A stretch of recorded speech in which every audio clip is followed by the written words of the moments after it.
Trial marriage husband, need to work hard chapter 1078 to chapter 1170. I'm sure you're all curious as to why I've only returned after 20 years. At this moment, I would like to give an explanation. Originally, I had completely cut off all contact with that family. However, because of the actions of the Han brothers, an innocent person was implicated, and my conscience felt uneasy. Thus, I decided to step forward and explain to everyone what had happened 20 years ago. For the sake of the innocent and for my own sake. The innocent person that Suyu was referring to, without a doubt, was Tongning. The grudge between Han Xianxia and Tongning had just been revealed at the cinema. Firstly, I would like to refute the newspaper from 20 years ago. Everything that was published in the newspaper was not the truth. On that night 20 years ago, my ex-husband's secretary gave me a phone call and told me that she needed to go home to retrieve some documents for my husband. She asked me to open the door for her and I agreed. But, who would have thought that I was inviting a wolf into the house? She directly brought two men home. As soon as she entered the house, she pressed me to the ground and threatened and beat me. Afterwards, the two men stripped naked and began to humiliate me. Meanwhile, my ex-husband's secretary stood to the side and took photos. As a woman, I couldn't fight back against the two men. But, at this time, my husband returned. After he discovered my disgraceful behavior, he felt betrayed. But, after I tried my best to explain myself, my ex-husband found out that it was all his secretary's plan. After all, the two of them had a secret relationship for many years. The secretary wasn't satisfied with being a mistress, so she came to humiliate me and threatened me to divorce her husband. When my ex-husband saw this, he had no choice but to cooperate with his mistress and accuse me of cheating. He even broke my right leg. At that time, my eldest son, Han Jia, was hiding in the doorway and witnessed everything. I told him to call the police, but he simply hugged his secretary's leg and hid in her arms, claiming that he was scared. After that, they teamed up with the media to smear my name and expose the photos. That's the whole story. Since then, I've been called a slut, and I've been carrying it for 20 years. Miss Su, since this happened 20 years ago, will no one believe you if you come to clarify it today? Can you produce the relevant evidence to prove that you were innocent at that time? After hearing the entire story, the reporter suddenly felt that Suyu was quite pitiful. If everything she said today was true, then the Han family were the scum of the scum. I simply want to clarify everything that happened 20 years ago. I won't be providing any evidence today. I want to see how the Han family respond, Suyu replied. I want to know if the Han family dare to face these few questions of mine. First, about the matter between my ex-husband and his secretary, many people in the company knew about it. Does my ex-husband dare to deny it? Second, the man who humiliated me at that time, one is Little San's classmate, the other is her cousin. Do these two people dare to come out for investigation? Third, back then, my eldest son witnessed the entire process with his own eyes. Do you dare to come out and tell the truth? Suyu's three questions were sharp and pointed to the crux of the matter. The reason why she didn't reveal any evidence at this time was because Tongning had told her not to reveal her trump card. That way, the Han family wouldn't dare to act recklessly. But, at the same time, she had to give the Han family a time limit to prevent them from running away. If the Han family don't come out and answer my questions, I will reveal the evidence in 3 days. After hearing Suyu's words, the media could sense the confidence that emanated from her heart. It seemed she was ready to tear the Han family apart. Meanwhile, after seeing Suyu's interview, Han Jia smashed his laptop on the floor. If he had known this would happen, he wouldn't have provoked Tongning. That way, he wouldn't have ended up smelling like a prostitute. But, faced with Suyu's 3 questions, Han Jia already had a plan. After all, the company was now in his hands. If the public opinion was indeed on Suyu's side, then he had to consider leaving himself with a backup plan. For example, he could say that he was forced by his father. For example, he could say that he was so frightened by his father's violence that he could clear his name at any time. But, how was he going to explain himself to Han Xianxia? Especially after Suyu held a press conference, it didn't take long before Han Xianxia found his way to Han Jia's office.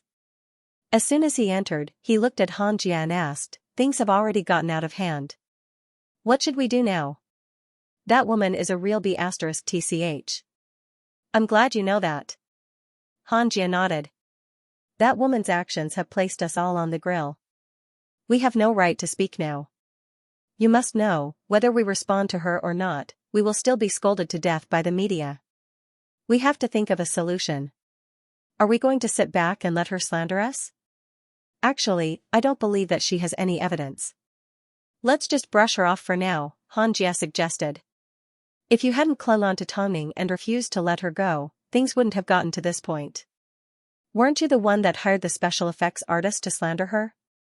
Xianxia sneered. Xianxia was speechless. After quite some time, he finally replied, I did it because I wanted to stand up for you. I'm sure you know whether you did it because you wanted to stand up for me or yourself, Xianxia replied with a hidden meaning.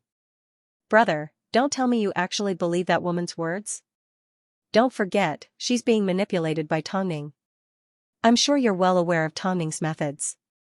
Of course I don't believe her words, Xianxia replied. But, he no longer only believed you, Xianxia did not say the second half of his sentence. Instead, he left Xianxia's office and decided to look for evidence on his own. At least, Suyu had given him a direction. For example, the matter with the secretary and the classmate and cousin. If he found out that someone had lied to him like a fool, he would definitely not let the matter rest. Even if it was his father and brother, he would not go easy on them. Even if it was his own father and brother, he would not go easy on them. The incident attracted a lot of attention because of the large amount of publicity. Plus, Suyu threw out an important question and waited for the Han family to respond. Following on, it was up to the Han family to decide what to do. Of course, Tongning remained by Suyu's side the entire time. She felt that she had to take responsibility for Suyu's actions today. She also wanted Suyu to prove her innocence. I hope Uncle Long can keep you safe. Otherwise, I'll feel guilty for the rest of my life. Don't worry. I can't guarantee anything else, but I definitely need to be safe, Suyu comforted. Besides, your method is very effective. I'm sure it won't be long before this matter comes to an end. Really, let's put a question mark on it first. According to how shameless the Han family was, how could they admit defeat so easily? Because of this incident, the media surrounded the Han family like a waterfall. Whether it was the Han family's office or Xianxia's and Xianxia's residences, there were reporters everywhere. On the surface, Xianxia appeared to be patient and friendly towards the reporters. But behind their backs, he was actually cursing them all out. Plus, no matter how the reporters questioned him, he simply smiled and remained silent.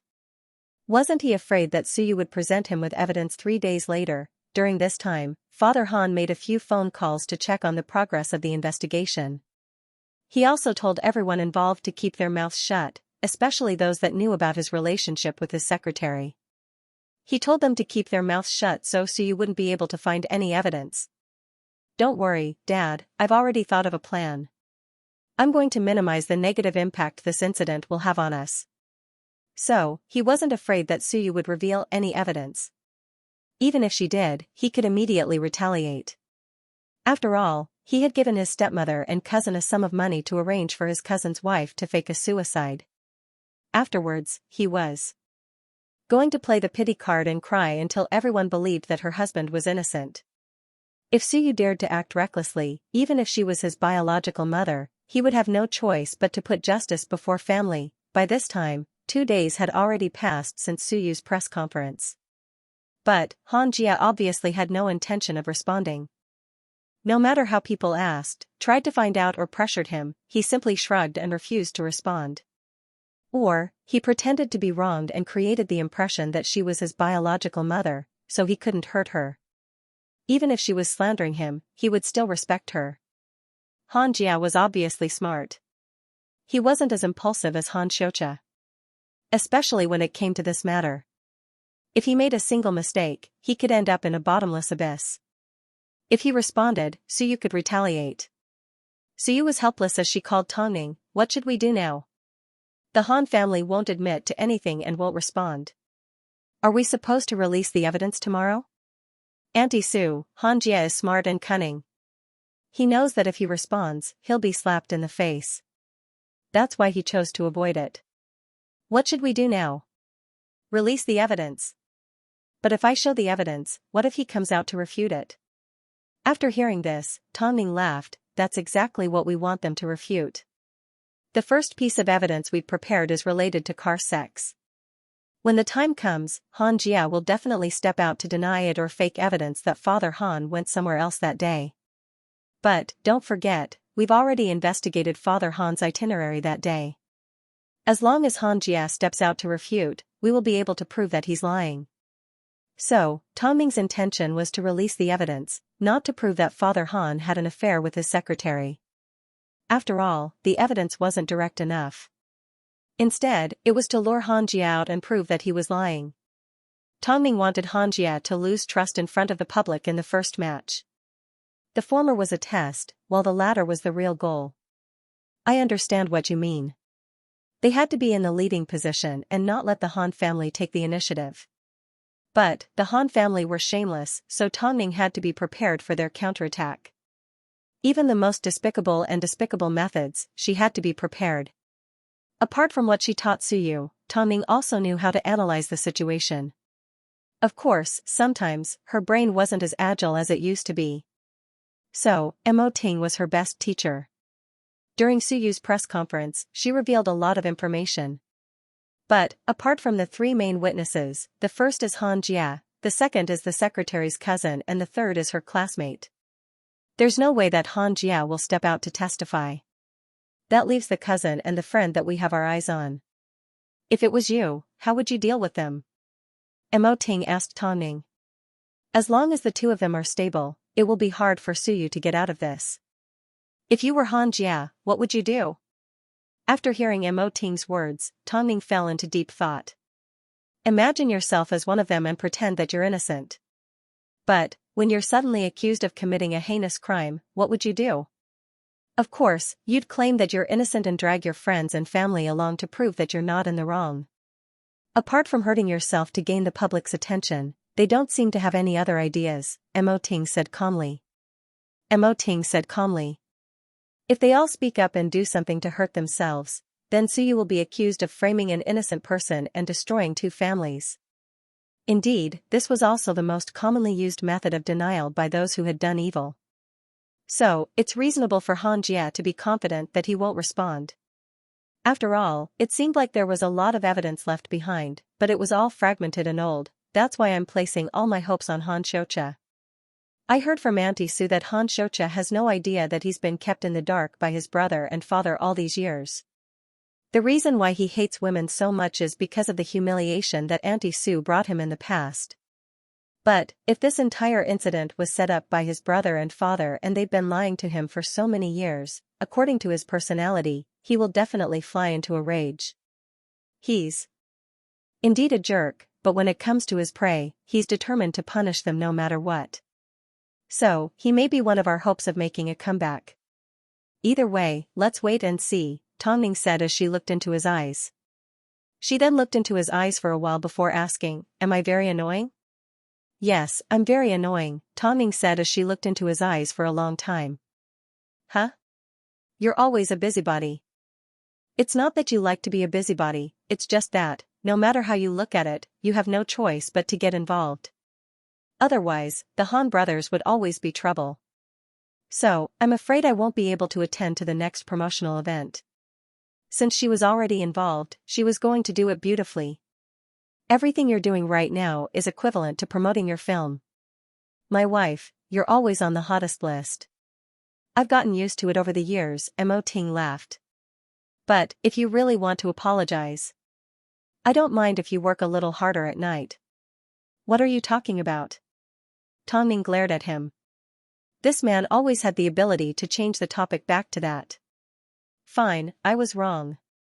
I should have worked a little harder." Soon, the 3 days were up. The media stretched their necks in anticipation. They wanted to know what evidence Suyu was going to reveal and how explosive it would be. Han Jia also wanted to know what other tricks Suyu had up her sleeves. After all, he had already placed everyone involved in the incident under control. He didn't believe that Suyu would be able to take advantage of this opportunity. However, after 3 days, Suyu gained a lot of information. It was the result of Long Jia's investigation. So, she and Tongning immediately made some adjustments to the evidence. So you did not miss her appointment. She indeed appeared in front of the media and, according to Tongning's plan, exposed the first piece of evidence, the news that Father Han and his secretary cheated on each other and that the car vibrated in the secretary's apartment. Of course, the incident had already happened 20 years ago and there were no surveillance cameras. But, in the video that was released, the secretary's neighbor personally described the incident and recalled seeing the car vibrate. In reality, Suyu also had a key piece of evidence in her hands. It was the result of Long Jie's investigation. At the time, the neighbor had the habit of recording her son's growth, so she accidentally captured an intimate photo of Father Han and his secretary. Although the photo was old and black and white, it was enough to see the couple clearly. But, Suyu simply released the video of the interview and did not reveal the photos. So, when the media and Han Jia saw the video, they burst out laughing. It's already been 20 years. How can the neighbors remember it so clearly? Could they have been bribed? Exactly. We've waited so long for 3 days. Why is this a video? It's meaningless. This can't even be considered evidence. Don't tell me Suyu has nothing to show? After seeing the evidence that Suyu exposed, Han Jia sat in his office and laughed for quite some time. If this was the evidence that Suyu and Tongning were talking about, then she would never be able to clear her name. So, after letting his guard down, Han Jia finally accepted an interview. I'm sure the media have already seen the evidence that my mother is talking about. I think she's sick. Back then, my father loved her so much, yet she betrayed our family. Now, they're trying to reopen each other's scars and they're using such a ridiculous video. It's already been 20 years, how can the neighbor still remember it so clearly? This can't even be considered evidence. So, we are innocent. Right now, I just hope that this matter can pass as soon as possible. There is absolutely nothing between father and the secretary. I can guarantee it on my honor. Thank you, everyone, for your attention. Sorry for making you laugh. It seemed everyone treated Suyu's evidence as a joke. If Tongming was the mastermind behind the scenes, then it would be a serious dereliction of PR. This wasn't Tongming's style. Plus, Han Xianxia had already used his reputation as a guarantor. In other words, it was time to put an end to this matter.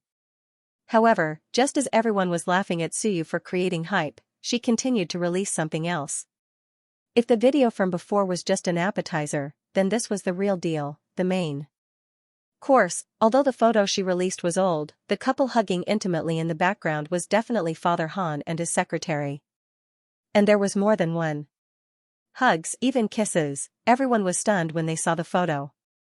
This is a marital affair, there's no doubt about it, right? And there are photos as proof. Han Jia has just used his reputation as a guarantor, yet he's already revealed evidence. Isn't this a little too much of a face slap? I have to hand it to her. She's obviously digging a hole for Han Jia to jump into. Ha ha ha. I love face slaps like this. It's very Tongning style. It's so satisfying. So, let's get back to the main point. Han Jia has used his reputation as a guarantor to prove that his father and secretary are innocent. But, Suyu has now presented evidence to prove that their relationship is indeed improper. Plus, there's even a time frame on the back of the photo. Father Han and Suyu were not divorced at this time. In other words, it's proven that they've had an affair. So, Suyu won the first battle and her evidence made her words a lot more believable. On the other hand, Han Jia lost his credibility in the first battle. So, it would be a lot more difficult for him to compete with him again. So, can the Han family face up to my 3 questions now? If you still don't answer, I'm going to release the second piece of evidence. Seeing this provocation, Han Jia almost went crazy. That B*TCH, Tongning, is too calculative.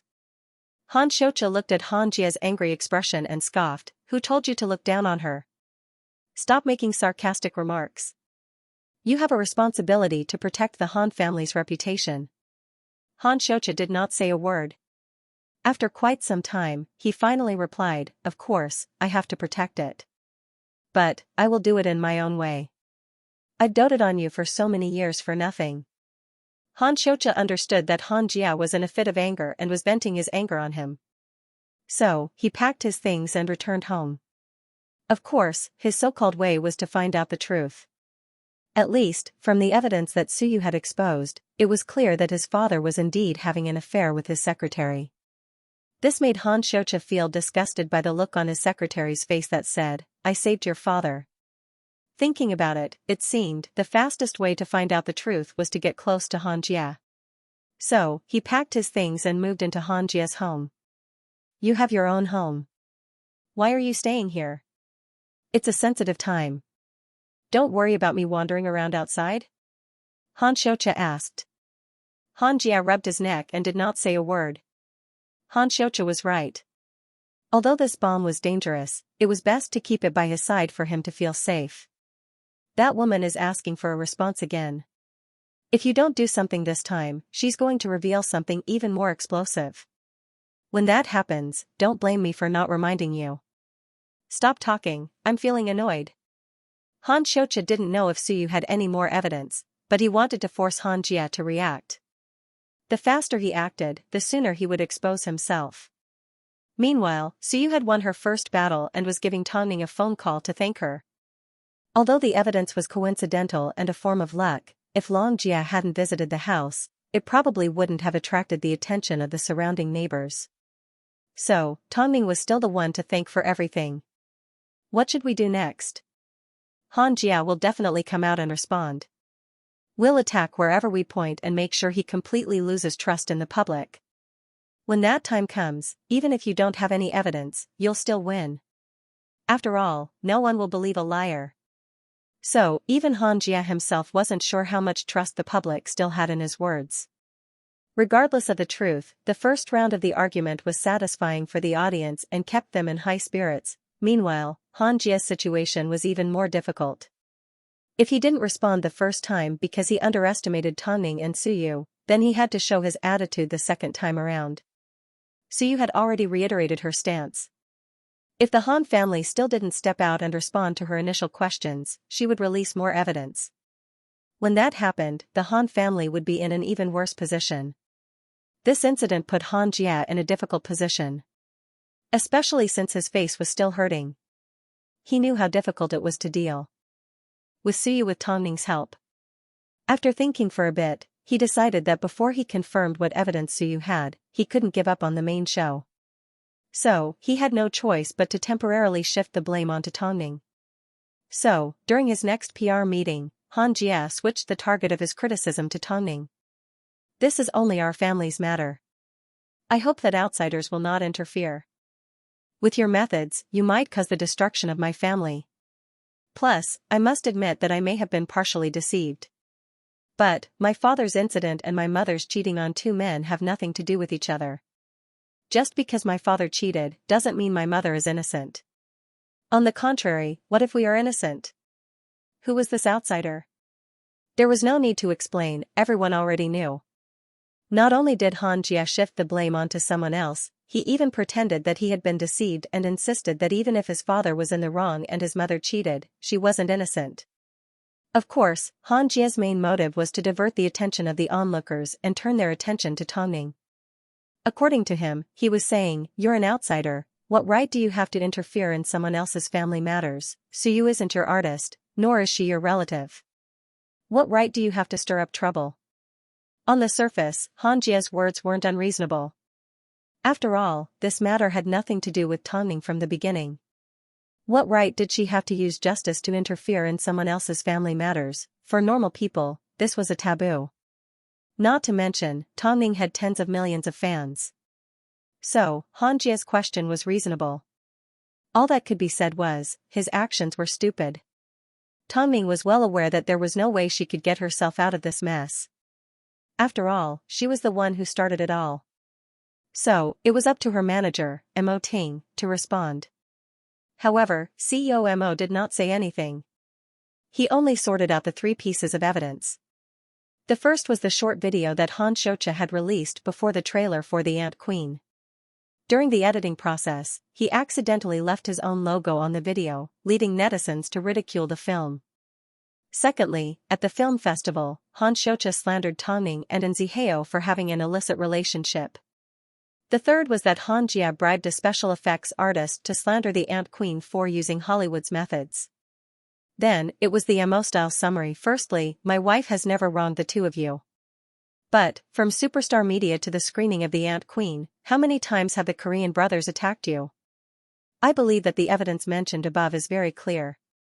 Secondly, you've done so many things and attacked me first. Am I supposed to allow you to bully my wife? Don't you have any idea why things have developed to this state today? Thirdly, don't try to divert the public's attention. My wife wasn't the cause of the Han family's incident. It's just a cycle of karma. Right and wrong will eventually be revealed. That's why I hope President Han can face Suyu's problem. Don't bring trouble onto yourself and reap what you sow. Lastly, my wife simply helped and didn't twist the truth. She can take responsibility for everything she says. In other words, Han Jia's attempt to divert the public's attention was simply to increase the public's hatred towards them. As expected, as soon as Mo Ting's evidence was revealed, the Han brothers' last shred of shame was revealed. The Han brothers are freaks. They don't want to admit what they've done, yet they're asking others why they're meddling in other people's business. My Ning has provoked the most disgusting brothers. There's no one else. I really can't understand how these two brothers have the cheek to call Tongning an outsider. They were obviously the ones that tried to frame her first. My Ning doesn't have time to spare. If it weren't for the fact that these two brothers are disgusting, who would want to provoke them? Even if I hid, I wouldn't win. All in all, Han Jia wanted to use Tongning to divert the public's attention. But, he never expected that President Mo would kick the ball back into his court. Was it so easy to throw the blame away? After being slapped left and right, Han Jia was flung back and forth. He had no strength to retaliate at all. The spectators cheered in satisfaction. If Tongning had interfered with the Han families matters without any reason, perhaps Han Jia could have made a counterattack. But, he had done so many hurtful things, shouldn't he be treated with respect? Han Jia was driven to the brink of insanity. At this time, Father Han called to pressure and rush him. Han Jia immediately lost his temper. Because of your stupid matter, I have to pay such a huge price. You can hide overseas, but what about me? Isn't one troublemaker enough? Don't talk about me. Aren't you selfish yourself? Father Han asked. I've already given you the company. What else do you want? This mess is too messed up. If I can't clean it up, Dad, you will have to shoulder the responsibility yourself. I was young back then and didn't know any better. Han Jia, you are such an ungrateful person. Han Jia couldn't be bothered to listen to him as he hung up the phone. Out of the few people in the family, not a single one made him feel at ease. He either caused trouble or threw the blame away. It sure wasn't easy for him. Han Jia threw his phone aside and noticed Han Xianxia leaning against the doorway with his arms crossed. Han Jia's heart skipped a beat as he asked, "Why didn't you knock before coming in?" "I did." "You didn't hear me." Han Xianxia crossed his arms innocently. "What did you hear? Is there something you're afraid of me hearing?" Han Xianxia asked. "Nothing." "If there's nothing else, then go out." Han Jia was not in the mood to argue. There was a pile of mess waiting for him to clean up. He was currently being suppressed by Tongning and Suyu to the point where he couldn't even breathe. If he couldn't hold on, he would have no choice but to betray everyone in the family. Of course, if he couldn't do anything about it, then everyone in the family could only pray for their own good, go out and respond to Suyu, what was going on. No matter what he did, Tongning would send him straight to hell. This was what happened to him and Han Xianxia when they first defended Tongning and the Mo couple. He had no choice but to use his trump card. Because of this, Han Jia went to look for the cousin of one of the parties involved. But, as the situation had been quite tense lately, the cousin took some time off from work and couldn't even go to work. As soon as he saw Han Jia, he anxiously grabbed onto him and asked, "What should I do? Will I end up in jail?" After hearing this, Han Jia laughed in anger. "If you didn't know if you'd end up in jail, why did you still do it?" "I was blinded by greed at the time. Even though it's a criminal case, it's already past the legal deadline. Plus, it's just a scandal," Han Jia explained calmly. Han Jia explained calmly, "It's just that your reputation is going to be really bad. That's why I came looking for you today to solve this problem. As long as you can save me, that's all that matters. For a small family like ours to be hit with a scandal like this, we'll definitely be judged by our neighbors. I'm fine with it, but what about my son? The man had an oily look on his face because he didn't go to work properly all year round. In reality, he relied on his parents to run a business to make a living. Xianxia sat down and taught the man how to handle the situation. I'll have to trouble Auntie to put on this show.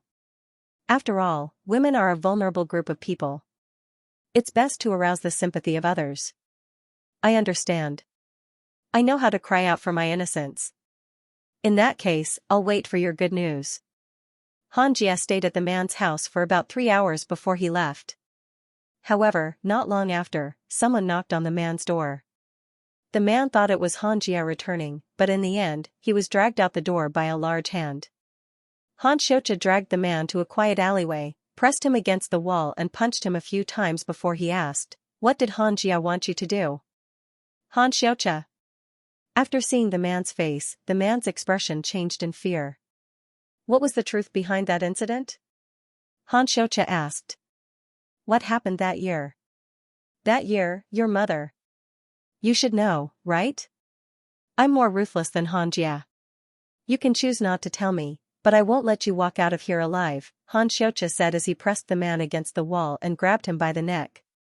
Think about it carefully. Ever since he was young, Xianxia had always been different from the average person and had a strange personality. So, if he had to choose between the two brothers, he would definitely be more afraid of Xianxia. Then, if I tell the truth, you can't do anything to me. I'll only dare to say it if you guarantee it. I promise you.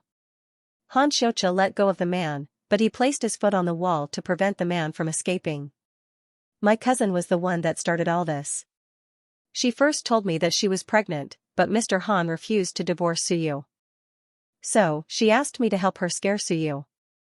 I had no idea what would happen next. At that time, I was simply blinded by lust. I really didn't insult your mother, she was my cousin's classmate. Tell me everything you know. The color of Xianxia's eyes began to change. At that time, the man was humiliating Suyu, so I pretended to be calm while my cousin took photos. But, unexpectedly, Hanyu returned. So, my cousin had no choice but to explain everything to the public. Hanyu knew that we were deliberately causing trouble for Suyu, but because my cousin was young and beautiful, he became her accomplice. What about her leg? Hanyu was the one that broke it. Was Xianxia there? Of course he was there. He hid at the door and witnessed everything. At that time, when Suyu asked him to make a phone call, Xianxia ran up to my cousin and hugged her leg, calling her mommy. I can still remember the look of despair on Suyu's face to this day. After hearing the jerk story, Xianxia's eyes turned red. This was because his body was filled with anger. Can you swear that everything you've said today is the truth? No, I want you to repeat what you said to the video. After speaking, Xianxia pulled out his phone and pointed it at the jerk's face. If you don't repeat what you said, I will kill you right here and now. The man was scared silly. But, under Xianxia's pressure, he had no choice but to do as he was told. You can't let Xianxia know that I came looking for you. Just do as he says. Although I promised that I wouldn't hit you, I still couldn't control myself. After speaking, Xianxia punched the jerk again. This will make your acting even more realistic. After venting his anger, Xianxia finally left the alleyway. Meanwhile, the man lay on the ground, unable to get up. It turned out, this was the truth. It turned out, this was the person that he had hated for so many years. He never expected that Xianxia had lied to him for so many years. With this thought, Xianxia grabbed the evidence and disappeared into the night. But, the secretary's cousin probably thought that since they were both from the Han family, even if he told Xianxia the truth, it wouldn't be a problem. But, he underestimated Xianxia's temper. Xianxia was indeed a jerk, a natural jerk. Perhaps, this was because of his father's genes. But, the cause of everything was Suyu. Even though he had to deal with Tongning, he still had to admit that it was because of the humiliation that Suyu brought him. That's why, after falling for Tongning, his pride was hurt and he decided to seek revenge. After all, women were cheap and fake. But, the person that he trusted the most, the person that he hated the most, had to endure the greatest humiliation in the world. His worldview collapsed because he felt that he couldn't accept such an outcome. Of course, he wasn't going to let Xianxia know that he already knew the entire truth. He was going to see how spectacular Xianxia's act was going to be. As for Suyu, Xianxia took a deep breath as a complex feeling filled his heart. Previously, the entire world didn't believe Suyu. Tongming was the only one that exposed the truth, reported it and rediscovered it. She even came up with a PR plan for Suyu without any hesitation. As a result, Xianxia's son couldn't even be compared to an outsider like Tongming. After learning the truth, the people that he originally hated were no longer hated. The people that he originally trusted had now become his enemies. This was perhaps the biggest punishment in the world. Tongming and Suyu guessed that Xianxia would react violently after finding out the truth. But, after waiting for so long, he did not do anything. Could it be that he still planned to stand by his brother's side after finding out the truth? Indeed, Xianxia had taken care of him all these years, so he couldn't possibly betray his family. A jerk would always be a jerk. Don't expect him to turn over a new leaf. Since they were going to put on an act, they needed both parties involved for it to work. But, the secretary's classmate had already left the country many years ago and no one even knew where he was. So, what was the point of contacting him? So, the secretary's cousin ended up being the main actor. This was a response to Suyu's request. That night, the man that Xianxia beat up was sent to the hospital. At this time, his wife took the opportunity to complain to the media. Does Suyu deserve to slander him just because he's Qingai's cousin? We're just a small family, we're not people from the entertainment industry. Why doesn't Suyu think about the consequences of your words? My husband will be called a jerk. He's too afraid to go to work and our son is too afraid to go to school. What do you want? Now, an even more serious consequence has arrived. My husband has been beaten up for no reason. Are you going to be satisfied if you force my husband to his death? The media quickly gathered around. Since Suyu's incident was about to be updated, they naturally moved quickly. More than a dozen reporters surrounded the woman in the hospital room for an interview. Since your husband is innocent, why didn't you refute him from the start? I thought the Han family would handle the matter and we wouldn't have anything to say. But, I never expected things to turn out this way. My husband is on the verge of losing his life, the woman said as she turned to the camera and began to cry. So, what's the truth? Suyu has been framing me the entire time. Everyone knows that my husband may be a loafer, but he's always taken care of his family. Suyu is taking advantage of my husband's honesty to accuse him of something he doesn't have. She's certain that a small family like ours won't be able to clear things up with her. So, I beg you, Suyu, please let us go. I don't know who you cheated with, but my husband was definitely not one of them. The reason why she dared to say this was because 20 years ago, the news did not mention the identities of the two men and the photos were never taken. After all, the photos were taken by her secretary and she was the one that hired them. So, she couldn't possibly push her own people into the abyss. So, the incident from back then was focused on Suyu cheating on two men. But, the two men's identities weren't the main focus, it was Suyu's flirtatious behavior.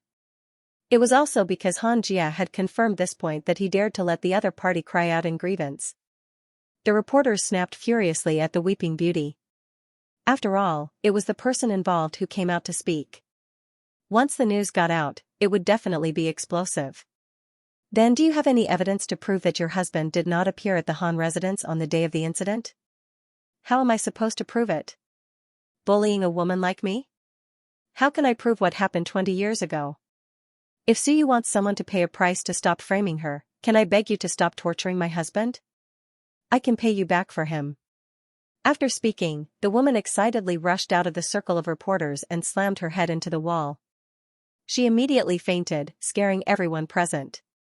Was this what it meant by death? After a period of chaos, the woman was finally sent to the emergency room. Of course, her life was not in danger, but her body had to suffer a little. The person involved replied, "Please don't act." The person involved's wife makes an appearance for the first time. My husband definitely didn't hurt anyone. The person involved's wife criticizes Suyu, you are a drama queen. From the looks of it, Xianxia has made his move again. He's even resorted to hitting the wall. Just as you expected, Tongning couldn't help but laugh as she watched the entertainment news. Mo Ting had already guessed that Xianxia would use the method of injuring himself to gain sympathy. From the looks of it seemed, his prediction had been godly. Not only that, this woman is also going to use the child.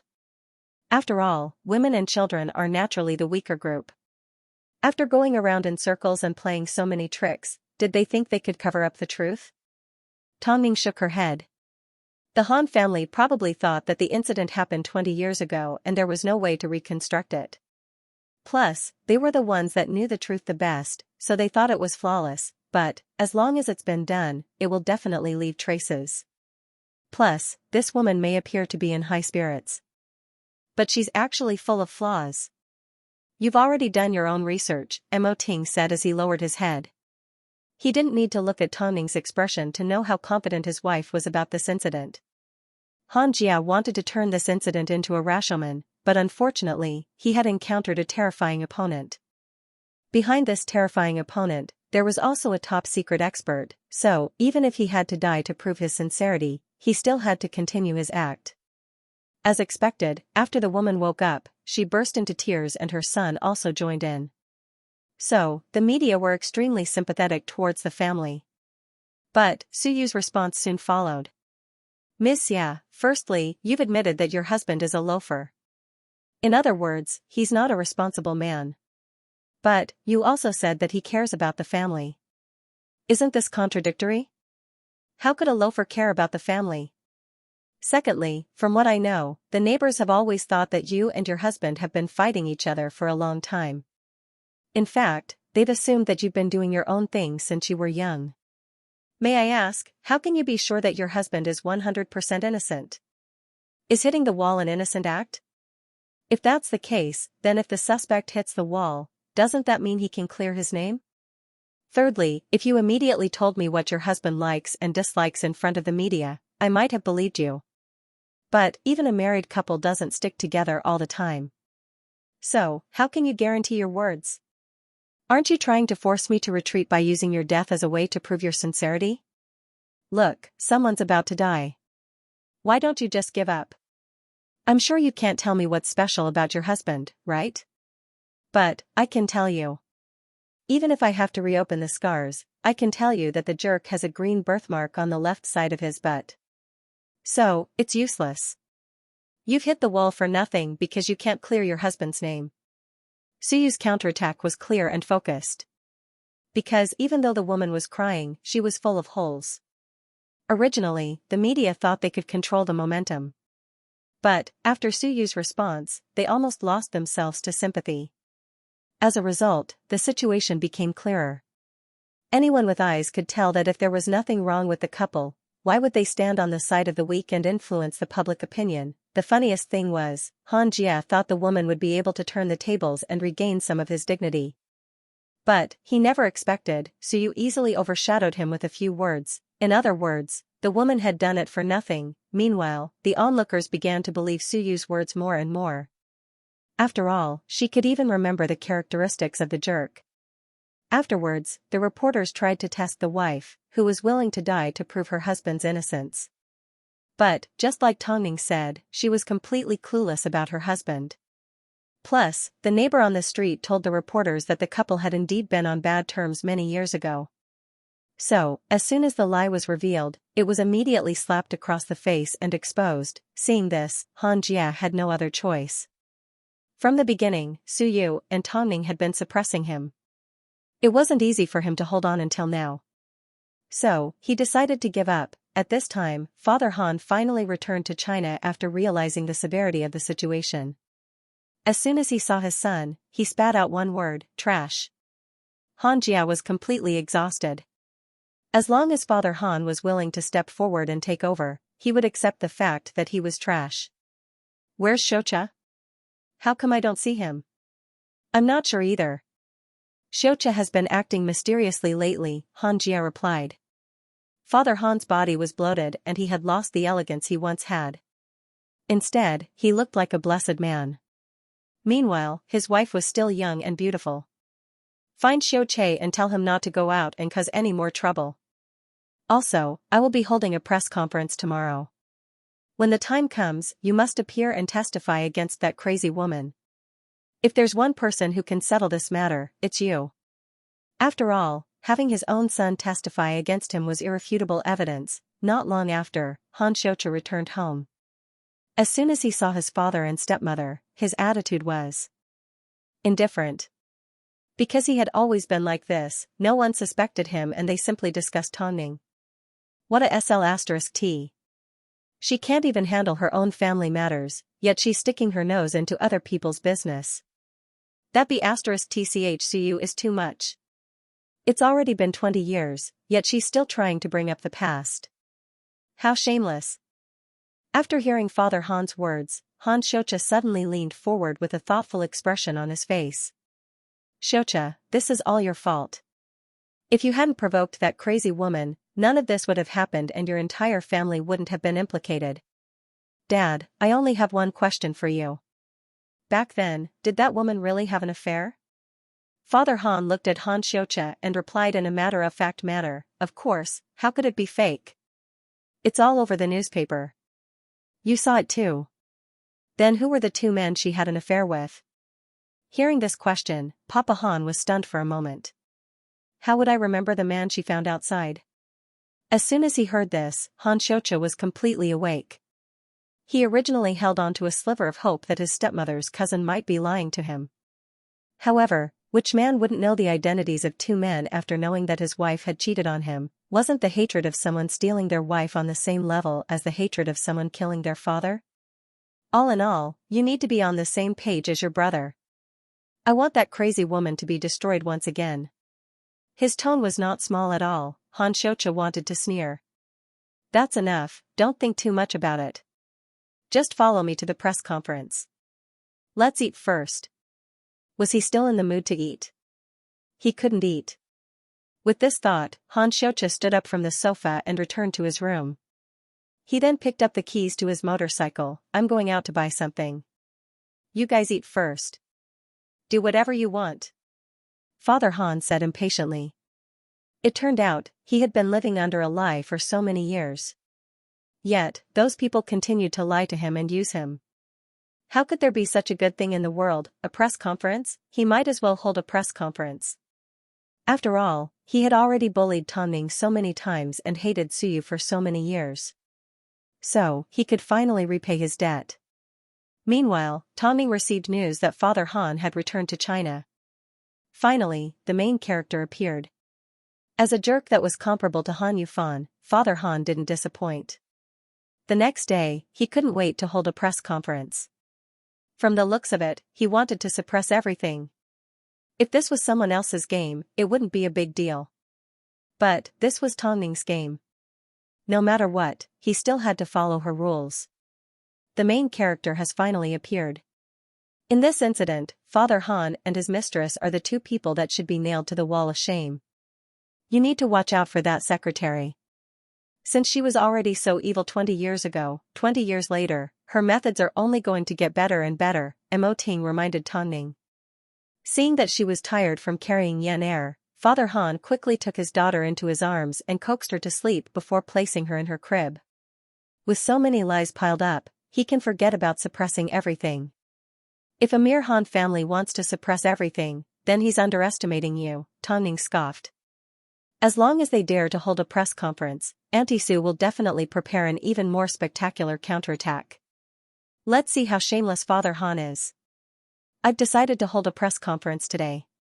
I've decided to release the Ant Queen at the end of the year so that it can compete for the Fei Tian Awards. Mo Ting suddenly changed the topic and mentioned the film. Are you talking about Best Actor? Best Director and Best Producer, Mo Ting replied. It seemed, he was always thinking about Tongning and was always thinking about her. Apart from helping you win an award, I'm not interested in anything else. I'll listen to you. I don't care if I don't get the Best Producer award, but I hope Xiaosan gets one. That would be the best way to comfort him. Trust me, when the film is released, it will definitely surprise everyone. I didn't know you had so much faith in me, Tongning said as she leaned into Ting's embrace. Tongning leaned into Ting's embrace. She loved this man to the bone. After the Han family matter is over, I will definitely accompany you. President Mo, you've worked hard. When the time comes, our family of 5 will go to a beautiful beach. I'm going to dress my 2 sons up like little princes. I'm looking forward to seeing you in a bikini. Ting whispered seductively beside Tongning's ear. If one were to ask who Suyu hated the most, it wouldn't necessarily be the mistress. She stole someone else's husband and destroyed someone else's family.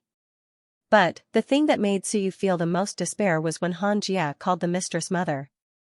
After all, she had carried Han Jia for 10 months before giving birth to him. She had poured all her love into raising him, but unfortunately, at a critical moment, a small child like him knew how to avoid harm. No, it should be said that Han Jia already knew about his father and secretary, but he didn't tell his biological mother. Perhaps, the secretary had spent a lot of effort on her son. The Han family will be holding a press conference tomorrow. In fact, the entire family will be attending. Hearing Tongning's words, Suyu was shocked. The shameless couple is back. Tongning nodded her head and looked deeply into Suyu's eyes. They're back. In fact, as soon as they returned, they called the reporters to suppress the matter. Suppress? Suyu sneered and lowered her head to look at her legs. It's so strange. I've held on to such a huge injustice for the past 20 years, yet now, I suddenly hate that family to the core. It turns out that hatred doesn't diminish with time, nor does it disappear. I understand you, Auntie Sue. Only by returning the pain you've suffered 100-fold, 1,000-fold, can the hatred in your heart be truly appeased. Being a woman in this world is already tough enough. If you continue to be a coward, you might as well die. I once relied on relationships for my entire life. But, after I woke up, I realized that women could do anything that men could do. So, no matter what, if I could do it myself, I would do it myself. After being reborn, I told myself to be a little more selfish. That's why I ended up like this, an eye for an eye. Our only luck is that you met Ting and I met Old Long. Suyu stood up from the sofa and wrapped her shawl tightly around her body. She then patted Tongning on the shoulder and dragged her feet over to the window and looked out into the distance. Tomorrow, right? If that's the case, I really need to open my ears and eyes wide. I'm curious to see how that shameless couple is going to turn the truth upside down. By the way, there's also my good son, Han Jia. Compared to Han Xiaoqia's endless pestering, Han Jia was obviously worse. However, he hid it better than Han Xiaoqia. On the other hand, Han Xiaoqia didn't hide his actions at all. As expected, a person's bottom line was determined through comparison. Thinking about it this way, Han Xiaoqia was indeed gentle to the Han family. Tomorrow, I will arrange for my assistant to have the reporters on standby. As soon as the Han family tries to pressure us, we will retaliate. There's no one who doesn't pay the price for doing something wrong. It's just a matter of time. You won't be able to escape punishment. Sui, don't be afraid, 20 years of hiding is enough. Besides, I have you and Old Long by my side. One is an international martial arts superstar and the other is a 2-time Fei Tian Best Actress. What do I have to be afraid of? One of you is a scholar, and the other is a fighter. Suyu burst into laughter. Plus, even though I'm a senior, I still feel a sense of fear whenever I see President Mo. He was born to look like an emperor commanding an army. Plus, to be able to turn Hai Rue into the leader of the entertainment industry in such a short period of time, a man in his early 30s must be very capable. Therefore, with him around, I believe that he will be your best protector. You've all overestimated him. Tongning couldn't help but laugh. No matter how colorful the world was and how flashy the industry was, in the end, love still existed between people. The amount of love that Suyu once had for Father Han was the same amount of hatred that Tongning now had for him. On top of that, there were also 20 years of grievances that Suyu had suffered. This was enough to destroy an entire family. So, everything depended on tomorrow. Ting had already confirmed the release date of the Ant Queen. It would be on December 16th. However, Tongning had no intention of letting Ting announce it to the public. She wanted to wait until the Han family's matter was settled. Although Han Xiaocha had no time to provoke Tongning anymore because of Suyu, Tongning wanted to leave all the attention to Suyu and help her achieve her wish. The next day, the media was once again in an uproar. This time, the Han family turned out in full force to respond to Suyu's incident. The entire family, including their secretary, appeared. Because of their father's appearance, Han Jia and Han Xiaocha appeared a lot more obedient. They were both dressed in black suits and stood silently behind their father. Meanwhile, Father Han appeared extremely arrogant. Even though so many years had passed, his aura was still there. After all, when he was young, he had carved out a bloody path in the entertainment industry. Although his power was later taken away by his eldest son, he still managed to expand his career overseas. In other words, he was more successful overseas than he was in China. But China was still his home base. After being overseas for so many years, he had always wanted to return. So, he had to deal with Suyu's incident properly and suppress the news as soon as possible. 20 years had passed, yet Suyu still wanted to make a comeback. If she wanted to keep dreaming, he could fulfill her wish. As for his secretary, even after so many years, she was still young and beautiful. It seemed she understood men well and knew what methods to use to keep them. So, after 20 years, she had not changed much. The family of 4 appeared in front of the media. They were all dressed in suits and leather shoes, looking very formal. The reporters present could feel the seriousness of the atmosphere. This was because Father Han wanted to create a tense atmosphere, which would give people a sense of solemnity that they wouldn't dare to violate. Afterwards, Father Han sat down on the stage and said to the media, "Firstly, I would like to thank everyone for their support and attention towards the Han family. I would also like to thank all the friends that have helped us with this incident. I will always remember you. Secondly, let's get back to the topic at hand. 20 years has passed. If I were to think back to that day, it would be extremely painful. After all, not a single man would be willing to admit in front of the public that he was cheated on. Especially by 2 men at once. I don't want to think about that dirty scene anymore. Yet, someone doesn't cherish the tolerance I've shown her and continues to bring up the scandal from 20 years ago and embarrass everyone. Suyu, you've made up so many stories to prove that this person is lying and that person is cheating. What's the point? It doesn't change the fact that you cheated." As soon as Father Han said this, the media couldn't help but ask, "President Han, when you said this, did you ever consider that evidence of you cheating with your secretary would be exposed? Those are all forgeries, fakes. Everyone knows that I, Han Zhong, am a man of the Gu family. I never thought that after 20 years, that woman would still be able to fabricate evidence to slander me. If I didn't do it, then I didn't do it. I'm a righteous person. My secretary and I only officially got together after my divorce. This is something that my 2 sons can prove." Father Han's attitude was firm and he exuded a strong aura that made it impossible for the reporters to ask any more questions.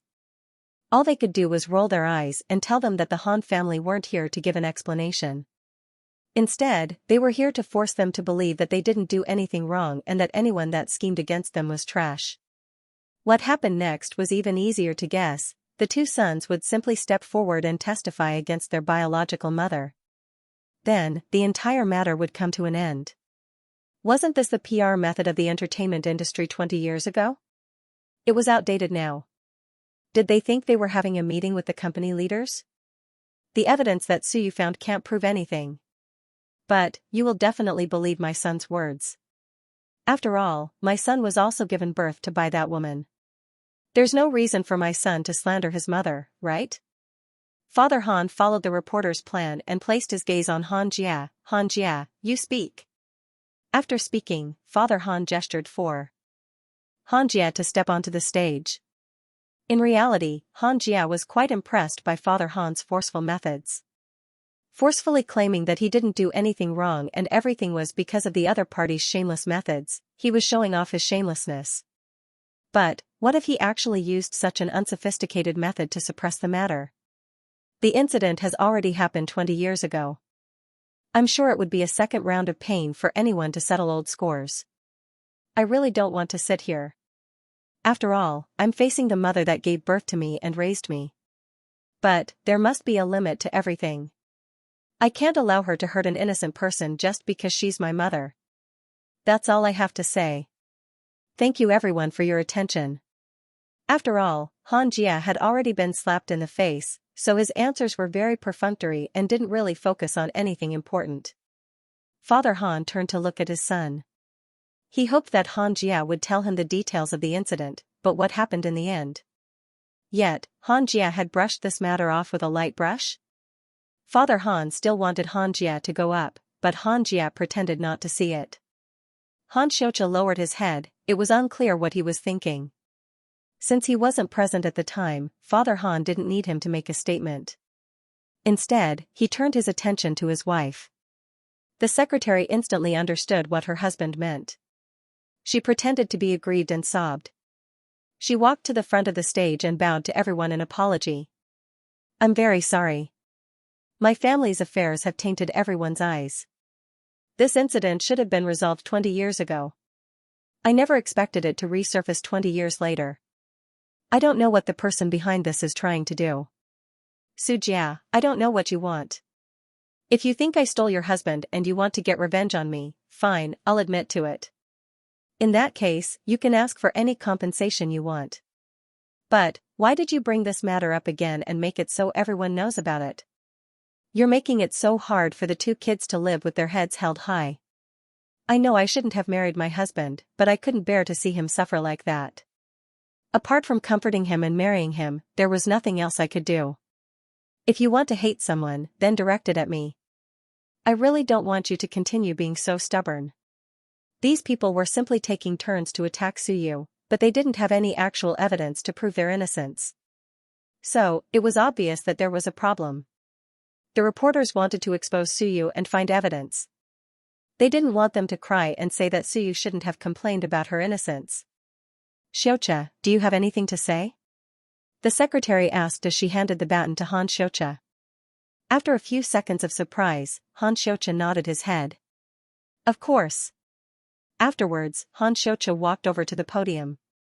The reporters were so bored that they almost fell asleep. Why was it that everyone in the entertainment industry, but Tongning's news was always full of ups and downs? Why was this family acting like they were at a company conference? Plus, after Xianxia spoke, everything would come to an end, right? Father Han would definitely announce that from now on, he would no longer respond to this matter. Afterwards, this matter would forever sink into the depths of the ocean. Before I talk about this matter, I need to clarify that I wasn't there at the time, so I don't know what the truth is. So, did Xianxia intend to completely extricate himself from this matter? So, many years ago, when I heard that my father caught my mother in bed with two men, I hated her. I hated her for making me so embarrassed in front of others.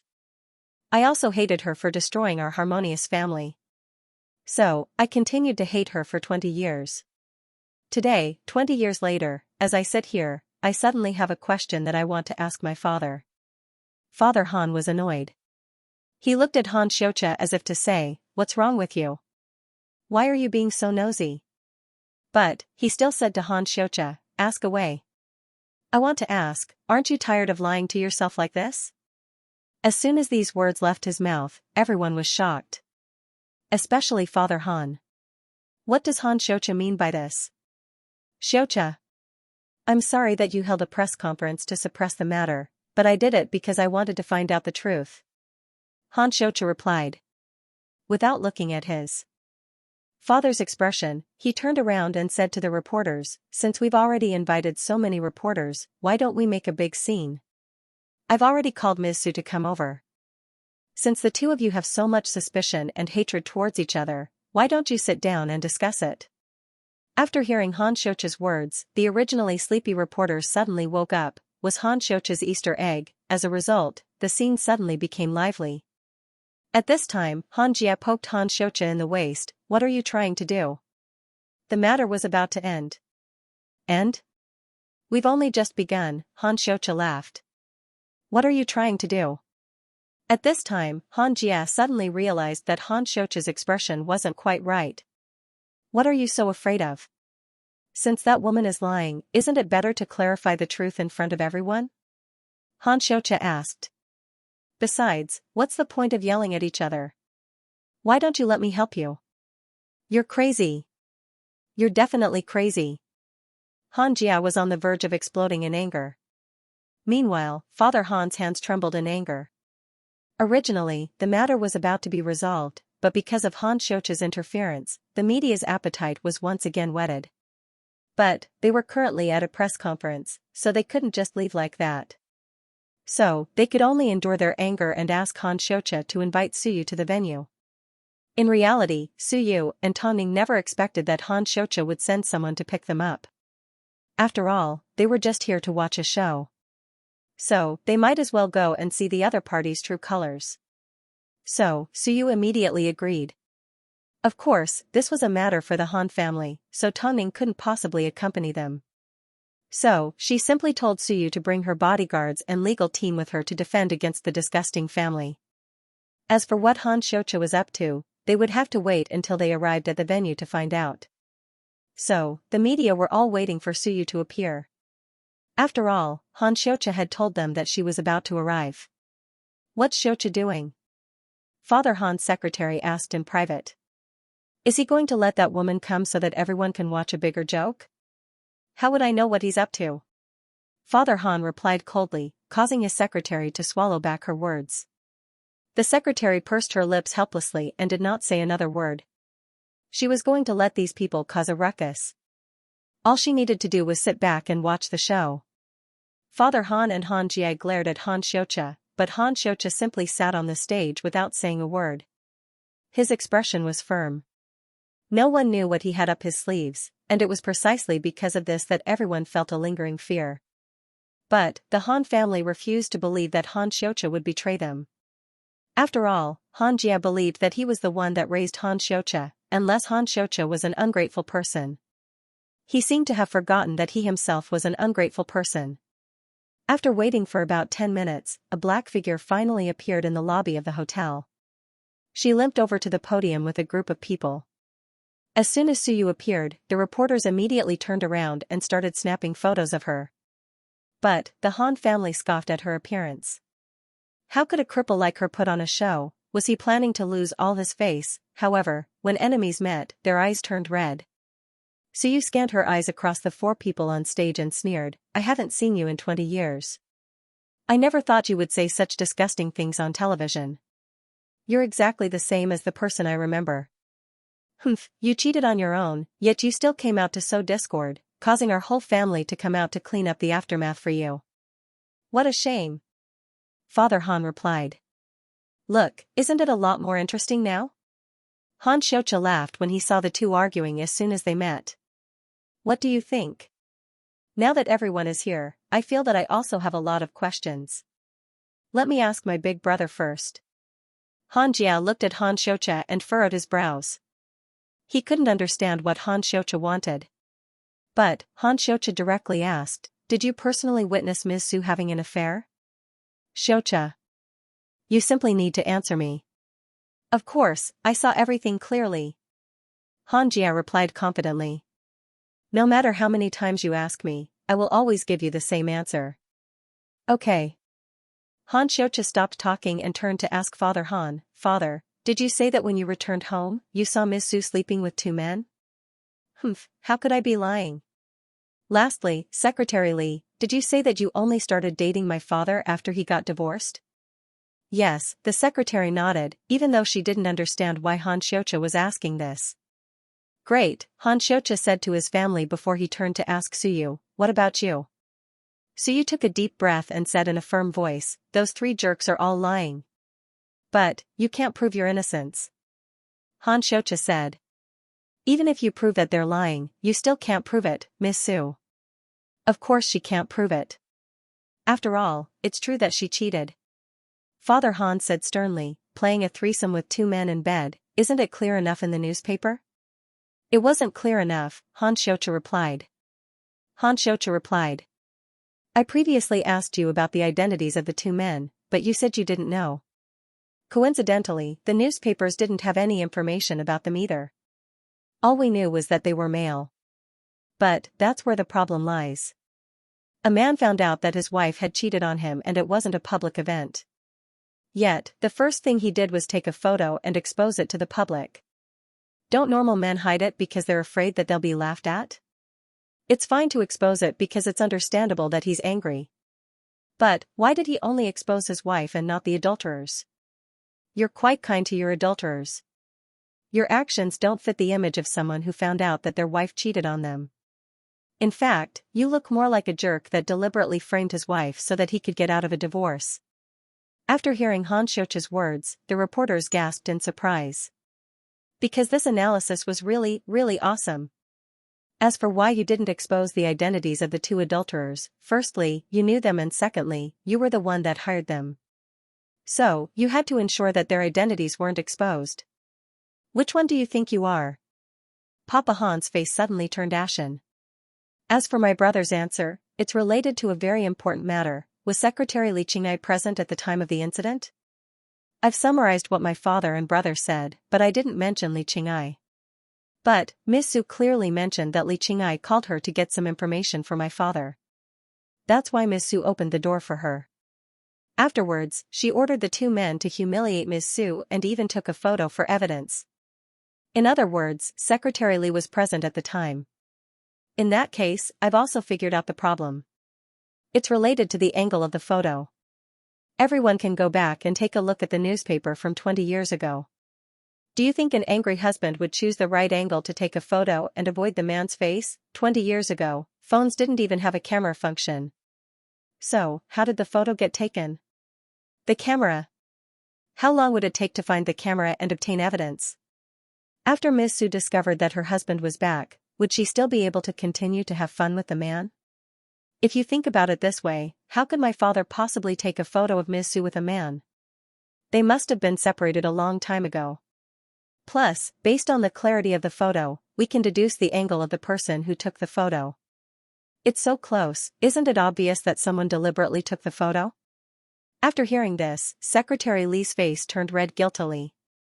In other words, Miss Su's statement is the closest to the truth. Not only was Secretary Li present at the time, but he even took a photo. After hearing Han Xiaoqia's analysis, the media suddenly wanted to kneel to him. Why did he suddenly wake up like Detective Conan, or was Han Xiaoqia possessed by a ghost? Why was he standing on Suyu's side? This was unbelievable, but no matter what, his analysis was completely in line with common sense, and it was also convincing from the bottom of people's hearts. Han Xiaoqia, do you know what you're saying? Father Han stood up and roared at Han Xiaoqia. He wanted to stop Han Xiaoqia. If he continued, the consequences would be unimaginable. Father, we can talk about your matter later. I still need to deal with my brother, Han Xiaoqia replied with a smile. Han Xiaoqia smiled. He then turned his attention to Han Jia and said, my brother said that he witnessed the entire process. In that case, I'm sure you know who the two men that cheated on Miss Su are, right? Han Jia froze. After a moment of silence, he replied, I was so young back then, how would I know them? Can't you remember anything? Nope. In that case, when did you first see Miss Su cheating on you with two men? At first? Halfway? Xiaoqia, what exactly do you want to know? Han Jia asked anxiously. He was afraid that if he said one wrong word, Han Xiaoqia would be able to use it against him. Plus, don't forget who raised you. How dare you speak to me like this? Just tell me if Secretary Li was there at that time. Nope. Han Jia answered with certainty. Then who took the photo? Of course it's Dad. Think carefully before you answer me, Han Xiaoqia. Are you interrogating a criminal? Han Jia asked angrily, the situation is already clear. Suyu has been the one causing trouble the entire time. Instead of helping your family, you're helping an outsider. After hearing Han Jia's words, Han Xiaoqia suddenly laughed. Didn't you help outsiders for 20 years? What do you mean? Could it be that these two brothers were going to start a fight? How could this be? In the past, Han Xiaoqia had always hated Suyu and Tongning. So, why did he suddenly change his attitude? Moreover, he was indeed raised by Han Jia. Even if Han Xiaoqia was a jerk, he wouldn't destroy his brother, right? You know very well what I mean. 20 years ago, what did you see and what did you do? After hearing this, Han Jia looked at Han Xiaoqia with a complicated expression. He couldn't believe that this was coming from his brother's mouth. So, his eyes were filled with shock and disbelief. Xianxia, no matter what I did, I have a clear conscience. That's enough, stop pretending to be a private detective and trying to judge a case. There's nothing more to say, the truth is already in front of us. Let's end the press conference here. Father Han took the opportunity to clean up the mess. He simply wanted to end this farce as soon as possible. Especially after Xianxia's analysis, he was afraid that the truth would be exposed. This was simply a sign of a guilty conscience. But, Xianxia turned around and looked at his father and brother. What if I can show you evidence?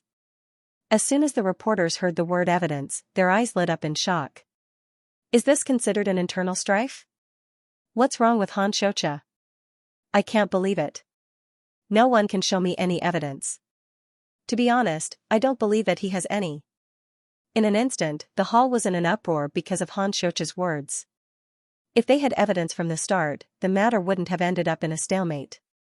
Xianxia, if you've caused enough trouble, then get out of here. Father Han's words were clearly starting to show a hint of anger. Reporters, disperse. I caused trouble? No, I didn't. Ever since I could remember, my mother has been called a SL*T because a photo of her cheating was published in the newspapers. You and my brother continuously created a negative image of her in front of me. That's why I've hated her for 20 years. I've never doubted the truth of the matter and believed everything you said. But, I never imagined that the two of you would lie to me as well. Who's been gossiping in your ears? Could it be that woman? How could you believe her words? Xianxia turned around and looked at Xianxia. He then said in a powerful voice, if I don't believe her, why should I believe you? After all, ever since this matter was revealed, your actions have been too abnormal. You once said that woman was shameless, but now, you're just as shameless as her. You're constantly trying to cover up your lies. Xianxia, I was there the night you went to look for Li Qingai's cousin, Xianxia interrupted. You went in for 3 hours and taught her cousin how to complain and his wife how to hit the wall. Do you still need me to help you remember all of this? Xianxia's expression abruptly changed. You repeatedly called your father in your room and tried to come up with a lot of ways to suppress the matter. Do you need me to help you remember? Xianxia, it's not like that. You've misunderstood. Compared to Miss Sue's hurt, your lies hurt me more, so you must have tried to drive a wedge between us. That's enough. Xianxia completely lost control. Do you really think that I don't have any evidence? Xianxia, think carefully. I'm your biological brother. The woman on the other side is also your mother. Didn't you still sell her out? Xianxia laughed in ridicule. Fine. Since you say you have evidence, where is it? Xianxia suddenly changed his attitude towards Xianxia.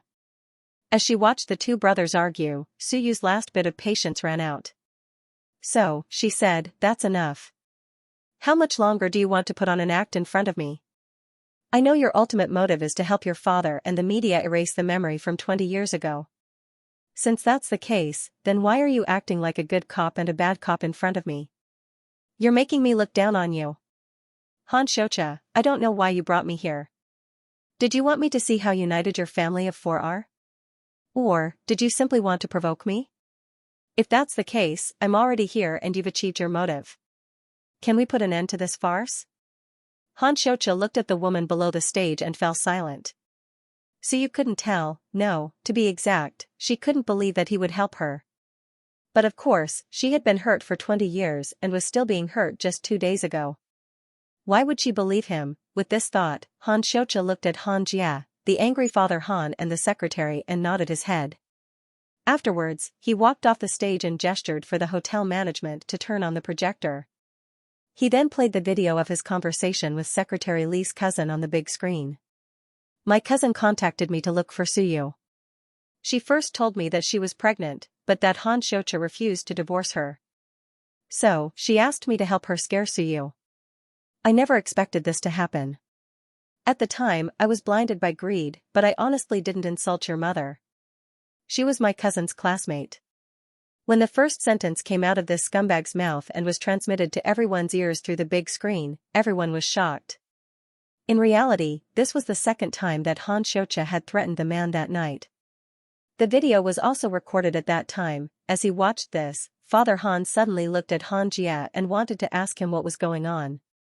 How did Xianxia get his hands on the video? Xianxia shook his head, indicating that he had no idea. At this moment, Father Han stood up. He was very courageous. He picked up a chair and smashed it on the hotel's projection screen. A loud bang was heard. Everyone was shocked by Father Han's actions. That's all for today's press conference. You can all leave now. I'll leave the rest to the lawyers. Father Han looked at Xianxia. It seemed every word he said was with all his might. But Xianxia did not give up. If you're not here today to settle this matter, I'll send the video on my phone out and give everyone a copy. After hearing Xianxia's words, Father Han clenched his fists and wanted to say something. But, of course of action, secretarially interrupted. Xianxia, can you not anger your father? After so many years, haven't you made any progress at all? You are the least of your place. Xianxia pointed at Xianxia and scolded, you're just a mistress. Who gave you the right to interfere in my business? He deserves to die from anger. Xianxia said coldly. Did Tongning give you something? Or did that woman give you something? Are you going to turn the tables on the people that gave birth to you and raised you? Xianxia took the opportunity to fire at Xianxia. Speak.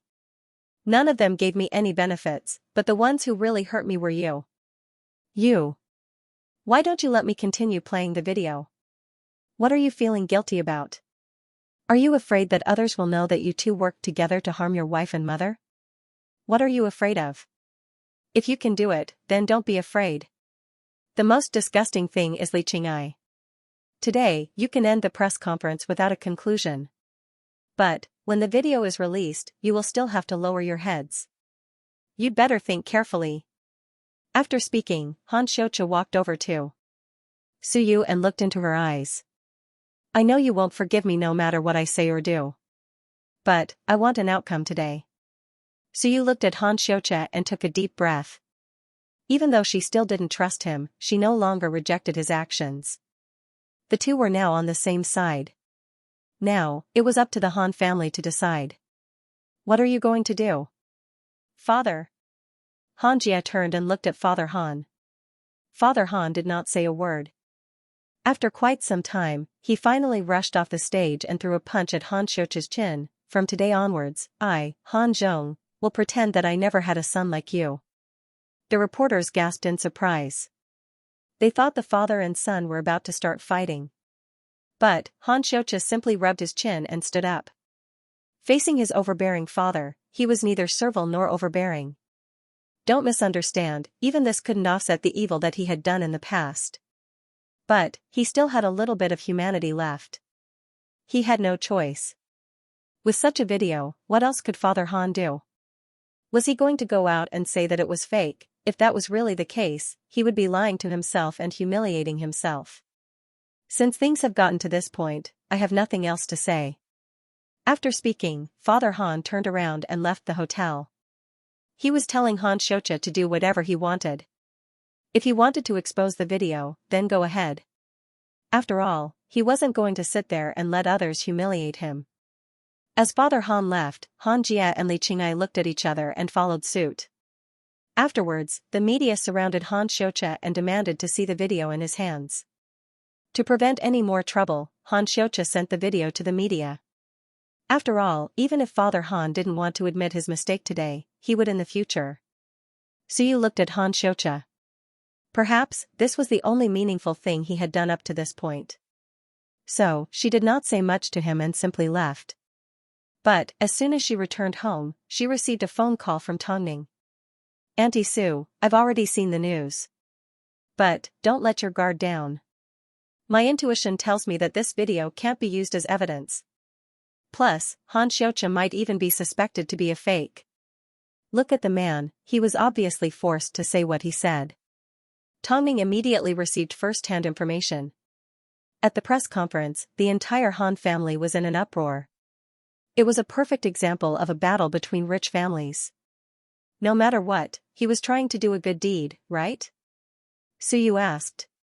Let's wait and see how the public reacts. The full version of the video was released half an hour later. It was uploaded to the internet in a very complete manner, although it could be determined to be fake. From the content of the video, it was clear what kind of old and disgusting thing had happened in the Han family 20 years ago. Not long after, the video went viral. I've been watching this show for a long time and I already knew the outcome. After all, the Han family likes to bury their heads in the sand. But, after seeing this piece of trash admit to it, I can imagine the pain Suyu went through 20 years ago. I couldn't even handle it. She was betrayed by her husband and had her legs broken by him. Yet, as a son, Suyu only exposed her after 20 years. She's quite merciful. The Han family asked me to review a phrase called hypocrisy. Look at Han Jia, how sanctimonious does he look on the surface? But, he's actually a wolf in human skin. He already knew to betray his mother at such a young age. The most despicable person is the mistress. After stealing someone's husband, she tried to force them to abdicate. Not only did she force them to abdicate, she even tried to find a man to humiliate them. F***ck, even mistresses would despise a woman like this. It was obvious that the comments online were all biased towards Suyu. After all, the content of the video was already clear enough. Even though Father Han did contact his lawyer and the lawyer confirmed that the video was invalid. But, many people already had an answer in their hearts. Even though Suyu ended up losing in court because there was no evidence, everyone was already convinced that Suyu was the victim. This fact was already set in stone. The Han family were indeed nervous. After all, because of the Han family, Han Jia's artists no longer received any opportunities. Even Han Xianxia's comics had been asked to cancel their contract and their stocks lost tens of millions in a single day. Meanwhile, Han Jia's father was in an even worse state. He originally thought that his overseas career wouldn't be affected because he was thousands of miles away from Tongning. But, his father's situation ended up being published on an overseas website by Tongning. As a result, his overseas career took a huge hit. As a result, Father Han had no choice but to lock himself at home and smoke. Meanwhile, Han Jia and Li Qing'ai were extremely worried. You've already treated Han Xianxia well over the years. Who would have thought, you were still betrayed by him? Han Jia laughed and shook his head. Han Jia, will pretend that I never had a brother. If I told you that I wanted to find someone to hurt him, what would you do? Li Qing'ai asked Han Jia in a probing manner. After all, it's all thanks to him that our family has suddenly become like this. Shouldn't he pay the price for what he has done? Li Qing'ai swirled the red wine glass in her hand and said to Han Jia, otherwise, I won't be able to take this lying down. Suit yourself. Han Jia never expected that her words would almost cost his brother his life. Plus, he never imagined that Li Qing'ai would actually dare to let someone else do it. Afterwards, she used Father Han's phone to send Han Xianxia a message and arranged to meet on the top floor of Han Jia's apartment. But, when Han Xianxia reached the top floor, he was surrounded and beaten up by a few people. Han Xianxia never imagined that Father Han would meet with him just to beat him up. At this moment, midnight. Tongning was woken up by a phone call from Long Jia. At the same time, she heard a shocking piece of news: Han Xianxia fell from a building. After he fell, he sent you a video. What? There was too much information for Tongning to process. So, she stood up and went to the study room to look at the news online. The video that Long Jia sent her was of Han Xianxia kneeling on the ground covered in blood. It appeared, he had recorded it himself and he even said a few words in a muffled voice. Tongning had to turn the volume up to hear it clearly. Tongning, I'm now returning the apology I owe you. Mom. I actually wanted to apologize to you, but I'm afraid I won't have the chance. Afterwards, Han Xianxia collapsed on the ground. After watching the video, Tongning immediately returned Long Jia's phone call. What happened? Apparently, the Han family sent someone to teach Han Xianxia a lesson. In the end, they got into a fight on the rooftop and Han Xianxia ended up falling off the building. But, after he fell off the building, he immediately uploaded this video. He couldn't even make an emergency call. How could the Han family be so ruthless? Tongning couldn't believe it. Hurting someone's life, especially someone close to them. No, the Han family had already done it once before. So, it wasn't surprising. But everything happened too suddenly. Has Auntie Sue found out? Apparently, she's already been sent to the hospital. It seems, Xianxia still has a chance to live. Although he's annoying, to apologize to you in this way, it would still make people feel uncomfortable if they saw it. Auntie Sue has Uncle Long with her, don't worry. Okay, I just wanted to let you know. After the phone call, Tongming quietly returned to her room. Mo Ting had already woken up and was looking at the news. Did you find out? Tongming walked over to the bed and sat down against Mo Ting's body. Now that I think about it, do you think everything that happened wasn't worth it? Although I really hate Xianxia and even hate him, seeing him kneel on the ground and apologize to me in this way still makes me feel bad. I'll release a statement for you tomorrow. Okay, Tongming nodded her head and opened her eyes until the next morning. The next morning, news arrived from the media that Xianxia had been declared brain dead from his serious injuries. Meanwhile, not a single member of the Han family showed up at the hospital.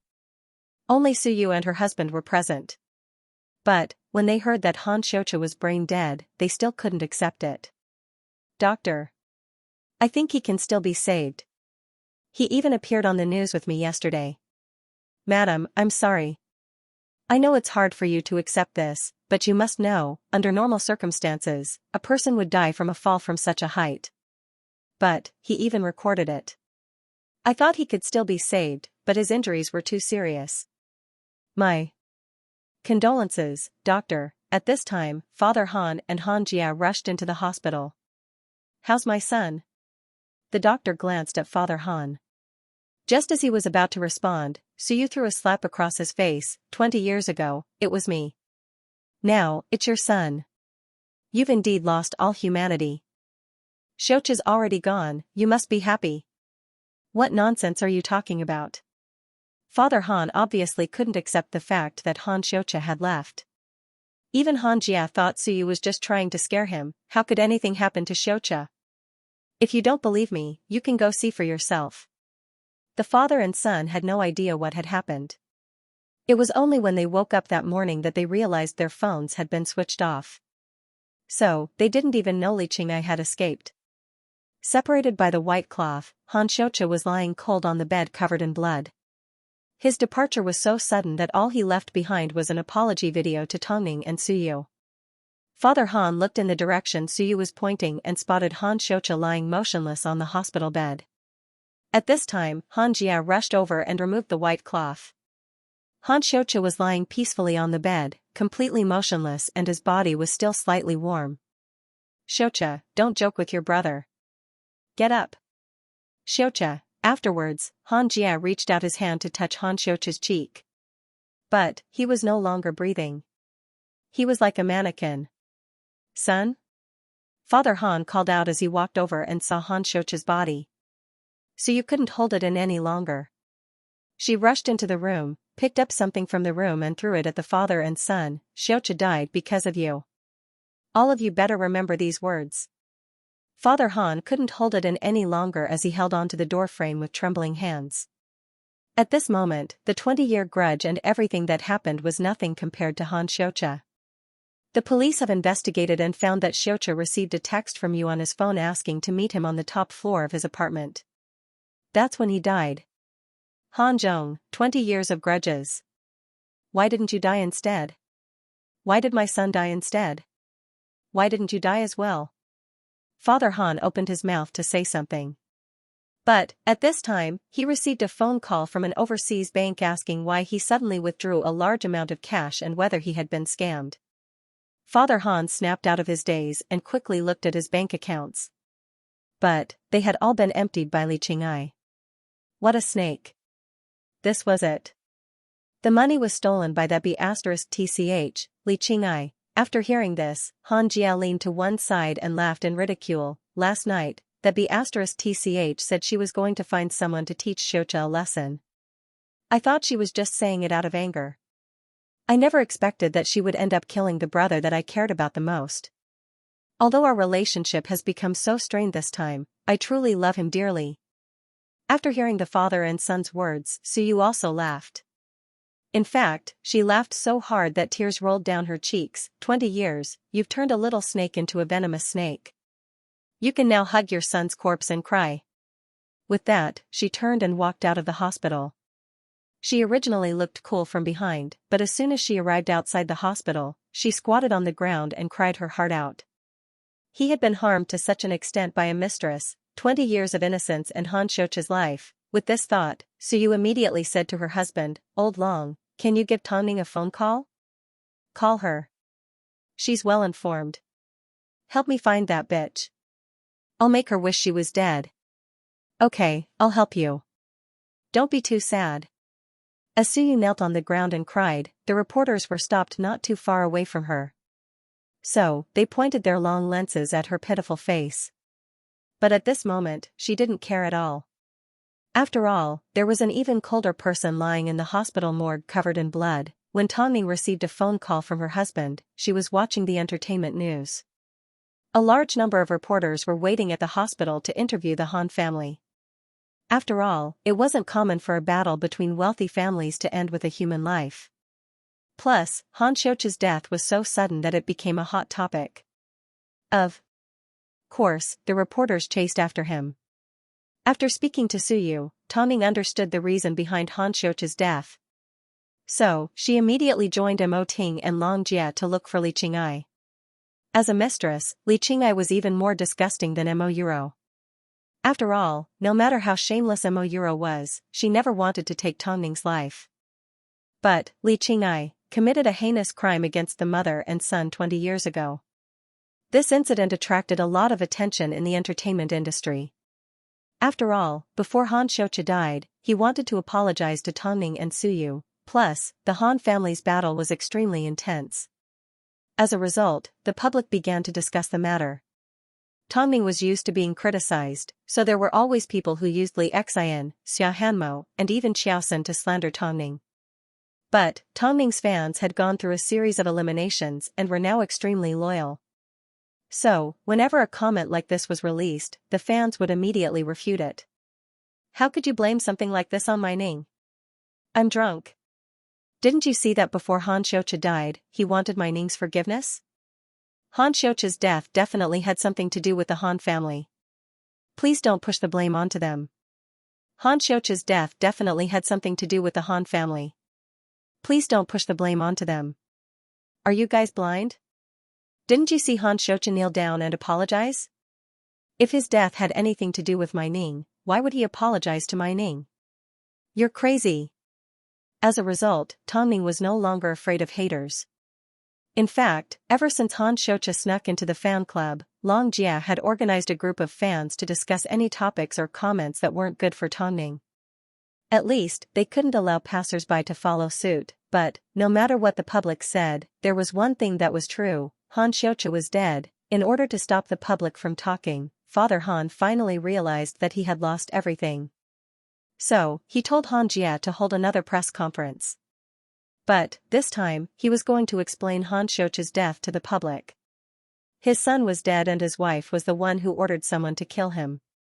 Worst of all, his wife ran away with the money. This had nothing to do with Suyu or Tongning. It was all because of one person, Li Qing'ai. Everything that happened today was because of Li Qing'ai. Perhaps it was because of his old age, but after one morning, Han Jie noticed that Father Han's hair had turned a lot whiter. "Father, are you okay? I think this is retribution," Father Han said. 20 years ago, I treated Suyu like that. So, God has come to punish me today. I lost my son and my fortune. Han Jie, do you know how much regret I feel?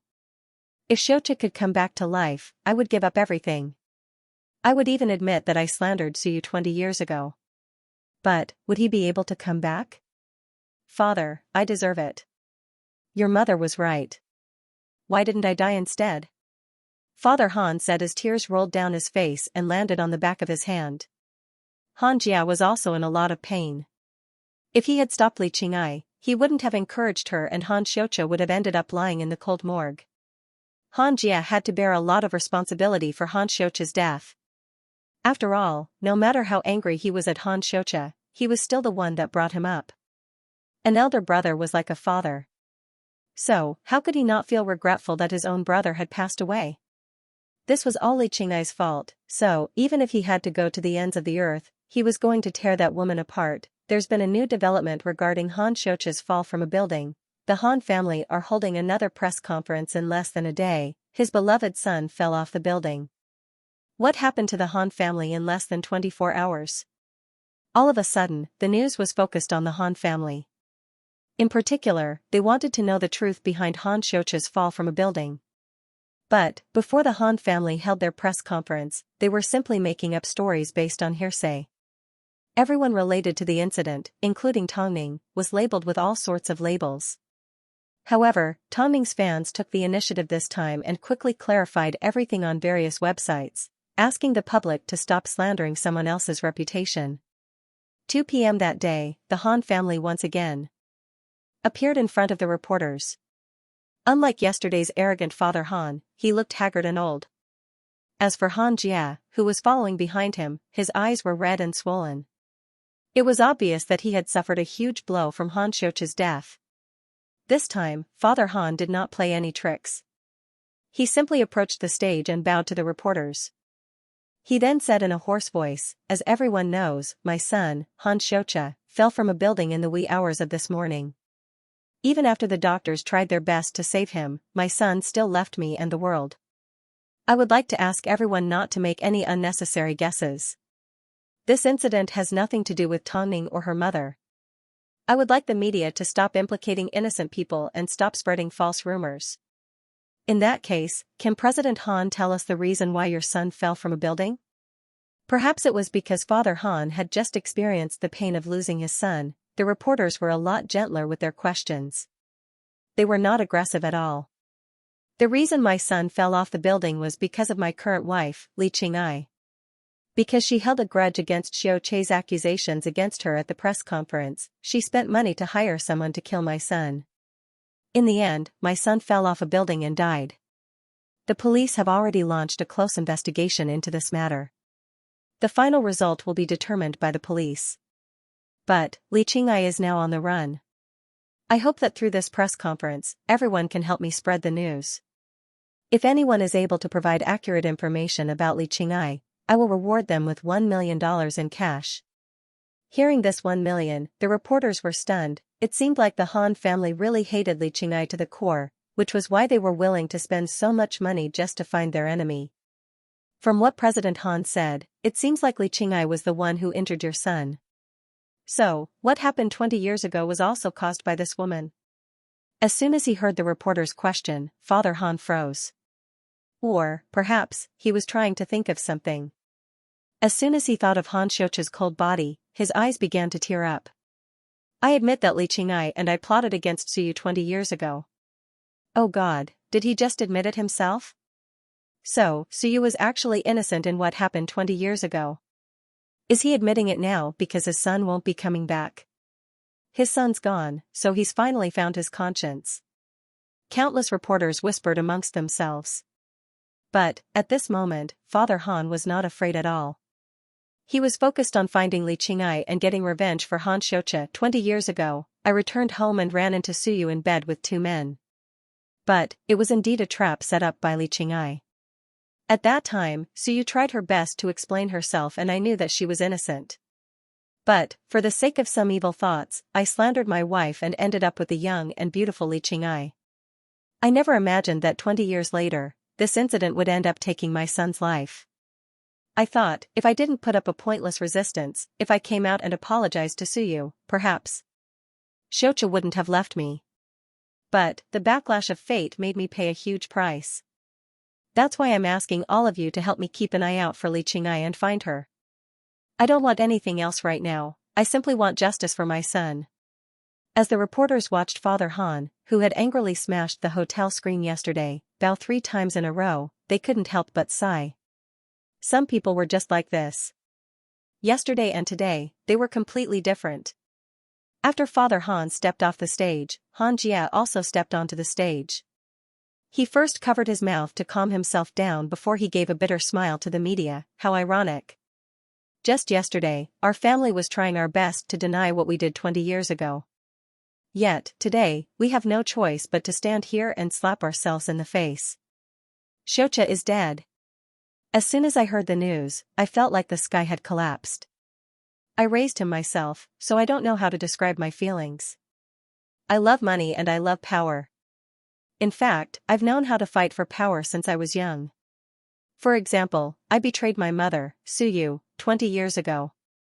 But Xianxia is no longer here. At this moment, I suddenly feel like nothing is more important than my brother's life. Money? Power? I don't want any of that.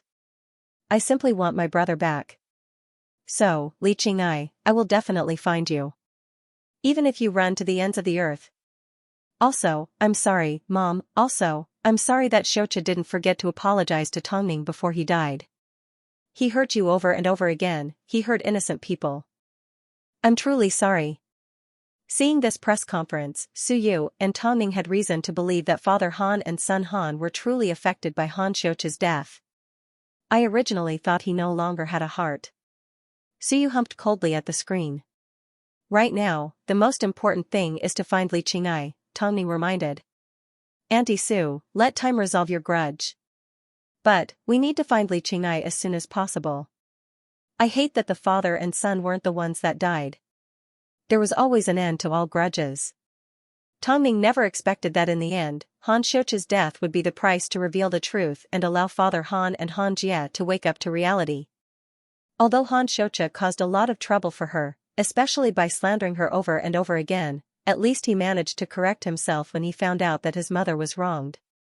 As for the way he knelt, he was covered in blood and left no room for escape. With this thought, Tongning took a deep breath. It was as if the past had turned to smoke.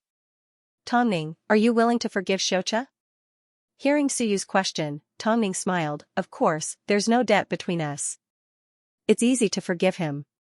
That evening, Mo Ting originally wanted to release a statement on Tongning's behalf.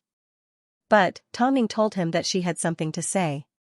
So, in the end, she used Mo Ting's account to release a statement, the dead are gone. That nail was too heavy. Everything in the past has turned to smoke in my eyes. I forgive you and I hope you can rest in peace. With such a heavy nail, no matter how deep the hatred between them was, it was enough to wipe the slate clean. Although Han Xianxia was despicable, I couldn't help but feel sad when I saw the video of his apology before he died. I originally thought that this man was a jerk that couldn't be saved, but who would have thought that he'd be able to turn the tables for me? Actually, Han Xianxia wasn't particularly despicable. Look, he didn't know that his mother was wronged, so he was led astray from a young age and misunderstood women. But, as soon as he found out that his mother was wronged, didn't he immediately turn around to help Suyu? Regardless, it's such a shame. Hayes, seeing that Tongning has forgiven him, I'm sure he can rest in peace in heaven. A heavy death erases all sins. I can only hope that he can be a better person in his next life. As for Han Xianxia, his actions after he fell from the building were too tragic.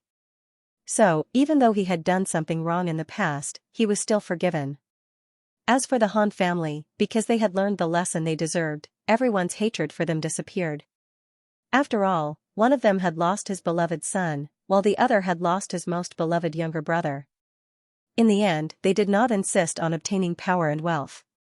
Instead, they threw everything away. Therefore, the most important thing now was to find Li Qing'ai, but how could a person planning to escape be found so easily?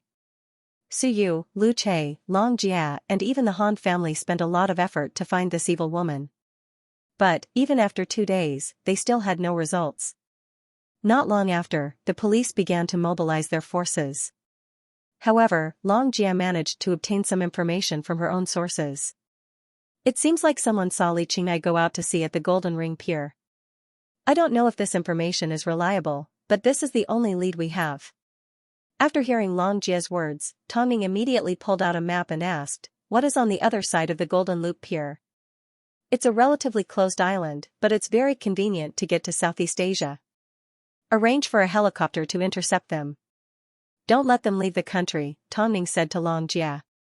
Tell Lu Che and Auntie Su about this. Carry it out in secret. Okay, Long Jia nodded. This wasn't an accurate piece of information, it was all up to luck. She could only hope that Han Xianxia's spirit in heaven would bless Long Jia with a successful intercept. Of course, they couldn't rule out the possibility that Li Qing'ai was trying to mislead them. But, the Han family promised that they would find this woman no matter where she went. After all, she had killed their son. How could they let her go so easily? 3 hours later, Long Jia returned with news that they had successfully intercepted Li Qing'ai at the pier. The woman was indeed smart and cunning. She actually pretended to be patient zero. Unfortunately, she couldn't escape Lu Chei's sharp eyes. Bring her back quietly. Don't hand her over to the police yet. Afterwards, Tong Ning notified Su Yu, Auntie Su, leave this matter to the Han father and son. All you need to do is keep an eye on them. Otherwise, you'll end up dirtying your hands. After all, they owe you. Su Yu thought about it and agreed. But, you need to tell the father and son not to injure her. After all, she will eventually be handed over to the police. Don't ruin your life for someone like that. I can't wait for them to ruin their life. Although Su Yu said this, there was no way she was going to allow her other son to be sent to prison. So, when she gave Han Jia a phone call, her tone was cold, but it was with good intentions. Tong Ning was the one that found her, so she will still be handed over to the police. If you're smart, don't do anything to her. After all, there are thousands of ways to torture a person. You guys owe Tong Ning another favor. Han Jia, what happened 20 years ago? I'll just take it that you were too young and made the wrong choice. I'll forgive you, but I won't accept you back. I just hope that you'll behave yourself from now on. After all, your brother is already gone. I don't want anything to happen to you. I understand. I won't make things difficult for Tong Ning again. Han Jia replied. A moment later, Su Yu hung up the phone. Meanwhile, Father Han looked at Han Jia with anticipation. She's been found. Han Jia replied. Tong Ning used her connections to help us find her. So, Father, let's do what we can and not cross any lines. In the end, Tong Ning still needs to hand her over to the police. After hearing this, Father Han nodded his head. I understand. As long as I can see this woman again, I will be satisfied. Because of the father and son's cooperation, Tong Ning asked Lu Chei to arrange for Li Qing'ai to be locked up in a quiet house nearby. Meanwhile, Li Qing'ai was simply locked up. No one used any force or mistreated her. There was only a door between them. Father Han wanted to rush into the house and snap the woman's neck. But, he couldn't do that because he still had a son to take care of. So, through the door, Father Han yelled at Li Qing'ai, USL*T. As soon as Li Qing'ai heard this familiar voice, she took a few steps back in fear. Why are you grabbing me? What do you want to do to me? Do you still have the nerve to ask? I didn't kill Han Xianxia. I simply sent someone to teach him a lesson. He was the one that struggled and ran away. It had nothing to do with me. After hearing this, Han Jia couldn't help but kick open the door and grab onto Li Qing'ai's neck. Would you believe that I'm going to strangle you to death right now? Li Qing'ai glared at Han Jia. She glared at him. You wouldn't dare. Even if you strangle me to death, Han Xianxia won't be able to come back to life. Since Li Qing'ai was on the run, it meant that she was prepared for what would happen if she was caught. Strangled? Wasn't that expected? There's nothing I wouldn't dare to do. Han Jia tightened his grip. As soon as he looked at Li Qing'ai's face, he would imagine Han Xianxia kneeling on the ground covered in blood. But, at this time, Father Han found a baseball bat from the house and swung it at Li Qing'ai from behind. After a painful cry, Han Jia immediately let go of Li Qing'ai and she fell to the ground twitching. He wouldn't dare, but I do, Dad, I'm already half dead. My son is dead, there's no reason I can't get justice. Father Han threw away the baseball bat and squatted on the ground. He then looked at Li Qing'ai. For 20 years, I ignored my conscience and treated you like a treasure. Yet, you actually killed my son? Li Qing'ai fell to the ground screaming in pain. If he hit her with the bat, she might not even be able to keep her legs. Li Qing'ai, let's go to jail together. But, I want you to be crippled for the rest of your life. This is the price you have to pay for killing my son. Li Qing'ai couldn't withstand the intense pain. And fainted. At this time, Father Han called the police and told them that he had turned himself in. Dad, why are you doing this? Han Jia hurriedly stopped him. You're my only relative now. Don't tell me you don't care about me anymore? Xiaojia, I've let you down and I've let your mother and Xiaoqia down. If I didn't do this, I wouldn't be able to take it lying down. So, please apologize to your mother for me. Everything I did to Li Qing'ai today was purely for my own sake. It has nothing to do with any of you. Dad, listen to me. Soon, the police arrived. Apart from taking Li Qing'ai away, they also took Father Han away. That night, the media quickly received news that Li Qing'ai's legs were broken by Father Han when she was arrested. Afterwards, Father Han turned himself in and sent Li Qing'ai and himself to jail. Although it's cruel, I will definitely slaughter the entire family of the person that killed my son. Good break. It's pretty environmentally friendly to deal with the garbage that you create yourself. A battle between the rich and powerful ended with 1 dead, 1 injured and 2 in prison. There are no winners. The one who suffered the most is Han Xiaoqia. The outside world was very sad about what happened to this family. They watched as a good family died and went to jail. Even so, Father Han still received redemption in the end and regained his conscience as a human. Han Jia was now all alone. Apart from dealing with Han Xiaoqia's funeral, he also had to hire a lawyer to help Father Han with his lawsuit. So, it could be said that he was the busiest person. As for Suyu, even though she said that she no longer accepted Han Jia, when she saw her son all alone, how could she stand by and do nothing? After all, out of the 4 of them, only 2 were left. No matter how much hatred she had, Papa Han's strike was enough to vent her anger. Father Han's motive was obvious. 20 years ago, he had broken her leg. 20 years later, he wanted Li Qing'ai to suffer the pain of not being able to walk freely. So, after struggling for a long time, Suyu gave Han Jia a phone call. I will help you deal with your brother's matter. You can focus on your father. Mom, Dad asked me to apologize to you. I got it, Suyu did not say anything else as she simply replied. But, now that Tongming was in prison, no matter how much hatred she had, it was time for it to dissipate. After receiving Suyu's response, Han Jia finally felt a little better. So, he personally called Hai Rui to thank Tongming and Mo Ting. After all, Tongming was the one that helped him find Han Xiaoqia, so he was going to remember her kindness. I never expected that Father Han would end up doing what he did. That night, when Tongming heard that Han Jia had called her to thank her, she couldn't help but sigh. I thought the father and son would, at most, scare Li Qing'ai a little. Father Han did indeed find a mistress and made a lot of mistakes. But, from start to finish, he never showed that he cared about money. He actually cared about Han Xiaoqia a lot. He just wasn't good at expressing it. His son was killed by his lover. No father would be able to take this lying down, Mo Ting said as he placed his gaze on his 2 sons and Yan Er. From now on, no one will ever cause trouble for me again. But, for some reason, I feel like having Han Xiaoqia nitpick on me isn't a bad thing. After all, if he was dead, then, there would be nothing left. But, no matter what, Suyu's injustice had been cleared. For her, this was undoubtedly a release from the shackles in her heart.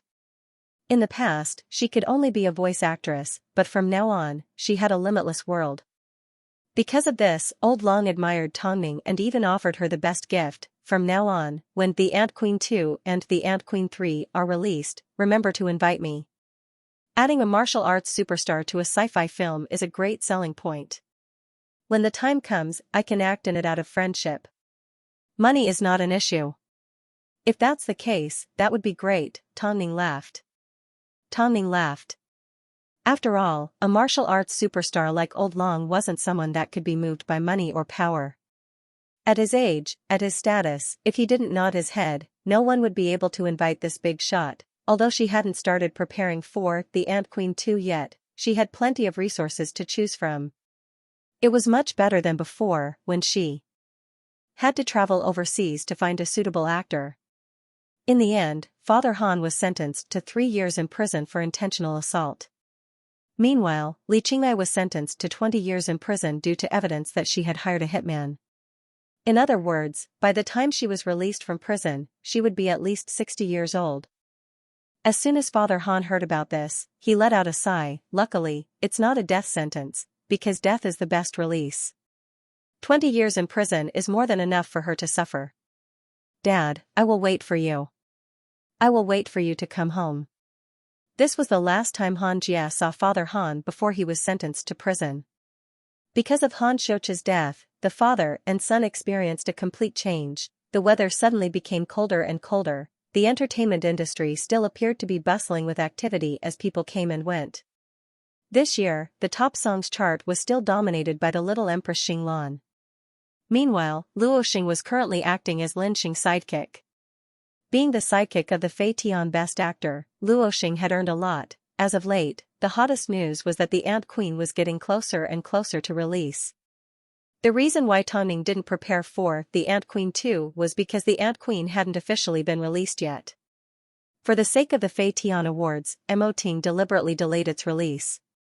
But, surprisingly, the film's popularity did not drop. Awards ceremonies were being held on all the major platforms, but none of them caught Tongning's attention. Her biggest wish this year was to help Xiaosan win back the Best Director award that was supposed to belong to him. On the eve of the release of The Ant Queen, it started snowing in Beijing. Under the cover of the cold winter, Tongning fulfilled her promise and booked all the theaters in the country so that her fans could see the film that she and Xiaosan had spent so much time and effort on.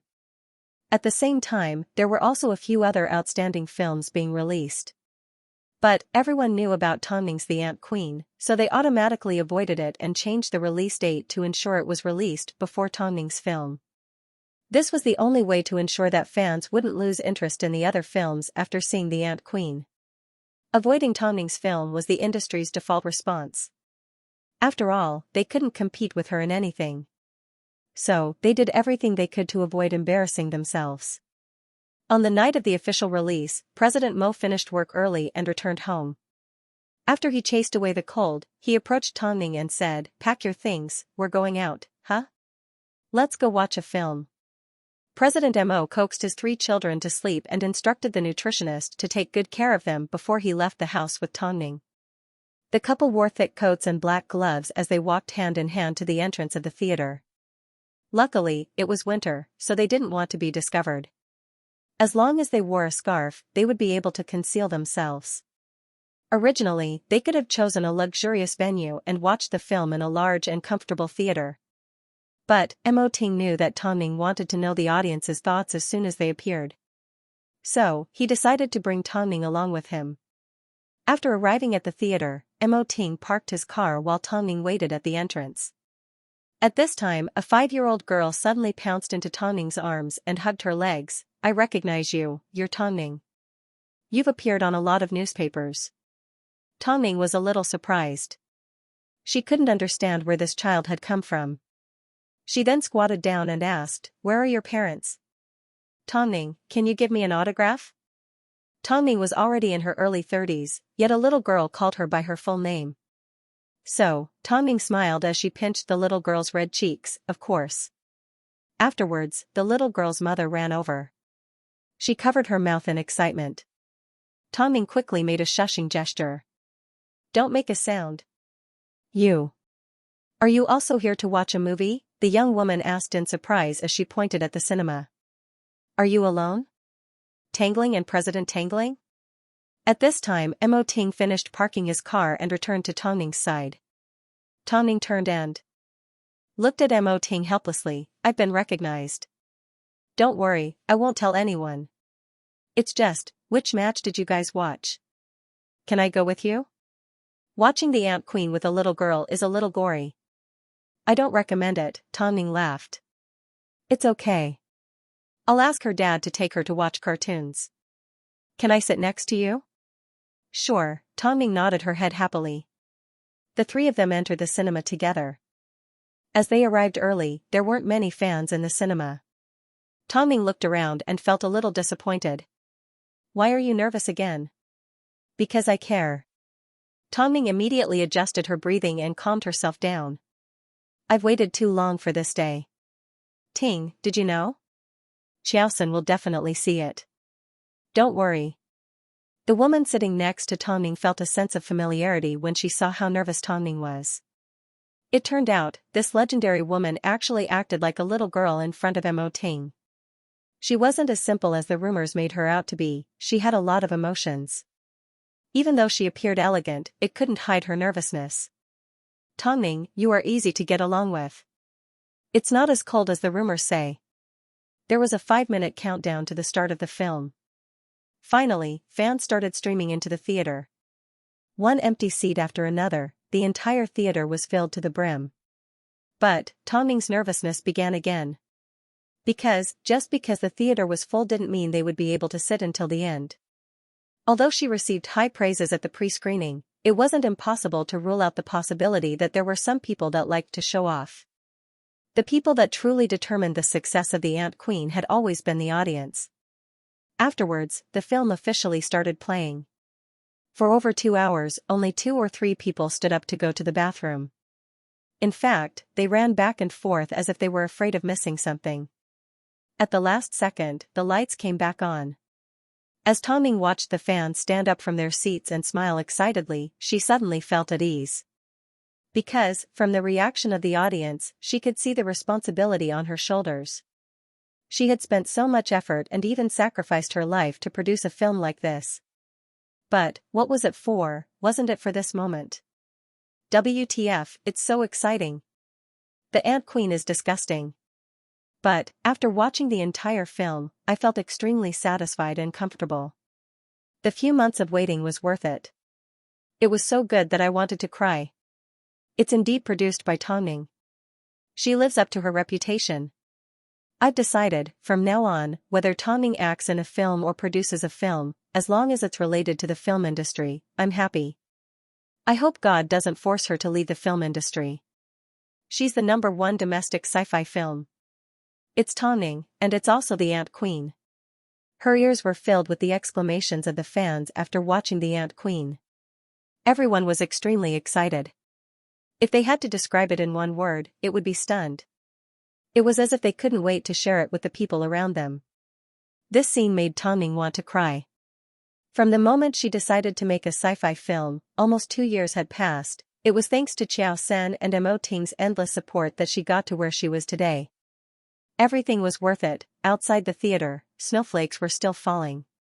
But, because of the screening of the Ant Queen, the theater was bustling with activity. It had been a long time since something like this happened. The last time something like this happened was when Hai Rui released a trailer for the Ant Queen. Indeed, the only person that could surpass Tongming was herself. Please, Tongming, make as many films as possible. Make 2 every year. Tongming, nothing can stop you from being my goddess. Seeing the overwhelming amount of comments online, Tongming was satisfied. So, she left the theater with Mo Ting. However, at this time, Mo Ting discovered a frozen baby by the side of his car. What's wrong? Seeing this, Tongming immediately ran over to his side. She watched as he bent over and picked up the baby. Whose child is this? Mo Ting shook his head and looked around. He did not see anyone suspicious, so he concluded that the baby was an abandoned child. Let's take her to the hospital first. I'll ask Lu Che to get in touch with the cinema surveillance cameras and find the child's parents. Okay. The couple quickly rushed the child to a nearby hospital. After the doctor's timely rescue, the child's life wasn't in danger, but there were other problems. Sir, this child doesn't seem to have any birth defects, but there are a lot of injuries on her body.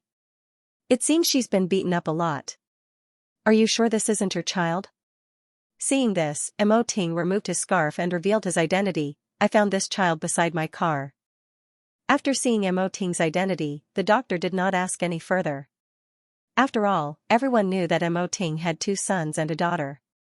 So, the child's identity was still up for investigation. Of course, if the man was Mo Ting, then the woman behind him would naturally be Tongming. Due to Mo Ting's authority, the doctor did not announce their visit. After confirming that the child had recovered, he said to the couple, since this isn't your child, I suggest you call the police and let them handle it. That's the best way to handle it. Tongming looked at the little girl lying on the hospital bed. She was only a little older than Yan Er. She wondered how heartless a mother would be to abandon her own child. Meanwhile, Lu Che retrieved the surveillance footage from the cinema's parking lot. President, according to the footage, we discovered that the person that left the child beside your car was the supermodel Liang Yongyu. The model that's been in a relationship with a rich businessman. Contact her manager and tell her to come pick up the child, Mo Ting instructed. Okay, President.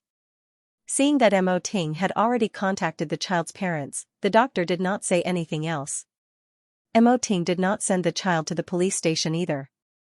Otherwise, the newspapers would be in an uproar the next day.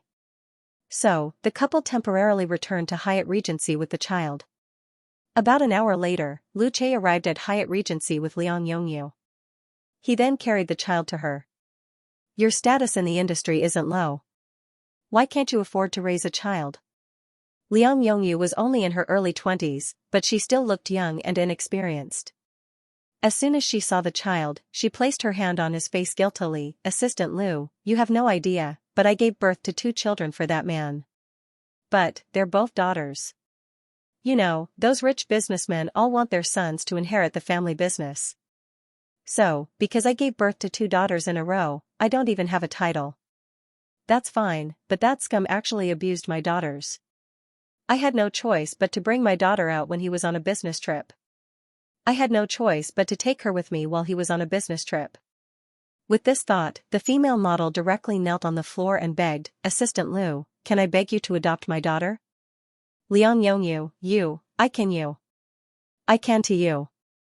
With. After all, there were too many people in the industry that knew how to put on an act. I'm begging you. I'm begging Tongning. I'm begging President Mo. I saw President Mo's car today and recognized it. That's why I left my daughter beside his car. I can give you money. I simply want my child to live a safe and sound life. Liang Yongyu's tear-stained face was moving. But, Lu Che understood one thing, in the industry, the prettier a person was, the more vicious they were. So, even though Long Jia had once been bullied because of her gender, Lu Che couldn't be easily fooled. Afterwards, Lu Che relayed Liang Yongyu's words to Mo Ting and Tongning. President, Madam, that's what happened. She married a rich businessman but was asked to have a child first. Only by having a son can she enter a wealthy family? Tongning shook her head helplessly. Every woman wants a long-term meal ticket. That's why they waste their youth and pride. This Liang Yongyu's words are full of loopholes. Go and reject her, Mo Ting said. She chose the rules of the game herself. Yes, President. After receiving his instructions, Lu Che left Hyatt Regency. At this time, Tongning had a complicated expression on her face. Her instincts told her that the situation wasn't as simple as it seemed. What if it's true? Tongning suddenly asked. Then, the child will either be tortured to death or stolen by Liang Yongyu and freeze to death. Why should the child take responsibility for the adult's mistakes? After speaking, Tongning turned and looked at the 3 children in the nursery. Everyone has their own fate and they have to bear the consequences. Go have a bath and get some rest. Mo Ting comforted. It wasn't that Tongning was a saint. This was a feeling that only someone with a child would understand. Of course, if everyone came looking for her when they were in trouble, she wouldn't be able to worry about them all even if she had 10 hearts. Lu Che quickly relayed the couple's words to Liang Yongyu. Since you gave birth to the child, you have the responsibility to take good care of it. No matter what your situation is, it's irresponsible for you to leave the child by the side of the car. I'm sorry, but it's not appropriate for the president and madam to interfere with other people's family matters. Please leave. After hearing this, Liang Yongyu looked at Lu Che in despair. She once again knelt in front of Lu Che. I know I'm young and inexperienced and I made a mistake, but the child is innocent. If that person finds her, she'll definitely die. I beg of you. Why don't you look for someone else? No one is willing to help me. Liang Yongyu burst into tears. I beg of you. How can you expect someone else to take care of the child that you gave birth to? Lu Che asked calmly. This is a life, not a cat or a dog. This isn't a vegetable on the streets, this is a living person. How can someone agree to this? Miss Liang, please don't force me. Please reconsider. I beg of you, Lu Che shook his head, you can give up everything and run away with your daughter. But, you're greedy for what you have right now and want someone else to take care of your daughter for you. Don't you think that's too much? Miss Liang, please leave. Lu Che rejected Liang Yongyu decisively. Lu Che decisively rejected Liang Yongyu. Even though his heart ached for the child, it wasn't something that he could help just because he had good intentions. Seeing that she couldn't beg Lu Che, Liang Yongyu had no choice but to leave in despair with her daughter in her arms, but, just as Tongning expected, she placed the child somewhere else and tried to find someone to take care of her. Lu Che followed Liang Yongyu the entire time and watched as she abandoned the child. So, he waited for 3 hours, but Liang Yongyu did not return. In the end, Lu Che had no choice but to follow Tongning's instructions and carry the child back to Hyatt Regency. We don't meet the criteria to adopt, so we need to find a good family for the child. Of course, we need to first verify that everything Liang Yongyu says is true. Otherwise, return the child to the father, Tongning instructed Lu Che carefully. Yes, madam. Also, we can't let Liang Yongyu know about this. That's natural. Of course, Tongning had no idea that this incident had planted a seed of hatred in Liang Yongyu's heart. To Tongning, she saved the child. But, to Liang Yongyu, Tongning was the one who did nothing to save the child. As a result, Liang Yongyu had no choice but to abandon the child. Speaking of Liang Yongyu, everyone in the entertainment industry knew that she came from a beauty pageant and gained fame with a single dance at a banquet. As a result, she caught the eye of the heir of a diamond kingdom and became his mistress. Who would have thought, the story of a gifted scholar and a beautiful woman was actually bound by the shackles of the world? A wealthy family, of course, had more fights. And, a son was the easiest tool for a woman to gain a foothold in. Liang Yongyu took a huge risk to give birth to 2 children for the heir of a diamond kingdom. But, because they were daughters, she ended up being despised. After Lu Che's investigation, he discovered that the Zhai family from the Diamond Kingdom were indeed interested in men. Liang Yongyu did indeed give birth to a daughter, but she died before she was even half a year old. From this, it seemed, Liang Yongyu wasn't lying. Only those that experienced it would know how deep the waters of the rich and powerful were. One day after the incident, Liang Yongyu did not return to the place where she abandoned the child. From the looks of it, she had completely given up on her daughter. Or, perhaps, she felt that rather than staying in the Zhai family and being tortured to death, she might as well leave the child to fend for herself. Perhaps, a kind-hearted person would take care of her. Since that's the case, hand the child over to a needy couple. Don't tell anyone about this. I will arrange it properly, madam. A few days later, Lu Che told Tongning that he had already arranged the best place for the little girl. She had been adopted by a well-educated couple. The couple loved the little girl, so they agreed to treat her like their own. Just like that, the incident came to an end. Tongning didn't bother to remember the snowy night of the Ant Queen's premiere, when a woman knelt on the ground and begged them. But, even until the very end, Tongning did not relent. Perhaps, she would soon forget about it. But, for Liang Yongyu, it was an unforgettable hatred. 5 days later, the nationwide box office statistics revealed that the Ant Queen had already surpassed $1.4 billion. It broke many records and was highly praised.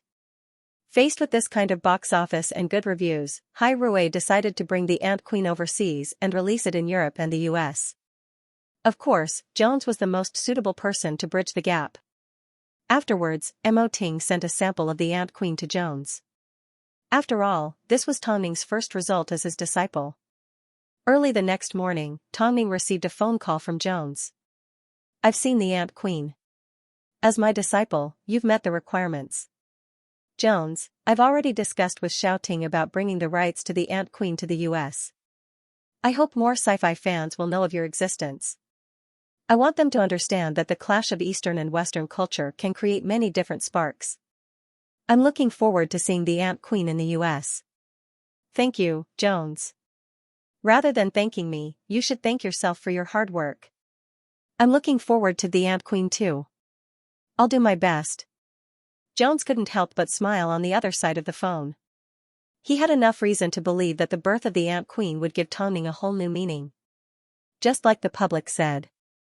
Apart from her other roles, just the fact that she's the producer of the Ant Queen is enough for her to be proud of for the rest of her life. The Ant Queen is indeed the best sci-fi film in the country. No, it's one of the best films in the country. Before Tongning filmed the Ant Queen, I didn't believe that we had a place on the international stage. But now, I'm confident that even if the Ant Queen doesn't do it, Tong-ning's other films will. It's just a matter of time. I'm so happy that when other countries mention that we have Triple X and his film becomes famous on the international stage, we can also proudly say that we have Tong-ning. Afterwards, the TV began to play some interviews with passers-by.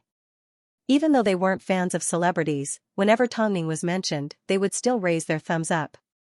Is she the producer of the Ant Queen? She's quite impressive. Of course I know her.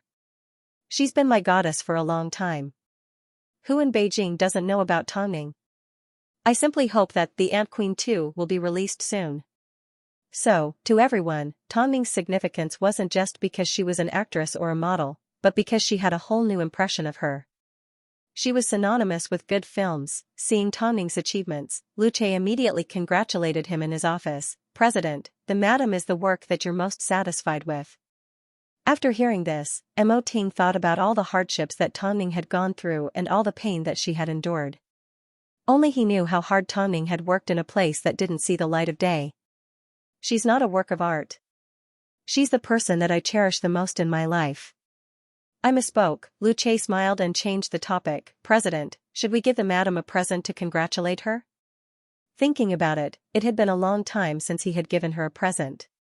But, he knew that she definitely wouldn't like ordinary things. For someone like Mo Ting, who always had a plan, the most difficult thing in the world was to give Tong-ning a present.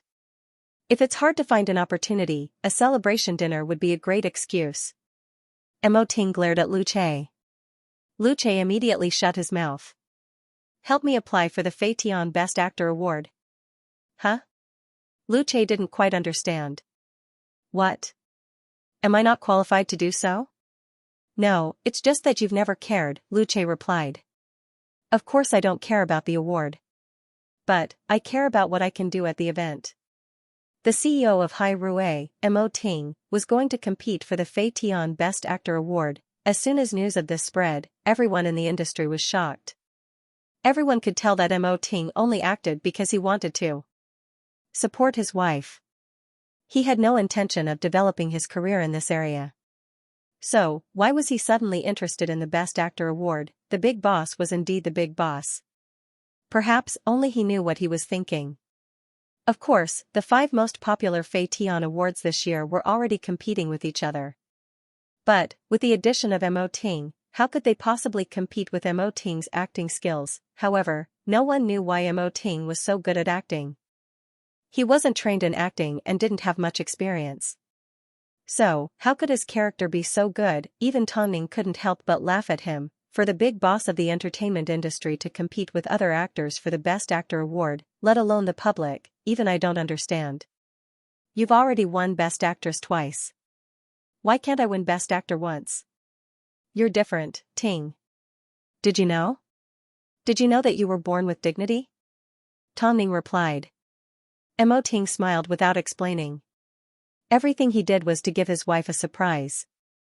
Just as the Fei Tian Awards were about to start voting, Bai Qindong and Xianxia received good news. They were about to hold their engagement ceremony. Although Tong-ning rarely heard from Xianxia because she was with the weirdo Bai Qindong, she was still happy that their relationship had come to fruition. The ceremony was to be held on a private island in a week's time. This was in line with Bai Qindong's style of doing things. He was a weirdo to begin with, so no matter what he did, it wasn't surprising. But, after the invitation was sent out, Han Xianxia still gave Tong-ning a phone call. Ningjia, although I really hope that you can attend my engagement ceremony, Han Yufan will most likely be there too. He's truly changed. But, I'm still worried that the two of you will feel awkward when you meet. After hearing Han Xianxia's words, Tong-ning turned to look at Mo Ting, who was sitting at his desk. She thought to herself, Han Yufan and she were no longer in the same world, so why should she mind? So, she calmly replied, I definitely won't be late for your big day. Then it's a deal. See you next week. President Mo was sitting not too far away. Although his eyes were focused on his documents, his ears had already perked up when he heard Han Yufan's name. You're not going to ask for my opinion before agreeing? Hearing Mo Ting's sudden words, Tong-ning was confused. I just might bump into a stranger. I don't think I need to ask for your opinion, right? For Tong-ning, the past was a thing of the past. She was now a mother of 3 children.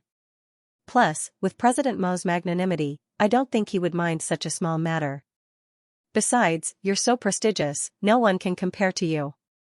Giving me so many compliments only makes me more suspicious. Mo Ting withdrew his gaze and returned it to the documents in front of him.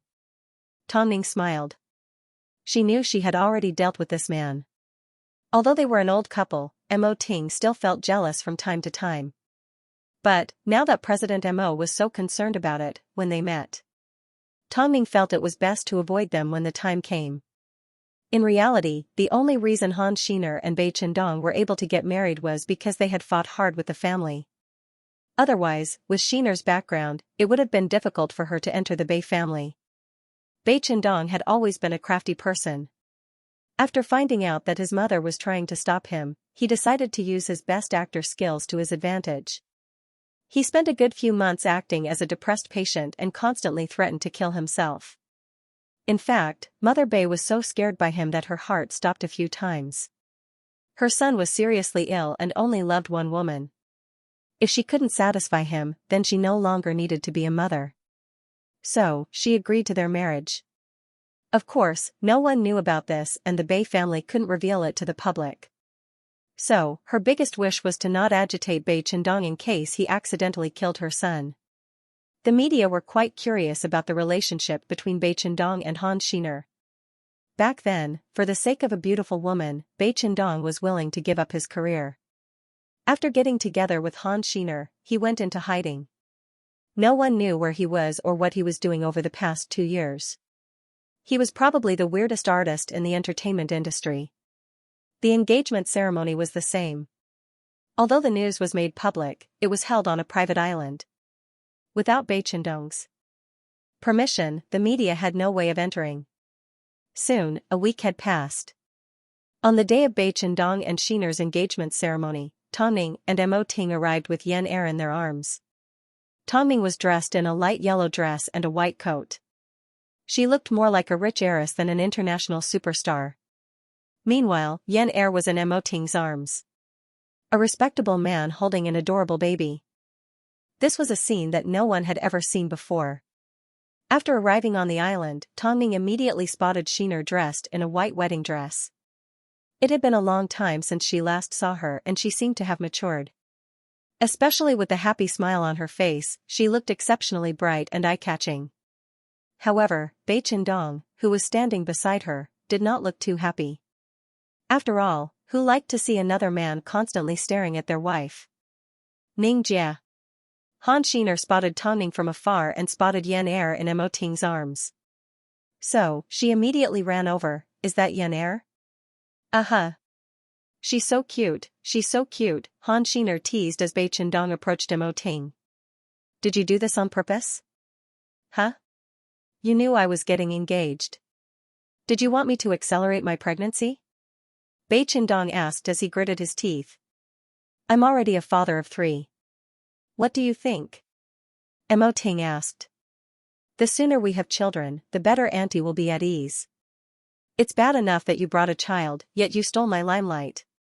Although the 2 cousins each had their own style, when it came to overall strength, Mo Ting was still superior. Bai Qindong's main advantage lay in one word, strange. The 3 chatted and laughed.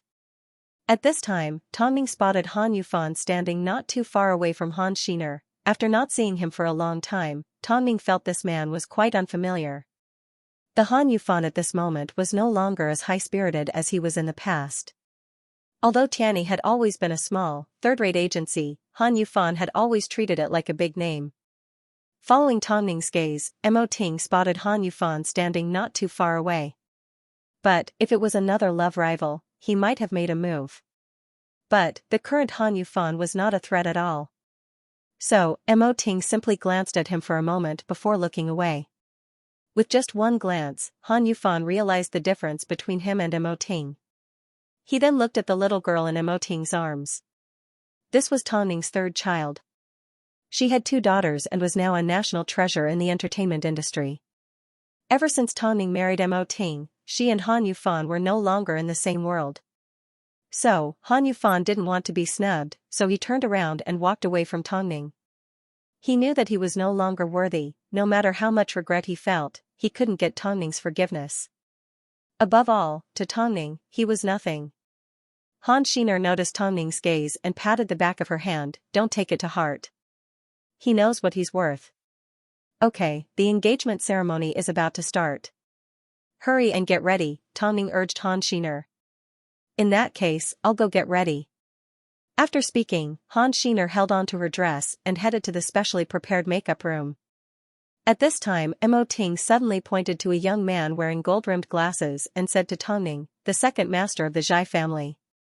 He's the one that Liang Yongyu climbed up to, isn't he? But, look at his female companion. She brought someone else with her. Tongning looked at the second master of the Zhai family and smirked. I'm afraid, even if Liang Yongyu gave birth to a son, he wouldn't get the status. For the Zhai family, the person they brought out and the person they raised at home are two completely different people. No wonder their daughter has no status, Tongning shook her head. The Zhai family completely treat women like tools to play with. Perhaps, the upper class had an unimaginable level of corruption. There were plenty of people like the Zhai family. Even if their husband was rich, the wife couldn't do anything about it. As long as they had control over the finances, they could turn a blind eye to their husband's affairs. I pity her two daughters. I hope Liang Yongyu can give birth to a son soon. If it's a daughter, I don't know where she's going to throw her away. Liang Yongyu was indeed going to give birth to a son, but that was a matter for another time. Tongning and Mo Ting didn't want to interact with people from families like that. In fact, they looked down on each other.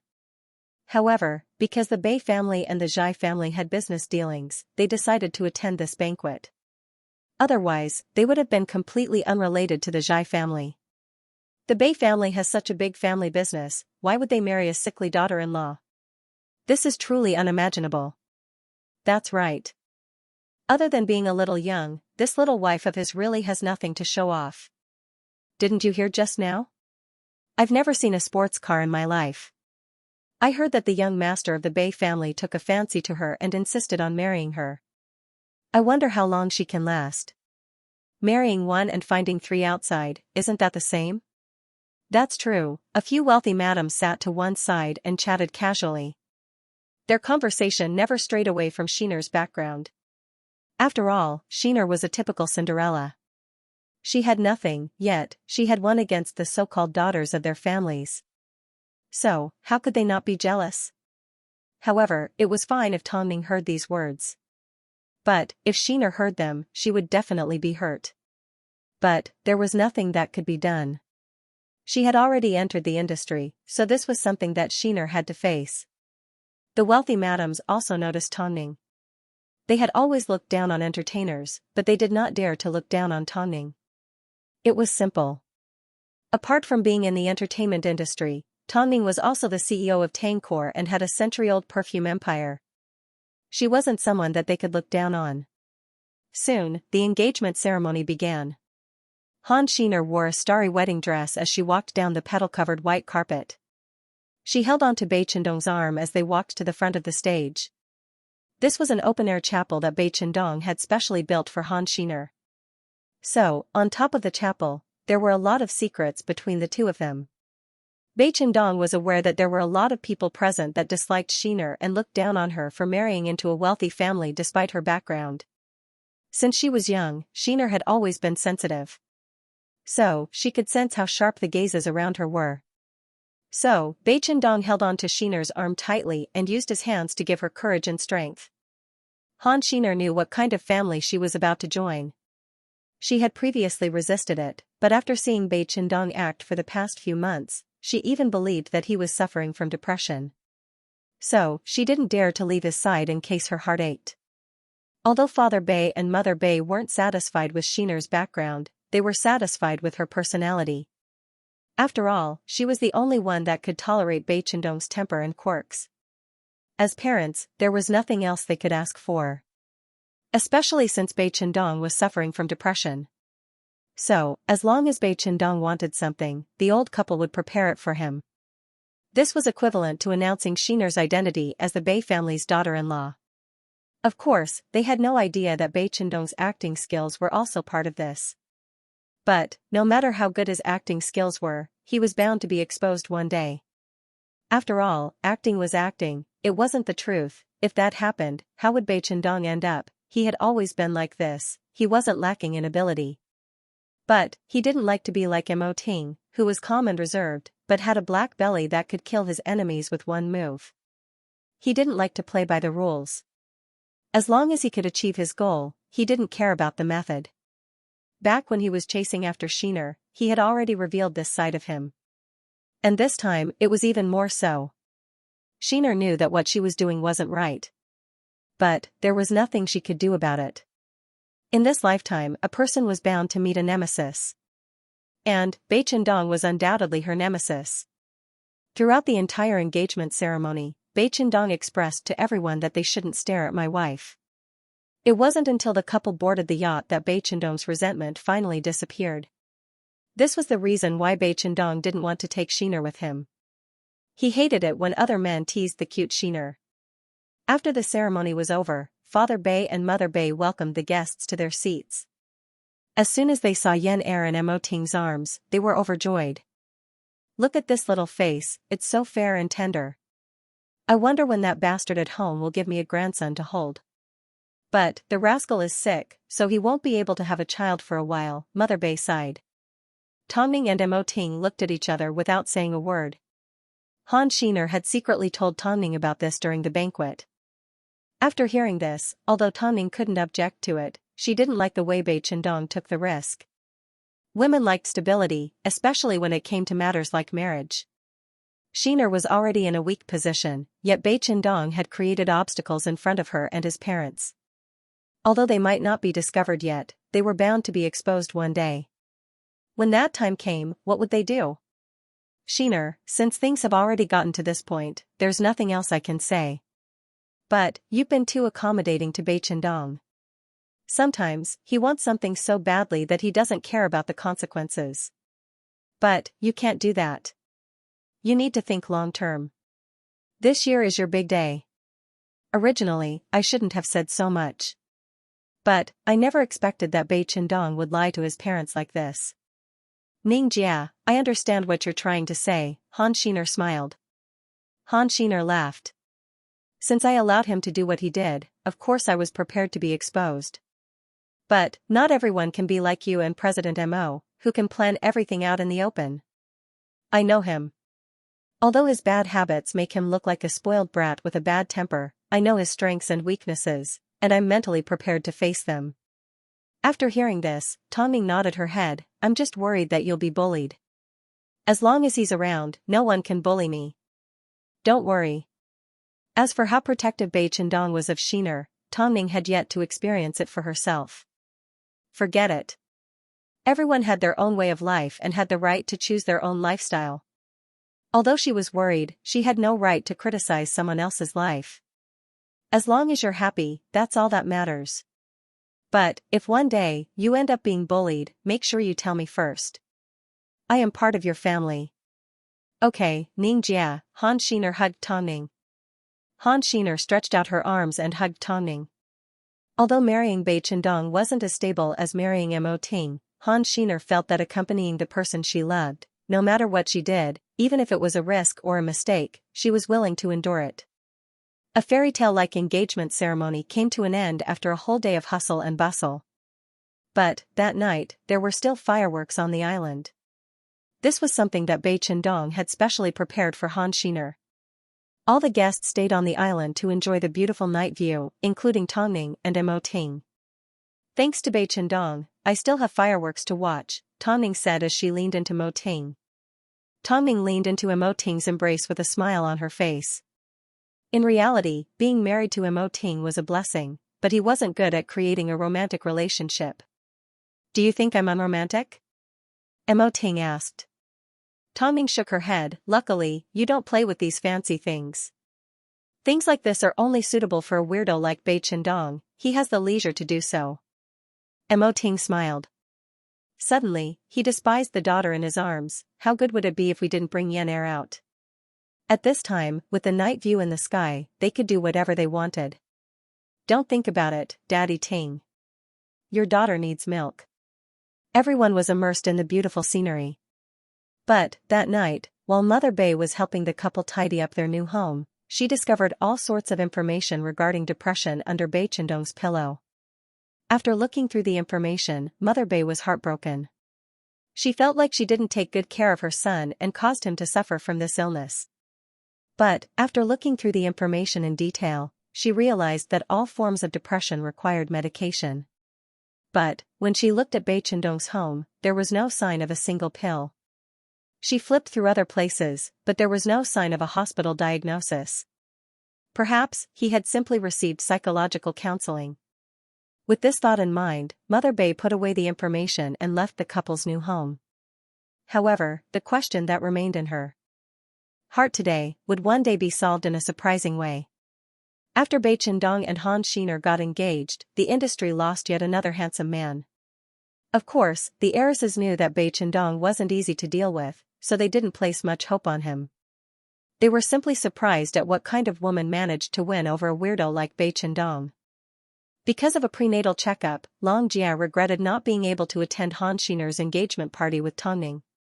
But, after finding out that Bei Chendong had faked his illness to gain his parents' approval, Long Jia had a different opinion of Tongning. I know you like to be honest and have zero tolerance for lies. But, when it comes to interacting with your family, do you really tell them everything?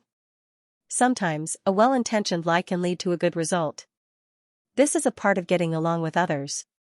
On the day of the engagement party, there were a lot of gossipy women that criticized Xiner.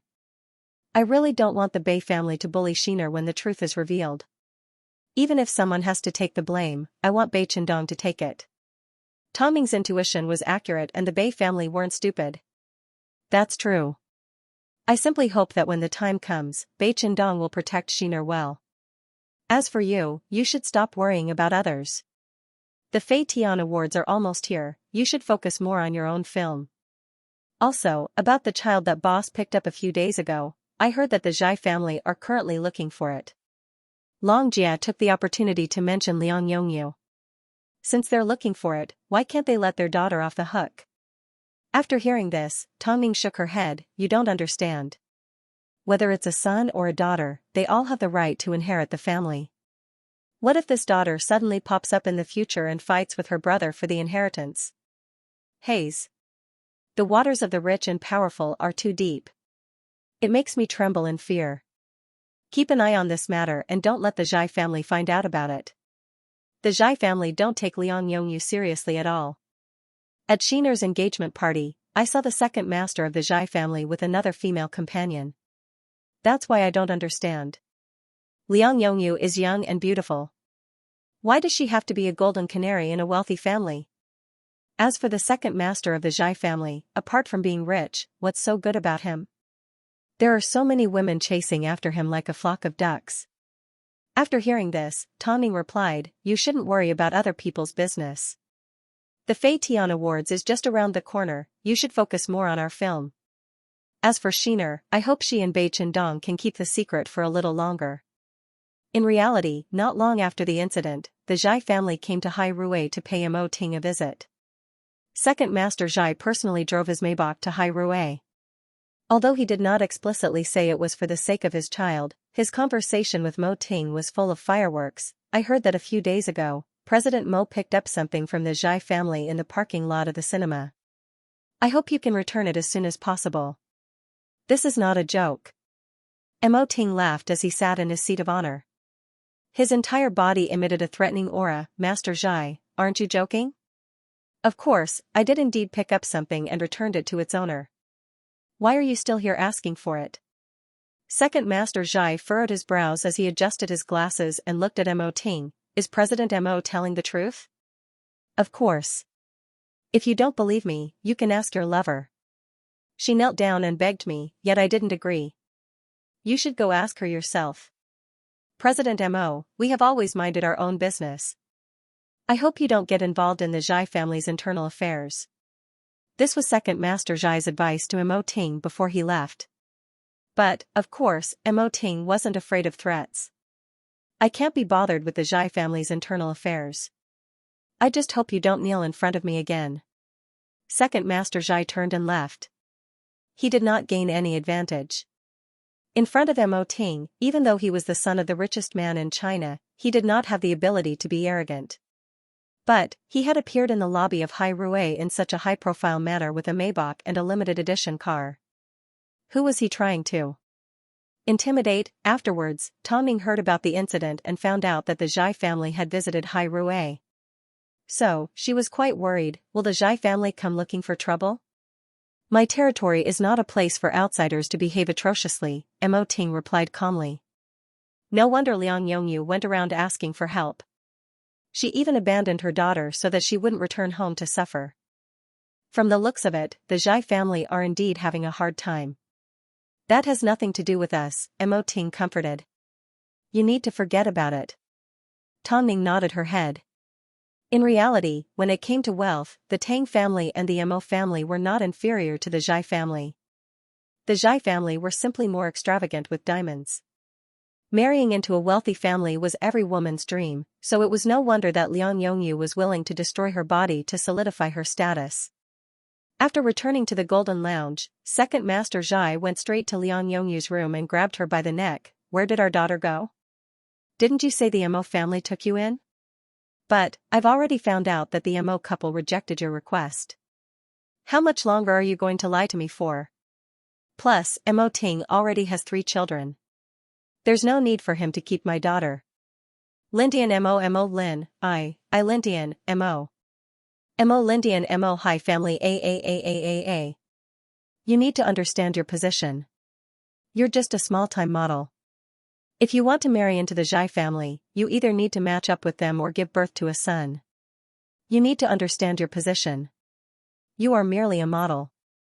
If you want to enter the Zhai family, you either need to match them or give birth to a son. Lin Tian, listen to me. I will work hard and give birth to a son for you. Before that, you'd better behave yourself, Second Master Zhai said before he turned around and left, leaving Liang Yongyu sobbing on the ground. But before that happens, you better behave. After speaking, Second Master Zhai turned and left, leaving Liang Yongyu crying on the floor. If she gave birth to a daughter, then she could forget about entering the Zhai family. It was time to think of a solution. She didn't want to get involved with the richest and wealthiest families. Those that had tens of millions of dollars with a wave of their hands were enough to make her feel like she was living in a drunken dream. Soon, the nominees for the Fei Tian Awards were announced.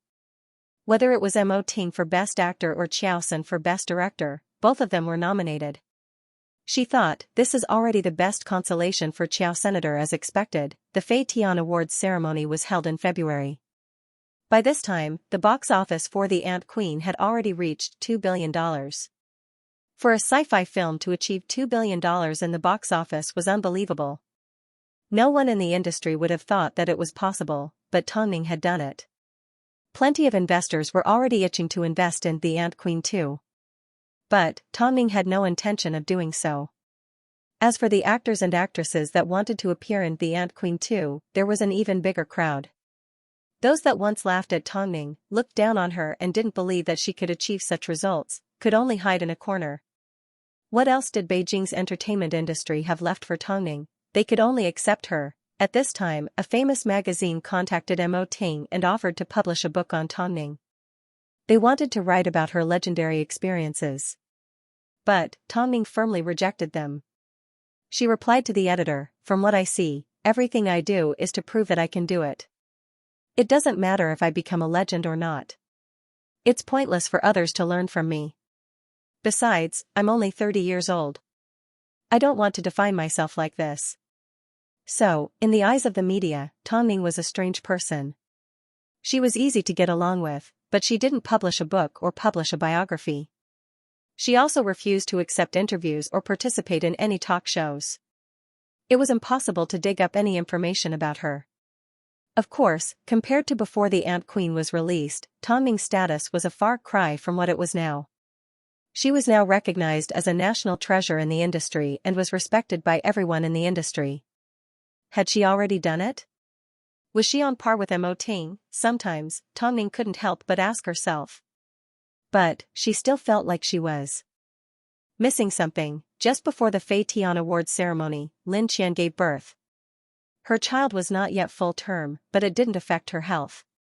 Because Motherly took good care of her, even after giving birth, Lin Qian gained a lot of weight. Tongning and Long Jia visited her at the hospital. When they saw that she had given birth, they were happy for her. Congratulations, you've joined the ranks of moms. You're about to have your second child. How can I compare to you? Lin Qian laughed as she looked at Long Jia's stomach. Where's Li Jin? I'm at the base. I couldn't make it back. Although her father and child weren't by her side, Tongning could tell that she had no complaints towards Li Jin. Although he hasn't given me much warmth, he has given me enough pride. I'm sure our children will look up to him as a role model to be strong and courageous. Then, are you still coming back to the industry? But, hasn't Hai Rui already taken back Superstar Media? Lin Qian asked. You've already sold your shares to me. Ever since the Ant Queen exploded in the box office, Hai Rui's board of directors have turned a blind eye to everything I do. I'm sure they won't object if I bring it up, Tongning replied. That's why I've decided to let you guys manage it. After all, there are too many talented people in the entertainment industry that are being overlooked. I still hope to train a few more Luoxings and Xinglans. Don't you need an assistant? Don't I already have a manager? Tongning smiled.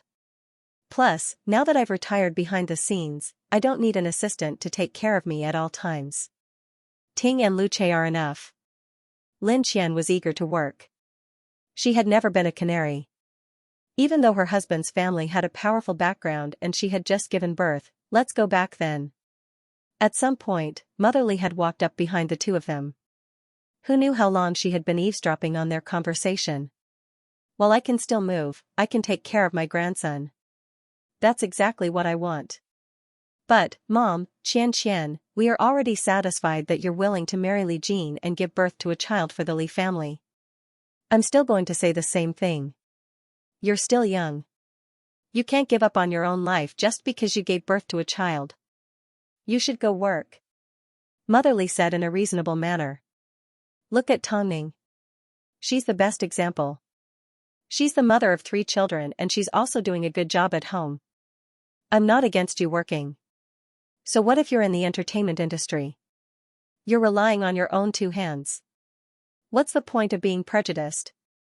Lin Qian felt that the most rewarding thing in her life was meeting the Li family. She had such a good husband and a mother-in-law that treated her with sincerity. Mom, thank you. I should be the one thanking you. At a time like this, Li Jin wasn't by your side. As your mother, I know how you feel, but you didn't complain. You're a good child that deserves my love. Tongning looked at the mother-in-law and daughter-in-law and smiled as a warm feeling flowed through her chest. Meanwhile, Long Jia was extremely envious. After all, she had experienced Mother Lu's oppression before, so she knew how difficult it was for a mother-in-law and daughter-in-law to not get along. Hurry up and take care of your body, then go out to work happily. Of course, this was also the first time Long Jia found out that Tongning had plans to hand Superstar Media over to them. But, after the incident with Han Xiaocha, it was still a sore spot for her to manage a newcomer. In another 2 days, it was time for the annual Fei Tian Awards ceremony. Another gathering of superstars.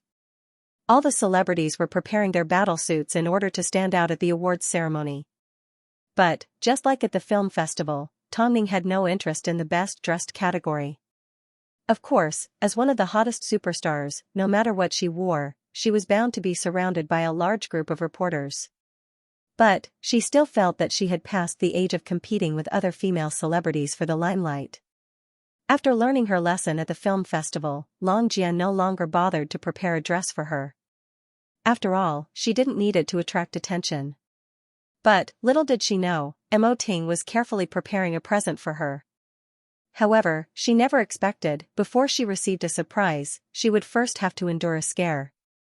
The night before the awards ceremony, Han Xiner suddenly gave Tongning a phone call. Ning Jia, what is it? Has Bai Qingdong been exposed for pretending to be sick? Tongning subconsciously assumed that this was the reason. But, Han Xiner shook her head. I'm pregnant. Han Xiner said in a low voice. That's a good thing. Why do you sound like that? Why are you so upset? But, my mother-in-law insisted that I get an abortion. She said that Donggu is suffering from depression and has been taking medication for a long time. It will have a huge impact on the child, so I can't keep it. This was a trap that Bai Chendong had dug for himself. So, what's Bai Chendong's attitude towards this? Of course he wants me to keep it. Although my mother-in-law hasn't said anything yet, I'm sure she thinks I'm immature, Han Xiner replied in a slightly wronged manner. Actually, I can tolerate all of this. I simply want to find someone to talk to. Xiner, marriage is a matter between two people. Bai Chendong isn't young anymore. This is a responsibility that he needs to take on. You shouldn't be the only one suffering, Tongning said firmly. Resolve it as soon as possible. Otherwise, if things get out of hand, it will be harder to deal with. I understand, you don't understand. Tongning didn't say this out loud. But, no matter how worried she was, she couldn't criticize someone else's life. All she could do was comfort Han Xiner. Apart from this, what else could she do? After returning home, Mo Ting found Tongning sitting on the sofa in a daze. He couldn't help but ask, what happened? Tongning told him about Han Xiner's pregnancy and how much she despised Bai Chendong. After hearing this, Mo Ting laughed. Did you think that Bai Chendong wouldn't be able to protect Xiner? At least, based on the things he's done so far, I don't have any trust in him. Tongning shrugged. Don't worry, okay? I don't care, Tongning said as she stood up helplessly and headed for the bathroom to run a bath for Mo Ting. At this time, Mo Ting pulled out his phone from his pocket and gave Bai Chendong a phone call. Can you sort out your family matters properly? Do you need me to teach you? No, why are you calling me in the middle of the night to educate me? The fact that you faked your illness made it impossible for Han Xiner to get pregnant. She even called my wife to complain. What right do you have to make my wife worry about your family matters? Mo Ting asked straightforwardly. Do you want me to step in and deal with Auntie? Bai Chendong exploded in anger. It was bad enough that his wife didn't tell him about it, but she even went to look for Tongning. Now, Mo Ting was scolding him to his face for causing Tongning to get tired, yet, he couldn't refute Mo Ting at all. He couldn't stand on his own 2 feet. With this thought, Bai Chendong put down his phone and returned to his bedroom.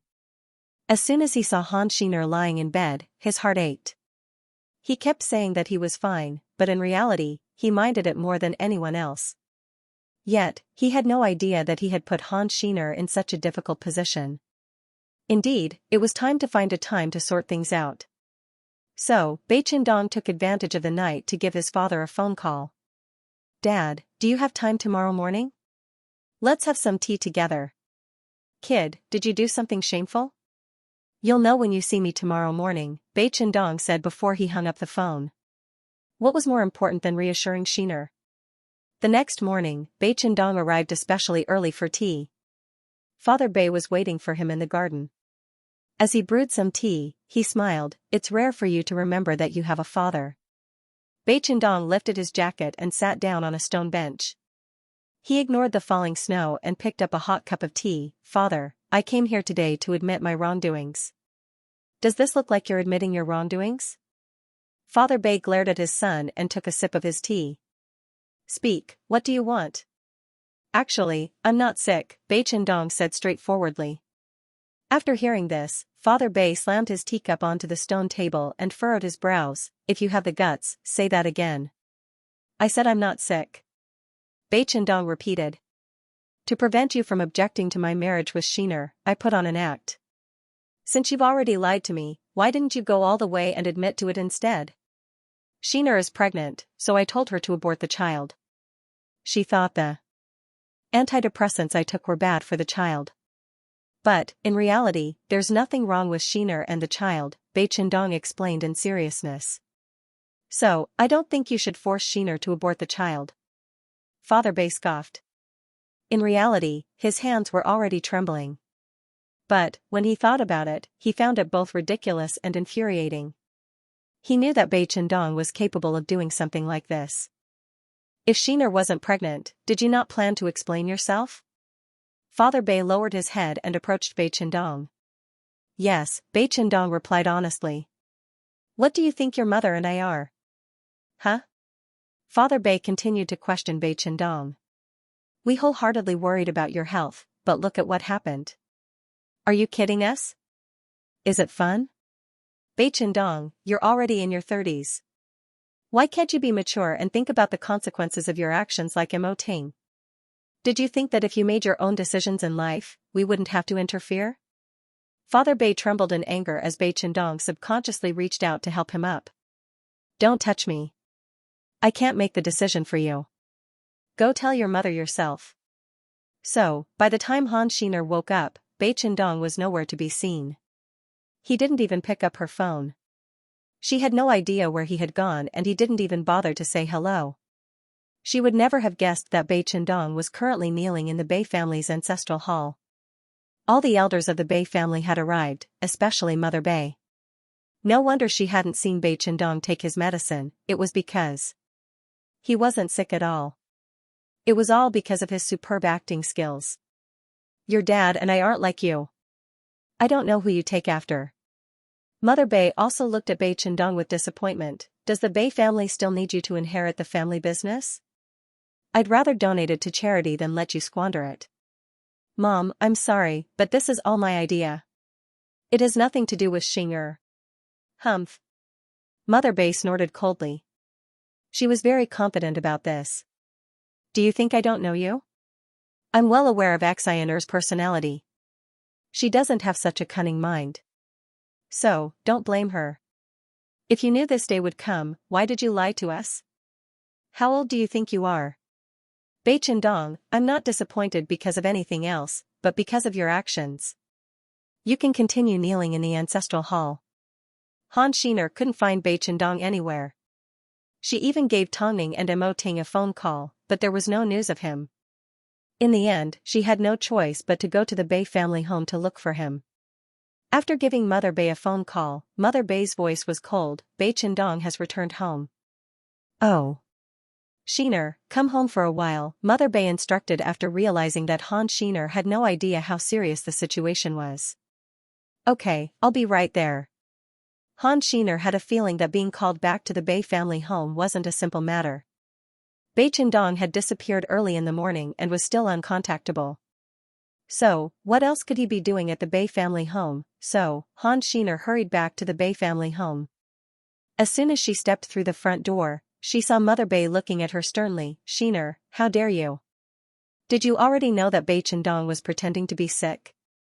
You must have put in a lot of effort to get into the Bei family home. After hearing Mother Bei's words, Han Xiner's heart sank. So, she approached Mother Bei and tried to convince her with sincerity. But, Mother Bei directly brushed her aside. Mom. I indeed knew about this from the start. I have nothing to say to defend myself. I simply hope that you won't be so angry. How could I not be angry? Right now, you only have two choices. 1. Give birth to the child and get a divorce from Bei Dong. 2. Abort the child and get a divorce right now. Mom, I didn't do this because I wanted to marry into a wealthy family. I hope you can understand that Bei Dong has always been like this and I can't do anything about him. So, no matter what happens, I can take responsibility with Bei Dong. But, I hope you won't separate us. I can write a guarantee that I won't take a single cent from the Bei family. But, I'm begging you, please don't separate us. I don't want to be separated from him. Han Xiner burst into tears as she grabbed onto Mother Bei's arm and shook it back and forth. Mother Bei turned around and looked at Han Xiner.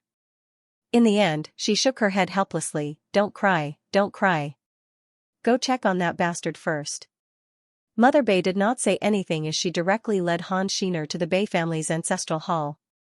As soon as she saw Bei Dong kneeling on the ground, Han Xiner wanted to run over, but Mother Bei stopped her. You are currently pregnant and he has a thick skin. It's not like he'll die from kneeling a few times. Han Xiner did not dare to move. She simply stood to the side and watched Bei Dong. Xiner, go home, Bei Dong said as he turned to Han Xiner. You have no business here. I'm not leaving. Han Xiner cried. If there's a crime, we can suffer together. Let's see if you still think of using tricks like this in the future. After hearing Han Xiner's words, the Bei couple almost clapped their hands in joy. Finally, someone could teach this demon a lesson. Ever since he was young, no one had been able to control Bei Dong. Now that Han Xiner was threatening him, it was time to show everyone that Bai Chendong had a day like this. You don't care about the consequences of everything you do. If your actions end up hurting me, I want to see what you'll do. After hearing what Han Xiner had to say, Bai Chendong stood up and bowed to his parents. Dad, Mom, I know I went overboard this time. But, if you want to punish someone, you should direct it at me. Xiner was simply forced by me. In that case, kneel here for an entire day and night, Mother Bai said mercilessly. Mom. Xiner immediately wanted to plead, but Mother Bai stopped her. Do you want your husband to suppress you and not listen to you from now on? Or do you want him to act the same way he did this time and simply lie to achieve his goal? Han Xiner did not say another word. In that case, let him kneel here. After speaking, she led Han Xiner out of the ancestral hall. This is what you deserve. Father Bai sneered as he watched Bai Chendong kneel down again and leave the ancestral hall with his wife and daughter-in-law. Bai Chendong knelt down with his back straight. It seemed he wouldn't be able to get away with this, so he had to carry out the order. But, deep down, he knew that since his parents did not say anything to Xiner, it meant that they would no longer object to their marriage. After returning to the living room, Mother Bai gestured for Han Xiner to sit on the sofa and said in a serious tone, "We don't want to be hateful parents. Plus, I've never had high hopes for Bai Chendong. He's a complete jerk and that's all he'll ever want in his life. He'll only win 2 awards in the entertainment industry and live a leisurely life. So, Xiner, originally, we hoped to find a capable daughter-in-law. At least, after we get old, someone would be able to take care of the Bai family. But, from the looks of it, we don't have much hope. His father and I won't make things difficult for you, but we won't let you get away with it so easily. Since you've married into the Bai family, you should at least try to make some contributions to the Bai family. Try your best. So, after you've given birth, you'll be groomed by the family. Between the 2 of you, at least one of you should be our assistant. Only then will it be acceptable. Is this request too much?" Han Xiner shook her head. Since he doesn't want to be down to earth and doesn't want to take over the family business, then you have to bear the burden. Take this opportunity to let the outside world know that you married into the Bai family. Although you don't have a family to rely on, you are not just a pretty face. This time, Han Xiner nodded her head. You're not forcing yourself, are you? In reality, Han Xiner had previously helped Hai Rui and was quite interested in management. So, if she was given the opportunity to learn more, she was more than willing to do so. Most importantly, in our industry, most kids around Bai Chendong's age have their own families on the outside. I'm sure you understand what I mean. But, he only has one wife. Since the 2 of us have agreed, we can't tolerate his scheming. He won't, it would be best if he doesn't, but if he does, then everything you accept now will be the best capital for him in the future. Mother Bai was simply afraid that Han Xiner would be bullied.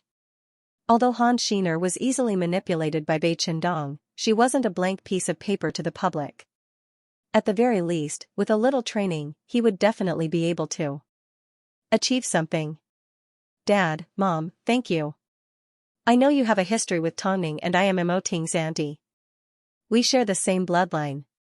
Do you think I'm a man-eating tigress? After all, some things are only for the public to see. Once you truly enter the industry, you will understand, Mother Bai reminded. Okay, I will learn well. Since my grandson is fine, then take good care of him. I won't rely on Bai Chendong anymore. If the 2 of you don't move back, I will find an auntie to move in with you. That way, you won't have to worry too much. Okay. Han Xiner agreed to all of Mother Bai's requests. Originally, she was prepared to end up like those in romance novels and end up with a divorce and an abortion. Who would have thought, the Bai family weren't as difficult to get along with as she imagined. Mother Bai was right. Since she was Mo Ting's auntie, their family should be the same. Since the Mo family didn't deliberately make things difficult for others, why would the Bai family fall behind? Bai Chendong, let him kneel. If we don't teach him a lesson, he will try this again in the future. Although kneeling for a 30-something-year-old was a little embarrassing, for the sake of Han Xiner, Bai Chendong did not say a word. He obediently kneeled for an entire day and night without a single second of cheating. Originally, he thought he would be able to see Han Xiner again after enduring this ordeal.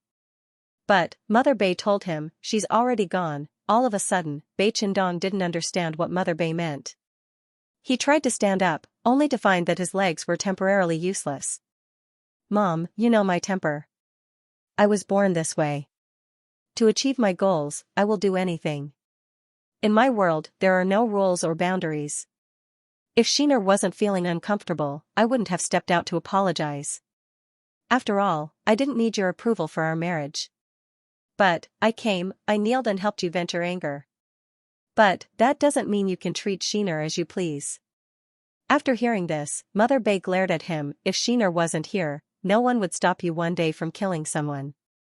That would be terrible. At least, for the sake of Xianxia, Bei Chendong was willing to compromise. This was proof of how important Han Xianxia was to him. In the past, he would never change for anyone. But, now, he had Han Xianxia. Xianxia has already returned to your home, Mom. I'll remember how you lied to me this time. Xianxia also promised to compensate you. So, I won't cause you any trouble. But, you need to remember, from now on, whenever you get into trouble, Xianxia will be the one taking the blame for you. So, it's best if you reconsider your decision.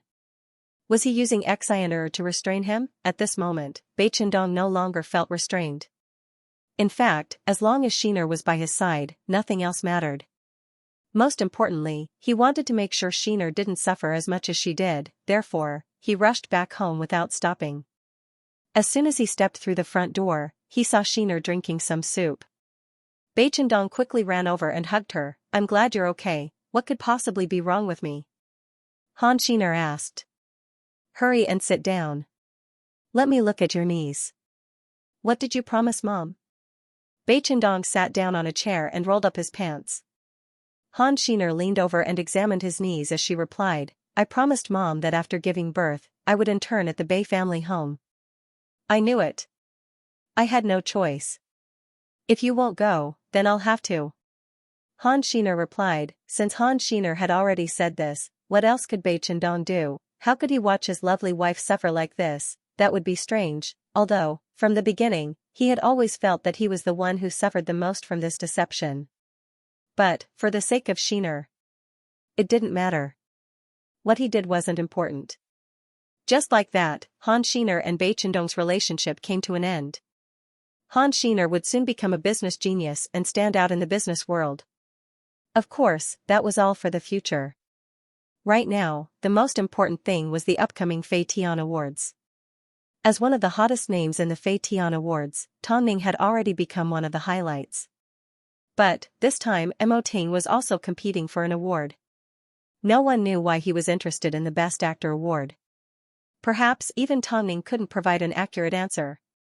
Before they set off, Mo Ting confirmed with Lu Che multiple times. This made Lu Che a little nervous, afraid that he would make a mistake. Everything was done behind Tong Ning's back. He simply hoped that he would give her a pleasant surprise when the time came. Although the winter red carpet was laid out in the cold wind, it still couldn't stop its heat. Dazzling stars shone from all sides of the red carpet. This was the biggest annual ceremony and banquet for the artists. All the artists prepared themselves. Even though they knew that because of Tong Ning and her husband, they wouldn't be the most eye-catching even if they gave it their all, the Ant Queen still had an empty spot for Best Actress.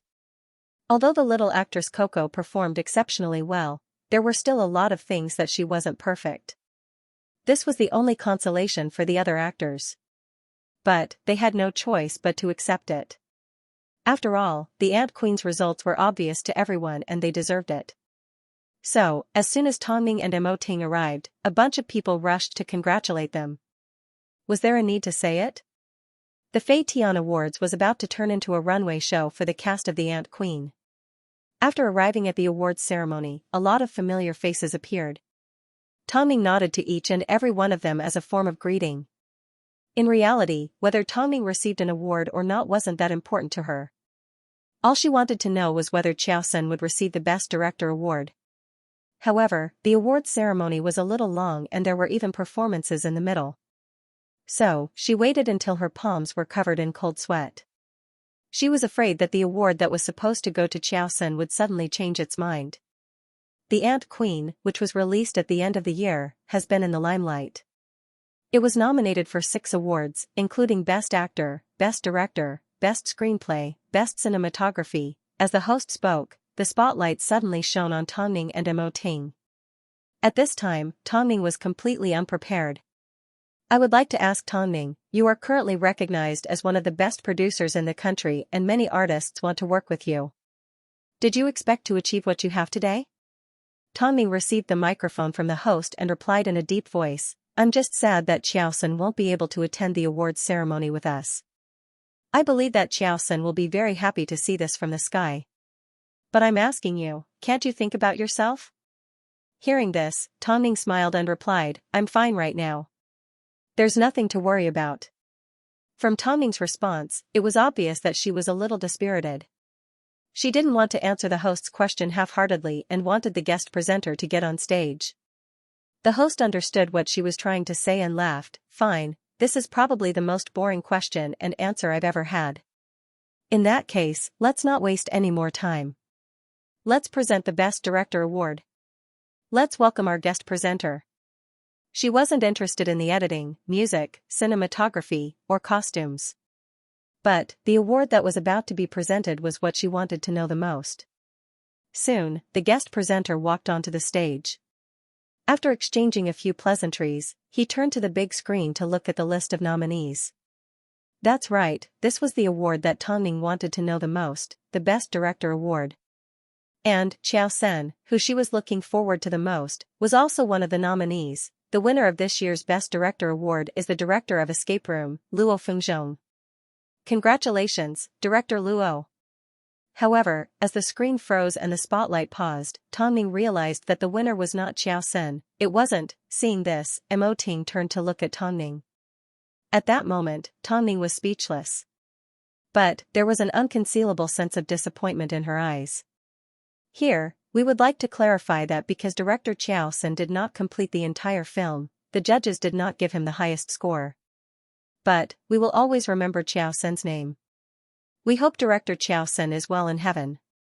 The judge's decision was comprehensive and balanced. Don't feel bad, it's not something you can change, Mo Ting comforted. Tongning turned to look at Mo Ting and nodded her head. I thought, forget it, since he's already gone, the judges would naturally be biased towards the living. I was too stubborn. It's such a shame that I missed out on such an important award. Mo Ting held on to Tongning's hand tightly without saying another word of comfort. However, Tongning had already lost interest in the later stages of the awards ceremony. I was also nominated. Don't you want to know if I'll win? President Mo, how embarrassing would it be if you didn't win? Tongning couldn't help laughing. Mo Ting also smiled. It seemed, for Tongning, the Best Actor award was already in his bag. There was no doubt about it. Do you know why I have to apply for the Best Actor award? Under the flickering lights, Tongning looked at Mo Ting and shook her head confusedly. You don't usually care. Because this is the glory of the Ant Queen. Why should I give it to someone else for no reason? The Best Actor award is one of the most important awards. It is used to add points to the entire cast. Mo Ting explained. For me, taking home an award may be a boring thing to do. But, for you, it's different. Best Actor. Your first movie has produced a Best Actor. Tongning stared at Mo Ting. Her eyes suddenly lit up with a fiery passion. So, do you still think me going on stage to receive this award is dispensable? Tongning shook her head. Mo Ting smiled as he tightened his grip on Tongning's hand. Not long after, it was time to hand out the Best Actor and Actress awards. Of course, because there was no suspense to this award, when the presenter called out Mo Ting's name, no one was surprised. They simply felt curious. Look, even the big boss of the entertainment industry is here to fight for a minor actor's award. Let's welcome President Mo onto the stage to receive his award and give his acceptance speech, the host said excitedly as he stood to one side. Mo Ting stretched out his arms and gave Tongning a hug before he stood up from his seat and walked onto the stage with a domineering aura to face all the artists. As for the presenter, because they knew of Mo Ting's status, the presenter was not a CEO of a company or a normal person. Instead, the presenter was a master from the art industry that matched Mo Ting's status. President Mo, please give your acceptance speech. Mo Ting held on to the trophy and walked over to the microphone. Perhaps it was because of the lighting, but he looked especially impressive on stage. Time seemed to be taking special care of this man. Even though he was 35 to 36 years old, he did not seem to have aged at all. Some people even described Mo Ting as devastatingly beautiful. From the looks of everyone below the stage, it seems like I bullied someone by winning this award. Hearing Mo Ting's words, the audience burst into laughter. This is the first award I've received in all my years in the industry. Although you all think I bullied someone, it still feels heavy in my hands. Don't think that I'm stingy. Why can't I give this award to another professional artist? Because I can't. I know better than anyone how much humiliation my wife has endured to prepare and film this film. Even when she first asked Xiaoxia to help her, she still had to stand on his island in the cold for an entire afternoon. That's why I can't give it to her. I won't say any other thank you words. I simply want to announce a few things. Firstly, The Ant Queen will be released in 13 countries, including the European and American markets. Our film is going to reach the international market. Secondly, I would like to officially announce the revival of Superstar Media. I know that this has always been my wife's wish. She wants to use Superstar Media to unearth more talented artists. Thirdly, I would like to invite Xiaoxia to appear on stage. After hearing Mo Ting's words, the entire venue was in an uproar. Xiaoxia had passed away a long time ago, yet Mo Ting wanted to invite him out. Was he joking, especially Tongning? As soon as she heard this, she almost jumped out of her seat. But, a moment later, Xiaoxia's daughter walked out from the backstage pushing a wax figure of Xiao Senator. Everyone finally understood that Mo Ting was referring to the wax figures. The wax figure was made according to Xiaoxia's figure. Mo Ting had hired an Italian master to make it as realistic as possible. So, when Tongning saw the wax figure, she almost burst into tears. Xiaoxia looked like he was still alive and standing on the stage. At this time, Xiaoxia's daughter received the microphone from Mo Ting and bowed to everyone. She then said, I want to thank you for still remembering my father. But, right now, I really want to say, you are my queen. Because of you, the Ant Queen was created. It gave me the greatest comfort.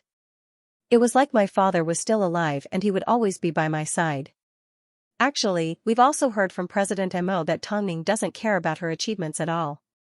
All she wants is for Xiaoxia to receive everyone's approval, the host that had been standing to one side suddenly said. So, since we've gotten to this point, let's change the order of the other most important award of the night. Since its inception, the Fei Tian Awards has always rewarded those that put their heart into their work.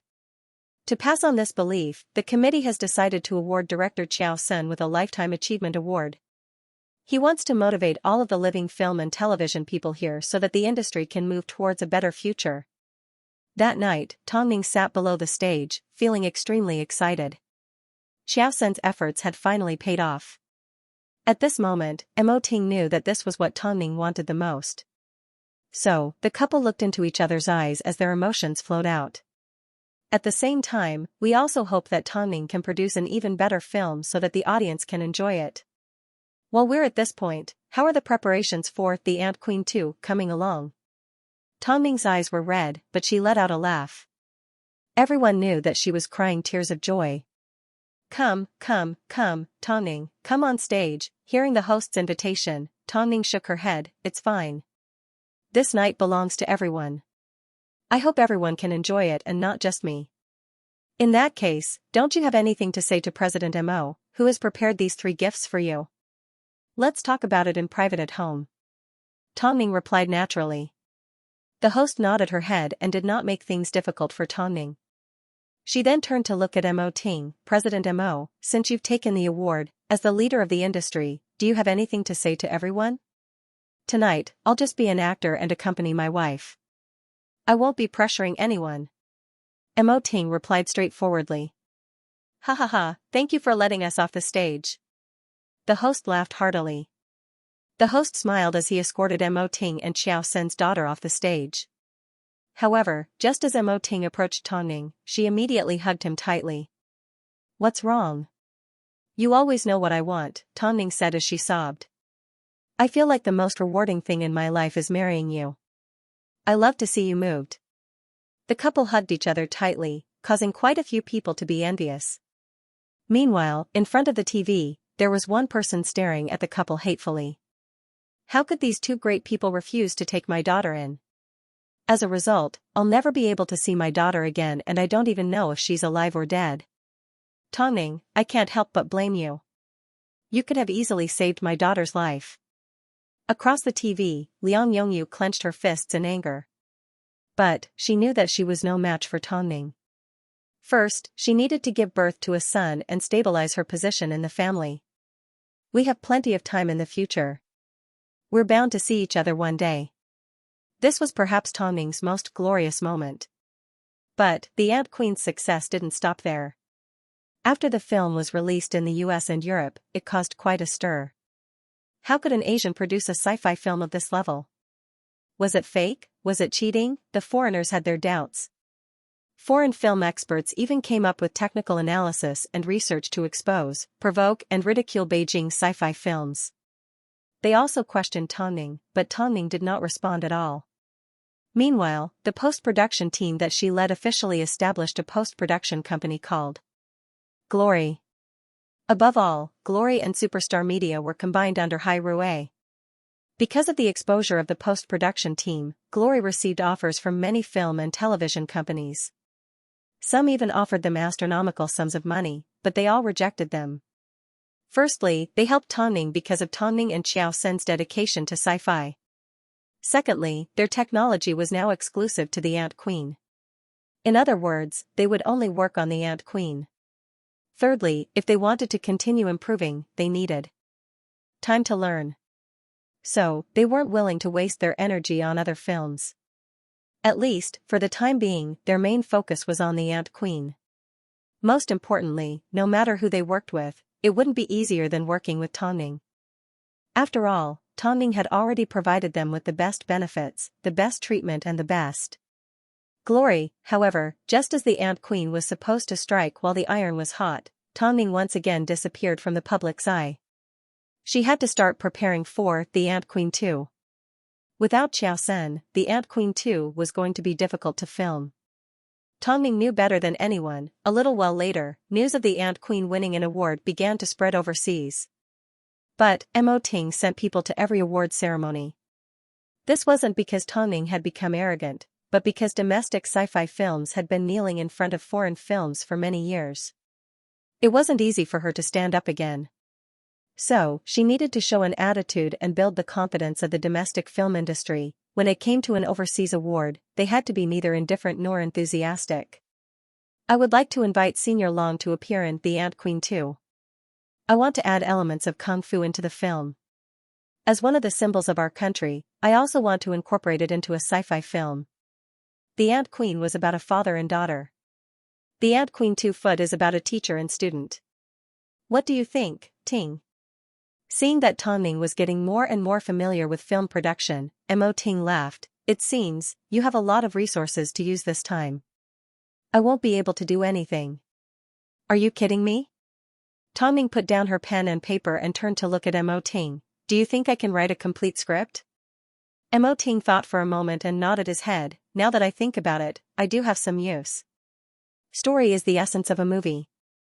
No matter how realistic the post-production effects are, the only thing that will retain the audience is the exciting storyline. You can also learn to write. If you want me to memorize my lines, I can do it. But, if you want me to think of such a huge structure, it's quite difficult for me, Tongning admitted honestly. I'm not like you, I don't know everything. President Mo was so pleased with himself that he naturally let his wife lead him by the nose. As for the director, although Tongning had considered letting Nziheo take over, she wasn't sure if he would be willing to take on Xingyan's role. The public is waiting for you to recruit actors. Other than Uncle Long, do you have any other candidates? I won't openly recruit anyone, Tongning replied. I don't want to hold an audition. I won't invite any new celebrities or newcomers. At least, before they show me their acting skills, I won't take another look at them. In that case, take your time and observe. Just ignore other people's recommendations. Like this, Tongning began to prepare for The Ant Queen 2. However, a few months later, the Zhai family's wedding invitation arrived at Mo Ting's office. President, the Zhai family specifically sent this invitation to invite you and the madam. I never expected that Liang Yongyu would actually get what she wanted and marry into a rich family. I heard that she's pregnant again. Apparently, it's a boy. She went for a checkup 3.5 months ago, and as soon as she found out the gender of the child, her status skyrocketed. As Lu Che spoke, he placed the invitation on Mo Ting's desk. Special instructions? Mo Ting looked at the invitation with interest. Liang Yongyu still holds a grudge against you from back then. Are you referring to the time Liang Yongyu knelt down and begged for help? This time Mo Ting did not respond. But, Lu Che could already guess the answer from Mo Ting's silent expression. If this was really the case, then the grudge between the two of them was going to run deep. If Liang Yongyu was stubborn, she would have assumed that Mo Ting and Tongning caused her to lose her daughter. Now that she had a boy and her identity was different, it was time to settle the score. Are you going to the wedding or not? The Zhai family and the Bei family have business dealings. Since the Zhai family specifically sent me an invitation, I naturally have to go, Mo Ting replied. Let's see what Liang Yongyu wants to do first. Since she's already caused trouble, it's best to resolve it as soon as possible. It's better than planting a bomb in the ground. Okay, I'll let the madam know, Lu Che nodded. Liang Yongyu's daughter was currently being taken good care of. If the Zhai family found her and she had a son, then her daughter's life would no longer be important. A little while later, Tongning received the news and laughed. I never thought there would be a follow-up to this incident. Liang Yongyu was helpless at the time. She must be holding a grudge against the president and the madam. Okay, let's see how she plans to get her revenge. Tongning took Liang Yongyu's matter to heart. After all, she never let her guard down against her enemies. In order to climb into a rich family, Liang Yongyu gave birth to a daughter. Yet, she wanted someone to raise her daughter for her. Yet, if someone didn't agree, she would hold a grudge? What kind of logic was this? Soon, news of the Zhai family holding the wedding of the century spread throughout the industry. It was said to be the most expensive wedding in history and was estimated to cost over $100 million. No wonder Liang Yongyu was desperate to marry into the Zhai family. Now, she probably felt that all the pain she had suffered before was worth it, right? Who would have thought? Second Master Zhai was indeed generous and generous. But, one could imagine how much help Liang Yongyu's son would be for him to inherit the family business. Perhaps, the Zhai family were afraid that Tongning and Mo Ting wouldn't attend, so Second Master Zhai personally paid them a visit to apologize. Using the excuse that she had previously visited Hai Rui's office to ask for Mo Ting, she used the excuse of apologizing to Mo Ting. President Mo, I'm really sorry about last time. But, I've been too busy, so I haven't had a chance to make it up to you. So, you definitely need to attend my wedding and bring Mrs. Mo and your precious son. Of course, Mo Ting replied with a deeper meaning. He wanted to see what trouble Liang Yongyu, the new rich Mrs. Mo, would dare to cause Tongning, as long as she dared. Liang Yongyu's daughter was currently staying at the home of a physics professor at Beijing University. Because of his wife's frequent miscarriages, they had already lost 3 children. In order to fulfill his wife's wish, the professor offered to take care of the child after hearing about the little girl. He also promised that he wouldn't let the Zhai family find her. The couple were already in their 40s, but they still took good care of the little girl. They treated her like their own child. Although they weren't as wealthy as the Zhai family, they still tried their best to give the little girl the best life they could. As soon as Tongning heard about this news, she felt relieved. At least, the child wouldn't have to worry about food or clothing for the rest of her life. As for Liang Yongyu's attacks, she would deal with it as she saw fit. What was a wealthy wedding? It was something that everyone knew about. In fact, it was something that easily involved millions of people. This was a little too ostentatious, but it suited Liang Yongyu's current status. Everything that the Zhai family spent on her today, they would be able to earn it back at the wedding. As she looked at the news, Tongning couldn't help but laugh. She had a feeling that Liang Yongyu's life from now on would be filled with endless suffering. But, of course, Liang Yongyu didn't feel that way. In that case, she had no choice but to go and see for herself what she had prepared for the wedding. Soon, it was the day of Di Liang's wedding. As it was already summer, Tongning was dressed in a black off-shoulder dress that hugged her perfect figure. Afterwards, she knelt down and helped her two sons adjust their suits. Strictly speaking, this was the first time Tongning and Mo Ting had brought the twins to a public event. Since the Zhai family had invited them, Tongning had no choice but to accept. Mo Zishi was a typical child and easy to coax. With a simple piece of candy, he stood up obediently and let Tongning help him get dressed. On the other hand, Mo Zichen was like an old man. Although his movements were slow, he still knew how to dress himself at his age. No wonder the couple had to take their son to the hospital for a checkup.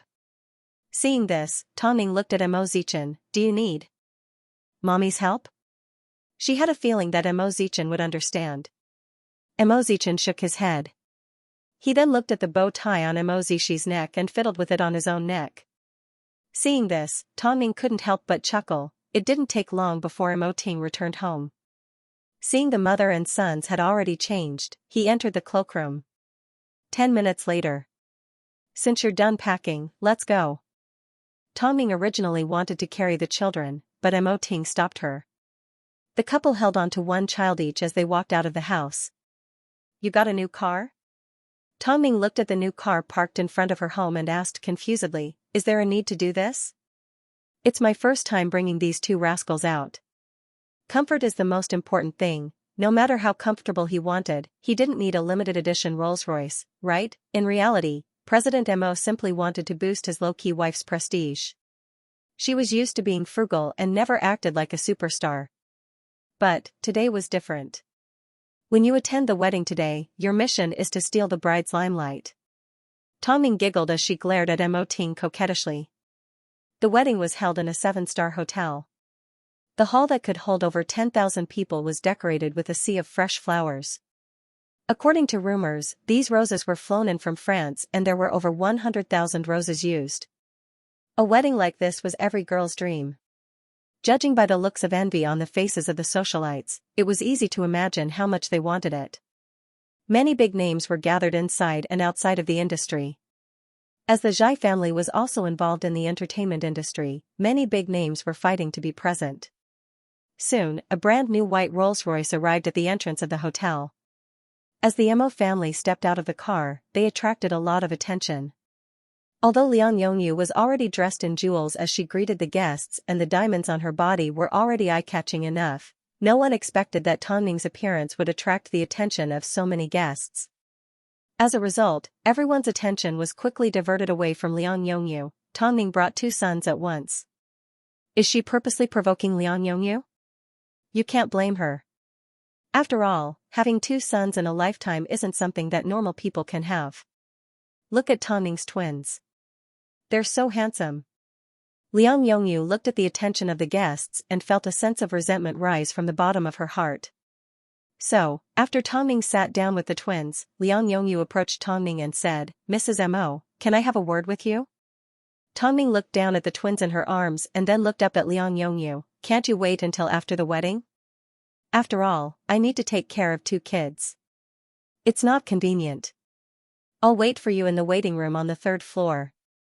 I hope you can come over as soon as possible. So, was Liang Yongyu forcing Tongning to see her? Tongning ignored her. At this time, Mo Ting walked out of the bathroom and noticed something was wrong with Tongning's expression, so he asked, what's wrong? Liang Yongyu asked me to see her on the 3rd floor. Who does she think she is? Mo Ting laughed. There's no need to pay attention to her. What do you think? Are the kids afraid of strangers? Look at how much fun Mo Zishi was having. Although Mo Zichen did not say a word, it wasn't hard to tell that he was used to the atmosphere. I saw a lot of familiar faces in the industry. Help me say hello to them as a form of courtesy. It's not convenient for me to walk around with the two rascals here. Okay, I'll be right back. Mo Ting stood up and disappeared into the crowd of guests. Since this was Liang Yongyu's wedding, she couldn't do anything too obvious. After all, she didn't want to ruin her own wedding. Plus, Tongning wasn't someone that was easily bullied. So, Mo Ting was a lot less worried. It didn't take long before someone approached Tongning. Mingjia, can I take a photo with the two babies? They're so cute. Tongning smiled and replied, if you don't want to announce it to the public, I have no reason to reject you. After all, I want the twins to keep a low profile. I won't announce it to the public. Besides, the kids change every day and you and President Mo protect them well. The media won't find out about it. The woman was a woman in her early 20s. Her eyes were clear and innocent. She didn't seem to have any ulterior motives. So, Tongming did not reject her. With Tongming's approval, the woman knelt down and pinched Mo Zichen's cheek. But, Mo Zichen was obviously not happy about a stranger touching him. Before Tongming showed up, Liang Yongyu returned from the waiting room to find Tongming sitting with a bunch of rich women discussing parenting techniques. Her heart was filled with hatred. Tongming had indirectly harmed her daughter, yet she had the cheek to tell others about her experience in taking care of a child. Yongyu, where did you go? Second Master Zhai looked around and couldn't find Tongming, so he looked at her accusingly. I took you to meet a few important people. Liang Yongyu looked at Tongming amongst the crowd. Although she wanted to tear her fake face to shreds, she had to at least get through the wedding and let Tongming enjoy herself for a little longer. She was going to come back and make trouble for Tongming after the wedding ceremony was over. Tongming could sense Liang Yongyu's vicious gaze from afar, but she did not respond. After all, she also understood that most people in this world were more willing to blame others, and very few people would reflect on themselves. Ning Jia, I feel like this year's bride isn't very friendly towards you. The woman who was taking a photo with Zishi and Zhai Yunxing happened to capture the way Liang Yongyu looked at Tongming. So, she handed the phone to Tongming and asked, look. Tongming did not pick up the phone. She simply smiled, I think you're mistaken. I've never met Mrs. Zhai before. I think so too. Tongming took care of the children as she chatted with the people around her about the Ant Queen. Before she knew it, it was already time for the wedding ceremony. Mo Ting returned to the mother and sons and pulled them into his arms. Obviously, this scene was a lot better than the one on stage. This wedding looks grand on the surface. Yesterday, I even saw Second Master Zhai entering a nightclub with a beautiful woman. Keep your voice down. Everyone knows that the couple got married because they had a child. This little vixen got married because she's pregnant. So, no matter how extravagant the wedding is, it's just a show on the outside.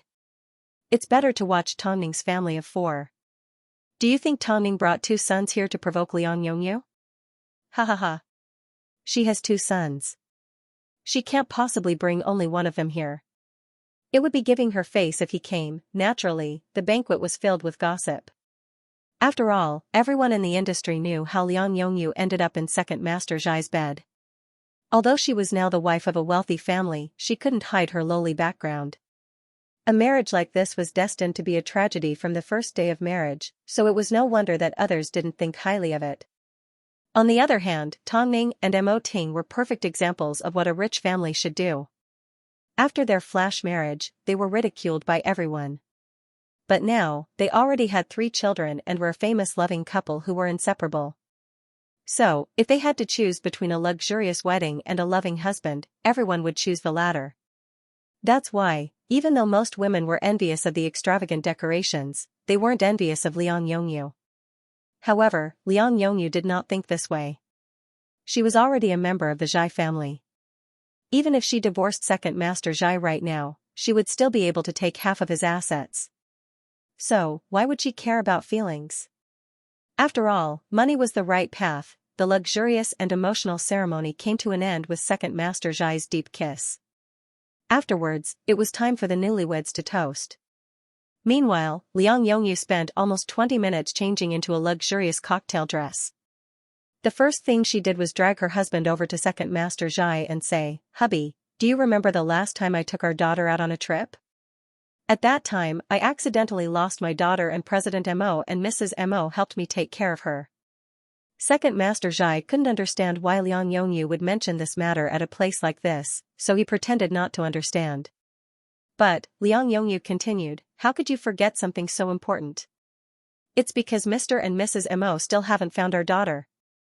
After hearing Liang Yongyu's words, Second Master Zhai immediately tried to drag his wife away. However, Liang Yongyu stopped him. That night, my husband and I had an argument. In a moment of anger, I carried our daughter away and placed her in front of President Mo's car. Afterwards, President Mo rescued her and took her to the hospital. I'm very grateful to the two of you for what you did. But, I begged you to take care of my daughter for a little while longer. At that time, we had an argument and I had nowhere to go. It was freezing outside, but you refused to let me. This kindness has left a deep impression on me. After hearing this, everyone understood what Liang Yongyu was trying to say. Was she taking advantage of the fact that she had married into a wealthy family to get back at them? Liang Yongyu was too young, so she didn't understand what was going on. Her words simply made everyone think that she was insensible. How could she abandon her daughter because of an argument? Then, when she begged for someone to take care of her daughter, they refused, so she held a grudge? How good must this weirdo be and bent for the Zhai family to tolerate such a brainless woman? My poor daughter, so, why haven't you seen your daughter yet? Tongning asked. Don't tell me you abandoned your daughter somewhere again? Mrs. Zhai, today is your wedding day, so I don't want to make things difficult for you. But, you shouldn't blindly push your luck. Otherwise, if things get out of hand, no one will be happy about it. Tongning, if it wasn't for your selfishness, my daughter wouldn't have gone missing. After hearing this, Tongning pointed to Liang Yongyu with her chin and said to Second Master Zhai, can't you control your woman properly? She's causing a ruckus at your wedding. It seems she doesn't want the Zhai family to have an easy time. Tongning, you're so scheming. You're good at sowing discord. You're indeed worthy of your title as a best actress. Liang Yongyu, have you had enough? Don't you know what occasion we're having today? It's precisely because it's an important occasion that I want to see if you're going to help me or not. Liang Yongyu said like she was making a bet. Are you going to help me or an outsider? Don't forget, I'm carrying your son in my stomach. I'm not going to ask for anything else. All I want is for Mrs. Mo to apologize to me for what happened in the past. Let's make a clean slate. Otherwise, it's going to be hard for me to take this lying down. Tongning scoffed. Obviously, she had overestimated Liang Yongyu. Liang Yongyu, look at the occasion. Our daughter is also yours. Liang Yongyu said coldly. Don't forget why we don't know where she is right now. I simply want the person that wronged me to apologize to me. What's wrong with that? Can't you see what kind of occasion this is? Stop fooling around. If word of this gets out, the Zhai family won't benefit either. Second Master Zhai hugged Liang Yongyu tightly, but failed to take her away. Liang Yongyu pushed her husband's hand away and glared at Tongning. I don't care. I'm going to make Tongning apologize to me today. In this way, she could continue her performance. Did you take the wrong medicine? If she had taken in my daughter for a little longer, even if it was just for a little longer, my daughter wouldn't have gone missing. Liang Yongyu yelled as she pointed to Tongning's nose. Everyone in the wedding hall turned to look at them. Are you crazy? I'm crazy. Liang Yongyu pushed her husband away and placed her hands on the dining table.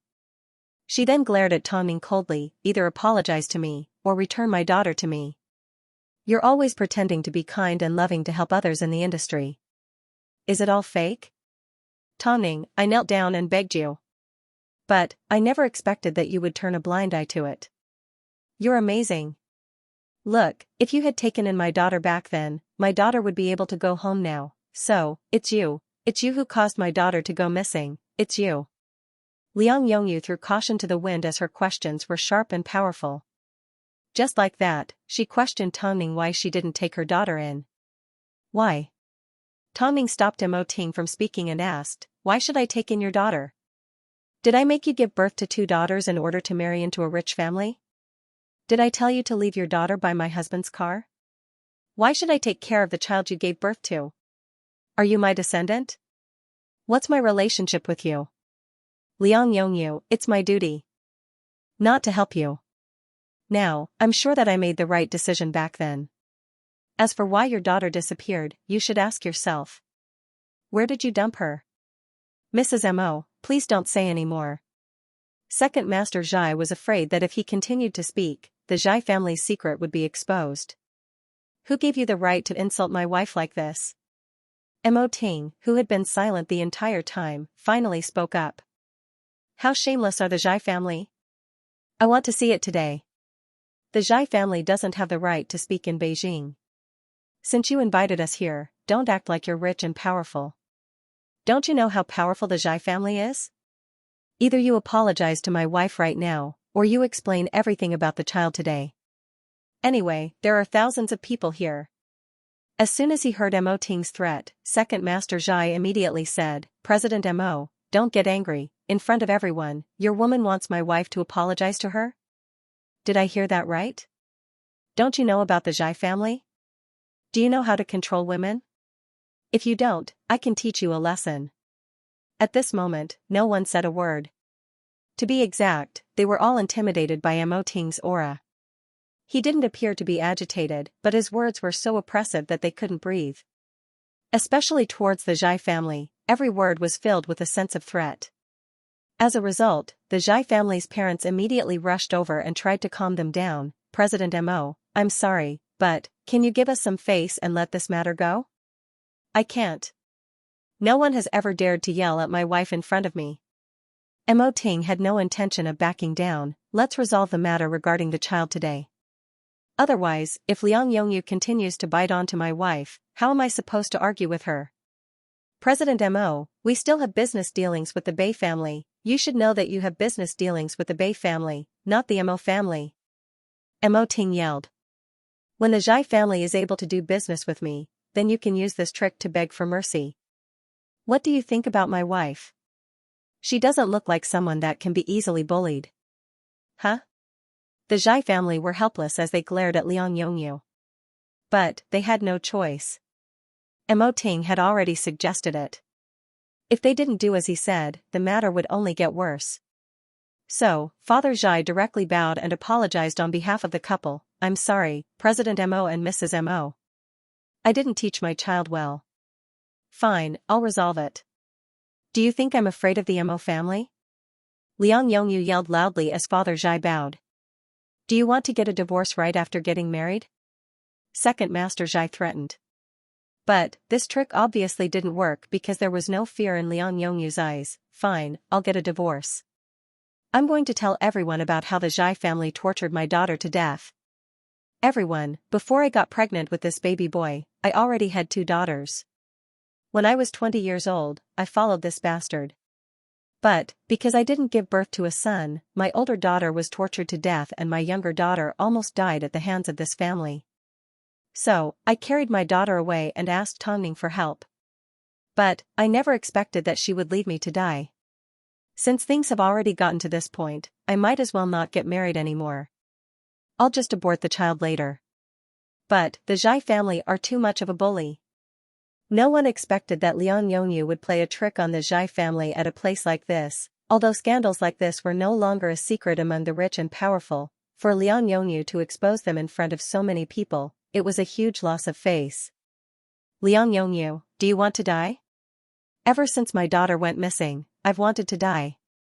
After seeing Liang Yongyu's act, Tongning finally understood her true intentions. Who said that this woman was brainless? Liang Yongyu was deliberately using the opportunity to expose the Zhai family. Liang Yongyu wanted to humiliate the Zhai family at the wedding. If they got a divorce, they would get a share of the Zhai family's assets. With the addition of the child and the lawyer, Liang Yongyu would probably get even more. This was a good idea. Only an act like this, killing 2 birds with 1 stone, was worthy of such a luxurious event. Otherwise, Tongning would have looked down on the retarded Liang Yongyu. The Zhai family obviously didn't expect that. Liang Yongyu would go all out. Second Master Zhai looked at Liang Yongyu in shock. He was completely speechless. Zhai Lindian, let's get a divorce. Zhai Lindian did not say a word as he threw a slap across Liang Yongyu's face, causing her to fall to the ground. As soon as Zhai Lindian lost his temper, Tongning realized that Liang Yongyu had found another opportunity to complain. As expected, stomach, my stomach, can anyone save me? As a result of Zhai Lintian's actions, Liang Yongyu ended up having a miscarriage. A grand wedding was turned into a mess by the bride and the Zhai family was completely humiliated. No, the Zhai family's true loss was yet to come. After all, Zhai Lintian's actions in front of everyone meant that Liang Yongyu would receive a bigger share of the family's assets. By dragging Tongning into the mess, she would be able to humiliate the Zhai family and take their money. This was exactly what Liang Yongyu wanted to do. Outside the hospital, Zhai Lindian heard Liang Yongyu's cries to the media. He wanted so badly to sew her mouth shut. If he had known this would happen, he wouldn't have been so merciful. The Zhai family tortured my daughter to death and Tongning did nothing to save her. I will deal with them through the legal system, Liang Yongyu cried as she answered the media's questions. But, the Zhai family had no way of controlling the situation. After all, Liang Yongyu had caused a scene at the wedding. Afterwards, the Zhai family expressed their apologies to Mo Ting and Tongning. "We're sorry, President Mo. As you can see, the Zhai family was set up and we're currently in a terrible situation. I hope we didn't cause too much trouble for you and Mrs. Mo. The reason why Liang Yongyu dared to do what she did was definitely because someone was guiding her. The Zhai family should be careful," Mo Ting reminded.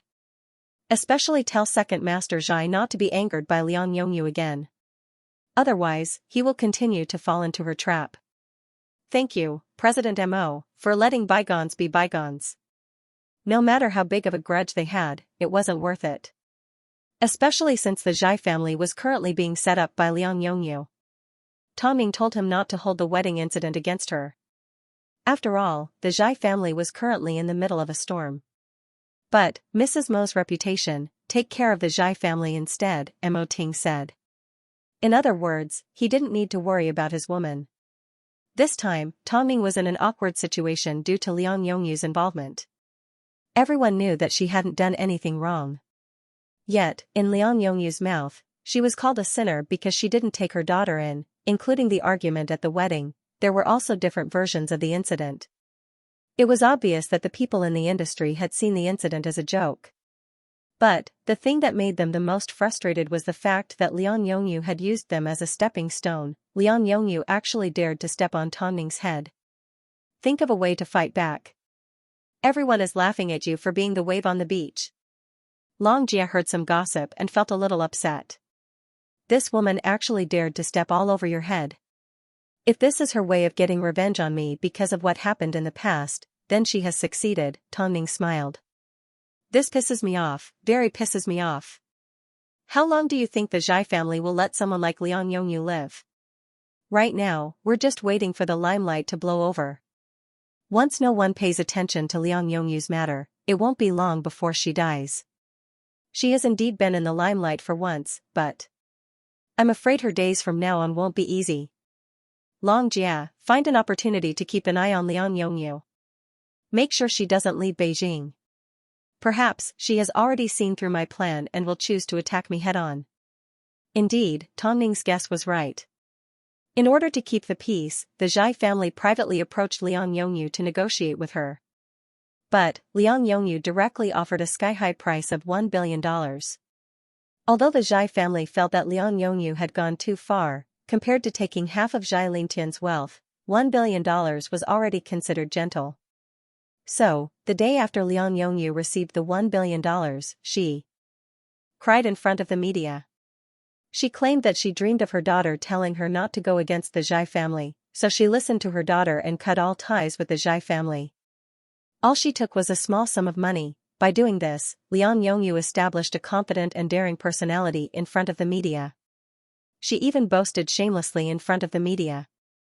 "I hate money the most. I simply wanted to know if there was true love between the rich and the powerful. But, I lost the gamble. From now on, I will enter the film industry with all my assets. I feel that a woman should have her own career." So, the first thing she did after entering the film industry was announce that she was going to film The Ant Queen's Special Death. As soon as this news was released, everyone saw through her intentions. F***ck, this is another person trying to ride on the popularity. Why doesn't this piece of trash just call it The Ant Queen too? Although we won't watch a piece of trash like this, the thought of it lowering the average standard makes me angry. Can't the government give the exclusive rights to sci-fi films to Tongning?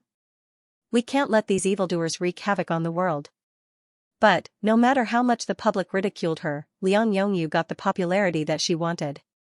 She knew that she had offended the Zhai family, so she often appeared in front of the cameras to ensure her safety and prevent the Zhai family from seeking revenge. Plus, her film was called The Ant Queen's Special Death. The word Ant Queen wasn't exclusive to Tongning, so it wasn't a problem for her to use it. What made the public think that Liang Yongyu was smart was the fact that she directly hired a top-notch celebrity. After all, she had a lot of money. That way, it was possible for her to compete with Tongning. But, the public couldn't help but sigh at how unlucky Tongning was to provoke such a shameless idiot. Everyone wanted to suck a mouthful of her blood. First, there was the fake Ma Weiwei. Now, there was Liang Yongyu. Just because Tongning didn't want to take her daughter in, did she plan to continue clinging to her? Should we change the name of the Ant Queen? Long Jia was disgusted by the name of Liang Yongyu's film. She didn't want to have anything to do with it. Why should we change it? Besides, even if you want to change it, Liang Yongyu can easily find a similar one. Do you think you can avoid it? Tongning laughed. I know, I'm just disgusted. Everyone has already acknowledged your sci-fi film, but I hope the Beijing government can do something about it. Mo Ting had already thought of this. Although he couldn't request for the film's name to be changed, he wanted the entire world to know about Tongning's film.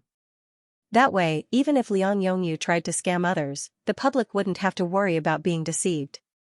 Especially not in the international market.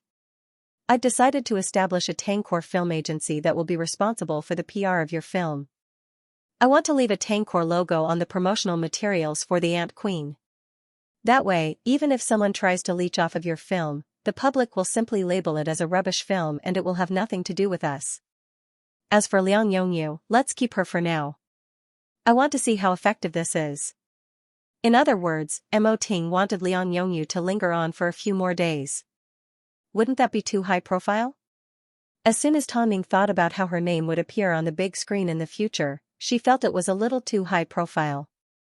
You've created a film that shocked everyone and everyone loves it. So, no matter what you do, it won't be too much. Mo Ting pulled Tongning into his embrace and breathed in her peaceful scent. From now on, Liang Yongyu won't be the only one. There will be even more imitations that will ride on the popularity and consumers. This is what we need to be prepared for. In that case, I'll listen to you. Tongning nodded. After being tortured by Liang Yongyu for a few days, the Zhai family's horizons had been opened. They never imagined that there would be someone more shameless than them. After being asked for $1 billion, Second Master Zhai appeared in front of Tongning and Mo Ting again. He looked extremely dispirited. Now that all the power in the family had been handed over to his siblings, he was just a carefree person that spent his days wandering around. But, because he had nothing better to do, Zhai Lindian couldn't let go of his hatred towards Liang Yongyu. So, today, he paid a visit to Mo Ting and Tongning. But, to his surprise, Tongning and Mo Ting appeared extremely calm. They didn't seem to care about Liang Yongyu's provocation at all. President Mo, Mrs. Mo, you sure are magnanimous. Even after being stepped on by Liang Yongyu, you're not angry at all. I'm impressed. There's no need to get angry over something like that. Tongning replied. By the way, if the Zhai family didn't value men over women, things wouldn't have ended up like this. So, Second Master Zhai, you shouldn't feel wrong that you've ended up in this situation. After hearing Tongning's words, Zhai Lindian lowered his head and laughed. I admit that I was wrong. That's why I'm currently being punished. But, what about Liang Yongyu? I've long heard that Mrs. Mo is meticulous and wise. So, I'd like to learn how to push someone beyond redemption. Tongning understood the hidden meaning behind Zhai Lindian's words, so she remained silent for a few seconds. She then lifted her head and looked at the man in his office and replied, Second Master Zhai, if you could keep your composure, things wouldn't have ended up like this. I've already learned my lesson. I hope Mrs. Mo can point me in the right direction. Don't worry, regardless of success or failure, I, Zhai Lindian, will not drag you down. Tongning shook her head and said to Zhai Lindian, if you want me to help you, it's not impossible. But, I have a condition. Speak. I don't want to see a situation where men are superior to women happen to you again. Otherwise, I wouldn't help someone with a bad track record, Tongning said to Zhai Lindian. Zhai Lindian took a deep drag on his cigarette and nodded. I promise you. Second, don't hurt people or kill them. If you want to deal with a person, you can't make her truly afraid by using force. I'm fine with that as well, seeing that Zhai Lintian had agreed to both conditions, Tongning finally got to the point. Liang Yongyu is now brave enough to step all over me. She no longer has anyone in her eyes. But there's another reason why she keeps appearing on camera. She's afraid that the Zhai family will seek revenge. The more your Zhai family acts this way, the more you will be used by her. Thus, tell everyone in the Zhai family not to act blindly without thinking. In that case, what should we do? Step out and apologize. Donate money and make up for it. We need to let everyone know that you've realized your mistake and thank Liang Yongyu for teaching you a lesson. Let's wish her a bright future. After a series of PR actions like this, the Zhai family's image will be half recovered. At least, you'll be able to admit your mistake and make up for it. Plus, if Liang Yongyu decides to extort money from you in the future, you'll be able to step out and cry to her. This is the best solution for the Zhai family right now. Second, if you want to make Liang Yongyu sad, it's actually very easy. Liang Yongyu is currently riding on my popularity and has invested a lot of energy into her new film. She even hired a lot of top celebrities and spent a lot of money on it. All you need to do is help her hype up her new film and make her the #1 celebrity in the world. You can use the reverse psychology of the audience to your advantage and make her feel bad for a while. In our industry, this is called overpraising her to death. Right now, she's simply taking advantage of the slap you gave her to become famous. But her popularity will eventually die down. If you want to make her lose both her body and money, she'll be beyond redemption. Of course, while the Zhai family is trying to clear their name, you can keep an eye on the expert that helped Liang Yongyu. It's best if you have evidence. That way, Liang Yongyu's days of suffering will come even faster. After hearing what Tongning had to say, Zhai Lintian couldn't help but laugh in admiration. As expected, the rumors are indeed impressive. Mrs. Mo is indeed an expert. I've never taken the initiative to treat someone like this. But, I will return the favor. Let me warn you, if the Zhai family isn't sincere in their apology, then I will take the initiative to explain everything to the media. Don't worry. With a role model like you, I'm happy to have a daughter. Thank you for today, President Mo and Mrs. Mo. Tongning shook her head at Zhai Lintian. Tongning shook her head at Zhai Lintian, gesturing that he didn't need to be polite. After all, on a certain level, she and Zhai Lintian did indeed have a common enemy. But, she wasn't going to use someone else to do her dirty work. After all, everything she told Zhai Lintian was to help the Zhai family. As for her and Liang Yongyu, they were going to be dealt with separately. Those that dared to step on her and climb up the ladder had to pay the price. Liang Yongyu's film was indeed very popular. Although the majority of the people were scolded, there were still a few top fans that spoke up for their idol. She hasn't even started filming yet she already knows that her film is terrible. Are you guys prophetic? My idol's acting is so good, there's no way her film would be worse than Tongning's. How is she leeching off Tongning's popularity? It's not like the title queen and only belongs to her. What could she do against this group of people? Afterwards, Hai Rui officially announced the establishment of Tongning's studio. In other words, from now on, all of Tongning's films would have a logo that belonged to her. This was equivalent to giving her films a label and a mark. This is good. From now on, when people see this logo, they will know that it's produced by Tongning. It'll be more obvious than before. Hai Rui sure is fast. But, I guess they were forced to do this by the pirated version. This way, Tongning's films will be easier to recognize. From now on, people will only recognize this logo. President Mo is too smart. He's amazing. I don't want to watch any of those disgusting and rubbish films. Let's not even talk about it. Let's go and find out who the producer is. This was equivalent to giving Tongning's films a perfect identity system. After all, a logo was unique and would be prosecuted for infringement. Liang Yongyu wanted to ride on the popularity of the Ant Queen, so she threw a lot of money at it. But, Tongning's mission was to make her lose everything. All she was doing now was selling her image. But, what was the fate of any artist who didn't show any real talent when it came to selling their image? Either his persona was ruined, or he himself was ruined, but, no matter what she did, she shouldn't have used Tongning as a stepping stone. Otherwise, she would be digging her own grave. Are you trying to sell your persona? For the sake of her daughter, she didn't want to bow down to her status as the wife of a wealthy family. Her backbone was selling like hotcakes, but, don't forget, when Liang Yongyu abandoned her daughter, Mo Ting asked Lu Che to retrieve the surveillance footage from the theater.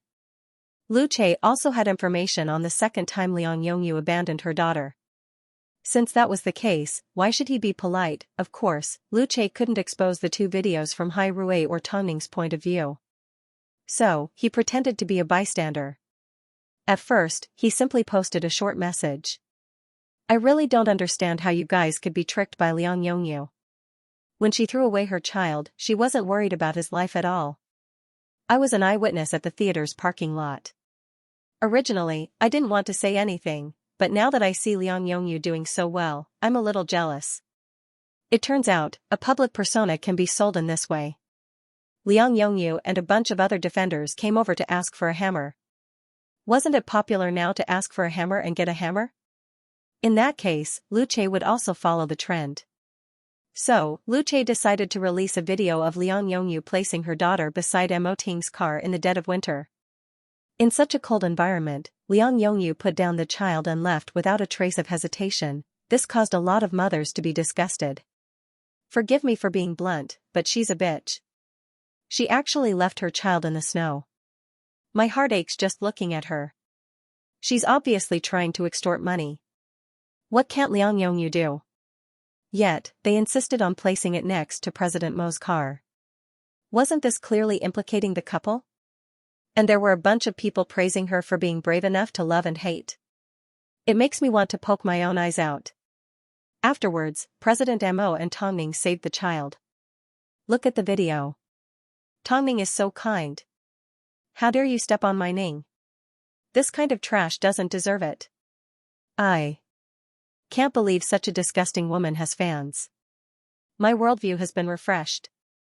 Meanwhile, scandals about Liang Yongyu continued to be exposed to the public. Meanwhile, Liang Yongyu was under a lot of pressure. After all, even though she managed to get past the Zhai family by using Tongning as a stepping stone, she wasn't doing well in the industry. Because, Tongning wanted to let her know that she would continue to suffer from the backlash of this incident. Afterwards, Liang Yongyu came up with a new plan to distract the public. She decided to expose a photo of Tongning attending her wedding with her two sons. They tried to use Tongning's twins to distract the public's attention. Of course, she didn't just put up a photo. She hired a fortune teller to read Zichen and Zishi's fortunes. When it came to Zishi, it wasn't too bad. After all, Zishi was destined to be a general and had a bright future ahead of him. But, when it came to Zichen, it was said that he was the bane of his family and was a wastrel. The Mo family and Tang family would be dragged down to their deaths by this child. So, the best solution was to find a way for this child to get rid of the demon, and such fortune-telling content had actually become a hot topic. Plenty of people looked down on the fortune teller. You're using someone's children as a scam. Why don't you calculate how long you have left to live? It's rare to see photos of Tongning's children. She simply took them to a wedding. How could she be cursed by such an evil person? Children, it was obvious who was behind this. But, Tongning never expected that Liang Yongyu would directly step on her bottom line. How dare she use Zishi and Zishi as a shield? As Long Jia sat beside Tongning and noticed the expression on her face, she felt a chill down her spine. It was rare for her to see Tongning with such an expression. She had always been calm and collected. Yet, this time, it was her own sons that were being used as a scam. As soon as this news was released, I immediately gave Lu Che a phone call and told him to remove it from the search rankings. I also told him to delete all the photos of the two young masters. Luckily, it hasn't affected too much. Tongning, what do you plan to do? You're pregnant, you should go home first, Tongning said in a cold tone. But, Long Jia understood. After all, the children and Mo Ting were Tongning's bottom line, yet Liang Yongyu had stepped on it. Meanwhile, the atmosphere in Mo Ting's office wasn't good either. I don't care what method you use, I want Liang Yongyu to be completely blacklisted. Tell everyone to go against Hai Rui. President, are you going to do it the hard way? I don't care if it's soft or hard, I just want Liang Yongyu's name to disappear from Beijing forever, Mo Ting said coldly. Investigate the person behind her. I don't care who's giving her advice, do as you see fit. If that person's life is too easy, you won't be as relaxed. I understand, President. This was the first time Mo Ting had told him to notify everyone in the industry to ban Liang Yongyu. If anyone dared to use Liang Yongyu or work with her, they would be going against Hai Rui. As soon as the news was released, everyone in the industry immediately stopped working with Liang Yongyu. This time, Lu Che had spoken to the media. Hai Rui was going to do it the hard way. Even if Liang Yongyu cried and complained, she wouldn't receive any exposure. Of course, Liang Yongyu never expected things to turn out this way. It seemed, she had no idea that she had already been blacklisted by the industry. Even though Liang Yongyu tried her best to throw money at her film, all the top celebrities had to withdraw from it. After all, who would dare to pluck the hair from the tiger's mouth? A story began to spread within the industry. When someone heard that Liang Yongyu had been blacklisted, they laughed at Hai Rui for being petty and were immediately kicked out of the company. This time, Hai Rui's attitude was obviously fast and ruthless. The next day, Liang Yongyu received all sorts of phone calls telling her to stop working with Liang Yongyu. That's when she realized that the situation had gotten serious. With this thought, Liang Yongyu gave the director she was working with a phone call. But, the director was afraid that someone would find out that Liang Yongyu was on the phone. It's best you don't call me again. I don't want to lose my job. Hai Rui has publicly blacklisted you and everyone is on their own. You better take care of yourself. Hai Rui had blacklisted her. Because of her, she exposed Tongning's child. Was that necessary? Liang Yongyu's lips curved upwards coldly. So, she immediately gave her advisor a phone call. I've been blacklisted by Hai Rui. What should I do? Come to my house and we'll discuss it. Liang Yongyu's advisor said in a deep voice. The Zhai family quickly published an apology in the newspapers. Whether it was to the public or to Liang Yongyu, the Zhai family showed their sincerity. In order to atone for their wrongdoings, they decided to donate $100 million to the impoverished area. Seeing the Zhai family spend so much money to apologize, the public only had two thoughts. If the Zhai family weren't stupid, then they were truly regretting their wrongdoings. This method effectively restored the Zhai family's image in the public's hearts. At least, they were no longer being pressured like they were previously. As for their relationship with Liang Yongyu, they had already done their best. But, the Zhai family still thanked Liang Yongyu for waking them up. After looking at the Zhai family's article, Tongning turned to help Mo Zichen put on his clothes. It was easy to wake the Zhai family up, but who could wake Liang Yongyu up? It wasn't that she didn't know that Mo Ting had blacklisted Liang Yongyu. But, that wasn't enough. Liang Yongyu now had $1 billion on her.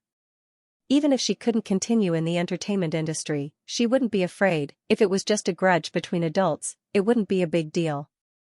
But, Liang Yongyu actually used her two children, so, she had to put an end to this matter. Late at night, inside an apartment in Beijing, Liang Yongyu rang the doorbell and was led into the living room by a man. No one followed you, right? The man asked as he poured a glass of wine for Liang Yongyu. He was dressed in a white shirt and a limited edition watch. No, Liang Yongyu said as she put down her handbag. I just don't know what to do right now. I can't do anything in the entertainment industry. You still have money. What are you afraid of?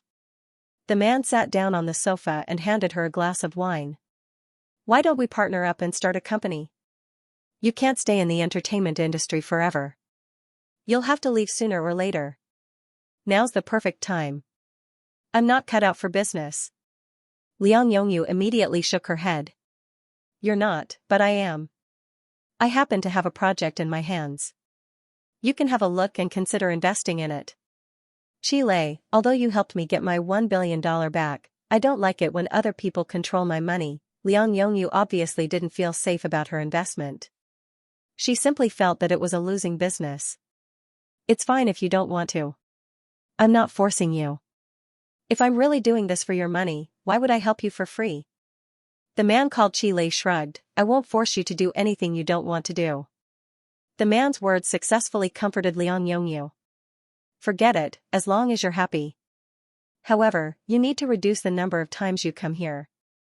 After all, being caught by the media isn't a good thing. Liang Yongyu nodded. She enjoyed it very much when the man lowered his head. Not for any other reason, but because this man called Qi Lei was not only a lawyer, he was also extremely handsome. Any woman that got close to him would have their imaginations run wild. Especially since he had helped Liang Yongyu so much. As soon as Liang Yongyu heard this, she tried to move closer to the man. That's not what I meant. I just hope that you can be careful. I'm doing this for your own good. Look, you're spending money so lavishly now. How long can 1 billion last for? I just want you to have a guarantee. The man took the opportunity to seduce Liang Yongyu. If you really want to be with me, you need to accept my male chauvinism. If you don't want me to interfere with your life, we can stop contacting each other from now on. Qi Lei, during my most difficult time, you helped me. You are the person that treats me the best in this world. Of course, the woman couldn't resist this kind of temptation. Under Qi Lei's constant pestering, she finally agreed to open a law firm with $300 million. After all, Qi Lei's job was to be a lawyer. Liang Yongyu had no idea that Lu Che had sent someone to follow her. The next morning, Lu Che placed the information on Liang Yongyu's strategist on Mo Ting's desk. This Qi Lei and Liang Yongyu have worked together a few times before and have gradually become familiar with each other. Perhaps he knows that Liang Yongyu is a big fish, so he put in a lot of effort to gain her trust. In fact, he even helped Liang Yongyu secure a $1 billion breakup fee. That's why Liang Yongyu trusts this lawyer. According to our investigation, this lawyer has a total of 3 girlfriends. He's a complete playboy. All the money he scammed from Liang Yongyu, he used it on his other 2 women. He's really something. In other words, we don't need to do anything for Qi Lei to help us deal with Liang Yongyu. As for Liang Yongyu, don't alert her. Contact Qi Lei's other 2 girlfriends and help them get to know each other's identities. If they're willing, ask them to cooperate and put on a show for Qi Lei to scam all of Liang Yongyu's money. Do you think Liang Yongyu will turn to the Zhai family after losing all her money? How would I know? A woman's heart is like a needle at the bottom of the ocean. Lu Che laughed. No matter what, they had everything they needed to deal with Liang Yongyu. All they needed to do was add fuel to the fire. Although the photo incident didn't cause any harm to the kids, Mo Ting still wanted Liang Yongyu to pay the price, but, to Tang Ning's and Mo Ting's surprise, Second Master Zhai gave them another phone call. This time, he arranged to meet them at a 5-star hotel. From the sound of his voice, it seemed, his previous gloominess had been swept away. Even his tone was cheerful. Tang Ning and Mo Ting arrived on time. But, as they arrived, Zhai Lintian arrived with a classy socialite. Mo Ting and Tang Ning looked at each other. They didn't understand what Zhai Lintian was trying to say. Let me introduce you to Miss Jiang Ruolin. Her father is a government official and her mother is in the medical industry, Zhai Lintian said as he sat down. After speaking, Zhai Lintian sat down and explained, back when Mrs. Mo asked me to make a public apology, it was indeed very effective. Now, the Zhai family has stabilized in many aspects. As for Ruolin, after seeing me make a public apology, she contacted me and said she was willing to give it a try. After a few days together, I've realized that I've fallen in love again. After hearing Zhai Lintian's words, Mo Ting and Tang Ning looked at each other. In the past, I didn't believe in love at first sight. But, after everything we've been through, I find it unbelievable that someone is still willing to hold my hand at a time like this. I will only continue to be with you if you've truly changed. Otherwise, don't worry, in order to live up to your kindness, I will definitely grow up. The couple began to flirt with each other. Sometimes, the world was a strange place. Some people just happened to find love at the wrong turn. Even though their relationship had just started and they weren't ready yet, if a prodigal son could turn over a new leaf, it would be a great story. That's why I'm really thankful to the 2 of you. My parents have already said that from now on, as long as the 2 of you say the word, we will do our best to help you with anything you need. You're not going to dwell on Liang Yongyu's matter anymore? Tang Ning asked. I'm not going to dwell on it anymore. I hurt her and she hurt me, so we're even. I don't think I need to waste my time on a stranger, Zhai Lintian replied. I've already spoken to Ruo Lin and she supports me in coming out. Men indeed only know how to grow when they're in trouble. Let's not talk about this anymore. Tell me, how do you expect me to repay you? You have money and we don't lack money, Tongning laughed. Since you've turned over a new leaf, you should live a good life and stop thinking about useless things. You don't need to repay me. I only have one condition: when Liang Yongyu comes back looking for you, you must not give her any response. Will she come back looking for me? Zhai Lindian asked as he held on to Jiang Wulan's hand. Definitely. But, you need to act like a rich kid. Don't be soft-hearted and fall into trouble again. Don't worry, if that day ever comes, I will tell Wulan as soon as possible. This meal was one of the more relaxing ones. No one expected that Zhai Lindian would suddenly find love. But, this was also good. Sometimes, one couldn't help but admit that marriage was about matching the social status of the two families, otherwise, it would be extremely tiring to interact with them. It wasn't about finances, it was more about having the same values. After the meal, although Tongning expressed that she didn't want any thanks, the Zhai family were generous enough to hand over all their resources to Hai Rui. They also announced that they would be retreating from the entertainment industry and focusing on their own industry. Tongning's help wasn't in vain. Madam President, I've arranged a wonderful show. Do you want to go and watch? No need. Take us home. Taking care of the kids is more important, Tongning replied. Alright, I'll tell you the results later. As for the good show that Lu Che was referring to, he was referring to Qi Lei's other two girlfriends discovering each other's existence. Of course, they were both decent women, so when they found out that their boyfriends were cheating on them, they were naturally upset and angry. At this time, Lu Che arranged for someone to meet the two women. Actually, your boyfriend has a third woman. She's the model that recently appeared on the newspapers, Liang Yongyu. The two of them widened their eyes. In order to swindle $1 billion from Liang Yongyu, Qi Lei is currently in a heated relationship with her. If you guys are willing to teach him a lesson, please contact me. Of these two women, one was a doctor, and the other was a sales champion. They were both strong women. Being teased like this, they naturally couldn't take it lying down. As for Lu Che, he had done his research on the two girls and knew how stubborn they were. That was why he was so honest with them. The next morning, the two girls contacted Lu Che's people and asked what they should do. It's simple. Pretend to be pregnant and trick him into giving you money to get married. After all, it's ill-gotten money, so you can take it for yourselves. Don't worry, in the end, I will definitely destroy Qi Lei's reputation and ensure your safety.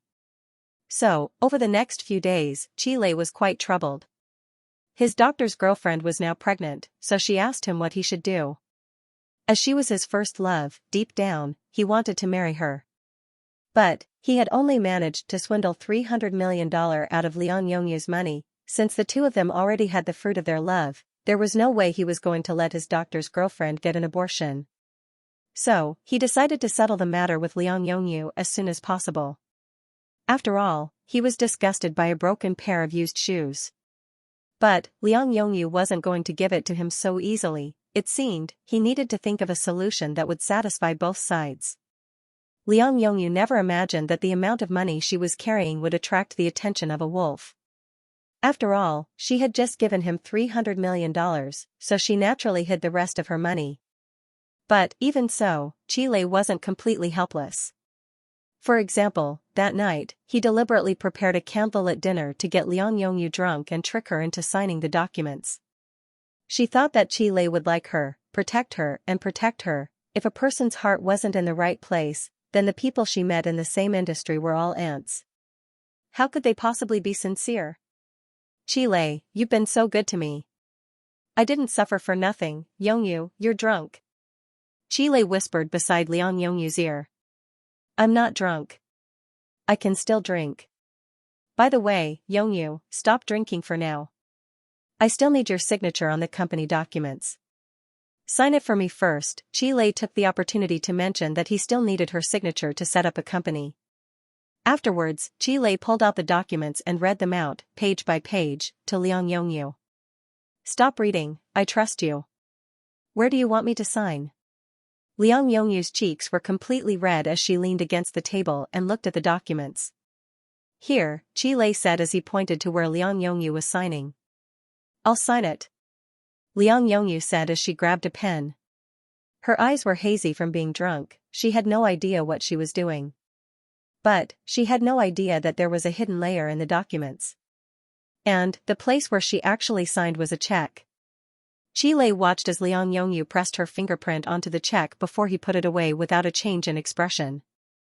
After Liang Yongyu fell asleep, he immediately called the bank to make an appointment to transfer the funds. Liang Yongyu was actually easy to trick, whether it was when she was with the Zhai family or now. But, from now on, they would have to say their goodbyes. The funniest thing was, after Liang Yongyu woke up, she had no idea that her money had already been transferred. Everything was but a pipe dream, and she didn't even realize that her misfortune was about to arrive. She was still too young.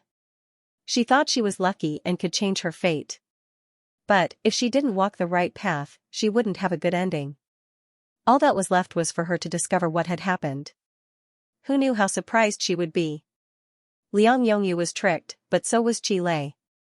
Although he transferred Liang Yongyu's money, he transferred it to his girlfriend's account in batches. Of course, it wasn't all of it, but it was most of it. But, what he didn't know was, as soon as he transferred the dirty money to his girlfriend's account, she directly donated it to the hospital. The reason why the doctor's girlfriend put on this act was because she could fake her pregnancy without any flaws. But, this was just one time, to teach the jerk a lesson. On the surface, the couple agreed on a wedding date and went to register their marriage the day after. But, Chi Lei's girlfriend was already prepared to retreat. During this time, apart from keeping an eye on the progress of the matter, Tang Ning also made preparations to return Superstar Media to normal. Long Jia was about to give birth to her second child, but Lin Qian was finally back in control. Meanwhile, Tang Ning was no longer involved with Superstar Media's management because she needed to move forward with Qiao Sen's film dream. Unfortunately, Qiao Sen was gone and she couldn't find a like-minded partner that could help her with her sci-fi film. Especially since she didn't know who to direct The Ant Queen 2, it was at this juncture that an artist cut his wrist. To be exact, it wasn't an artist, it was an antisocial art director. Because of his passion for artistic films, he ended up losing all of his family's savings and starved his daughter to death. After hearing the news, Tang Ning never expected that someone would starve to death in an environment like this. However, the director did not succeed in killing himself. Instead, he was saved by his assistant. This matter caused a sensation for a period of time, causing people to sigh endlessly. Tang Ning watched all of the director's films. He was depressed, heavy, and a little crazy. It was like he was the epitome of his personality. Seeing this, an idea suddenly came to Tang Ning's mind. Meanwhile, a few days later, Liang Yongyu finally realized something was wrong with her bank account. She had simply gone to the beauty salon for a simple facial, only to find out that she had no money left. She thought there was an error with the credit card system, so she tried a few times and finally failed to pay. Afterwards, Liang Yongyu called the bank to confirm and was told that the money had already been transferred by check. At this moment, Liang Yongyu suddenly thought of Chi Lei and the signature from the other night. Her originally muddled mind suddenly cleared up. Therefore, she immediately called Chi Lei. Chi Lei, where are you? Listening to her tone, Chi Lei had already judged that she knew that the money had been transferred, so he answered her, I'm out of town on a business trip. What happened to my money? However, what answered her next was an endless busy tone. Liang Yongyu finally felt her heart burn with anxiety, so she immediately rushed over to Chi Lei's home to look for him. But, at that moment, the woman at home was Chi Lei's doctor fiancé. Who are you looking for? Who are you? Liang Yongyu asked. I'm Chi Lei's fiancé. The doctor's girlfriend purposely put on an act. Are you at the wrong place? That's impossible. If you're his fiancé, then who am I to him? Liang Yongyu pushed the doctor aside and entered Chi Lei's home to search for him. You don't have to look for him, he's not home. His girlfriend crossed her arms and said, I said I wanted to eat pineapple cake from the south of the city, so he went to buy it. Impossible. This is absolutely impossible. What's so hard to understand? Liang Yongyu, everyone knows about your situation. You gave birth to 2 daughters and even miscarried one. You're despised by the rich and trampled on by the world. What makes you think that Chi Lei would be willing to be with you? Plus, I already have Chi Lei's child and he's proposed to me. Did you really think that he would be with a used woman? Liang Yongyu's girlfriend laughed in disdain. Oh, by the way, he also transferred the $1 billion you gave me. As soon as Liang Yongyu heard the word $1 billion, she immediately ran over and grabbed onto the doctor's girlfriend's shoulder and shook her. Give me back my money. Why should I give it back to you? Didn't you extort money from the Zhai family? I've already donated all of it to the hospital.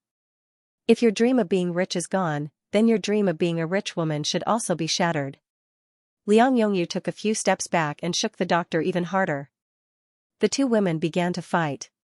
But, a moment later, Qi Lei walked in with the pineapple cake. As soon as he saw his beloved woman being ravaged, he immediately ran over and pushed Liang Yongyu away. Crazy woman, what are you trying to do? Qi Lei, why are you doing this to me? You're the one who threw yourself at me. Qi Lei yelled as he protected his girlfriend. Isn't it too easy to deal with a gold digger like you who's willing to do anything to marry into a rich family? I'm simply enforcing justice on behalf of the heavens. You're shameless. Liang Yongyu screamed as she sat on the floor, give me back my money. I don't know what you're talking about. If you don't leave, I'm going to call security. In the end, Liang Yongyu was kicked out of Qi Lei's home by the security. At this moment, Liang Yongyu began to panic. She had nothing left, not even money, $1 billion, how could she give it to Qi Lei so easily? In fact, she even made a wedding dress for someone else, but this wasn't the worst part. The worst part was, when the reporters heard about it, they immediately rushed to Qi Lei's home and took photos of Liang Yongyu crying on the floor. Aya, isn't this a rich woman with $1 billion? Why is she lying on the floor? Stop talking nonsense, hurry, and take a few more photos. Her position is so seductive. I heard that the Zhai family took advantage of the breakup fee. How pitiful is this? Leave, all of you leave. Stop taking photos, stop taking photos. All you know is how to bully me. Liang Yongyu's pitiful cries filled the screen. What awaited her was an endless amount of suffering. Of course, Qi Lei didn't know that the reporters downstairs were called by his girlfriend. He was just curious. Of course, that night, Qi Lei's girlfriend prepared all the evidence of Qi Lei colluding with Liang Yongyu and how he cheated on the three of them. So, while Qi Lei was asleep, she copied all of his contacts and posted a video of the drama she had prepared. Afterwards, she packed her things and left. Where was she going? She was going overseas, far away from this troublesome place. That night, Qi Lei slept especially soundly. But, when he woke up the next day, he was shocked by the countless missed calls that he sat up in bed. The first person to call was Qi Lei's mother.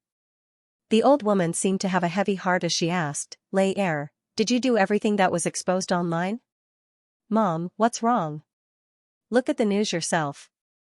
Right now, he and Liang Yongyu each occupied half of the entertainment headlines. Liang Yongyu teamed up with her lover to scam $1 billion. Retribution. Her reputation is ruined. High EQ scumbag. Could the beautiful doctor be Tang Ning's apprentice? When Qi Lei saw this, he carefully looked at the content on the internet.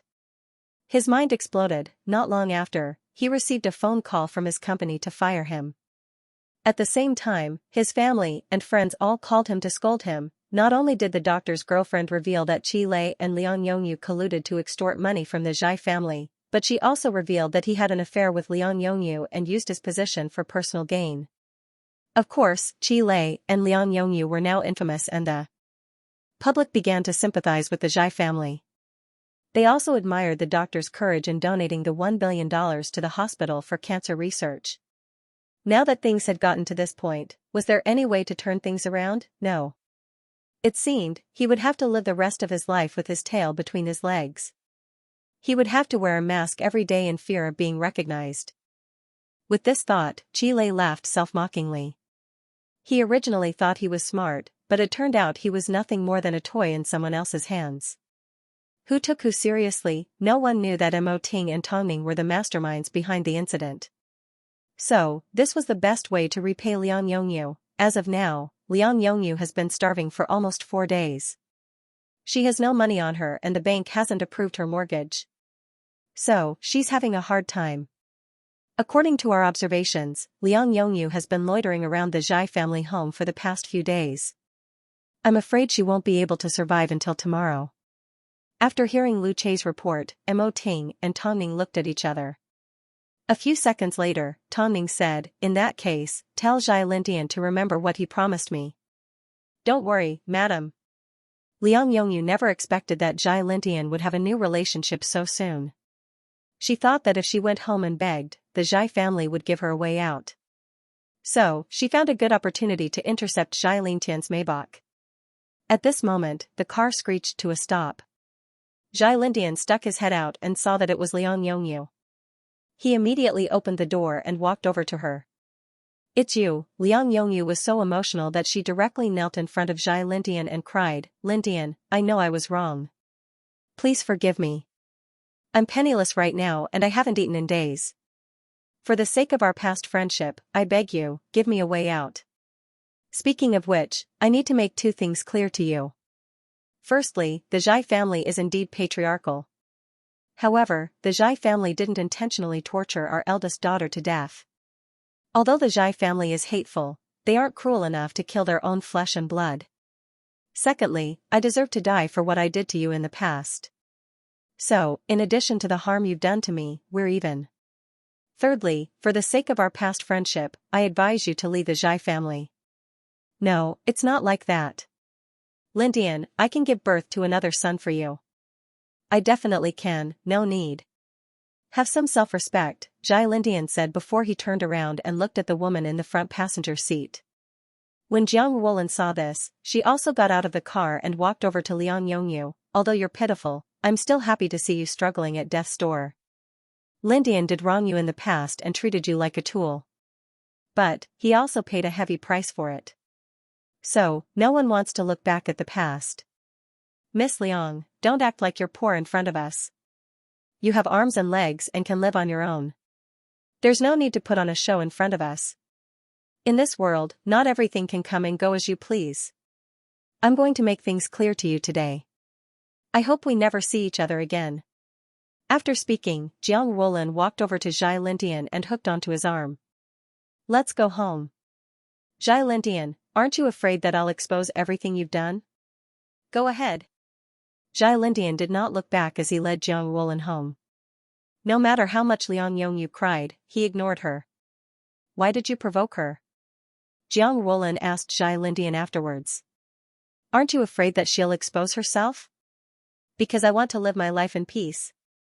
Zhai Lintian replied, but, even if Liang Yongyu cried and exposed herself, no one would believe her. This was Liang Yongyu's ending. After watching a series of events, the pregnant Long Jia felt comfortable and her mood brightened up. These B***cheese should be punished like this. They're materialistic and evil. Because of these people, the world is filled with filth. Liang Yongyu is just a drop in the ocean of the entertainment industry. In this industry, people chase after fame and fortune. Who doesn't have a plan behind their backs? Tong Ning replied as she looked at the news. "Don't make it sound so scary. If there's someone like Liang Yongyu, there's bound to be someone like you." Long Jia winked at Tong Ning. "By the way, I've been here for so long, yet you're so distracted when you're talking to me. What are you looking at?" "I'm looking at someone's life story. Are you trying to help a new artist?" "Of course not. I'm trying to save a lonely soul." Tong Ning sighed. After the director cut his wrist, Tong Ning explained her thoughts to Mo Ting. She wanted to contact the director and see if he could become the next Xiao Sen. So, she decided to try her best to understand the director's life story. He was indeed talented, but not many people understood him. They simply felt that his ideas were strange. In this aspect, he was similar to Xiao Senator, that's why Tong Ning chose him. However, she wasn't confident that the director would like sci-fi like Xiao Senator, so, all she could do was give it a try. Everything was going well for her, but she was missing a director with a soul. This was the direction that she wanted to work towards. "You always have strange ideas. But, it's because of your ideas that you've become who you are today," Long Jia sighed. "Tell me, what kind of earth-shattering thing are you planning to do this time?" "I don't want to do anything earth-shattering. I simply want to retain a talent," Tong Ning replied. "You're currently pregnant, so I'll leave superstar media in Lin Qian's hands for now. I'll return after your baby is born." Okay, Long Jia's emotions were complicated when superstar media was mentioned. You're pregnant and I don't need your help with anything. From now on, you should go home and get some rest. Tang Ning had decided to make a move on the hospital's director. The director's name was Bai Junyi. Just like his name, he was arrogant and unruly. But, how was he supposed to survive in the entertainment industry where the strong preyed on the weak? Tang Ning also found out that not only did he owe money, his parents were also like vampires, constantly squeezing him dry and leaving all the good stuff for his brother. So, while their oldest son was in the hospital on the brink of death, the Bai family's parents refused to pay for their youngest son's education to extend their oldest son's life. By the time Tang Ning arrived at the hospital, the debt collectors were causing a ruckus in the hospital room. A few burly men were dragging the weak Bai Junyi while his parents and brother stood to one side and watched coldly. You said you had 3 days, but 3 days have already passed and you still don't have the money. The debt collectors saw Bai Junyi's expression and were afraid that he would die, so they turned their attention to his family. But, the Bai family's parents quickly left with their youngest son. He has nothing to do with us. If you want to pay, then go look for him. Mother Bai said as she pointed at Bai Junyi. Tang Ning stood silently outside the door for a minute before she gestured for her bodyguards to step forward. The 3 debt collectors weren't professional thugs, so they were quickly restrained by Tang Ning's bodyguards. At this time, Tang Ning and Lu Che entered the hospital room. Who are you? Isn't she the famous celebrity? One of the Bai family's henchmen pointed at Tang Ning as he recognized her. Tang Ning did not answer the debt collector's question. Instead, she asked, how much does he owe you? No more, no less. $1. 5 million. Don't help me pay him back, I can't pay him back. After all, I'm all alone right now. If I'm full, my family won't go hungry, Bai Junyi said as he sat on the floor. Of course, if you want to do something good, I won't stop you. Lu Che, pay him according to what he originally owed. Don't give him a single cent that he shouldn't have, Tang Ning said as she turned to Lu Che. Did these loan sharks really think it was that easy to rob money? Okay, madam. After speaking, Lu Che signaled the 2 bodyguards to lead the 3 debt collectors out of the room. At this time, Tang Ning called a nurse over to help Bai Junyi onto the bed. She is that superstar, I was right. As soon as Tang Ning appeared, Bai Junyi was indeed surprised. It was as if he had seen a ghost. How could such a big Buddha suddenly appear in my small temple?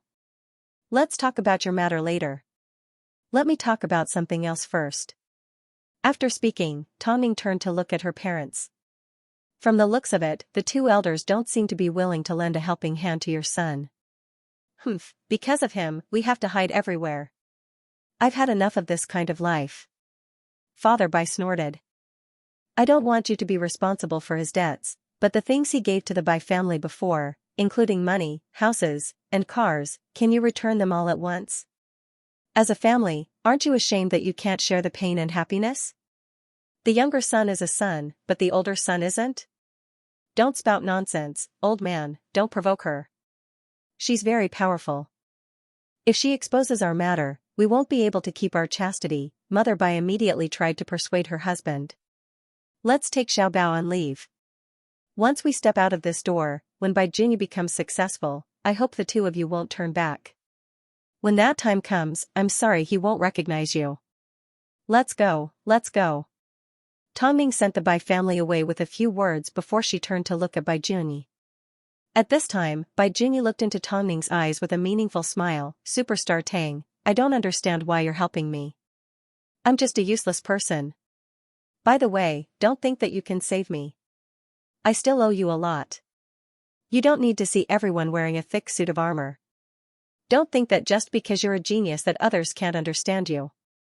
If you put yourself in such a lonely position, it's no wonder your family despises you. Tang Ning helped Bai Junyi, so of course, she also took the opportunity to suppress him. Haha, is that why you're lecturing me again? Do you want to be my director? Do you want to film The Ant Queen too? Tang Ning asked straightforwardly. Did I hear that right? You're a director that makes sci-fi films, yet you want me, an artsy director, to direct a sci-fi film? Have you lost your mind? So what if it's a sci-fi film? So what if it's an artsy film? It's simply two different ways of expressing yourself. Don't you think that your darkness, depression, madness, and eeriness can all be combined into a sci-fi film? Tongning asked. By June, let me be honest with you. The artsy film that you want in the entertainment industry has no room for survival. Only my sci-fi films can preserve your own thoughts. Although Bai Jingyi didn't want to admit it, he had watched The Ant Queen before. Tongning and Xiao Sen's films weren't like those that were tacky. Their films had soul. Apart from the fate of the characters, the sci-fi elements, including the Ant Queen, had their own unique charm that made people want to understand and explore. But he was no longer in the mood to make films. His daughter was dead and everything was ruined. What was the point of moving forward? So, he directly said to Tongning, I think it's best that you don't try to stop me. Superstar Tang, I'm just a burden. Anyone that gets involved with me will be in trouble. For the sake of your own safety, you should stay away from me.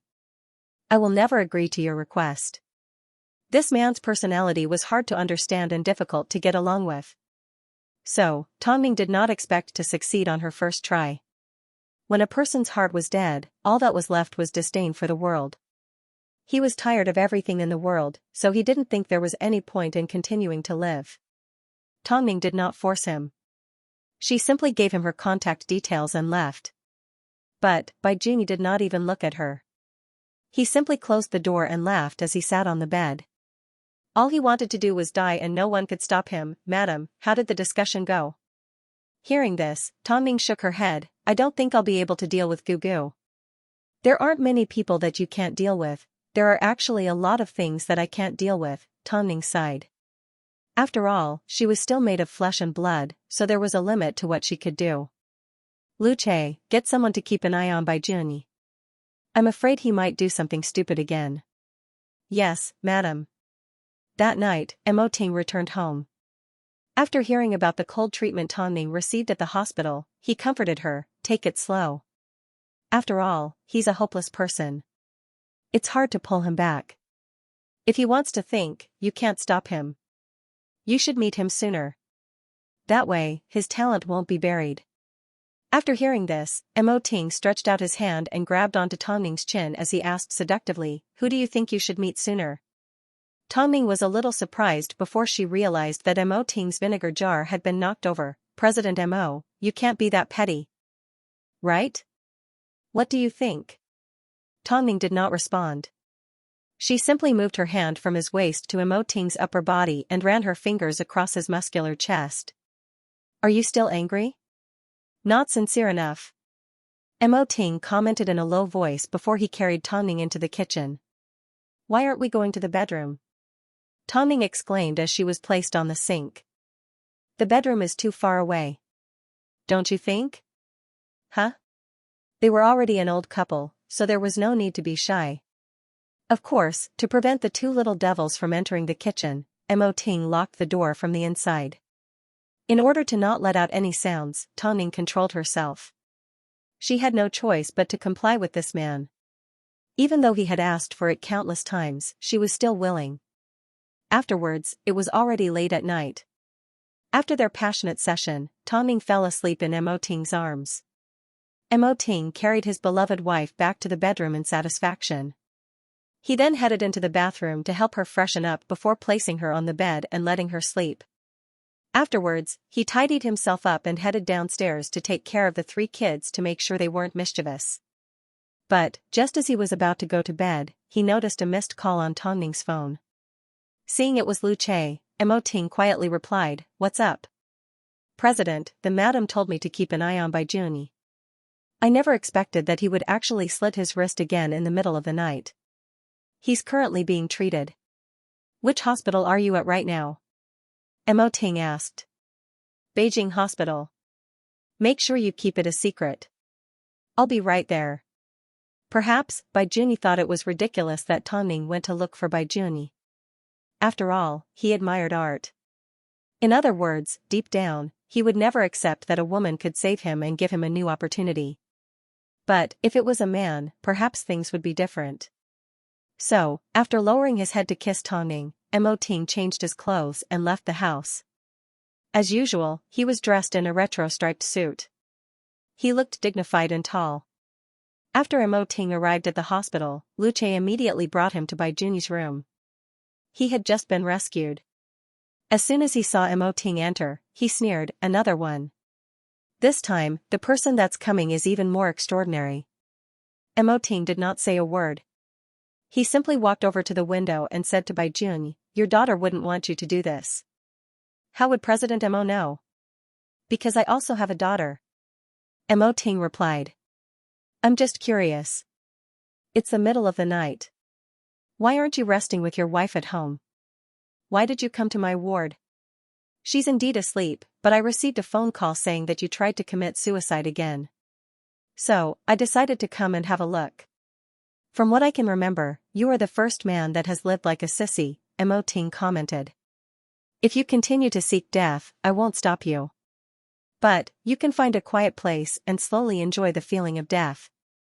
Just don't let my wife see it. Otherwise, she will continue to save you. Did you think that your cynicism would allow you to leave behind a legacy? But, in reality, no one in this world will remember you. You can die in peace. In the end, no one will even claim your corpse." After hearing Mo Ting's words, Bai Junyi laughed. "I've realized that the two of you are quite interesting. One wants me to live, while the other wants me to die. I simply don't want her to waste her energy on someone that's about to die. In that case, I'm sorry, but I'm not going to die," Bai Junyi said angrily. "Tongming's going to look for a director, right? I'm going to be her director and snatch her over. Do you want me to die even more? As a director, you're not bad. But, my wife is straight and doesn't like women. Especially not sissy women." After saying this, Mo Ting left the room. Bai Junyi wanted to say a few more words, but Mo Ting did not give him the chance. As a man, Mo Ting's lifestyle was probably the envy of all men. He had turned himself into the king of the entertainment industry, so the fact that Bai Junyi was able to talk to him like that was quite a good feeling. Plus, according to Mo Ting, Tongming must have sent people to keep an eye on him to prevent him from committing suicide. In order to find a director, Tongming was willing to disregard the consequences. But, he was someone that sold his art. It would be strange if he was interested in sci-fi. Plus, there were so many popular and reputable directors in the industry. Why didn't Tongming choose any of them over a poor young man like him? This taste could be considered to be very tricky. But, no matter what, it was quite interesting to tease the couple. It was scary. His life only had this little bit of fun. But, as long as he was alive, he still had a pile of debts waiting to be paid. Thinking of this, he wanted to die again. Tongming had no idea that Mo Ting had also seen Bai Junyi. The next morning, after preparing breakfast for the family, she returned to the bedroom to find Mo Ting still asleep. She was quite confused. He was usually very disciplined, so why hadn't he woken up yet? She thought Mo Ting was sick, but he was simply too tired from the night before. Plus, he was already awake. "I thought you had a cold again, so I was about to check your temperature." Mo Ting sat up and shook his head. "Give Luce a phone call first." Mo Ting sat up and shook his head. "Let's give Luce a call first and postpone the video conference." "Okay, hurry and wash up." Tongming picked up Mo Ting's phone. Just as she was about to give Luce a phone call, she suddenly heard cries coming from downstairs. Tongming quickly ran downstairs, only to find the two brothers lying on the ground with Mo Zishi on top of Mo Zichin. Both of them were in pain from the fall. Mo Zishi burst into tears, while his younger brother did not make a sound. But, because Mo Zichin was lying on his side, his left cheekbone was left with a bloody cut. Tongming was so frightened that she immediately yelled upstairs, "Ting, hurry, Zichin's injured." As soon as Mo Ting heard this, he immediately rushed his son to the hospital. Luckily, the cut wasn't deep. But, even so, he still needed a few stitches. It was possible that it would leave a permanent scar on Mo Zichin's face. "It's all my fault. Despite all the precautions I took, I still couldn't completely eliminate the danger." Tongming blamed herself as she looked at her son's injured face. "You're already careful enough," Mo Ting comforted. Perhaps, no one would have known that this incident had nothing to do with Mo Zichin. Mo Zichin simply laid down when he saw Mo Zishi fall backwards, allowing his brother to fall on top of him. But Mo Zichen's injury wasn't as simple as Tongning thought. Soon, his left eye began to fill with blood.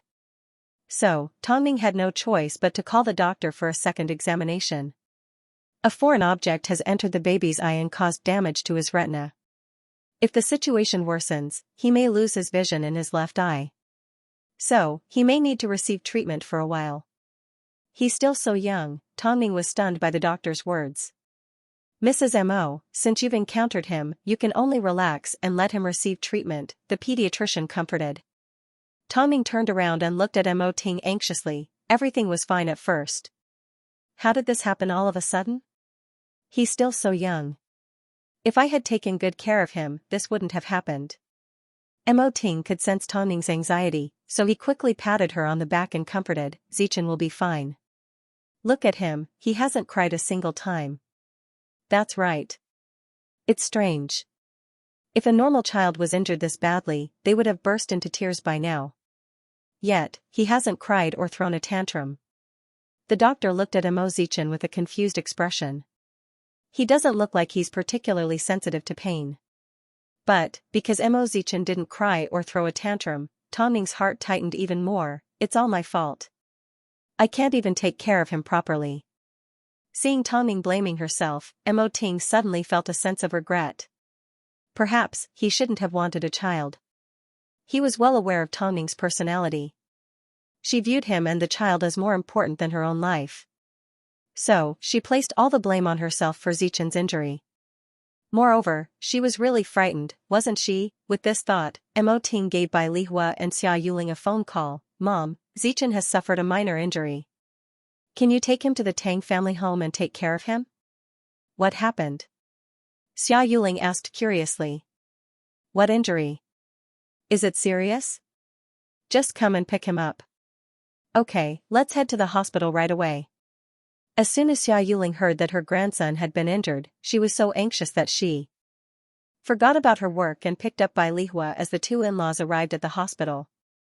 Mom, why are you here? Seeing this, Tongning immediately stood up from her chair to greet her parents. What are you talking about? One of my friends saw you at the hospital and said that Zichen was injured, so of course we rushed over. Xia Yuling looked at Tongning in a slightly blaming manner. Since Lihua and I have a lot of time on our hands, we will take care of Zichen. Zishi will come with us too. Just keep an eye on Yan Er. Mom, what? Are you looking down on us? Xia Yuling pretended to be strong. You just need to visit your son every week. It's decided. Xiaoning, don't blame your mother for being stubborn. But, she is truly thinking for your sake. Look at yourself, Zichen is still a child, it's normal for him to get hurt. Yet, look at yourself. Zichen is still a child, so it's normal for him to get hurt. Yet, why are you so worried? You place too much importance on the child and Mo Ting. If you have time, you should think more about yourself. Brother Zichen, we'll take care of him. Don't worry. When they are a little older, you can take them back and take care of them. That way, we won't have to run back and forth every day. You take good care of Yan Er. Daughters are closer to their mothers. Mom, that's settled then. Don't worry, Mom can guarantee that Zichen's eyes will return to normal. Tongning didn't have much room to refute. She simply looked at Mo Ting helplessly. Mo Ting stretched out his hand and patted her on the head like he was trying to give her some strength. Trust me. Okay then, after temporarily taking the children away and not seeing them, Tongning wouldn't feel so guilty. If Tongning didn't feel guilty, then he wouldn't feel heartache. Seeing the helpless look on Tongning's face, his heart felt like it was being stabbed by needles. Sometimes, when a person's love seeped deep into their bones, they could affect everything. This was all because the influence they had on each other was simply too shocking. It didn't take long before Zichen received his first treatment. His eyes were covered with bandages, but he did not cry or make a fuss. It was like nothing had happened. Afterwards, Bai Lihua and Xia Yuling picked up the two children and left for Mo Ting to comfort Tongning. No matter how strong Tongning was to the outside world, she was still a mother. After returning home, Tongning stared at her two sons' beds in a daze. Could it be that someone as stubborn as her couldn't even take care of her children? Look at yourself right now. How can you keep your children company? You're feeling guilty towards Zichen, so you're going to ignore your concern for Zishi. As time goes by, the two kids will feel that you're being unfair. So, let mom take the kids away. They won't mistreat us. Tongning turned around and hugged Mo Ting. I know you asked mom to take the kids away. Mo Ting froze. I also know that you're afraid that I'll feel guilty. I don't know what's wrong with me, but when it comes to you and the kids, I can't control my worry.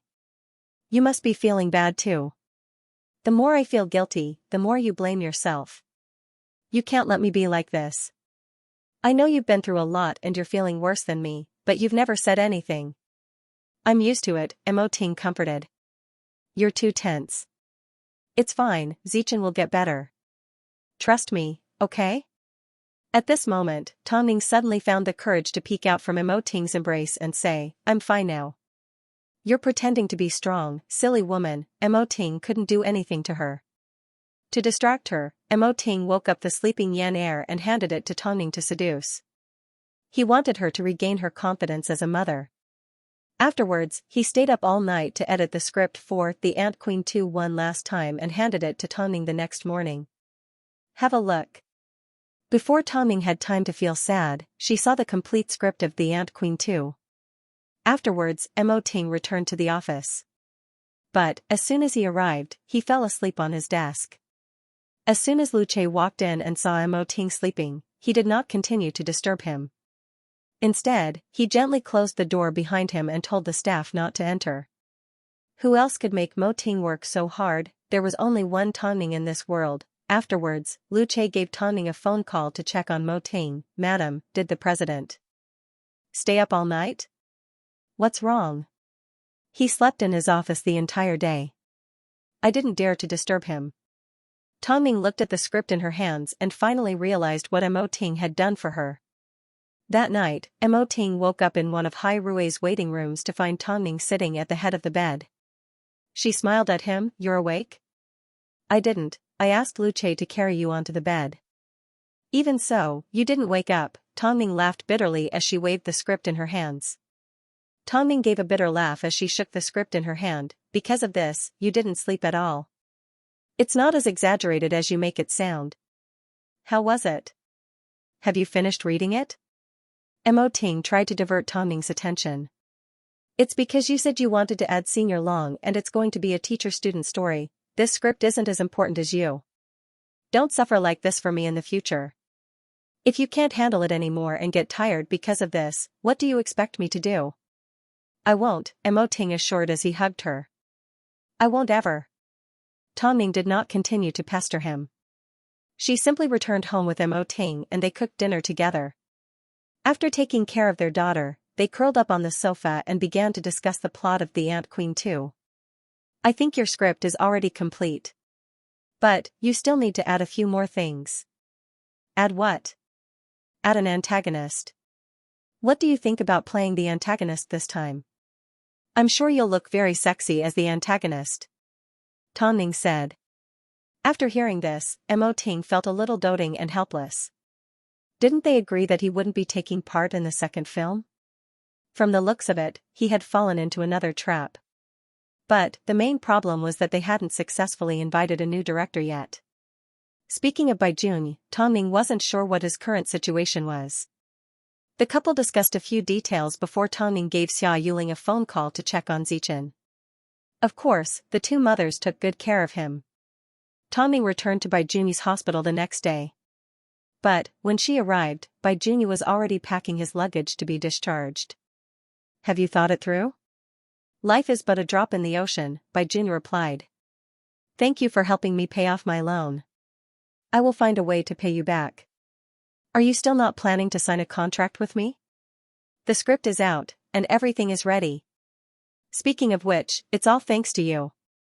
Perhaps you asked me to film a film to make the creditor think that Tongning was interested in me and that I might be of some use. So, he promised me that if I could film a good sci-fi film for him, he would let bygones be bygones. What do you think? Tongning was suddenly speechless as she looked at Baijun. Since all of you think I can do it, I'll give it a try. Who knows, I might really become famous and surpass you. After speaking, Baijun put his luggage on his back and whispered in her ear, I hope you find a director that you're satisfied with." Just like that, Tongning watched as Baijuni left. She couldn't do anything because Baijuni was completely unruly. He couldn't be controlled by anyone. Despite her repeated invitations, Baijuni was not moved at all. Now that things had come to this, what else could she do? Soon, Springfall officially announced that they would be filming the first film in the sci-fi series Parasite. The film would be directed by Baijuni and the international superstar Fan Di would be the main lead. As soon as the announcement was made, it immediately attracted the attention of the film industry. Tongning's success with The Ant Queen made everyone realize that Beijing's sci-fi industry was still a blank slate. Springfall wasn't fooling around either. From the screenwriter to the actors, they went through a strict selection process before they finally made the decision. This meant that the sci-fi industry was about to enter a new era. However, according to rumors online, Tongning had previously invited Baijuni to direct The Ant Queen 2, but he chose to direct Parasite instead. This confused the public. Wasn't The Ant Queen more attractive? This Baijuni doesn't know how to appreciate your kindness. I can't believe you treated him so well, and even President Mo went to look for him. What a waste. Long Jia was furious after hearing about this. Is there something wrong with this man's brain? He owes the other party a debt, so it's only natural for him to repay it this way, Tongning replied. Besides, it was his personal choice. He didn't do anything wrong. How could you speak up for him? I'm not speaking up for him. This Baijuni is definitely not an unscrupulous person. But, there's no suitable director right now. What are you going to do?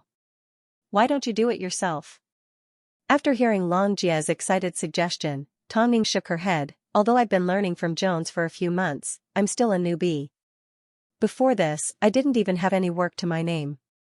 You didn't act before you became an actress either, did you? What else could you do? You don't think anyone else is suitable. Now that sci-fi films were starting to gain competition, it was good for the industry as a whole. As long as it was a good film, it didn't matter if it was a healthy competition. Plus, making Tongning feel threatened was also a form of motivation. Let me think about it a little more. The quality of the director determined the success or failure of a film. Thinking of this, Tongning wished that Xiao Sun was still alive. How great would that be? How excited would he be to see that there was competition? The sci-fi that he loved was now being valued by the public. After hearing that Baijuni had been snatched away, Mo Ting comforted Tongning, it's not that bad. You still have a lot of options. I know that the top directors in the country are all great in their own ways. It's not that I don't think they're capable, I simply feel that every director has something that they're good at. If they can't film the film that they're good at, it would be a waste of their talent. Look at Xiao Senior, take your time and you'll eventually find a suitable one. In reality, Mo Ting's desk already had plenty of information on directors. But, because of the slump in the Chinese sci-fi industry, not many directors had experience in this area. So, the reason why Tongning chose Baijuni was because he had a wildness to his films. This was something that Tongning liked and no one else had.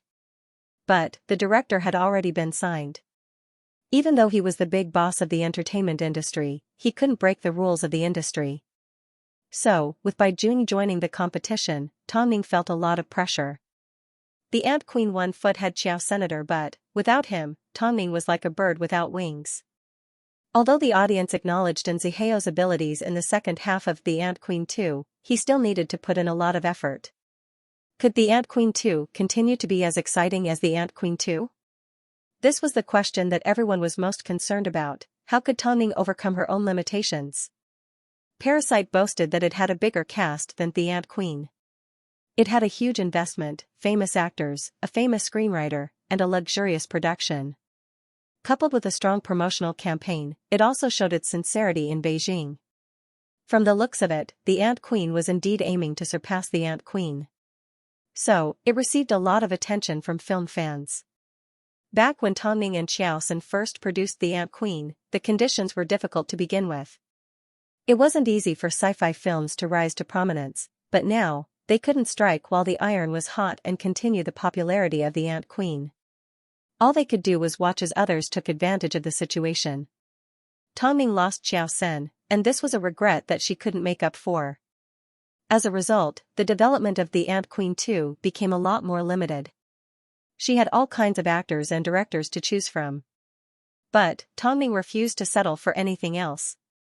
Afterwards, Bai Junyi sent someone over to deliver the money he owed Tongming. At the same time, he gave her a piece of advice: the person in charge of Spring Fall seems to have something to do with Hai Rui. Be careful. Consider this a favor. What Bai Junyi was trying to say was that Spring Fall was targeting Hai Rui. It was as if they were trying to take over. Tongming relayed Bai Junyi's words to Mo Ting and asked if he remembered something like this. After hearing this, Mo Ting immediately picked up the intercom on his desk. Come in, Lu Che. President, what are your orders? Go investigate Springfall's background and find out who it used to be. Mo Ting instructed. Okay, I'll get to it right away, Lu Che said as he left the office. As for finding a director, there's no need to rush. Back then, the Ant Queen was made because it was an emergency. But now, we have the power to speak, so we don't need to panic just because someone announces something. The growth of sci-fi films is a good thing for the industry, Mo Ting said calmly. There's no rush. You can take your time to find a suitable candidate. Okay. Do you have time to visit your son at the Tang family home? Okay, Mo Ting nodded.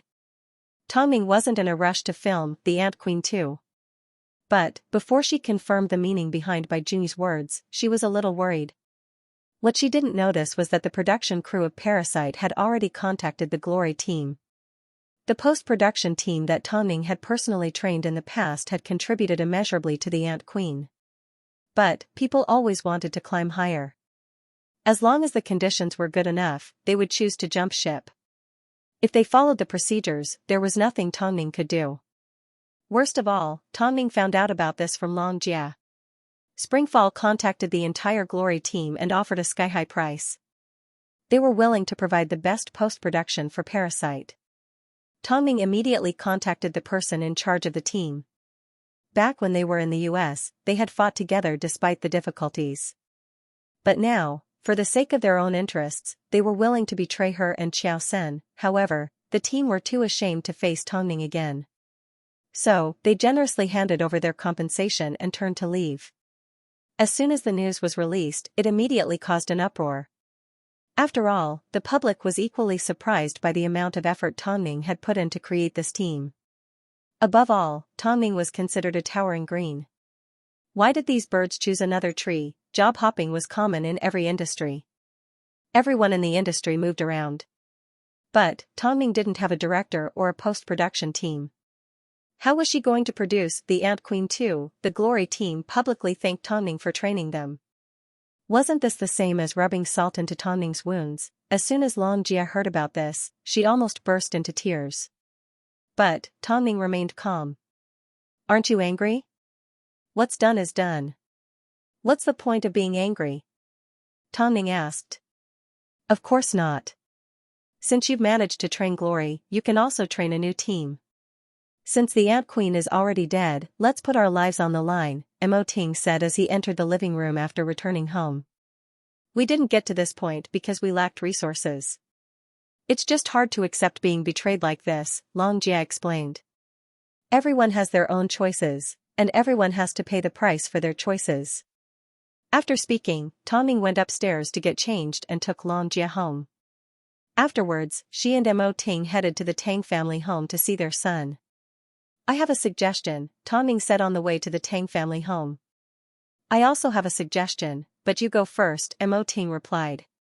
If the entire Glory team jumps ship, we need to find a replacement. No, not a replacement, a new team. My idea is, we don't need a professional in post-production, we need a computer genius. As you know, there have been a few child prodigies in the past. Although they aren't easy to control, if they jump out of the box, we might be able to receive a different surprise, Tongming said calmly. How do we prevent them from jumping ship again? Mo Ting asked. If they want to jump ship, they'll eventually jump ship, Tongming replied in a self-mocking manner. But, trust me, compared to those that come from a professional background, they definitely have a different view towards money. But, trust me, compared to those that come from a professional background, they definitely have a different view towards money. Lu Che just received news that there will be a meet and greet between Glory and Parasite at Dynasty Hotel the day after tomorrow. If you have some time, you should attend and vent your anger. Okay, they're leaving just like that without even saying goodbye. What do they think I am? By the way, what is your suggestion? Actually, Xiao Sen's style can be continued, Mo Ting replied. Someone contacted me this morning and said that if you don't mind, she can come and direct the Ant Queen too. Who? Xiao Sen's daughter, Miss Xiao, Mo Ting replied. Over the years, she's been influenced by Xiao Sen and has already taken Xiao Sen's ideas to heart. Plus, even though she didn't study directing, she's a great photographer and has shot a lot of award-winning short films. Are you willing to trust her? Of course. Tang Ning's tears almost rolled out of her eyes. She felt like Xiao Sen had come back to life. In that case, you should meet up as soon as possible. This is probably the best news I've received so far, Tang Ning suddenly said excitedly. Look at you, although there were a lot of twists and turns, God always made up for it. As long as she didn't give up, there was always a chance to turn things around. By the way, has Lu Che found out anything about the previous owner of Springfall? I'm currently investigating, Mo Ting replied simply, but his expression was unfathomable.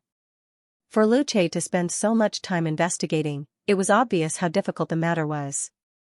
In that case, we need to be careful. After the couple returned to the Tang family home, they met up with little one-eyed Mo Zichen. Sandwiched amongst a group of relatives, his eyebrows were furrowed and he looked exactly like an old man. He did not have the pampering aura a child of his age should have. On the other hand, Mo Zishi and Tang Xian's daughter were having a lot of fun. Meanwhile, Mo Zishi was hiding in one corner with an expression that told the whole world to ignore him. It seemed, he did not care about the adults teasing. You're here. Elder Tang looked at the couple happily. Now that he was retired, he enjoyed playing with his grandchildren and living a carefree and relaxed life. These two little devils didn't bring you any trouble, did they? I was afraid that you would take them away. Elder Tang loved his two grandchildren to the bone, especially Mo Zichen. He was so young, yet he did not cry or make a fuss. It was like he had the thoughts of an adult. It was very interesting. That's good, Tang Ning looked at her two sons. Even though she was their mother, she still couldn't hug her own sons. There were so many people in the house. Even if everyone waited for a few minutes, it would still take half an hour before it was her turn. She couldn't help but feel a little jealous. I've seen quite a bit of news about you on the entertainment news. Are you okay? Elder Tang took the opportunity to ask Tang Ning during dinner. Seeing that they did not respond, he laughed. Perhaps it's because I'm getting old and have become used to breaking and reuniting. So, I've become immune to job hopping amongst the young. There's bound to be separation between people, not to mention a partnership based on money. Even if you and Mo Ting love each other, you will eventually leave this world one after another. So, do what you need to do. Don't get angry over irrelevant people and small matters. Understand? Yes, I understand, grandfather, Tang Ning replied. It's not a big deal that can be resolved. I know how capable my granddaughter and grandson-in-law are. You should all know that the Tang family will always have your back. Of course, I also hope that you will never need to use it. It meant there was nothing that Tang Ning and Mo Ting couldn't solve. Thank you very much, Grandpa. Xianxia has worked hard. Even the foreigners are full of praise for his new perfume. The Tang family's business is getting better and better. This is all because of you young people. For some reason, Elder Tang was more talkative than usual that night. Ever since she was young, Tang Ning had never experienced the love of a grandfather. Tonight, she finally felt that she had a great grandfather. Sis, lend me your nephew to play with for a couple of days.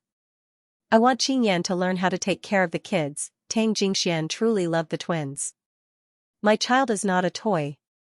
That night, the Tang family was filled with laughter.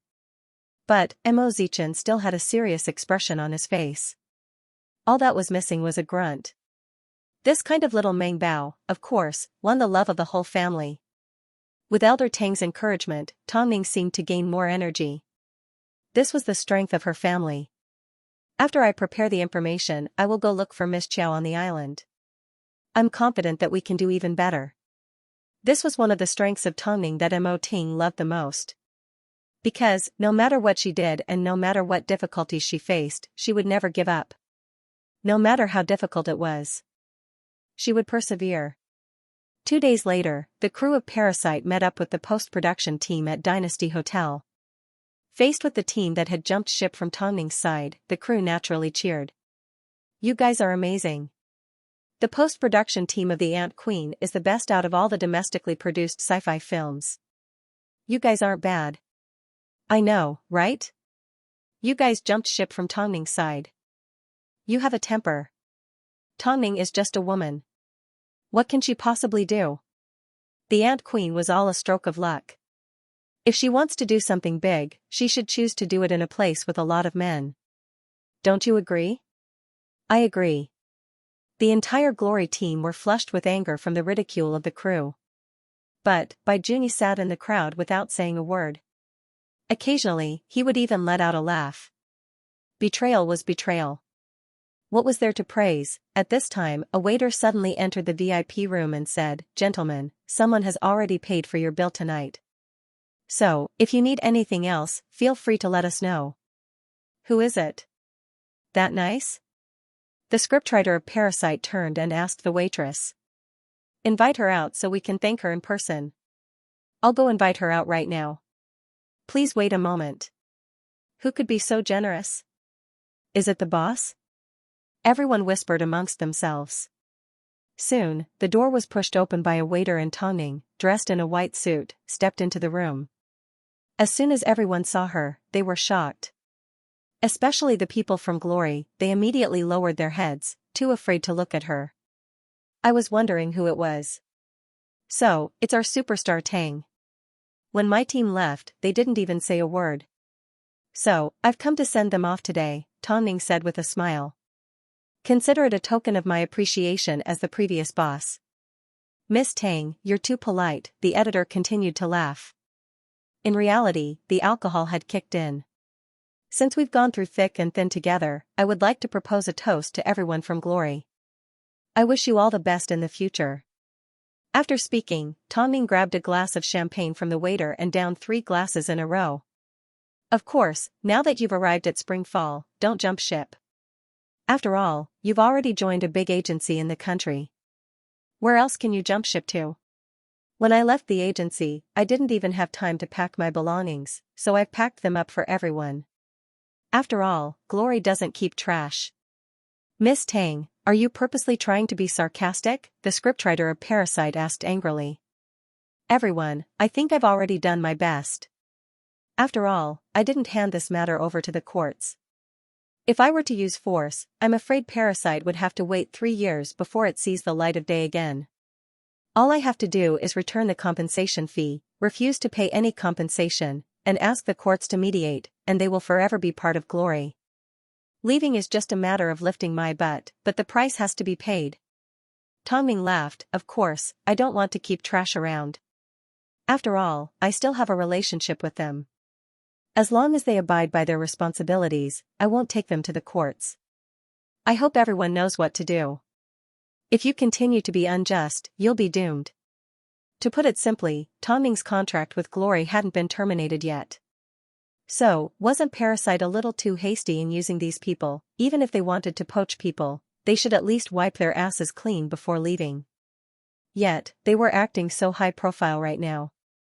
Who were they looking down on? "This meal is on me. Have a good time and enjoy yourselves. Consider it a small token of my appreciation. I won't say much else. But, I don't think the crew of Parasite should celebrate too early. After all, who knows if my fate will be the same as yours in the future." After saying this, Tongming smiled as she handed her glass to the waiter and turned around in a domineering manner. The people from Glory lowered their heads the entire time because they felt guilty on their conscience. Tongming had spent so much effort on them, yet now, they had all betrayed her.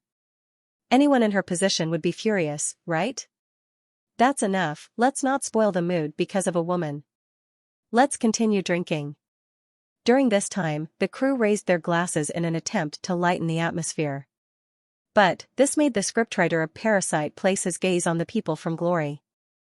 With a questioning look. Although I've had a few drinks, I can understand what Tongning is trying to say. In other words, you haven't officially terminated your contract with Tongning and she has no intention of terminating it. So, everything you're doing is illegal, right?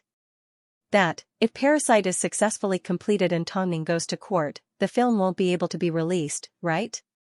The people did not respond. This wasn't what they wanted. Who knew that Tongning had a trick up her sleeve?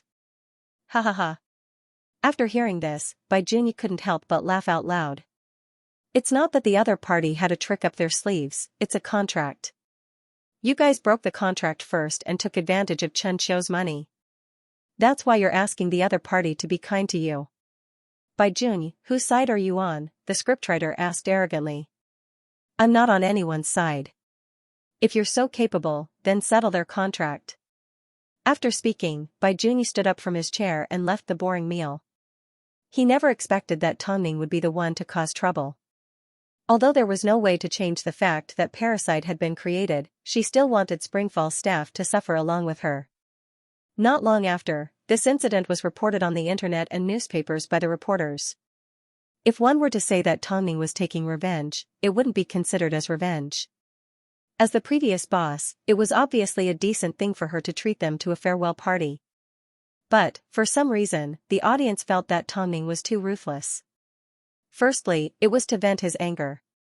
Secondly, it was to remind the production team of Parasite not to be so arrogant. Thirdly, it was to curb the development of the Glory team. If you do this, don't blame me for doing the same. If poaching someone from Hai Rui was that easy, then was there still a need for rules in the industry? Isn't Tongning slap a little too beautiful? Not only did he disgust the team from Parasite, he also displayed his magnanimity and disdain towards the Glory team. If it was just a business relationship, it wouldn't be a big deal if the team jumped ship. But, Tongning was the one that brought the Glory team up, so it's understandable that she's angry. You're all focused on post-production, but I'm focused on whether the Ant Queen 2 will never see each other again. But, after doing what she did, Tongning did not just sit around. She took all the resources she had for the Ant Queen 2 and headed to Private Island to look for Qiao Sen's daughter. I found a lot of sci-fi films in my father's study room. Let's go through them and see if they'll be of any use to the Ant Queen 2. I've already looked through the script and the story is perfect. With the addition of a martial arts superstar, the foreigners will definitely be impressed. But, what do you plan to do with post-production? Miss Qiao asked as she put down the documents in her hands. Now that Parasite has caused so much trouble for you, how do you plan to deal with it? I've already dealt with the team that was poached by Springfall. So, they're a little hesitant to take action. As long as they're afraid, that's all that matters. I'm currently searching for some prodigies online. I think we might be able to make use of them. Are you saying that we're not looking for professional post-production experts, but computer geniuses? Miss Qiao asked curiously. Of course, there are other requirements as well. For example, we need people who are good at video games or experienced programmers. That way, they'll be able to get into character faster. After all, money isn't the most important thing to them. They love a challenge and excitement. So, let's first help us solve the problem with the Ant Queen 2. Then, we'll talk about everything else in the future. Because of the betrayal of the Glory team, Tongning no longer had any plans for the long term. At least, that was how she felt about the Ant Queen. She was going to deal with the Ant Queen 2 first and reconsider when it came time for the Ant Queen 3. When that time came, there might be a new talent waiting to be discovered. Okay, let's focus on the Ant Queen 2 for now. But, I need 3 months, Miss Qiao requested. Although cinematography and directing are both related to filming and have some similarities, I still need to learn. Don't worry, I can give you 3 months. Tongning knew that Miss Qiao didn't know how to direct a film, but she trusted that Miss Qiao had the heart to make a sci-fi film. Just like Qiao Sen, her heart was burning with passion. So, Tongning was willing to trust her. Not long after, Tongning announced that she was forming a new team, Starlight, and was openly recruiting post-production experts. The first person to find her was a 20-year-old young man. He had just entered university, but because he had played video games since he was a child, he had learned to create a lot of scenes. However, he had never released any of them to the public because his parents didn't support it. But, when he heard that Tongning was looking for talented people, he decided to give it a try and fulfill his dream. After seeing the young man's work, Tongning immediately decided to keep him. The public questioned, "Aren't you afraid that Starlight will end up like Glory? Moreover, how can these amateurs surpass professionals?" In response to the public's comments, Tongning responded, "Although Glory is talented, they can't deny my nurturing. So, it's not an exaggeration to say that if I can create Glory, then I can create another Starshine. As for what I'm not an amateur, I'm the most amateur of them all." What Tongning meant was that professionals weren't necessarily good enough and amateurs couldn't compare to professionals. There were plenty of experts amongst the public, but they simply didn't want to show off. Most importantly, she used herself as an example. Whether it was an actress, manager, or producer, she had always been an amateur. But, what was the result? Everyone was clear to see. After hearing Tongning's response, the reporters were left speechless. After all, no one was more convincing than Tongning herself. So, did the public need to worry about how she was going to develop the Ant Queen too?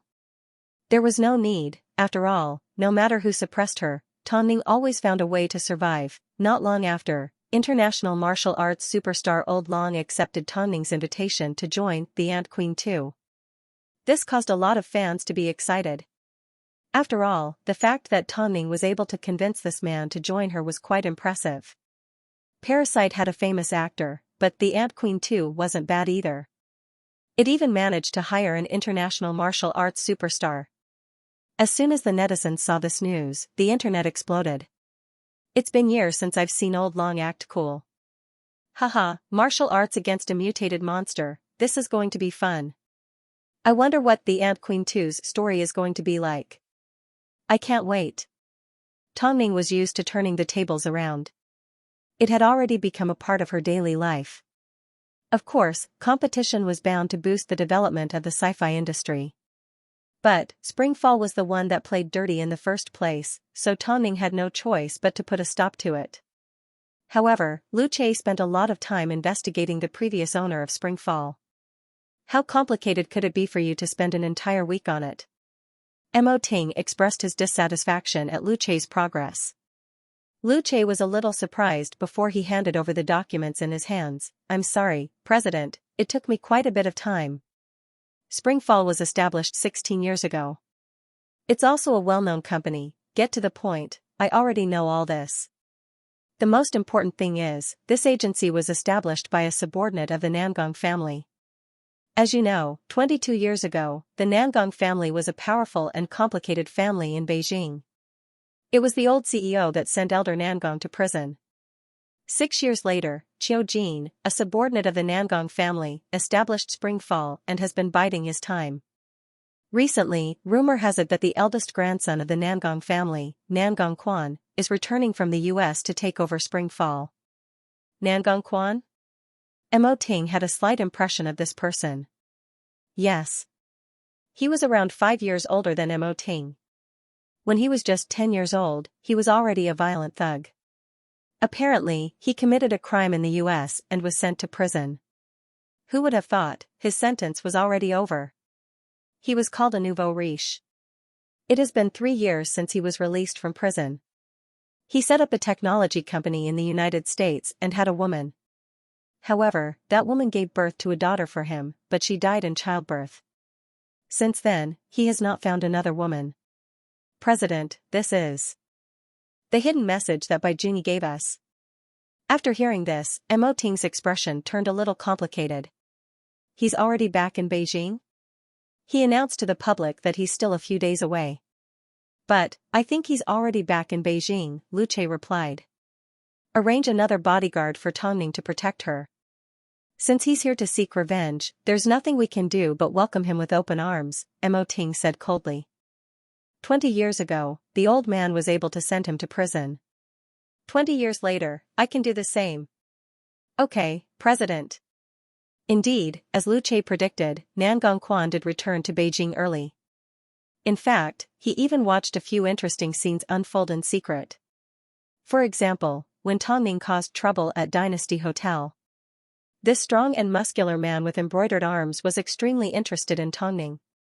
How could she counterattack so beautifully? "Daddy, I'm sleepy," Nangongquan's daughter said as she rubbed her eyes. Beside him, Nangongquan's daughter rubbed her eyes and said, "Can I sleep now?" Nangongquan carried his daughter in his arms, helped her wash up and coaxed her to sleep. When he first met Mo Ting when he was younger, he simply thought the little boy was smart and serious. Who would have thought, 22 years later, he would end up marrying a wife like this? "Daddy, I miss mommy, can I find you a new mommy?" Nangongquan asked. "She will definitely treat little Eggshell well. In that case, hurry up and find one for me." The extremely strong man sat by his daughter's bedside with a gentle expression. He was now the only person left in the Nangong family. Back when Elder Nangong was sent to prison, the entire Nangong family gave up everything they had in exchange for his freedom. And Elder Mo played a huge role in this. It had been a few decades. Perhaps he was getting old, so it was time to end some things early. Was he going to leave this generation's hatred for his daughter? So, the Mo family could only suffer. After coaxing his daughter to sleep, Nangongquan continued to investigate Mo Ting's family situation. He found out that Mo Ting had 3 children. In fact, he had a pair of twins and was currently in foster care at his mother-in-law's home. What a great opportunity. Of course, Mo Ting already smelled danger ahead of time. So, whether it was the Mo family or the Tang family, he increased his security. Tongning didn't understand, so she asked Mo Ting. Only then did she find out what happened between the Mo family and the Nangong family. "Grandfather didn't do anything wrong," Tongning replied. "If I was in his position, I would have done the same thing and I wouldn't have regretted it." Of course, the old man didn't do anything wrong. But, Elder Nangong's imprisonment caused the Nangong family to pay a heavy price. Nangongquan's father was blackmailed, his mother was humiliated and his uncles didn't end up well either, Mo Ting explained. "So, I'm afraid Nangongquan has returned to settle things." "Have you guys met before?" "Yes. If it wasn't for the Nangong family, we might still be good friends," Mo Ting said as he hugged Tongning. Nangongquan has always been a man of few words, but he has always been a ruthless character. He rarely talks, he always makes his move. I still don't think grandfather owes the Nangong family anything, but Nangongquan does. This was the crux of the problem. When it came to hatred, no matter how many years had passed, as long as it remained in one's heart, it would eventually be unleashed. Then, what does he want? Perhaps only Nangongquan could answer her. Back in the day, the Nangong family had an extraordinary influence in Beijing. But, they often wandered in the gray area. Because of this, an actress that Elder Mo was familiar with was implicated and ended up losing her life. As a result, Elder Mo cooperated with the police and captured the Nangong family in one fell swoop. He even provided strong evidence and sent Elder Mo to prison. Following the decline of the Nangong family, the entire entertainment industry and Beijing rarely mentioned them. But, with Nangongquan's return, it was time to bring up the matter again. Nangongquan's return was to make the Mo family suffer. Mo Ting wasn't afraid of anything. After all, Elder Mo's actions were not wrong. But, his weakness was Tongning. Tongning could see the worry in Mo Ting's eyes, so she teased, "Is President Mo afraid?" "Get some rest," Mo Ting did not respond. He simply hugged her and lay down on the bed, cuddling her to sleep. Tongning wasn't an ordinary woman. Whether it was physically or mentally, she was stronger than other women. This was something that Mo Ting was never worried about. A few days later, Nangongquan officially held a press conference to announce his identity as the executive chairman of Springfall Film and Television. He also wished Parasite a success. As soon as Tongning saw this man on the entertainment news, she couldn't help but be cautious. She liked to see a person's soul through their eyes. But, this man's eyes were filled with a sense of vicissitudes and sharpness. So, his appearance naturally became a hot topic in the industry. It was obvious that he was targeting Hai Rui. It was obvious from the incident with Parasite. After Elder Mo saw the news, he immediately gave Mo Ting a phone call. "Did the rascal from the Nangong family cause trouble for you? Didn't you see everything on the news?" "I'm asking about something else," Elder Mo humphed. The old man harumphed. These little tricks are exactly the same as his grandfather's. They're not worth mentioning at all. They haven't done anything yet, Mo Ting replied. This rascal may be even more powerful than Elder Mo. You guys should be careful. I think you should worry about yourself, Mo Ting said before he hung up the phone. This rascal. Elder Mo humped before he also hung up the phone. Afterwards, Lu Che knocked on the office door and handed an invitation to Mo Ting. President, it's from Spring Fall Film. Mo Ting received the invitation. After taking a glance at it, he tossed it to the side. Nangong Quan wants to meet. Are you going? Of course I have to go to reminisce about the past. In that case, should we tell the madam about this? Lu Che asked as he glanced at the invitation beside Mo Ting. Mo Ting froze for a moment before nodding his head. Of course. From Mo Ting's point of view, although he was worried about Tongning, he had never treated her like a woman. After all, her ability to think was not inferior to any man. So, he decided to tell her about this so she could be mentally prepared. That night, after returning home, Mo Ting told Tongning about Nangong Quan's invitation and asked, Do you want to come with me? After all, I can only feel at ease with you by my side. At this time, Tongning shook her head. The day after tomorrow, still at noon. Go ahead, I'll stay at home so you don't have to worry. All right. But, I still feel like something isn't right. Tongning was a little confused. She felt like there was something she couldn't quite put her finger on. Zichen's return visit is the day after tomorrow, Mo Ting reminded. Yes, Tongning snapped out of her daze. I will send more people the day after tomorrow. Take some bodyguards and follow Mom and Zichen. Okay, Tongning nodded. Tongning gave Xia Yuling a phone call and told her to be on guard. At least, she needed to be aware of danger. Xia Yuling, on the other hand, was a lot more relaxed. I know how to be on guard and I will protect my grandson. But, you guys don't need to be too nervous about this. Things are not the same as 20 years ago. Tongning knew she was making a big deal out of nothing, but who knew what Nangong Quan's bottom line was? After all, they had never fought against each other before. Plus, Nangong Quan was a fierce bandit. 2 days later, Mo Ting and Nangong Quan met again at Dynasty Hotel. Nangong Quan, dressed in a gray suit, welcomed Mo Ting with a smile. Long time no see. Mo Ting removed his suit jacket and sat down opposite Nangong Quan. The two handsome men immediately attracted the attention of the opposite sex in the hotel. President Nangong has arrived with a big group of people. Why didn't your wife come with you? I should have explained the incident with Glory to her, Nangong Quan replied elegantly. Nangong Quan replied politely. My men didn't handle this matter well, so I'm sure sister-in-law is upset. My son went for a follow-up today, so my wife went with him, Mo Ting replied calmly. As for the incident with Glory, although I didn't gain anything, I didn't lose anything either. Beijing has changed a lot since I returned this time. The industry is now your world, Nangong Quan chuckled. President Nangong, did you ask me out to catch up on the old days? Of course I did. After all, the only people I know in Beijing are the Mo family. Now that I'm back with my daughter, it's only right for me to meet up with old friends. Otherwise, my daughter won't be able to find a place to visit. Wouldn't she be lonely during the holidays? The conversation between the two men was simply a way to test each other. It was all psychological warfare. If you have something to say, then say it.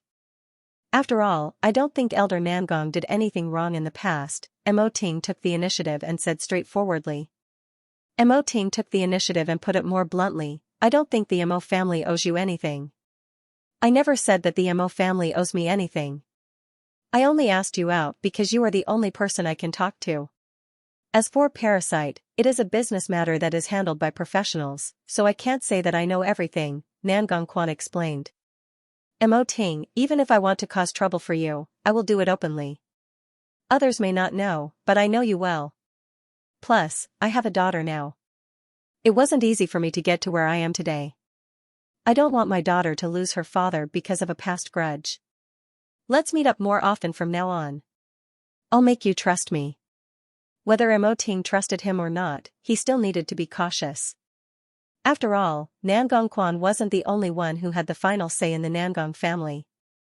Back then, the Nangong family had a lot of power and influence. So, when Elder Nangong went to prison, a lot of people were implicated. However, they had been biding their time until now. Now that Nangong Quan was back, they had a new leader. So, how could they not wait for an opportunity to strike? The meal passed peacefully and Emo Zichen's follow-up went smoothly. So, Tongming let out a sigh of relief. Seeing that her son was fine, she finally relaxed. But, on the way home, Xia Yuling's car was intercepted by 2 black cars. At the time, Emo Zichen was sitting in the back. Xia Yuling immediately stopped in her tracks. She was stuck in the alleyway and did not dare to move. A moment later, 4 or 5 thugs jumped out of the car with sticks in their hands. Without waiting for Xia Yuling to say anything, they began to smash the car. Tongming chased after them with her bodyguards. The thugs calmly returned to their car and drove off. Tongming immediately pulled open the car door and helped Xia Yuling out. She then carried Emo Zichen in her arms. "Are you all right?" "I'm fine. I'm not sure if I scared Zichen. I never expected that the Nangong family would resort to such underhanded methods. What kind of society is this? How can they still be so violent? Let's talk at home." Tongming carried Zichen in her arms and escorted Xia Yuling safely back to the Tang family home. "I was scared to death." "I'm sorry, Mom," Tongming apologized as she comforted Zichen. "It's not your fault." But when he thought about it, he couldn't help but feel scared. Not long after, Tongming gave Emo Ting a phone call and told him everything that happened in the alley. After picking up the phone, Emo Ting's expression did not change, but he was obviously not as relaxed as before. "I just got a call from my wife. My son was attacked on his way back." "Is that so?" "Hurry back and have a look," Nangong Quan urged. Emo Ting scoffed as he stood up from his seat. "From now on, if you want to launch a sneak attack or surround me, it's best if you come after me. Kids can't handle the fear. If something really happens, the Nangong family will disappear from the face of the earth. Fight me fair and square. Only then will I respect you as an opponent." Nangong Quan did not say a word as he watched Emo Ting leave. Afterwards, he made a phone call to the agency. "Who told you to get revenge on the Emo family?" "Young master, Uncle Chiu, we live in a lawful society, not a violent society. Why did you have to do something so despicable?" Nangong Quan asked angrily. "We'll talk about it when I get back." Nangong Quan may have been cruel in the past, but he now had a daughter and knew how to be gentle. Plus, bullying someone was the lowest form. Even if he won, what glory was there? So, as soon as he returned to the agency, he went to see Chiu Jin. "Why didn't you listen to me?" "Young master, we've endured for so many years, waiting for you to come back, just to find trouble with the Emo family. Have you forgotten the pain the Emo family brought you?" "I haven't forgotten. But, what's the point of scaring Emo Ting's son today?" "Emo Ting you with is of. Emo was of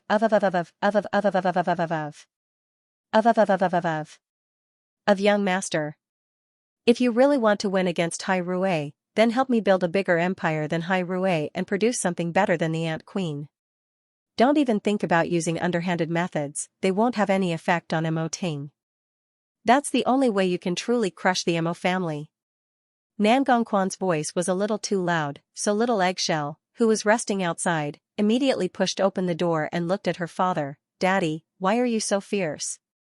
Nangong Quan glared at Chiu Jin before he stood up and walked over to his daughter and picked her up in his arms. "I'm sorry, baby. Daddy will try his best to control himself from now on." If they weren't fighting on the same side, it didn't matter if they won or lost. So, what sense of revenge or victory did they have? "Perhaps I'm getting old and I don't understand the thoughts of the young. I've waited all these years for you to come back and take everyone to the Emo family for revenge. But, I don't think the young master's heart is on this. You can forget about the death of your family, but I can't." After speaking, Chiu Jin left the office, leaving the father and daughter behind. Of course, Nangong Quan didn't approve of Chiu Jin's actions, but he wouldn't go so far as to tip off his enemies. So, he told someone to keep an eye on Chiu Jin. After all, the Nangong family owed Chiu Jin a favor and he would never forget that. Emo Ting quickly returned home. Seeing that his wife and son were safe, his expression softened. Tang Ning pounced into Mo Ting's arms as Mo Ting patted her on the back. I'm glad you're okay. Mom was still scared. Let's go, we'll talk about it at home. Mo Ting escorted Tang Ning back to Hyatt Regency. But, from Nan Gongquan's reaction, it was obvious that he didn't think the incident this time had anything to do with him. But, he still had to be straightforward. Even if Nan Gongquan is a criminal, he is a gentleman. Is that a compliment to an enemy? Tang Ning laughed. If he actually competed with you in the business world, it would have been a great show. But, if he was actually aware of what happened, then there's no point talking about him anymore. I told Lu Che to do a deeper investigation on Nan Gongquan. Mo Ting replied. He then asked, is our son okay? He's fine. The little rascal was born with a calm demeanor. I can't do anything about him. If it was Zishi, he would have burst into tears by now. That's good. Meanwhile, Qiu Jin suffered at Nan Gongquan's hands, so all he could do was drink in his office. He had endured for so many years, all because he wanted to get revenge on the Mo family and get justice for his family. But, why didn't Nan Gongquan have any plans to do so? Was he still a descendant of the Nangong family? Master Qiu, if the young master doesn't want to make a move, we can make a move on our own. After all, we can't rely on the young master anymore. So, in for a penny, in for a pound. You make it sound so simple. Qiu Jin humphed. Do you think the Mo family are easy to deal with? Even when they smashed up the car today, didn't you hear from the people that came back that Tang Ning followed them the entire time with bodyguards? The Mo family have always been cunning, Qiu Jin's subordinate replied. We need to plan this matter carefully. It won't be easy to deal with them from the front. Let's see if we can find an opportunity in the industry. After all, Tang Ning is still active in the industry. I refuse to believe that she won't be alone one day. Master Qiu is right. As long as we don't let the young master find out when the time comes, everything will be fine. Now that I think about it, Springfall was founded by Master Qiu. The reason he gave it to the young master was because he wanted to use it for revenge. But, he actually took it seriously. By the time he overtook Hai Rui, he would be in his 70s or 80s. Wouldn't he be letting his enemy live comfortably until they were old? Qiu Jin glared at his subordinate and smashed the glass in his hand. I've already allowed the Mo family to live for so many years. I'm not going to allow them to continue living comfortably. Continue to keep an eye on them. Nan Gongquan's daughter, Little Eggshell, was a little over a year older than the twins. But, she was a very sensitive girl. And was able to accurately express her emotions. This was rare at her age. After all, most children were mischievous at the age of 4 or 5. Little Eggshell seemed to empathize with Nan Gongquan and knew that he had something on his mind. So, every day, after finishing her homework, she would wait for her father to return home no matter how late it was. That night, Little Eggshell overheard the conversation between her father and Qiu Jin. So, as soon as she returned home, she hugged onto Nan Gongquan's leg. Daddy, Grandfather Qiu made you angry because he wanted to hurt someone, right? Eggshell, Daddy, will Grandfather Qiu cause other children to lose their mothers? Little Eggshell asked as she lifted her head. No, Nan Gongquan patted her on the head. Daddy promises, Daddy won't let Grandfather Qiu do anything rash. Children without mothers are very pitiful. Little Eggshell said as she furrowed her brows. All of Nan Gongquan's love came from this little angel. She was his motivation to continue living. Don't worry, Daddy won't let other children lose their mothers. So, even though Nan Gongquan said that he wouldn't let the Mo family know, when he thought about Qiu Jin's reaction and the Mo family's 3 children, he decided to give Mo Ting a phone call in front of Little Eggshell. I told you earlier today that I won't seek revenge. Even if I have to retaliate, I will defeat you directly. But, Mo Ting, just because I won't, doesn't mean that my grandfather's former subordinates won't. You and your wife better be careful. After hearing Nan Gongquan's warning, Mo Ting chuckled. Rather than letting us be careful, you should be more careful. Elder Nangong's former subordinates went through so much to bring you back, yet you don't have the heart to seek revenge. How long do you think they'll tolerate you? If they really disregard everything, what do you think your biggest weakness is? Nan Gongquan subconsciously glanced at little eggshell. Of course, Mo Ting's reminder struck Mo Ting's heart. Qiu Jin already had a grudge against him, so if things really escalated to the point of falling out, the first thing he needed to ensure was little eggshell's safety. As she sat beside Mo Ting and listened to the conversation between Nan Gongquan and Mo Ting, she suddenly laughed. Why do I feel like the two of you are so similar? Originally, we could have been friends, Mo Ting said as he put down his phone and hugged her. From the looks of the situation, it's not Nan Gongquan that we need to be wary of, but the clowns behind us. So, not only Tongning, but Hai Rui also stepped up their security. Meanwhile, Qiao Sen's daughter had requested 3 months of leave from Tongning. Meanwhile, Tongning had already flown to the US for training as a director.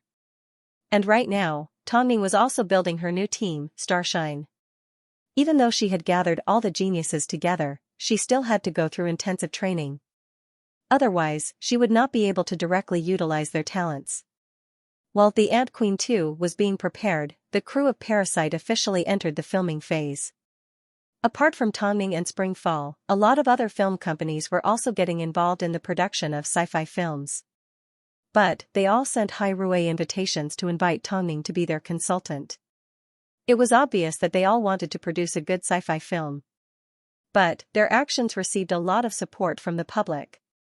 At least, they were no longer the same as before, where they would make a shoddy film just to fill in the gaps in the genre. The success of The Ant Queen was like a wake-up call to the public.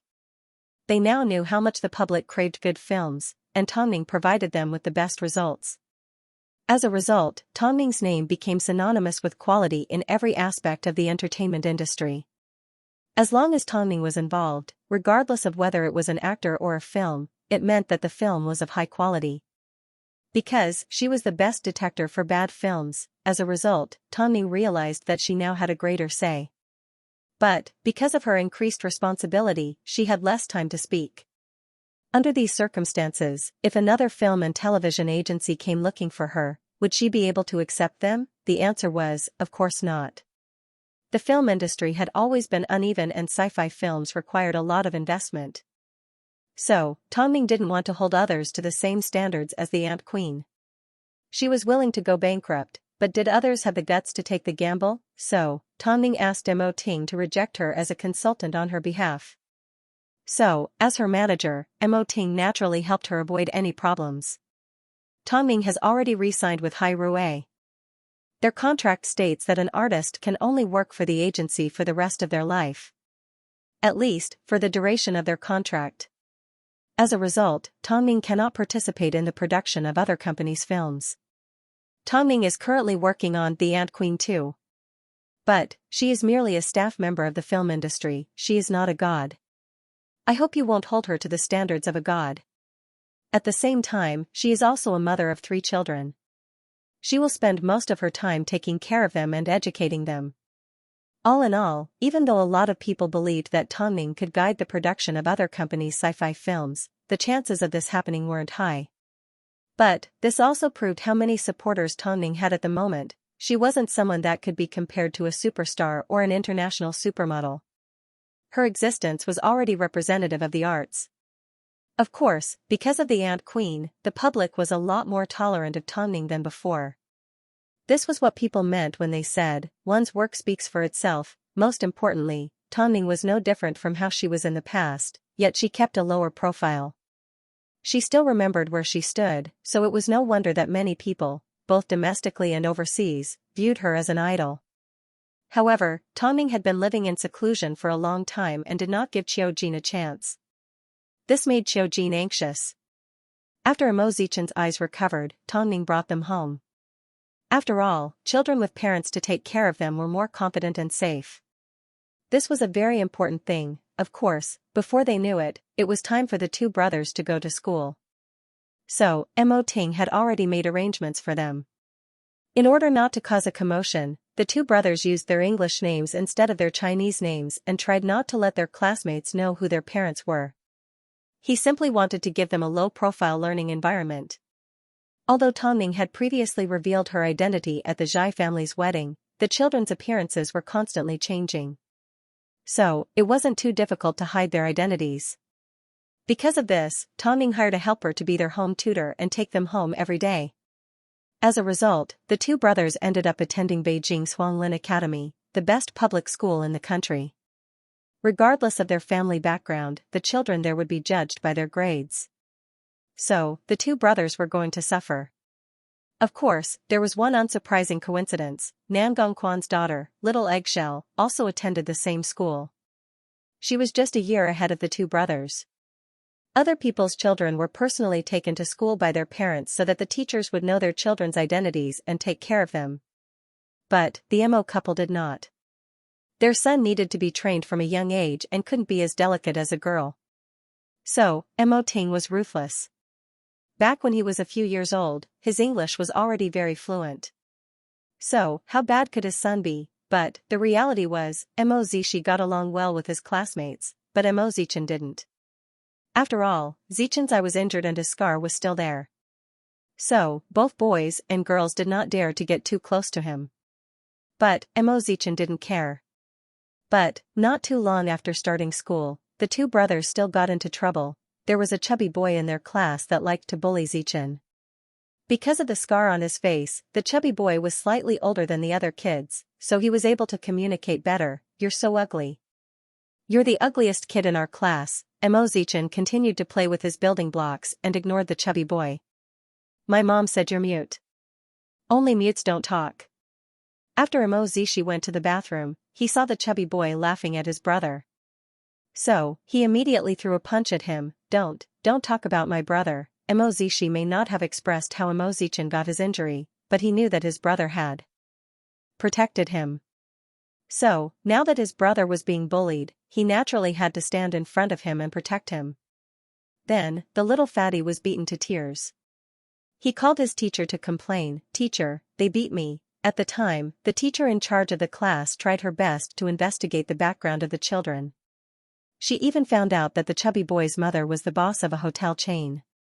However, the two brothers were picked up by a sister in a cheap car every day, so they couldn't be from a rich family. Therefore, she naturally sided with the chubby boy. "You too, you're so young, yet you don't learn good things. How did you learn to beat people up? Call your parents." As this was the first time, when news of the incident reached the ears of the Mo couple, Tongning simply let out a laugh. "Our son hit someone. Miss Tang, it was actually the other party's fault. Zishi was simply protecting Zichen." Su Yuran replied. This woman was a retired soldier and had good fighting skills. So, Tongning hired her because she liked her. She squatted down and pinched her son's cheeks. "At school, they are the only ones without any backing, so they will definitely be bullied. Why didn't you reveal your identity? Our background can protect them, but it can also cause them a lot of trouble. I'd rather they stay like this and protect each other than be surrounded by reporters," Tongning replied. "When they get a little older, they'll understand." Su Yuran nodded her head. "You're right." So, the two little idiots had to protect each other and continue their daily life of being bullied, but the two idiots attended the same school as Little Eggshell. Although they didn't know each other, the subordinate that Nan Gongquan sent to and from school on behalf of Nan Gongquan had seen the two rascals walk out of school hand in hand. At first, he thought they looked familiar. But, when he thought about it carefully, he remembered that he had seen them at the Zhai family's wedding. So, he told Nan Gongquan about it. But, Nan Gongquan did not react. They were in the same school, not the same grade or the same class. As long as they didn't interact with each other, it was fine. But, Qiao Jin ended up overhearing this. He tried everything he could think of from Tongning, but he couldn't find the right opportunity. Now that he found out the two rascals were at Huanglin College, wasn't he just going to wear out iron shoes to find them? Look at how cunning the Mo family are. No one has any idea that their children are actually at Huanglin College. But, the school is heavily guarded and there are people taking them to and from school. It's not easy for us to find the right opportunity. Qiao Jin took a deep puff of his cigarette and threw it onto the ground. He then stepped on it. "In that case, we'll follow the cars and make our move when we see a suitable location." "Okay, we'll do as you say." No one knew that Qiao Jin had his eyes on the two Mo family babies. Of course, they had no idea how good Su Yuran's fighting skills were. so they had to see for themselves. They thought she was just a weak little sister taking the twins to and from school. In order to cause trouble for the two, Qiu Jin camped outside the school for a few days. After confirming with his own eyes that Su Yuran was the only one there and no one from the Mo family, he decided to make his move on Friday afternoon. After all, he already knew the route Su Yuran would take the kids home. But Qiu Jin never expected that little Eggshell would see him squatting down in the car. As soon as little Eggshell returned home, she reported to Nangong Quan, "Daddy, I saw grandfather Qiu at the school gates today." "Are you sure you saw right?" Nangong Quan asked as he carried little Eggshell onto his lap. "I saw him a few times, I'm sure." "Why did grandfather Qiu come to our school? What else could he do?" "Of course, he was here for the twins." "Eggshell, you don't need to worry about anything. Just promise Daddy that when you're in danger, you'll stay away, okay? You need to know that Daddy can't survive without you." Although little Eggshell couldn't understand Nangong Quan's emotions, she agreed to his every request. However, she still felt that grandfather Qiu was acting strange. Plus, he kept staring at the twins. Was he planning to do something bad? With this thought, little Eggshell secretly made a plan. She would definitely notice grandfather Qiu's movements and give the two boys a warning. To be honest, it was because the two boys were really cute, especially the one that didn't like to talk. He was just like her father. Over the next 2 days, not only did little Eggshell find out which classroom the twins attended, but she also found out their English names. Until Friday afternoon after school. Little Eggshell deliberately followed behind the brothers because she wanted to take another look at them. But, as soon as the brothers boarded their car, she noticed that Qiu Jin's car had left with them. Little Eggshell immediately found the driver who would take her to school. Uncle, hurry up and follow Grandpa Qiu's car." "Miss, follow them. If Dad asks, tell him it was my idea." As little Eggshell grew up without a mother by her side, she was very sensitive and she expressed herself very accurately. Nangong Quan's subordinates had no choice but to follow Qiu Jin's car from afar. Qiu Jin wanted to stop Su Yuran while she drove to a secluded area. In reality, he did exactly that. Just like last time, Xia Yuling stopped Zichen on the way to the hospital.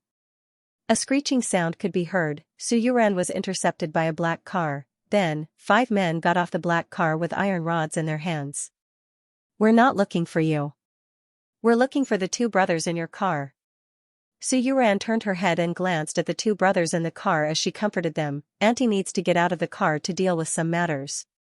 Be good and stay in the car. Don't move around, okay?" Mo Zishi and Mo Zichen stretched their necks, but they still nodded their heads obediently. Su Yuran took this opportunity to get out of the car. Without a trace of panic, she simply put on a pair of black boxing gloves. "Just 5 people?" Seeing Su Yuran's stance, the men guessed that she had some skills and were a little afraid. But, at this time, Qiu Jin ordered, "What are you waiting for? Arrest him." The 4 men rushed towards Su Yuran, but the man in the lead was sent flying by a beautiful roundhouse kick from Su Yuran. As for the other 3 men, they froze in place. This level of skill. She wasn't just a professional, was she? Charge. The men soon got into a scuffle. At this time, Qiu Jin took the opportunity to run to the back of the car. He wanted to open the door on the left and carry the brothers out. But, little Eggshell's car caught up to them. Before the car came to a complete stop, little Eggshell asked the driver to drive for her. "Uncle, help them." "Help them? Miss." The driver felt helpless. "Otherwise, I'll tell Dad that you bullied me." What was the driver supposed to do? He could only obediently get out of the car and let little Eggshell run out. He knew that Qiu Jin wouldn't hurt her. "Grandfather Qiu, go. Go." Little Eggshell immediately ran forward and bit Qiu Jin's arm. She then closed the car door and stood in front of the brothers. "Kai Er, why are you here?" This was little Eggshell's real name, Nangong Kai. Qiu Jin held his hand in pain as he looked at Eggshell. Yuran Qiu Eggshell. Meanwhile, Su Yuran had successfully dealt with the 4 men and was about to capture Qiu Jin. "Big sister, don't hurt Grandpa Qiu, okay?" Su Yuran tilted her head and looked at little Eggshell. The little girl only knew how to protect others. So, she threw Qiu to the side. If it wasn't for the fact that you're a little girl, I would have broken all your ribs today. I'm going to be fired. Qiu crawled up from the ground and ran away with his men. At this time, Little Eggshell's driver arrived to pick her up. Miss, let's go. If we don't go home soon, I'm going to get fired. Little Eggshell glanced at the two brothers in the car and relaxed before she left with her driver. But, this little girl left a deep impression in Su Yuran's heart. Of course, the Mo brothers probably felt the same way. Soon, news of Qiu causing trouble spread throughout the two families, even though Qiu didn't gain anything out of it. After all, he never expected Su Yuran to be so good at martial arts. No wonder Tongning trusted a girl to escort her sons to and from school. Meanwhile, Nan Gongquan called Qiu into his office and handed him a block of ice. Put this on your face. Oomph. I've heard everything from Little Eggshell. Uncle Qiu, can't you just stop? I've waited for over 20 years, yet you're telling me to stop? Nan Gongquan, you can do it. You can forget how your family died, but I can't. I can't forget how my wife and unborn child died. Uncle Qiu, in the past, Grandpa lived a dangerous life. Have you ever thought about the families that Grandpa hurt and the people that died because of him? Especially Elder Mo's confidant, that female celebrity. Who are they going to get revenge on? I don't care. I know you've been unhappy with me ever since I returned. How about this, I'll give Springfall back to you. From now on, you get your revenge and I'll live my life. Nan Gongquan said. Uncle Qiu, I'm grateful that you waited for me all these years. But, the revenge that I want is fair and square. After speaking, Nan Gongquan stood up and gave up his position as CEO. You don't need to go. My brother gave me the money to start this company. I'm leaving. After speaking, Qiu turned around and left the office without looking back. But, asking him to give up on revenge was a fool's dream. Late at night. Hyatt Regency. After coaxing the kids to sleep, Tongning entered Mo Ting's study room and sat down beside him. Luckily, Yuran was here today. I also need to thank the daughter of the Nangong family. However, I still insist that grandfather didn't do anything wrong. I never thought that Nan Gongquan's daughter would be so understanding at such a young age. She's a good girl. I'll deal with the aftermath. Don't worry, Mo Ting replied. Ting, rather than sitting around and waiting for death, I think it's better to find Qiu and talk to him openly. It's better than him plotting against us every time, Tongning suggested. I don't want to sit around and wait for death. After all, a child's life isn't something to be trifled with. I'll find an opportunity to make arrangements, Mo Ting nodded. On Monday morning, Tongning prepared a cake and handed it to the two brothers. She then knelt down and said, You need to give this to the lady that saved you the other day, okay? You can't eat it yourself. Mo Zishi nodded his head in a daze. Meanwhile, Mo Zichen did not say a word. Yuran, sorry to trouble you. Su Yuran held onto the two kids' hands and smiled. It's fine. I'll take them to thank the little girl. Tongming stood up and watched as the trio left. At times, she wondered if this was an ill-fated relationship, the daughter of her enemy. It was already good enough that they didn't fight when they saw each other. Who would have thought that they would be involved in something like this? Soon, the three of them arrived at the school gates. At this time, Little Eggshell also stepped out of the car. However, this time, Nan Gongquan was the one that dropped her off. Su Yuran did not think too much into it. Of course, she had no idea about the grudge between Nan Gongquan and the Mo family. So, she held on to the hands of the two kids and asked them to hand over the cake. How should you greet your savior? Two young gentlemen. Mo Zichen didn't move, but Mo Zishi was very honest. He handed the cake to Little Eggshell. Nan Gongquan didn't know what to say and Little Eggshell looked at her father, unsure if she should accept it. After a while, Nan Gongquan finally relented. Take it, sir, you have taught your daughter well. Nan Gongquan glanced at Su Yuran. After confirming that she was the martial artist, he looked at her meaningfully before he left with Little Eggshell, who was holding on to the cake box. Su Yuran was a little confused, so as she drove the two brothers home, she mentioned it to Tongning. After hearing this, Tongning laughed. You probably don't pay attention to him, so you might not know who he is. He is the CEO of Springfall that's been appearing on the news a lot recently, Nangong Quan. He's an old enemy of the Mo family. No wonder. Su Yuran understood. In that case, the next time I see you, it's best if I don't greet you. I don't want to make things awkward. No need. We are the ones who have a grudge against him, not you, Tongning smiled. That man doesn't look easy to get along with. This was Su Yuran's first impression of Nangong Quan. To be exact, he was a reserved man that wasn't easy to get along with. Who cared? It had nothing to do with her anyway. Of course, Su Yuran wasn't the only one feeling awkward. That night, after returning home, Nangong Quan carried little Eggshell on his lap and asked, "Tell Daddy, do you really like those two boys?" "Daddy." Little Eggshell mumbled. "Eggshell, Daddy doesn't want to interfere with your decision to make friends, but you can't have too much contact with boys, understand? Learn to protect yourself." Little Eggshell nodded. If not for the incident that happened more than 20 years ago, perhaps one of the two Mo brothers could have been chosen as his son-in-law. But now... "Daddy, didn't you say you wanted to find a mother for Eggshell? Why hasn't Eggshell seen Mommy yet? What kind of mother does Eggshell like? What type? Do you want someone pretty, or someone who can play with eggshells?" Nangong Quan asked Little Eggshell carefully. He had decided to remarry because he wanted to give Little Eggshell a complete family. So, he didn't expect that he would like Little Eggshell. As long as Little Eggshell was satisfied, he was happy. Just like that big sister. When she smiles, it's so warm. Which big sister? That's it, Nangong Quan finally realized what was going on. Little Eggshell must have taken a liking to the two brothers' upbringing, the one with good fighting skills and a bright and clean appearance. Can't it be someone else? Eggshell just feels that the big sister is very amiable. I like her very much.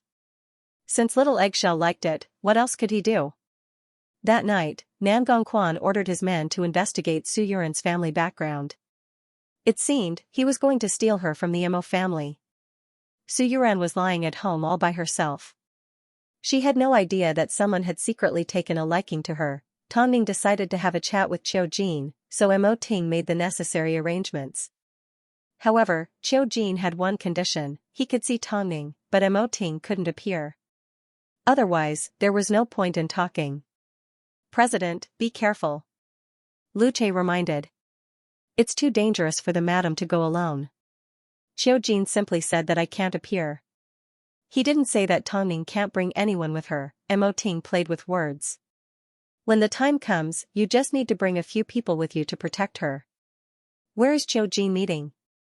The cemetery. His wife and son's death anniversary was coming up soon, so Qiu Jin only agreed to meet at the cemetery. Otherwise, they would have no choice but to fight endlessly.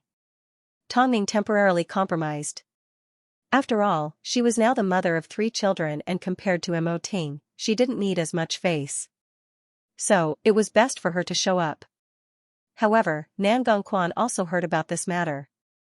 The Mo family wants to negotiate with Uncle Qiu in private because they want to resolve their grudge. But, they don't understand Uncle Qiu at all. Uncle Qiu is stubborn. Do you think Mo Ting temporarily compromised because he listened to someone? Nangong Quan asked as he looked at his assistant. The two of them are simply using peaceful means before resorting to force. In that case, let's just focus on watching the show, Nangong Quan's assistant replied. Have you done what I asked you to do? Nangong Quan asked as he lifted his head. Have you sent the Su family an invitation? President, will the other party be wary of you because of your identity? What identity? Nangong Quan asked. Damn it, I said the wrong thing. You've seen the information. Su Yuran is nothing but a sacrifice in the Su family. Did you think they'd reject me? Nangong Quan's assistant scratched his head and let out an awkward laugh. You need to handle this matter well. Otherwise, you might as well leave. Su Yuran was sent to join the army because her mother didn't want her daughter to be bullied all year round. Her mother was disabled, so she was naturally ostracized by her family. But, she refused to get a divorce and continued to waste her time with Su Yuran's father. But, her father wasn't willing to stay by a disabled woman's side. So, he found someone to take care of her and continued to live outside. With such a tough life, how could Su Yuran still be able to smile so brightly? Who gave her warmth? Nan Gongquan probably had no resistance to warm people. So, apart from following Little Eggshell's instructions, he also began to research Su Yuran. He sent the invitation to the Su family without letting Su Yuran know. He wanted the Su family to know of his existence so he could subdue Su Yuran. That way, it would be much easier. Previously, to satisfy Little Eggshell, he even prepared all sorts of female celebrities. But from the looks of it, Little Eggshell only liked simple and sunny things.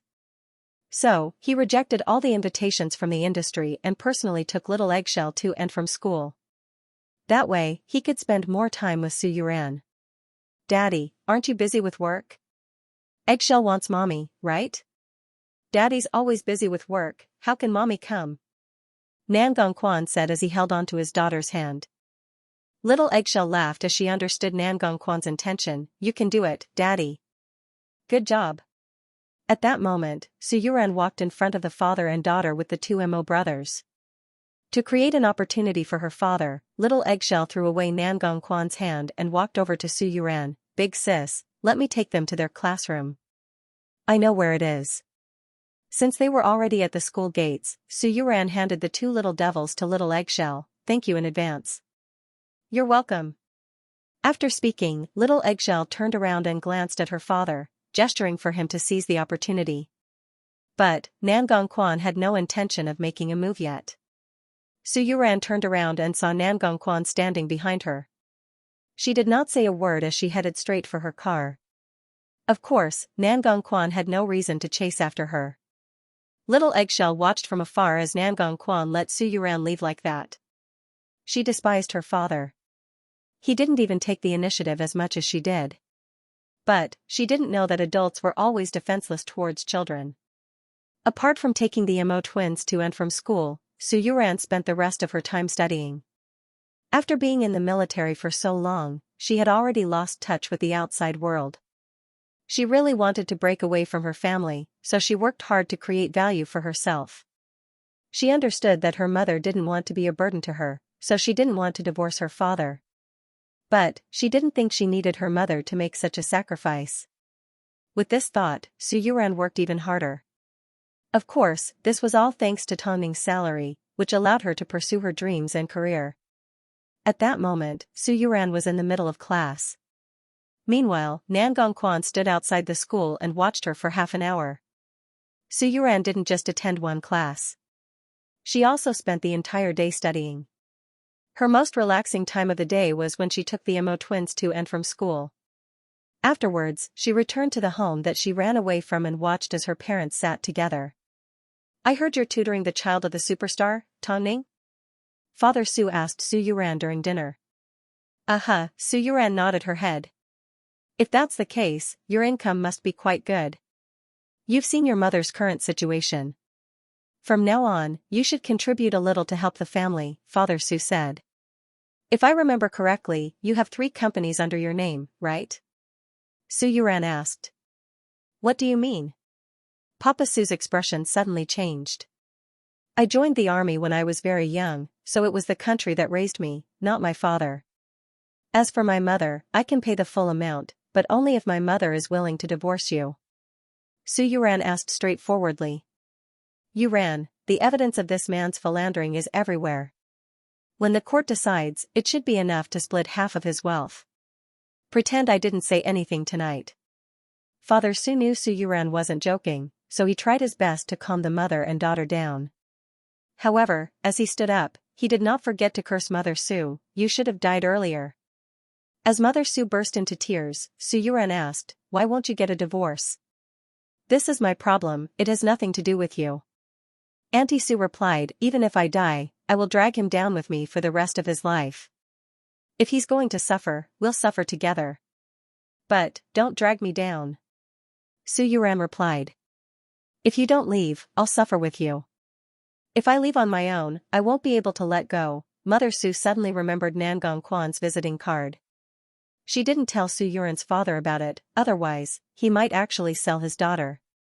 She simply thought, if a woman married Nangong Quan, she would have someone to rely on and wouldn't have to worry about being bullied anymore. So, Mother Su arranged to meet Nangong Quan in private without Su Yuran and Nangong Quan knowing. Meanwhile, Tongming's meeting with Qiu Jin was officially confirmed. Qiu Jin made it clear that he didn't want to see anyone from the Mo family, so Tongming was the only one to meet him. Mo Ting naturally made the necessary arrangements. But, what did Qiu Jin plan on doing? This was, of course, the best opportunity to kidnap Tongming. After all, he had been at the cemetery for over 20 years, so he knew every single exit. Since Tongming had delivered herself to him, there was no need for him to hold back. Uncle Qiu, when the time comes, we will have our men stationed at all the exits. It'll be easy to kidnap Tongming, one of Qiu Jin's subordinates said as he pointed to a map of the cemetery. As long as we secure the exits, no one will be able to get in. Let's go with this plan, Qiu Jin replied. The couple is extremely cunning. You need to be extra careful. Even if we can't kidnap the two rascals, it's not a bad idea to kidnap Mo Ting's sweetheart. I didn't manage to kidnap the two little bastards from the Mo family, but it's not bad to kidnap Mo Ting's sweetheart. If we succeed this time, I will be able to comfort the souls of my wife and son. But, how could it be so easy to make a move on Tongming? Even though the entire cemetery was filled with people and even though every exit was sealed, as long as President Mo wanted to enter, no one would be able to stop him, even if he had to fly into the sky or dive into the ground. Soon, Beijing sci-fi film Parasite officially began filming. At the same time, Tongming's The Ant Queen 2 was also in the midst of preparations. This was a blessing for film fans. Because of Tongming's persistence, sci-fi films were indeed progressing in the right direction. As a result, Tongming's status in the hearts of film fans naturally rose to another level. Another piece of good news was that, after Lin Qian finished her confinement, she announced that she would be returning to Superstar Media and relaunching it. In other words, she would be replacing Tongming in poaching outdated artists. At this time, Long Jia had already returned home to rest. Because Tongming did not need an assistant, Lu Che could handle her daily needs. During this time, Fang Yu would become Mo Ting's assistant and Lu Che would be able to give Tongming more time. At the moment, the entertainment industry was still thriving. Every day, there were new debuts and old faces falling. Every day, there were endless scandals and fights between artists. But, it seemed, Tongming had already broken away from all of this. Because, in the eyes of the public, she was no longer just an artist, a producer, or an actress. She represented good films and represented the rise of sci-fi. All of this made her status in the industry even more significant. And Mo Ting was the one that created greatness, but the public had no way of knowing about Tongming's secret. Especially now that she even had to deal with her enemies. The morning that Tongming and Qiu Jin agreed to meet, Mother Su met with Nangong Quan. At first glance, Mother Su simply thought that he was like a giant and that protecting Su Yuran would be a piece of cake. At second glance, this man was very steady. These were Mother Su's first two impressions of Nangong Quan. Hello, Auntie. To be honest, I'm quite surprised that you're not familiar with Yuran, yet you're so bold as to suggest starting a family with her. Mother Su asked. Tell me honestly, do you have an unmentionable illness? Auntie, don't worry, I'm healthy, Nangong Quan replied. I want to marry Su Yuran because my daughter really likes her. I'm sorry, but I already have a 5-year-old daughter. Apart from that, I don't have any other female companions. If Yuran marries me, I will try my best to be loyal to her. As for my background, I'm sure you're aware of it. If Yuran marries into the Nangong family, I won't let her suffer. Mother Su was well aware of this fact. Have you been in prison before? I did it to save someone. If I could go back in time, even if I knew I would end up in prison, I would still do it, Nangong Quan replied sincerely. I know you well, but you probably don't understand how tough my daughter's life is. Just 2 days ago, her father cursed me to die right in front of her, Mother Su sneered. Mother Su sneered. I know Yuran wants me to leave the Su family. She thinks she can take care of me and give me a good life. However, she has never imagined how difficult and gloomy an unmarried girl's life will be with a disabled mother. While other women can date prettily, she can only come home and take care of my basic needs. While other women are in relationships, she has to work multiple jobs to pay for my medical bills and our living expenses. She's taking life too lightly. I don't want her to live such a tough life. Mr. Nangong, I'm not afraid that you'll laugh at me, but I want to find a man that's trustworthy enough to save my daughter from her original family. That way, I won't have to worry about anything anymore. I can agree to let the two of you be together, but she must like you. Otherwise, she'll just be another me. This is the direction you need to work towards. I'll ask her to move out of the Su family so that it'll be more convenient for you. Of course, I'll be watching you at all times. If you don't treat my daughter well, then I'll pretend we never met today. I will, Nangongquan nodded. Don't worry. Nangongquan could feel how bitter his mother was. But it was also because of this bitterness that the greatness of maternal love was highlighted. So, as soon as Mother Su returned home, she gave Su Yuran a phone call. Let's go home and pack your things. You can move out and live on your own. No, Mom, what happened? You don't have to worry about me. Your aunt will come over to take care of me. So, I'm going to clean up your room for your aunt to live in. You know how powerful your aunt is. You should go find a place to live. Although moving out was Su Yuran's dream, she wanted to take her mother with her. But, she had now been kicked out by her own mother. If it was someone else, Su Yuran would be worried. But, her auntie wasn't easy to deal with. She was a lawyer and specialized in divorce cases. This was the reason why her father didn't dare to act recklessly. If her father dared to be rude to her mother again, he wouldn't be able to handle her auntie. This was indeed much more useful than staying at home. After all, her auntie was all alone. If she moved in, she would be able to take care of her. Because of this, she decided to move out. It was a warm afternoon. Tongning headed straight for the cemetery Qiu Jin mentioned with a few bodyguards to negotiate with him. Although, as soon as she stepped into the cemetery, she smelled danger. But, she trusted her husband. The entrances and exits of the cemetery were all under Qiu Jin's control. This was obvious from the small number of people passing by. But, Tongming didn't care as she headed straight for Qiu Jin. The bodyguards followed not too far behind. At that moment, Qiu Jin was sweeping his wife's grave. As soon as he saw Tongming, he stood up and smiled. I never thought you would actually come. I'm here to solve a problem, Tongming said as she removed her sunglasses. She then turned to Qiu Jin's wife's grave and bowed 3 times. Solve a problem? Did you know? Without the Mo family, my son can already have a family and a career. Qiu Jin said as he stared into Tongming's eyes. Then, let me tell you a story. There was a famous female celebrity that had a crazy father and a 13-year-old illegitimate son. Because of her death, her father was beaten to death and her son was sent to an orphanage. 15 years later, he was sent to prison for theft and has yet to be released. I'm sure you're more familiar with that female celebrity than anyone else.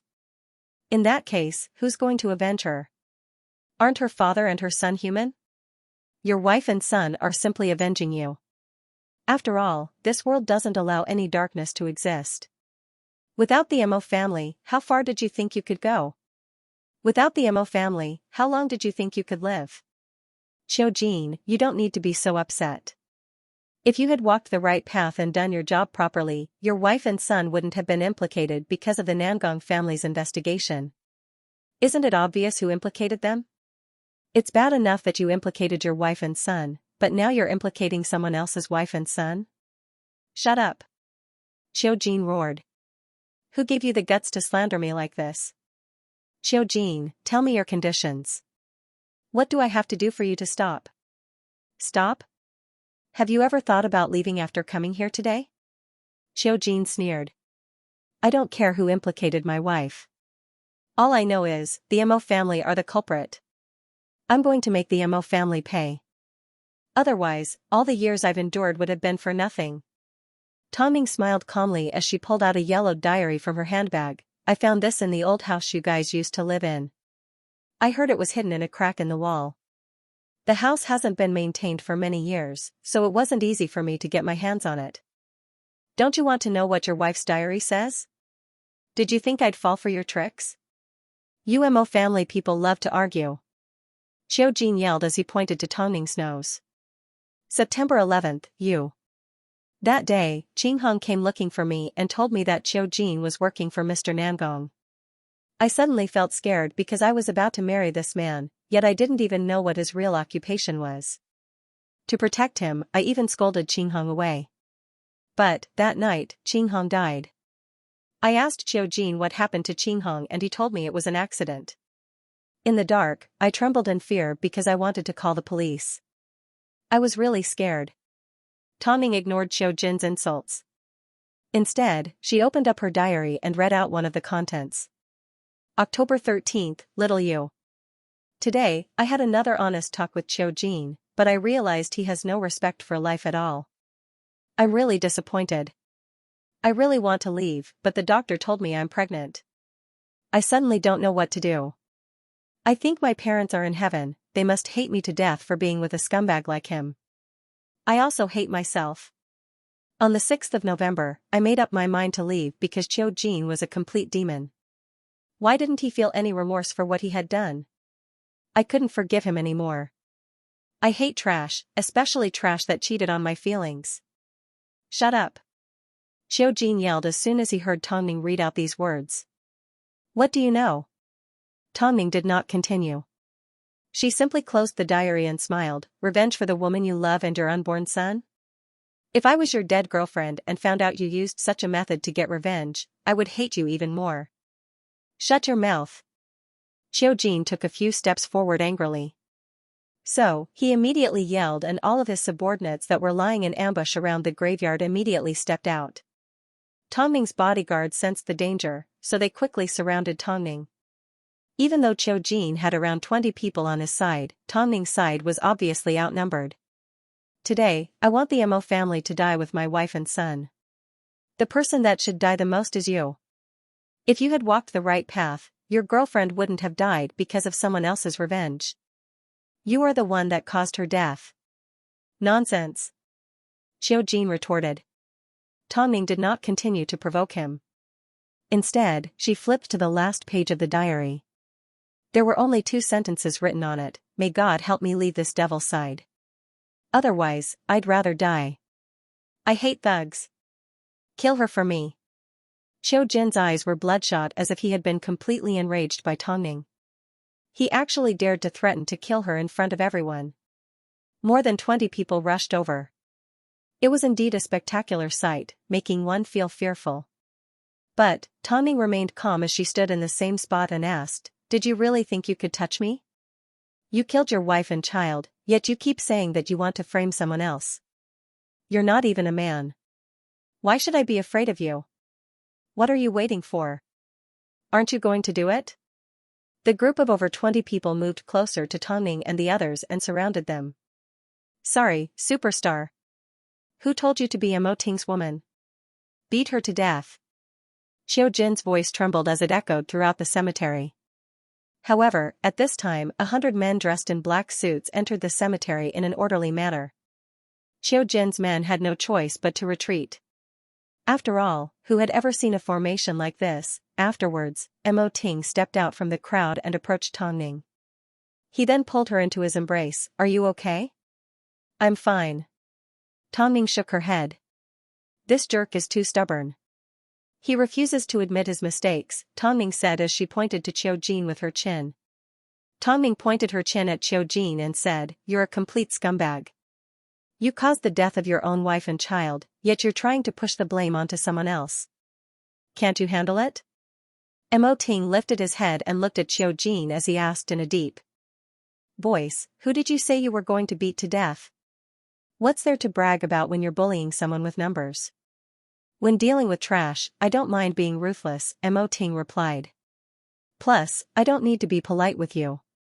Qiu Jin, even if you go back and train for another 100 years, you still won't be able to do anything to me. Since you insist on using the rules of the underworld, then let me teach you a lesson about the underworld style. If you want to make a move, fine. But, I can guarantee that you won't be able to hurt a single hair on my body. In fact, you will pay with the lives of everyone here. Mo Ting, if you're so capable, fight me one-on-one. I don't need to dirty my hands because of you. Mo Ting replied.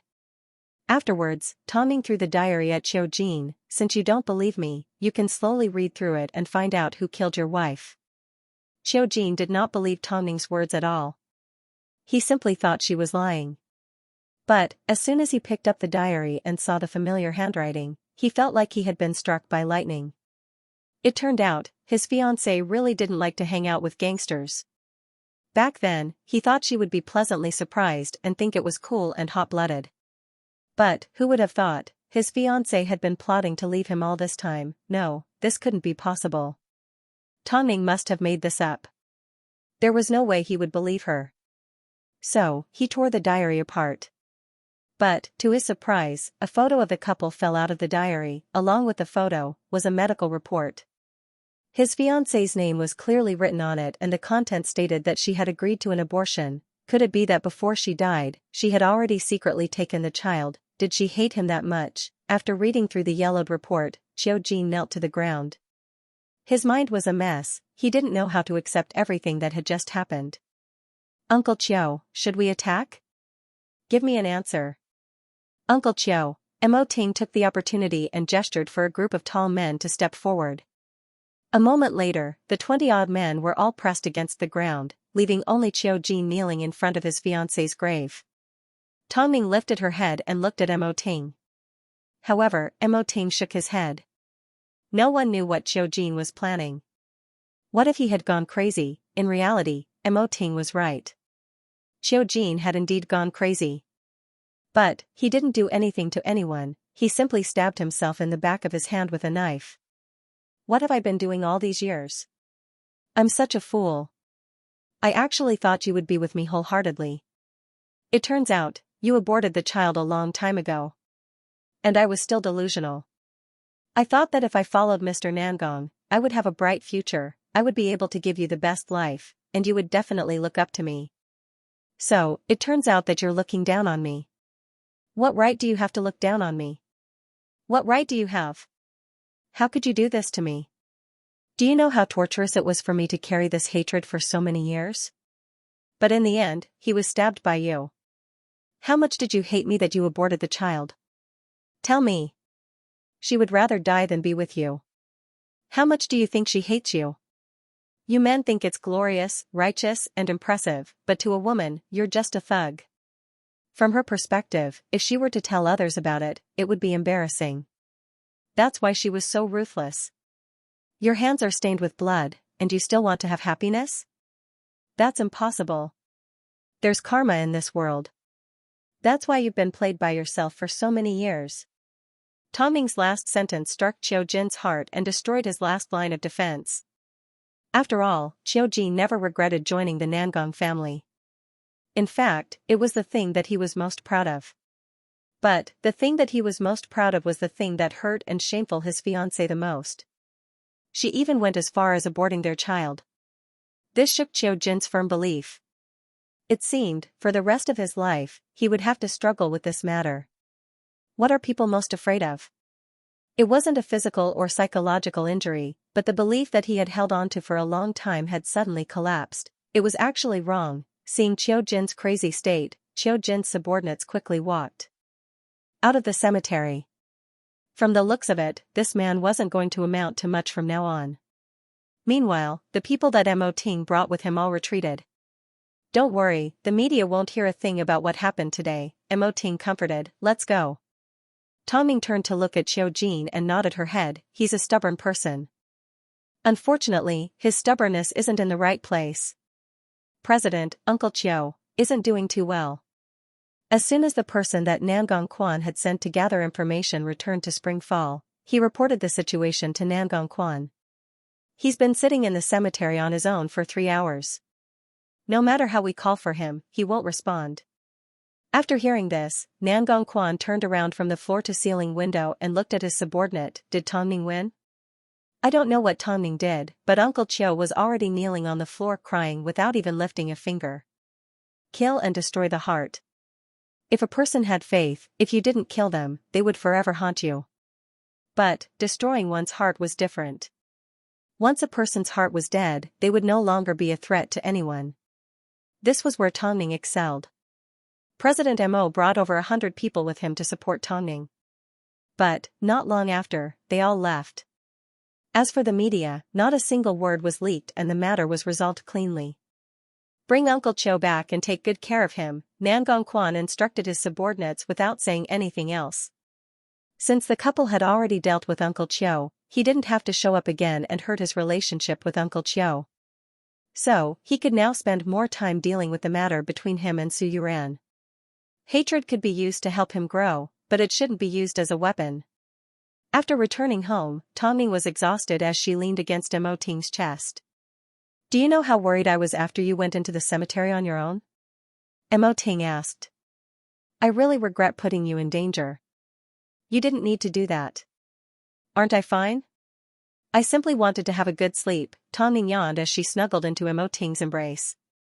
She then closed her eyes and fell asleep. Mo Ting sat on the sofa without moving as he allowed Tongning to fall asleep. Even though his limbs were stiff, he did not wake his wife up.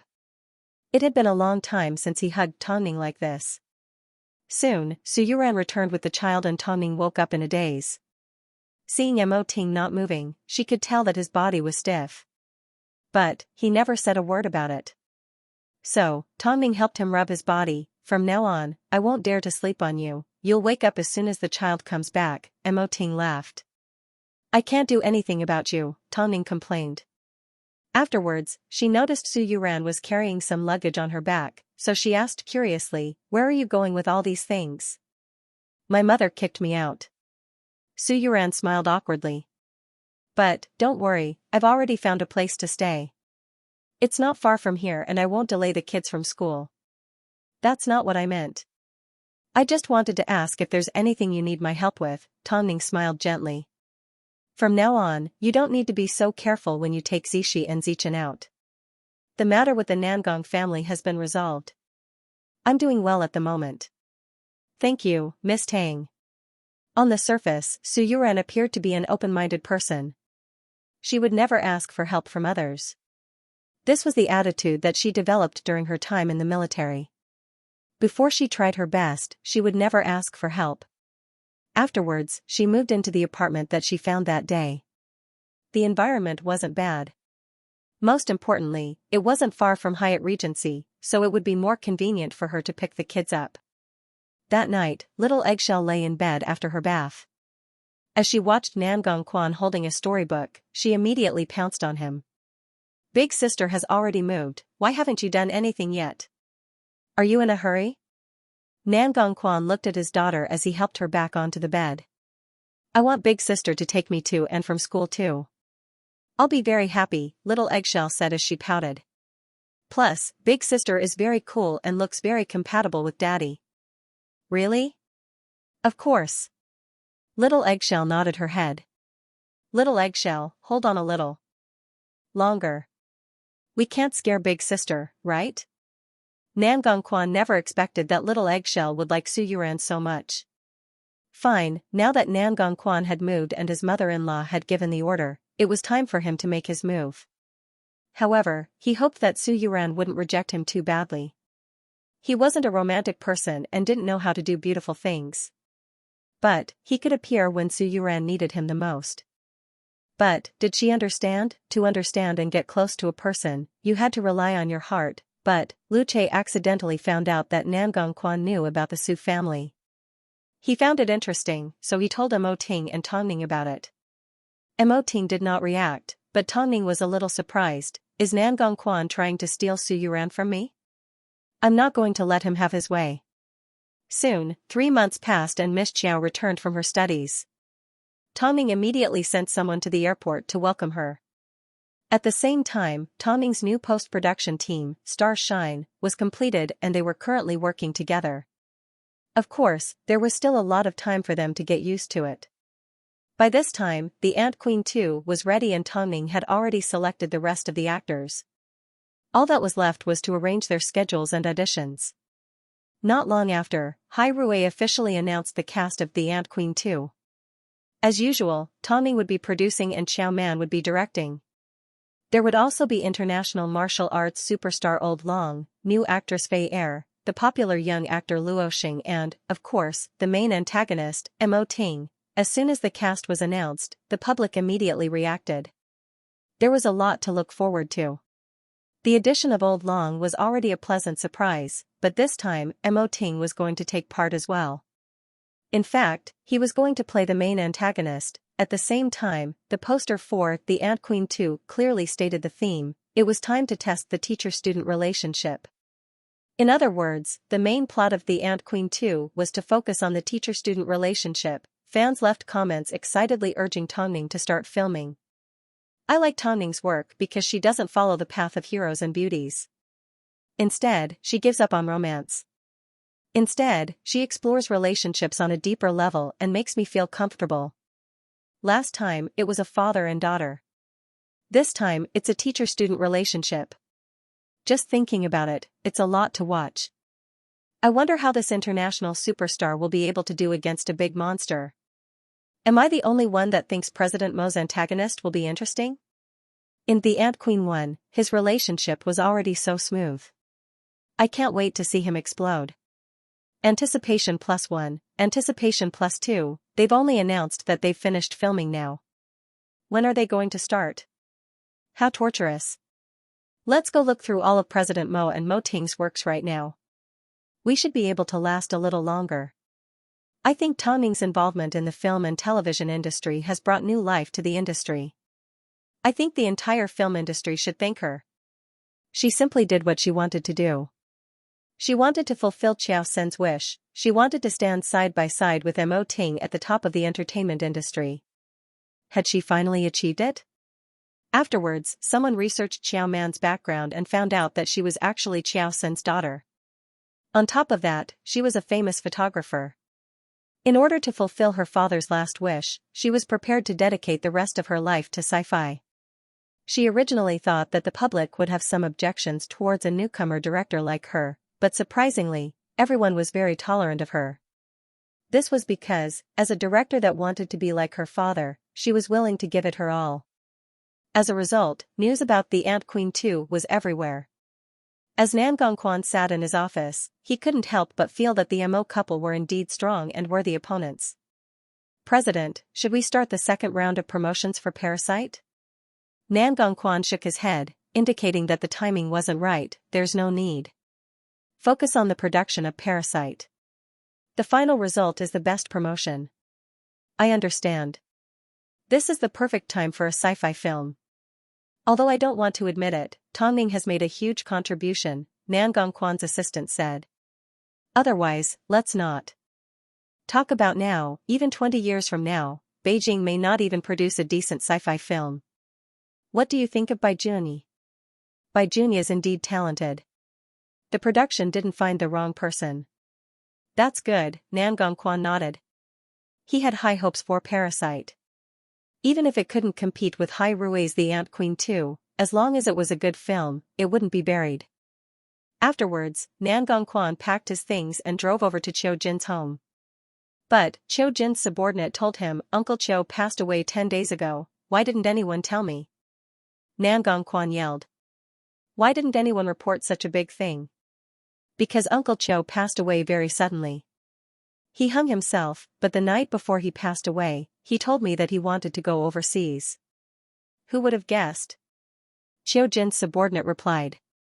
I even saw Uncle Qiu's packed luggage. Then, why didn't you call the police? The police came over and confirmed that he suffocated to death. He also left a suicide note, so they didn't investigate further. But, I still feel like something's not right. Why would someone that was about to go overseas suddenly choose to die? Plus, he only left a single sentence in his suicide note. Nan Gongquan was also in disbelief, but he couldn't quite put his finger on what was wrong.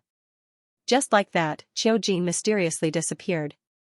Yet, not a single person told him about this. He originally thought Qiu Jin was in a bad mood and needed to recover, so he didn't ask about it. But, who would have thought? Did you check Uncle Qiu's room in detail? Did you find anything suspicious? Nothing, I checked it. After speaking, the bald subordinate pulled out a phone from his drawer and handed it to Nan Gongquan. This is Uncle Qiu's phone. I checked his call history. On the night he tried to commit suicide, Uncle Chiu spoke to an unknown number for half an hour. What's his identity? I called him and asked. He bought car insurance. Nan Gongquan received the phone without saying a word. He suddenly wondered if there was someone else behind Uncle Chiu's back. But, before he had time to investigate further, he received a phone call from Su Yuran's mother. Mr. Nangong, can you please take Yuran to the registration office as soon as possible? Auntie, what's wrong? Her father's business failed and he's targeting her. Nan Gongquan's heart sank, but this wasn't what he was concerned about. Your voice is very weak. I'm fine. I'm fine. This definitely didn't sound like she was fine. After hanging up the phone, Nan Gongquan directly left Xiao Jin's home and drove over to Su Yuran's classroom. Afterwards, he directly dragged her out. Mr. Nangong, are you sure? Did you drag the wrong person? Your mother might be in danger. You should go home first, Nan Gongquan said as he pulled out his phone and showed Su Yuran a phone number. After confirming that it was her mother's phone number, Su Yuran turned to leave. But, Nan Gongquan held her back. I'll take you there. It'll be faster. Although Su Yuran was full of questions, she didn't have a better option. So, she boarded Nan Gongquan's car. It was strange. How did a stranger find out that her mother was in danger? How, do you know my mother? We have a bit of a history, Nan Gongquan replied. By the way, don't trust your auntie so much. Su Yuran didn't know what to say. She was simply worried about her mother. Nan Gongquan knew that she was nervous, so he sped up the car and drove her straight back to the Su family home. To avoid suspicion, Nan Gongquan did not accompany Su Yuran inside. Instead, he stood guard at the door in case Su Yuran needed his help. He never imagined that after observing this woman for so long, the first time he spoke to her was because of her mother. Su Yuran had no time to think about Nan Gongquan's problem as she ran straight into her mother's room. As soon as she pushed open the door, she found her lawyer auntie kicking her mother who was lying on the floor. What are you doing? Su Yuran asked her auntie angrily. The woman didn't expect Su Yuran to return home at a time like this, so she looked at her in a panic. Yuran, why are you back? If I didn't come back, I wouldn't have known that my auntie was this good. Su Yuran rushed over, picked up her mother and placed her in a wheelchair. Mom, are you okay? Mother Su held on to her chest. At first, she wanted to say something, but as soon as she opened her mouth, blood flowed out. Su Yuran was so frightened that she immediately called the ambulance. But, as she carried her mother out of the Su family home to wait for help, she noticed Nan Gongquan's car was still parked outside. What's wrong? Although Su Yuran tried her best to hold back her tears, she almost burst into tears. My mom's hurt is serious. I need to take her to the hospital. Get in the car. Okay, Su Yuran immediately boarded the car. At this time, her auntie also stepped out. Su Yuran glared at her auntie hatefully and simply said, I'll deal with you when I get back. After speaking, Su Yuran boarded the car and allowed Nan Gongquan to take the mother and daughter to the hospital. After an examination by the doctor, they discovered that Mother Su had been beaten up in multiple places and her ribs were almost broken, and the culprit behind all this was her auntie. If she hadn't seen it with her own eyes, she wouldn't have believed it. Why did you warn me to be careful of my auntie? While Mother Su was receiving treatment, Su Yuran asked Nan Gongquan, do you know something? When your mother called me just now, I heard some noise on the phone. It was a woman's voice insulting your mother and calling her big sister. So that was how it was, Su Yuran understood. Thank you for today, Mr. Nangong. I'll treat you to a meal another day. But right now, I need to figure out what's going on. I can stay. I do have some history with your mother. If you don't believe me, you can ask her when she wakes up. Nan Gongquan insisted on staying at the hospital because he had to prevent Su Yuran's father from causing trouble. Su Yuran was also concerned about this, so she nodded her head, thank you. The couple sat in silence for an hour. But, for some reason, Su Yuran suddenly felt safe with a man by her side. She had never felt so safe before. But this time, she actually felt safe, all because Nan Gongquan was sitting next to her. Soon, Mother Su woke up. As soon as Su Yuran walked into the hospital room and saw her mother, she burst into tears. Why didn't you tell me earlier? What's going on? Why did Auntie treat you like that? Your auntie is also your father's woman, Mother Su finally said after holding back for so long. They hooked up a long time ago. Why didn't you tell me earlier? Su Yuran asked as she hit her chest. I always thought she was a good person. I thought, Yuran, there aren't many good people in this world. Every adult has their own interests. Your mother has already seen through this. That's why I don't care how others treat me. But, I care, Su Yuran replied. I care a lot. From today onwards, if anyone dares to bully you again, I will kill them. It's no longer appropriate for Auntie to return to the Su family home. You can stay at my place for the time being, Nan Gongquan suddenly said as he stood behind the mother and daughter. I don't have anyone at home, just my daughter. I'm afraid that's not appropriate. There's nothing inappropriate about it, Nan Gongquan replied. The two of you need a safe place, but we're not related to you in any way. To be honest, my daughter really likes Yuran. Nan Gongquan used his daughter as a shield. Nan Gongquan used his daughter as a shield. If he mentioned anything about marriage or dating, he would be taking advantage of Nan Gongquan's misfortune. So, he didn't want to force Su Yuran to be with him. If possible, I would like to hire Yuran to be my daughter's tutor.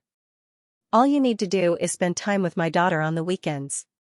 That would solve your problem.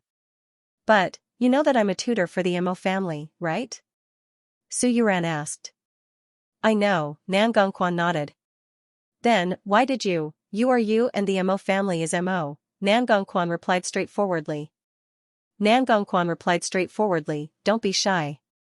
In your current state, you don't need to maintain your pride. It's not like I'm your enemy.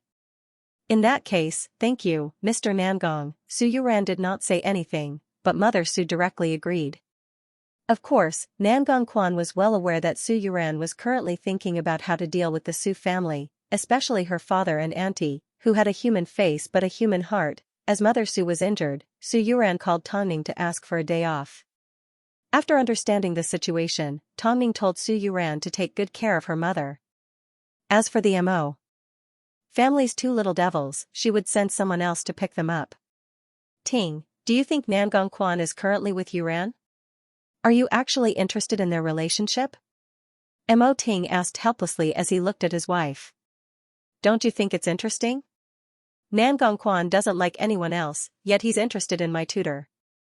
I'm not looking down on Yuran, I'm just saying that Nan Gongquan's taste doesn't seem to fit the heavy makeup of the entertainment industry.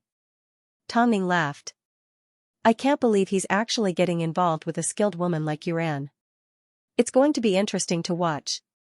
Are you going to step in and stop him? I don't have the time to do that. Tongning laughed. Nan Gongquan is actually a tough guy. If he ends up with Yuran, I'd be happy to see it happen. I heard that Yuran's life hasn't been easy either. If she ends up with Nan Gongquan, perhaps her life will change, just like how I married you. That night, Nan Gongquan instructed his assistant to prepare a room for the mother and daughter. As soon as little Eggshell heard about this, she was ecstatic. So, she clung on to Nan Gongquan and asked, Is Big Sis coming to be my mother? Is she coming to live with us? After hearing little Eggshell's question, Nan Gongquan placed her on his lap and explained, Eggshell, Daddy is simply helping Big Sis to protect her and her mother from being bullied by outsiders. Big Sis isn't going to be your mother. At least, not yet. So, you need to be obedient and don't talk nonsense in front of Big Sis, okay? Little Eggshell thought for a moment before she placed her hands on her hips and replied, For the sake of Daddy's happiness, I'll endure it for now. Nan Gongquan didn't know whether to laugh or cry as he looked at his daughter's mischievous expression, but it was because of this treasure that he couldn't bear to part with her. At least, if he had to choose between revenge and his daughter, he would choose his daughter without hesitation. Afterwards, Nan Gongquan coaxed little Eggshell to sleep. But, as he returned to his room to shower and get some rest, his mind kept replaying everything that happened that day at the Su family home. Su Yuran's experience, Su Yuran's reaction and Su Yuran's emotions, it was all in his mind and he couldn't get it out of his head. In fact, he even imagined that Su Yuran wasn't having a good time at the hospital. Yuran, are you still angry? Mother Su asked after noticing that her daughter hadn't said a word all night. Am I? Mom, how could you endure it? Su Yuran asked as she lifted her head and sobbed. How could you endure such a huge injustice? It's been so many years since your mother was crippled. What haven't you seen? So, there's nothing to be angry about. After all, there's nothing I can do, Mother Su said in self-mockery. Mother Su said in self-mockery, I just want to protect you. I just want you to be safe. Nothing else matters. Mom, I will definitely get revenge for you. Mother Su smiled, but she did not respond to Su Yuran. After all, everything she did was because she wanted Su Yuran to have a good life. From the looks of it, Nan Gongquan was the perfect candidate for her son-in-law. So, she could only hope that the two of them would end up together. The next morning, Su Yuran was woken up by the sound of her phone ringing. Seeing that it was her auntie calling, Su Yuran immediately stepped out of her hospital room and walked into the hallway to pick up the call. Yuran, your father wants you to come home. I'll be right back, Su Yuran replied before she put down her phone and returned to the hospital room. Who called? Auntie Su asked. Mom, I'm going to go to work first. I need to pick up Tonning's two babies. After that, I'll come back and take care of you, Su Yuran explained casually. Go ahead. Mama Su waved her hand. If I have a problem, I'll find a nurse. After leaving the hospital, Su Yuran hailed a taxi and returned to the Su family home. However, Nan Gongquan had already arrived at the hospital. As soon as he saw Su Yuran rushing out, he immediately chased after her. After entering the Su family home, Su Yuran spotted her and her mother's suitcases in the middle of the living room. Father Su and her auntie were sitting on the sofa in the living room, sipping on their morning tea as if nothing had happened. Since you're back, you should take your and your mother's things with you, Father Su said. The divorce papers are also on the dining table. Take them with you. Yuran, stop hesitating. Before your father regrets his decision, you should leave. Su Yuran's auntie said anxiously. This is your last chance. I don't quite understand what you're saying, auntie. Your father has recently run into some problems with his business and is currently waiting for a cash flow. But, your father's business partner said that if you're willing to marry him, he's willing to invest money to help your father overcome his difficulties. But, he's an old man in his 50s. How could I watch you jump into a pit of fire? So, I begged your father. It wasn't easy for him to agree to let you go. In other words, Auntie had already done everything she could for Su Yuran, so she should take her and your mother's things and leave. Auntie, are you trying to say that my father almost sold me off? Yuran, you can't say that. The Su family has treated you well. Shut up, Su Yuran said to her auntie. Su Yuran said to her auntie in a low voice, you might be shameless, but I'm not. Auntie must be trying to make a name for herself by stealing her brother-in-law and kicking her first wife out of the house. Did you think that anyone would believe you? Auntie, don't you know who I'm working for? Su Yuran laughed. Don't you know that I'm tutoring Tonning's two children? Su Yuran's auntie froze as she looked at Father Su. You wouldn't dare. I wouldn't dare? Su Yuran's eyes turned red as she ran over to her auntie and grabbed her by her clothes as she dragged her up the stairs. I'm going to throw you down from the second floor right now and cripple your legs. I want to see if the person downstairs will still like you. Su Yuran, how dare you? Father Su yelled from downstairs. Yuran, don't do anything reckless. Su Yuran's auntie was no match for the skilled Su Yuran. Su Yuran, do you want to go to jail? If you go to jail, I'm going to torture your mother. These words successfully angered Su Yuran and struck fear in her heart. She wasn't afraid of anything, but she was afraid that if something happened to her, no one would take care of her mother. Let go. Let go. Perhaps, because Su Yuran had been inside for too long, Nan Gongquan was worried that something might have happened to her. So, he didn't care if people would gossip about him as he directly entered the Su family home. But, the front door wasn't closed. So, the first thing that Nan Gongquan saw was Su Yuran grabbing onto a woman and standing on the second floor steps while her father roared in anger. Yuran, let go. It's not worth it. As soon as Su Yuran heard these sudden words, she turned to look at Nan Gongquan in surprise. Listen to me, I can help you get what you want. But, it's not worth it if I don't sacrifice myself. Su Yuran grabbed onto her auntie's shirt, but in the end, she released her grip and pushed her to the side. Afterwards, she walked down the steps and approached Nangong Quan. "Why are you here?" "I'm here to take you away from here," Nangong Quan replied as he placed his arm around her shoulder. "Since you're leaving the Su family, it's time to cut all ties." "Who are you?" Father Su finally reacted and asked about Nangong Quan's identity. Nangong Quan did not say a word as he handed Father Su his business card and retreated to Su Yuran's side. "From the looks of it, your luggage has already been packed. In that case, we don't need to waste any more effort." "Thank you, Mr. Su," Nangong Quan said politely. As soon as Father Su saw Nangong Quan's business card, he realized that this was the CEO of Springfall Film and Television that was mentioned in the news recently. In fact, he also ran a technology company in the US. "May I ask who Mr. Nangong and my daughter are?" "Yuran is my fiancé. I've never had the chance to visit her, but I never thought I'd encounter a situation like this." Nangong Quan laughed before he wrapped his arm around Su Yuran's waist and turned around. "Let's go, Mr. Nangong, please wait. By the way, Mr. Su, I think it's time for you to receive a lawyer's letter. Also, Ms. Su, you cheated on your wife and abused your disabled wife. Someone needs to step in. I know that Yuran's auntie is a famous lawyer, but no matter how famous you are, you can't go up against my entire team of lawyers. From now on, Yuran has nothing to do with the Su family. Mr. Su, if I find out that you've contacted Yuran or Auntie Su in private again, I'm sorry, I will make you suffer." Originally, when I found out that the Su family was in a bit of trouble, I wanted to offer my help. But, from the looks of it, it's better to give the money to Yuran as pocket money. What do you say, Yuran? Su Yuran was currently in Nangong Quan's arms. Although she didn't know why Nangong Quan wanted to help her, she was grateful that he had stepped forward. At this time, Father Su suddenly changed his attitude towards Su Yuran and softened. "Yuran, can you lend me that money? Even if it's a loan, I will definitely return it to you." However, Su Yuran simply smiled. "If I really had that much money, I would use it to fight my mother's lawsuit. I would at least take half of your assets. Even though I don't really care."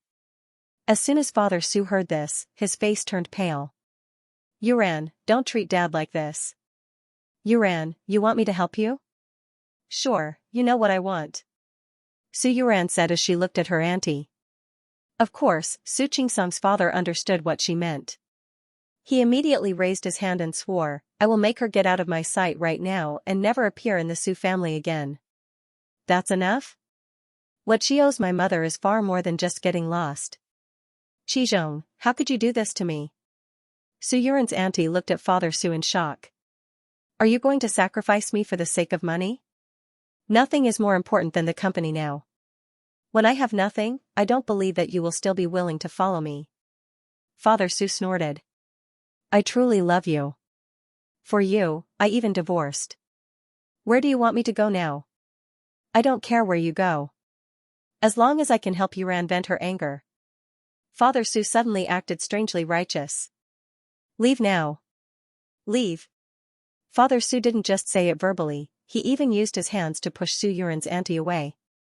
Didn't the tables turn a little too suddenly? Su Yuran's auntie never imagined that after so many years of hard work, just as she was about to succeed, Su Yuran's fiancé would suddenly appear out of nowhere and ruin her plans. "Qizhong, don't chase me away, okay?" As she watched the two put on an act, Su Yuran simply felt one thing: how disgusting. "Let's go then." Nangong Quan wasn't interested in watching the two women push each other, so he directly helped Su Yuran carry her luggage. "No, Yuran, don't go yet." "Mr. Nangong, look, you want me to help you?" "Sure, it depends on how you treat my mother."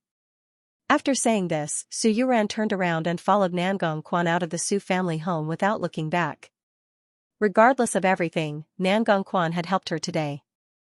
Ever since she was born, she had never been able to hold her head up high in front of Father Su. "Have you vented the anger in your heart?" Hearing Nangong Quan's question, Su Yuran shook her head. "Even if these two men were hacked to pieces, it wouldn't be enough to vent my mother's anger. If I told you that I could continue to help you vent your anger, would you make what I just said become true?" Nangong Quan asked. For some reason, even though he had told himself to stay calm, he suddenly felt like he was being too rude. Seeing that Su Yuran didn't know what to say, Nan Gongquan immediately said, "Sorry, I scared you." "No, I wanted to ask, what did you say?" "About my fiancé." Nan Gongquan replied.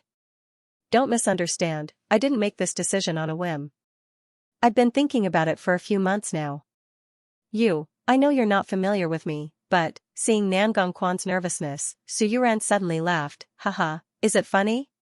Nan Gongquan was a little upset. If he had known this would happen, he wouldn't have asked. "Mr. Nangong, I can tell that you're a good person and I'm grateful that you helped me today. But, you're taking advantage of me." "Am I?" "But, I'm serious," Nan Gongquan emphasized. "I don't mind being friends with you, but isn't it a little strange for us to be engaged so quickly? It's the first time they've met, yet they've already registered their marriage."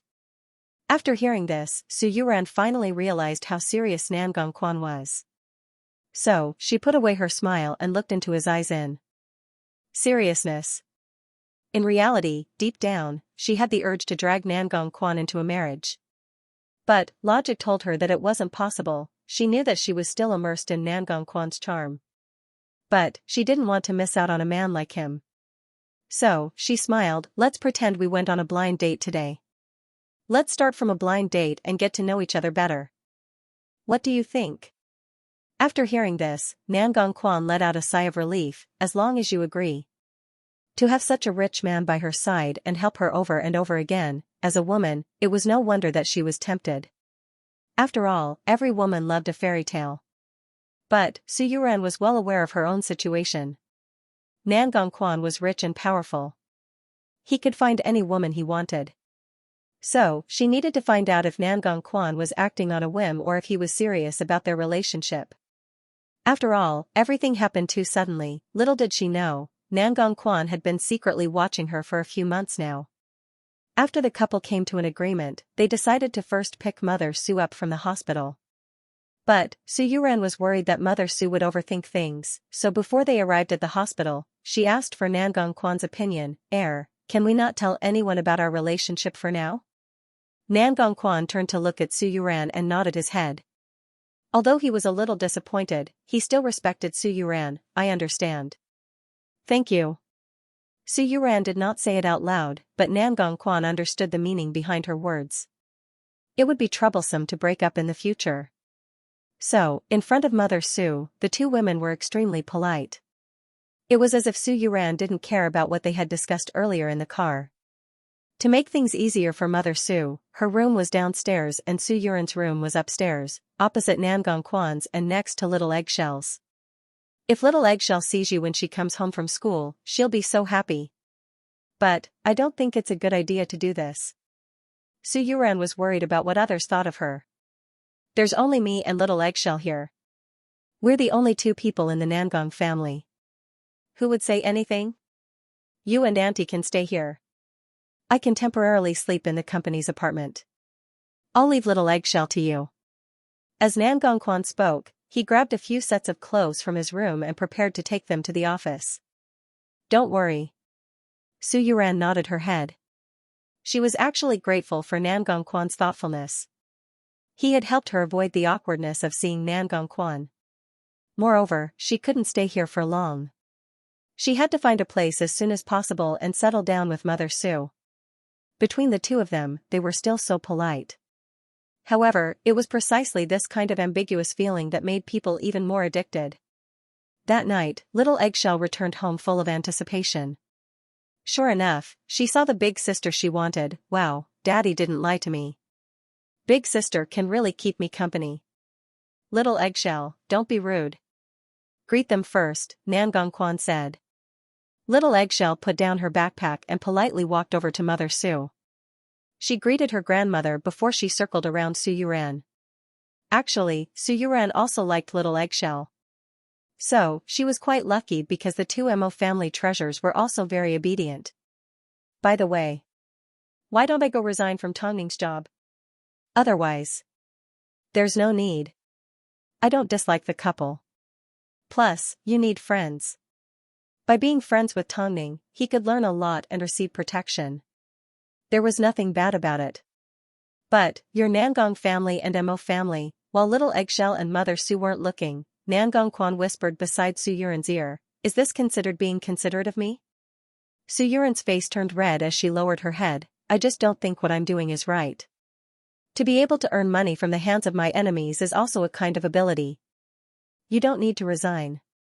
After speaking, Nangong Quan lifted his shirt and said to Su Yuran, "I'll leave little Eggshell to you tonight." "Daddy, where are you going?" "Go to the company to work overtime. Tonight, Big Sister will tell you a story and coax you to sleep." Nangong Quan originally thought that little Eggshell would be disappointed. But, to his surprise, she was unusually excited. It seemed he was destined to be lonely that night. "Mr. Nangong, it's already so late. Take care of yourself." "Yuran, we are guests, how could we chase the host away?" Mother Su saw through Nangong Quan's intentions, so she quickly said, "We've done everything right, there's nothing to hide. Mr. Nangong, you can just say that we're distant cousins. That way, there won't be any problems. What do you think?" "Daddy, I can't sleep when you're not home," little Eggshell's mischievous mind began to think. "Then, don't go to the office," Su Yuran said calmly. Nangong Quan nodded his head. In reality, deep down, he didn't want to stay at the office on his own either. Afterwards, Su Yuran helped Mother Su sleep and told her everything that happened at the Su family home that day. After hearing this, Mother Su laughed, "Give me the divorce papers to sign. Right now, the Su family is begging you." "Mom, none of this belongs to me." "Yuran, did you think I covet something from Mr. Nangong? I'm not that kind of person. I know that we're only staying here for a few days. I'm sure you'll find a good place to settle down." After hearing this, Su Yuran relaxed and nodded her head, "Since you've thought it through, then, we'll definitely get a divorce." A moment later, Su Yuran tried to sneak back into her room, but Nangong Quan's bedroom door was wide open. Su Yuran knocked on the door and reminded him, "Do you want me to close it for you?" "No need, I'm used to it. Little Eggshell will come in anyway," Nangong Quan replied. "You should get some rest." "But, aren't you afraid that I'll see something I shouldn't?" This man didn't know how to avoid suspicion. After all, there were 2 female guests in his home. If Eggshell can't see anything, then you won't either. "Don't worry." After speaking, Nangong Quan returned to his work. From the looks of it, taking over Spring Fall was a lot of pressure for Nangong Quan. Su Yuran did not continue to disturb him. Instead, she quietly returned to her room and lay down on the unfamiliar bed. Everything that was happening in front of her seemed so surreal. Nangong Quan lifted his head and looked at the door opposite him. He deliberately left it open so that he could appear in front of Su Yuran at any time. Wasn't that what love was all about? You wanted to see the other person at all times. The next day, Su Yuran returned to her normal work schedule. However, before she picked up the Mo twins, she first dropped little Eggshell off at school before returning to pick up the twins. As a result, a few days later, Tongning noticed that Su Yuran was also taking care of little Eggshell. So, she said to Su Yuran, "If the Nangong family doesn't mind, you can take little Eggshell with you and pick up my 2 sons. We can go to school together and save you the trouble of running back and forth." After hearing this, Su Yuran was shocked. "You found out? Did you think you could hide it from me?" "I'm sorry, Miss Tang, it's fine, I don't mind. Plus, my 2 rascals still owe little Eggshell a life-saving favor," Tongning said with a mysterious smile. "From now on, you can bring little Eggshell along to pick up Zixi and Zichin." Although this was what Tongning said, Su Yuran did not do it. After all, she cared more about Nangong Quan's feelings. To be exact, she had unknowingly become more concerned about Nangong Quan's feelings. So, she ended up taking little Eggshell and the Mo brothers to school separately. She had been staying at the Nangong family home for a few days now, but she hadn't actually seen Nangong Quan that much. After all, he was quite busy. He had just returned to Beijing, so he didn't have as many years of experience as Mo Ting did. So, he had to do everything himself. Plus, little Eggshell had someone to take care of, so Nangong Quan had more time to focus on work. This made Su Yuran waver a little. She felt like Nangong Quan was simply saying it on a whim. But, that night, just as she was about to return to her room, she bumped into Nangong Quan on the stairs. As their eyes met, Su Yuran smiled. Just as she was about to return to her room, Nangong Quan called out to her, "Are you free tomorrow night?" "Huh? Do you want to go watch a movie?" Nangong Quan asked in seriousness. Su Yuran was a little surprised, but she quickly nodded her head. "Okay, let's meet outside the theater at 9 p.m. Since he couldn't let little Eggshell and Mother Sue know, they had to go their separate ways. So, Nangong Quan nodded his head and returned to his room.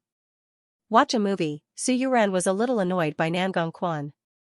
This man had promised to treat her like a blind date, yet, he had been busy with work for a few days and claimed that he wasn't interested in her.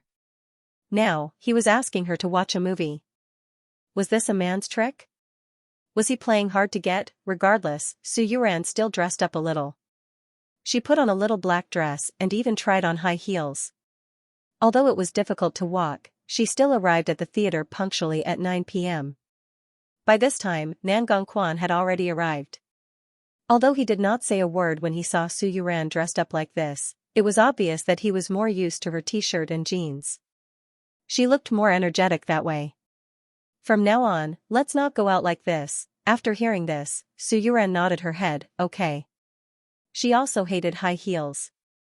"Let's go in then." After speaking, Nangong Quan extended his hand towards Su Yuran. Originally, he could have just sat in the VIP room and watched a movie with Su Yuran and Tongning. But, he felt that Su Yuran preferred to get to know each other in a way that was close to life. So, even though they were about to be recognized, he insisted on taking Su Yuran to the cinema. At this time, a black car was parked not too far from the entrance of the theater. Inside the car sat an old man in his 60s with a head of white hair. As he watched Nangong Quan and Su Yuran disappear into the distance, he cursed, "Useless things." Instead of seeking revenge, he spent all his time flirting with girls. "Sir, we are about to set off. Let's go." The old man stomped his walking stick and directly ordered the driver to set off. "Investigate this woman's identity later." "Yes. My grandson has grown up and has completely forgotten the hatred of the Nangong family, but I won't forget. Fortunately, I can still do it myself.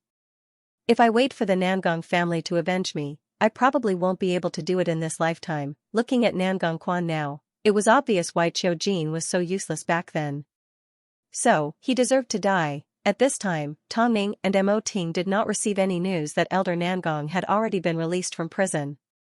After all, everyone assumed that he would spend the rest of his life in prison. Even Nangong Quan didn't know about his grandfather's current situation. Because Elder Nangong had performed many meritorious deeds in prison and had his sentence reduced 4 times, he even made new friends. So, as soon as he was released, he changed his name and did not tell anyone. After all, he didn't want to trust anyone and was afraid that his enemies would seek revenge on him. It wasn't easy for him to recover from his illness in the US. When he heard that his grandson had returned, he originally thought that he would wait for him to seek justice for him. Who would have thought? All he saw was Nangong Quan's love affair. What a disappointment. As expected, he could only rely on himself. He wanted to see just how impenetrable the Mo family that was led by Mo Ting was. Meanwhile, over at Tongning's side, preparations for The Ant Queen 2 were all set. All they were waiting for was a good day to start filming. The newly selected actors knew that acting in Tongning's film wasn't easy, so they were unusually humble and hardworking. Luo Xing, in particular, had long been looking forward to acting in Tongning's film. Although he was personally discovered by Tongning, Tongning never chose roles based on favoritism. So, even if she personally brought him out, Tongning wouldn't consider him if he wasn't suitable. Of course, Tongning was personally involved in choosing the main cast and crew. But, what about the rest of the crew? Elder Nangong used all sorts of channels to find out about Tongning's progress. But, he only had one motive, to infiltrate the explosives team. If there was a chance for him to personally make a move, he definitely had to infiltrate the department that didn't seem suspicious, but had a lot of potential. All he had to do was arrange an accident and Mo Ting would be able to survive. Because he had to hide his identity and not be recognized, Elder Nangong didn't even want to see his own grandson. However, he would occasionally tail him and discover that he was completely immersed in his love affair. Let's pick a good day. The Ant Queen 2 can officially start filming. Late at night, before the couple had gone to sleep, Tongning said in a daze as she nestled in Mo Ting's arms, "I can't wait to see you act as the villain." Mo Ting gently stroked Tongning's back as his lips curved upwards. As long as it was his wife's wish, he would definitely satisfy it. Get some rest first. Let's discuss the time tomorrow. Ting, although I know you're tired, I selfishly hope that you'll appear in every single one of my sci-fi films. You need to be my professional client. You'll only appear in my films. Just like how you'll only be my manager for the rest of your life. Mo Ting enjoyed this special method of possession because it meant that in Tongning's heart, he would always be one of a kind. I'll do as you wish. After hearing this, Tongning suddenly opened her eyes and looked up at Mo Ting with a little infatuation and lust. Mo Ting was deeply attracted by the look in her eyes. Elder Nangong made a lot of friends while he was in prison. So, after he was released, he received help from his friends and spent a long time recovering from his illness in the US. Now that he was back, he used the surname Xing to appear in front of the public. He even obtained a certificate to be an explosives technician so that he could sneak into Tongning's team. As for Nangong Quan, he was going to pretend that he didn't have a grandson. After watching the film, Nangong Quan and Su Yuran's relationship became a little closer. Originally, they both had ulterior motives for the film. Su Yuran simply liked having Nangong Quan by her side, but Nangong Quan didn't like watching American popcorn movies. He simply wanted to keep her company. That night, the couple returned home together. But, as they arrived at the front door, Su Yuran said to Nangong Quan, "I'm going up first. You can come back later. I'm afraid little Eggshell is asleep by now, but my mom might not be." Su Yuran stuck her head out of the car and looked in the direction of Mother Su's bedroom. Seeing that the lights were off, she relaxed. "Okay. I'll get out of the car first." As Nangong Quan looked at her cautious expression, he did not get angry. He hoped that Su Yuran could experience the beauty of being in a relationship and not end up becoming an engaged couple like she said. Even though, in his heart, that was exactly what he had been hoping for all along. The couple entered the living room one after the other and returned to their respective rooms. But, before they returned to their rooms, Nangong Quan suddenly grabbed onto Su Yuran and gave her a scare. "What's wrong?" Nangong Quan hugged Su Yuran for a few seconds before he let go. "Go to sleep." Su Yuran's heart raced like it was about to jump out of her throat. It had been a long time since she last felt this way.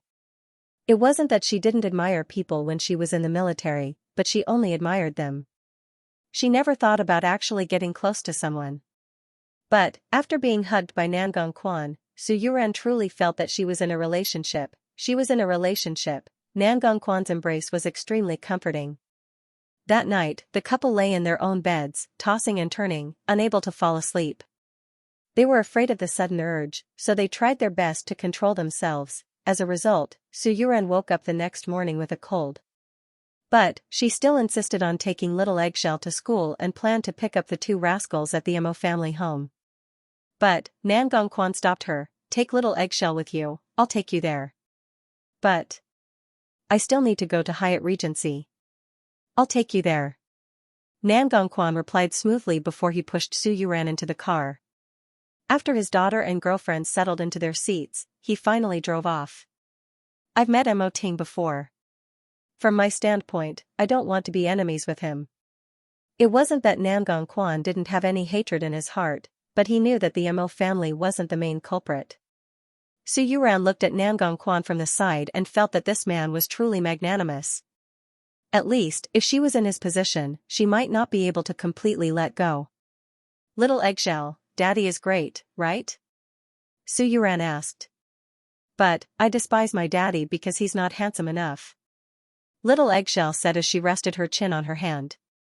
"He's not as handsome as the two boys' daddy." "Who said that?" Su Yuran immediately argued with Little Eggshell. Nangong Quan was calm and introverted. He looked like a man with a story. On top of that, his appearance was a little wild, so he exuded the elegance of a mature man. This was completely different to Mo Ting's elegance. "Big sister, do you think my daddy is more handsome?" "Your daddy is more manly." At a time like this, Little Eggshell had no idea what manly meant. However, Nangong Quan's words were extremely effective. He had a feeling that this little brat was obviously teasing him. If it weren't for little Eggshell, he would have already made a move on her. Soon, the three arrived at Hyatt Regency. Tongming stepped out with the two rascals. As she watched Su Yuran personally step out of the car to pick them up, she immediately guessed that there was someone in the car. Is little Eggshell here today? I have a slight cold, so. Su Yuran explained. It's okay, go ahead, Tongming said as she handed the two kids to Su Yuran. Su Yuran looked at Tongming gratefully. This was one of the things she liked and admired about Tongming. According to Tongming's current status in Beijing, she could treat the people that worked for her in the most arrogant manner, but she never treated or looked down on the people around her. This was probably the most elegant thing that a woman could do. Little Eggshell was very obedient as she naturally gave up her seat to the Mo twins. Meanwhile, as soon as Mo Zishi boarded the car, he chatted with little Eggshell while Mo Zishi stared at Nan Gongquan like an adult. Nan Gongquan was surprised that a child could have such a gaze. So, he turned around and glanced at Mo Zishi before he said to Su Yuran, "This child is very special." "He is indeed very special," Su Yuran nodded. Su Yuran nodded her head. Zichen doesn't like to talk, but everyone thinks he understands what the adults are thinking. Unbelievable. During this time, Mo Zishi and little Eggshell got into an argument. At this time, Mo Zichen suddenly stepped in front of Mo Zishi and looked at little Eggshell cautiously. On the surface, Mo Zishi was the older brother, but there were a lot of times when Mo Zichen was the one protecting him. The most obvious thing was the scar on his left cheekbone not long ago, wasn't it? Soon, the three children entered the school and Nan Gongquan led Su Yuran home. However, just as they arrived at the front door, Nan Gongquan suddenly grabbed onto Su Yuran's right hand as she unbuckled her seatbelt. What's wrong? Remember to take your medicine, Nan Gongquan instructed. Okay, hurry and go to work, Su Yuran nodded her head. Su Yuran nodded her head and took a deep breath. I'll go home, take some medicine and get some sleep. I should be fine after that. Nan Gongquan placed his hand on her forehead.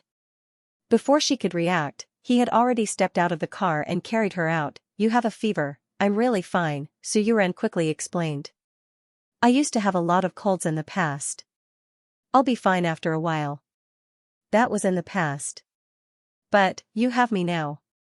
After speaking, Nan Gongquan carried Su Yuran into the living room. Luckily, Mother Su wasn't home, so Nan Gongquan headed upstairs and placed Su Yuran on the bed in his room. Did you forget? I live across the street. Let's not talk about it for now. Let's focus on reducing your fever first. Nan Gongquan ignored Su Yuran's protests as he pulled out some fever medicine. It'll affect your work, only now do I know that. Falling in love can also make people lazy. Nan Gongquan pulled out his phone and gave his assistant a phone call. I'll be arriving at the office later today. All he wanted to do was take care of Su Yuran. That morning, Hai Rui decided that The Ant Queen 2 would officially begin filming on the 1st of the following month. In reality, it was only a few days later. As the antagonist, Mo Ting naturally had to make preparations. But, because Hai Rui was in a stable state and Fang Yu and Lu Che were doing well, Mo Ting had time to spare. No one thought that the big boss would lose face by acting. After all, everyone in Beijing knew that Mo Ting was only willing to appear on screen because of Tongming. This wife-doting demon, as long as Tongming wanted something, there was nothing he wouldn't do, so, acting in a film wasn't a big deal. The media followed up on Hai Rui's announcement and conducted interviews with all the actors involved. Even Old Long was prepared to give it his all. After all, who would dare to not treat Tongming's film well? As Su Yuran lay in her bedroom and watched the news, she turned to look at Nan Gongquan. Tongming is quite good at making films. A good film is the result of a team's hard work. It's not right to put all the credit on Tongming alone. But, I can't deny that Tongming has perseverance, Nan Gongquan said like he was looking at a piece of gossip. The Ant Queen's first film had such a difficult environment, yet she managed to produce it. She's indeed very serious. Nan Gongquan, I really want to know if you feel unsettled by President Mo's achievements. Mo Ting relied on himself to get where he is today. Nan Gongquan knew this better than anyone. His talent isn't something that anyone can compare to. After hearing this, Su Yuran suddenly felt that the relationship between him and Mo Ting was like that between two heroes and they appreciated each other. Nan Gongquan admired Mo Ting, and Mo Ting naturally didn't dislike Nan Gongquan. Actually, whether you're friends or competitors, the sparks between the two of you are bound to be very interesting. Stop talking. Take your medicine first. Nan Gongquan turned off the noisy TV and placed the medicine in front of Su Yuran. If you want little eggshell to return to her room before school ends, you need to listen to me. Su Yuran's face turned red and she didn't know what to say. This man obviously looked like a gentleman, but at times like this, he was extremely domineering. It was almost too much for her. Yuran, hurry up. Okay, I understand. Su Yuran nodded her head, lay down on the bed and fell asleep. Of course, Nan Gongquan did not make things difficult for her. After she fell asleep, he carried her back to his room. As for the task of picking up the three kids, he naturally left it to him. However, his actions completely infuriated old man Nangong. It was one thing that Nan Gongquan didn't hold a grudge against him and he wouldn't actually lay a hand on his grandson. But, Nan Gongquan actually picked the two kids up from school. Could it be that he had forgotten everything that had happened to the Nangong family? Let's go, the old man said to the driver angrily. Young Master Nangong, this is too disappointing. The driver echoed, Old mister, don't be too angry. If we don't give him a warning, he seems to have forgotten who he is. After saying that, Elder Nangong took out his phone and dialed a familiar number. He also instructed the person on a few things. Nan Gongquan had no idea that Elder Nangong would be so disgusted by his act of sending the two kids to school for Su Yuran. 3 days later, the Ant Queen 2 held its opening ceremony. It wasn't as difficult as it was during the filming of the Ant Queen 1.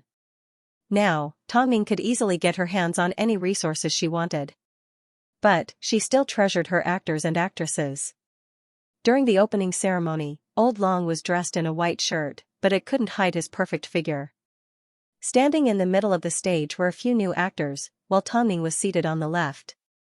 Mo Ting had no time to attend the opening ceremony. A large number of fans sent their blessings to the Ant Queen too. Everyone wanted Tongming to finish filming in one day. That day, Elder Nangong attended a photo shoot with the production crew. His surname was Now Zheng. After putting on some makeup, he made himself look 10 years younger and pretended that he had been in the US for many years in the field of explosives. No one discovered his identity as an explosives technician. Everyone treated Elder Nangong like he was a family member.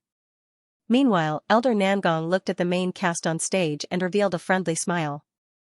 All he was waiting for was an opportunity.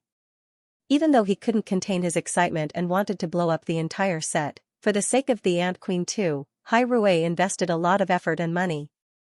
They even built a base for the Ant Queen 2 and a few other buildings. Most of the Ant Queen 2's filming would take place here. Mo Ting was the last to enter the set. His scenes were mostly in the second half of the film, while he only needed to appear in the first half of the film. So, if Elder Nangong wanted to wait for this opportunity, he would need to stay on set for quite some time. Even so, Elder Nangong did not forget to remind his grandson of his identity. So, during this period of time, he frequently ordered people to place a photo of Nan Gongquan's parents in Nan Gongquan's car to remind him of the cause of his parents' death. Sometimes, he would even spray graffiti on Nan Gongquan's car.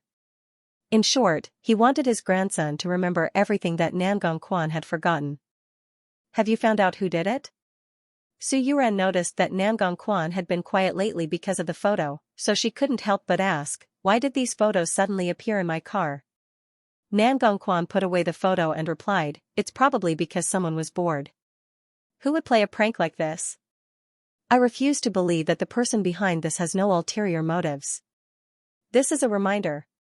Nan Gongquan looked down at the photo of his parents and replied, it's a reminder for me not to forget about my blood feud.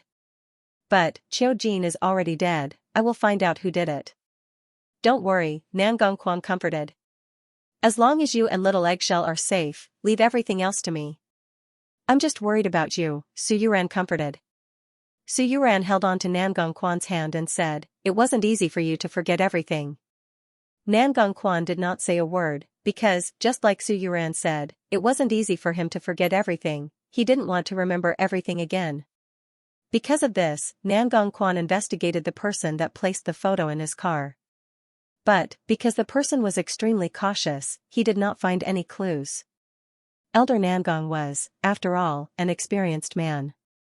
So, when he did something like this, he naturally didn't leave any evidence behind. Otherwise, he wouldn't be able to live up to his reputation. Little brat, all he does is indulge in women, and he even sent someone to investigate me. What an ingrate. Elder Nangong was even more displeased with Nangong Quan. But, even though he was displeased, he was still related to Nangong Quan. So, he couldn't really do anything to the only descendant of the Nangong family. As for Su Yuran, he had already investigated her. Although her background wasn't good enough for Nangong Quan, she claimed that she came from the military and was skilled. Thinking about the genes of his future great-grandchildren, he reluctantly agreed to let the two of them get together. But, Elder Nangong was not happy that Su Yuran was working for the Mo family, but he wasn't in a rush. After the explosion was completed, he would return to the Nangong family and teach his useless grandson a lesson. Over the past few days, the Ant Queen 2 had already begun filming. But, because the early stages of filming were mainly non-acting, Elder Nangong spent his time on the set of The Ant Queen 2. He would either sneak a peek at the actors' scripts or sneak a peek at Old Long and the others. I never thought that a little brat would come up with something so decent. She's definitely better than the rascal at home. The script was well written. But, of course, Elder Nangong could only see part of it. After all, opportunities like this were hard to come by. Even if they didn't get the chance to do the explosion and the script was leaked, Hai Rui would still suffer for a while. Tongming visited the set frequently because she wanted to confirm the acting skills of the young actors. Especially Luo Xing, the amateur that she pulled out from the group. After so much training, he was actually able to act well with Old Long. After seeing this, Tongming was quite pleased. But, there was another reason why she visited the set frequently. She wanted to encourage the lead actors. Perhaps, there wasn't a single person in Beijing that didn't know how much she valued the Ant Queen 2. All you do is play basketball all day. You have no idea what I need. This scene was between Luo Xing and Old Dragon. The two were father and son, but also teacher and student. Luo Xing's character, Little Qiu, was naturally rebellious. In fact, he even went down the wrong path and helped the villain. Old Long was an honest physical education teacher. In fact, he had another identity, which was a retired undercover agent. Anyway, don't flirt with the girls in class right under my nose. A student should behave like a student. Since we're out on an outing, we need to relax. What's wrong with me being friends with a female classmate? With a cigarette dangling from Luo Xing's mouth, he looked at his father in disdain. Even the way you stand is so annoying. If you have the guts, go to school and sue me. The old dragon was so enraged that he gave Luo Xing a good beating. In a fit of anger, Luo Xing left the group in a fit of rage. However, he had no idea that he had stumbled into a cave in his haste. The story of the Ant Queen 2 began. There was a lot of tension between the father and son, and the expression on Luo Xing's face when he entered the mutated ant's cave was full of shock and fear. The scene froze here. Cut. Good, let's get ready for the next scene, Miss Chiao said as she stood up. As she spotted Tongming standing not too far away, she ran over excitedly and said, out of all the new actors, Luo Xing is the most hardworking. I'm guessing he's afraid that he'll embarrass you. He's always been good at seizing opportunities, so I'm not surprised at all that he has such an effect. But, the other newcomers all have their own difficulties. It's hard to explain in a few words. It's best if you find an opportunity to communicate with them. After hearing this, Tongming nodded her head, okay. The others weren't lazy either, but they were always lacking something. Either they were talented, or they hadn't been pressured like Luo Xing. Of course, Mo Ting still hadn't joined the set yet because his scenes would be focused on filming. But, because of this, Elder Nangong ended up staying on set for a good few months at a time. In the following days, Elder Nangong stopped sending people to place photos in Nangong Quan's car. He had no time to take care of his grandson, so he had to keep an eye out for opportunities on set.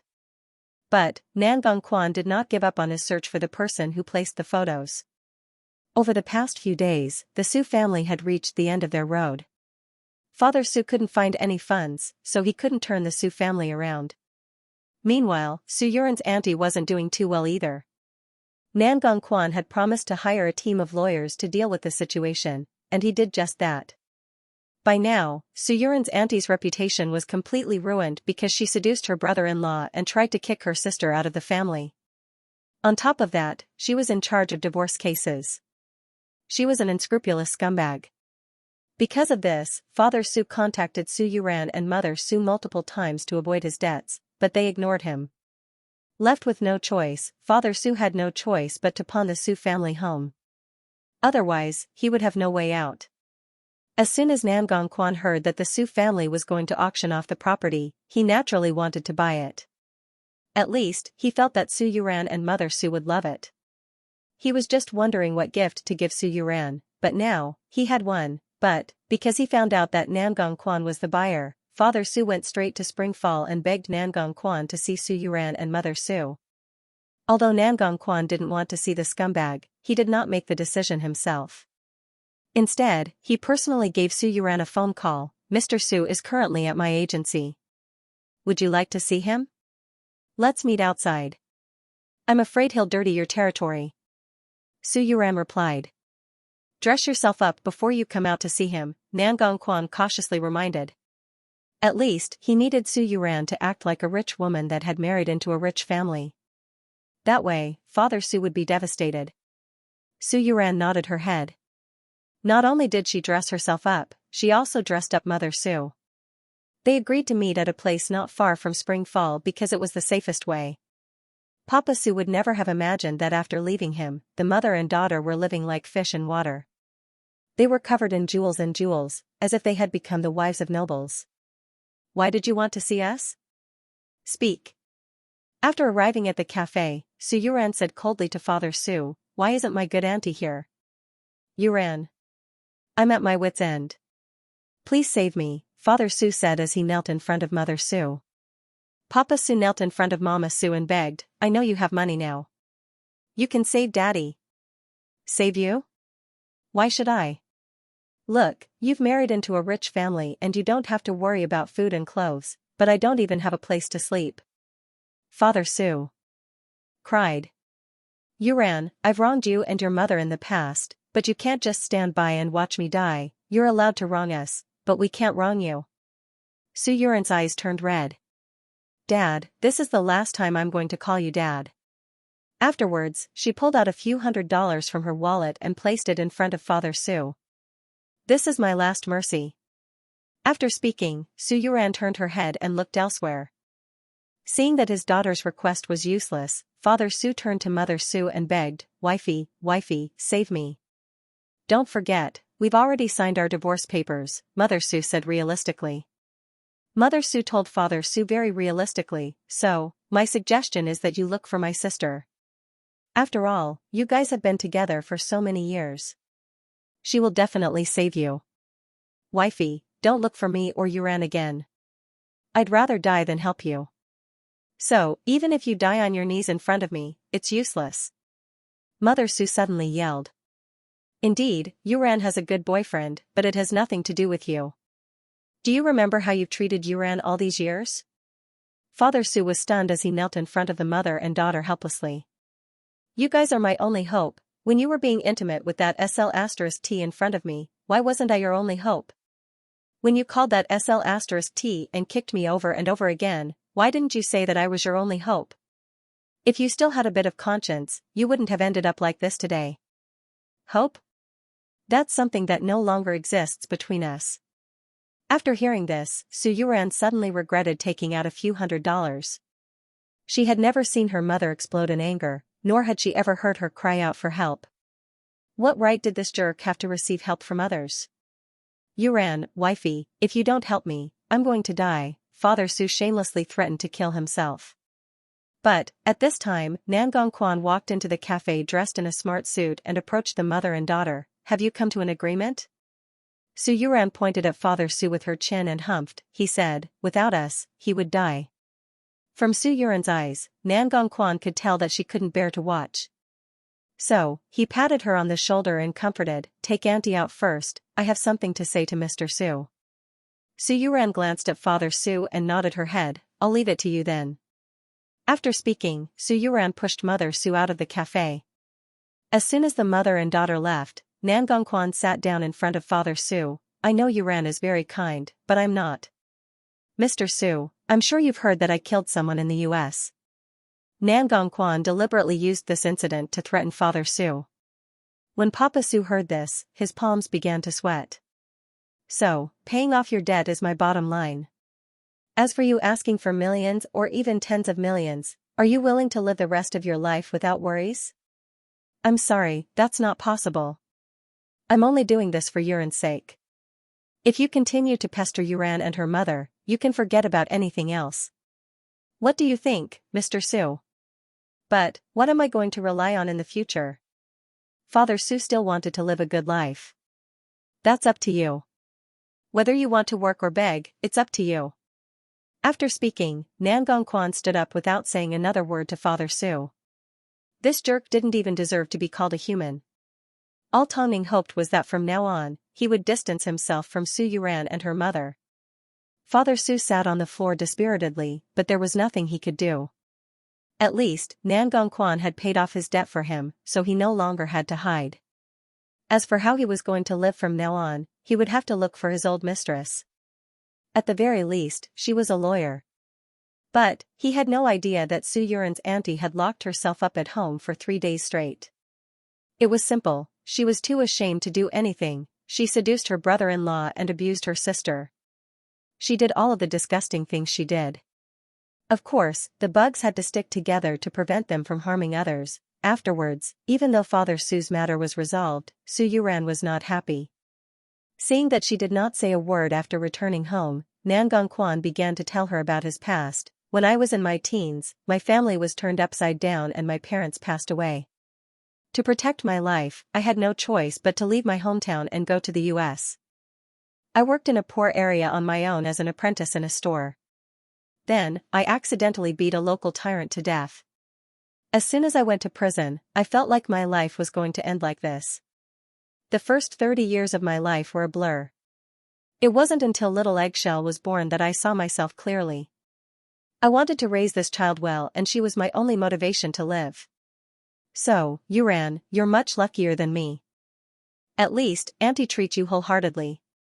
After hearing Nan Gongquan's words, Su Yuran suddenly hugged him from behind. "Now that you're saying this, I'm starting to blame the Mo family. That's why, sometimes, I admire you for being able to let go of your hatred. That's because I believe that no one else can dictate their own fate. If you want to live a good life, then you need to work hard. There's no point blaming anyone else.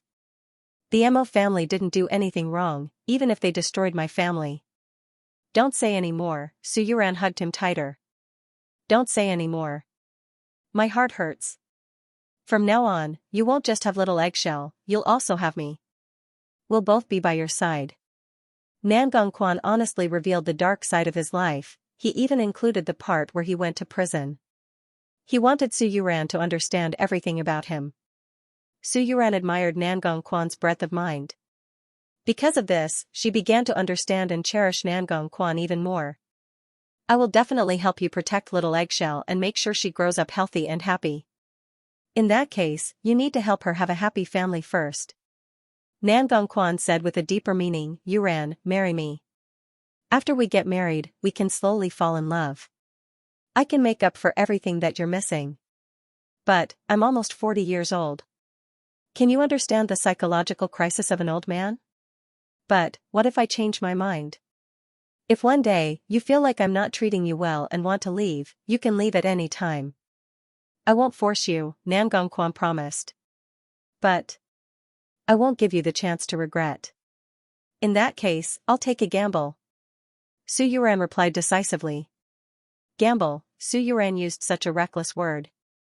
"I definitely won't let you lose," Nan Gongquan promised. "My promise to you will always be valid." Su Yuran buried her head in Nan Gongquan's arms as he hugged her tightly. Although he looked tough on the outside, his heart was burning with passion. "I'm sorry, I don't have the patience to wait any longer.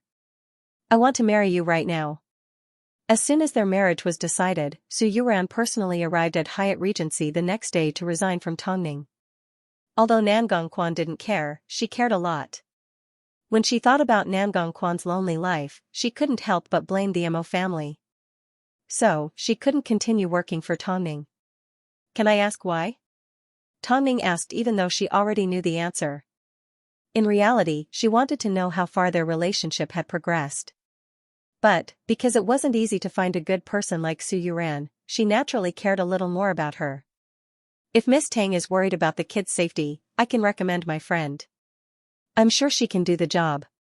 But, Tongning shook her head and smiled, I'm not asking this because I'm worried about the kids. I'm simply concerned about you. Yuran, I want you to be happy. Su Yuran nodded her head. Actually, this had nothing to do with Tongning and Mo Ting. The couple's character and integrity were 1 in 100, so there was no need for her to take it to heart. It's because I'm getting married, Su Yuran replied. I'm getting married to Nangongquan. He's been on his own for so many years. I want to be by his side, Su Yuran said with a happy smile. We are both lonely people. Since that's the case, I wish you both the best, Tongning said as she hugged Su Yuran. Tongning stretched out her arms and gave Su Yuran a hug. From now on, you'll only be giving little eggshell. My 2 rascals are going to be jealous. Thank you, Miss Tang. Tongning shook her head, there's no need to thank me. It's fate that we met. Su Yuran said her goodbyes to the 2 babies and left Hyatt Regency out of respect. Although Tongning felt it was a pity, she could sense that Nangongquan truly needed Su Yuran. After all, both of them needed warmth.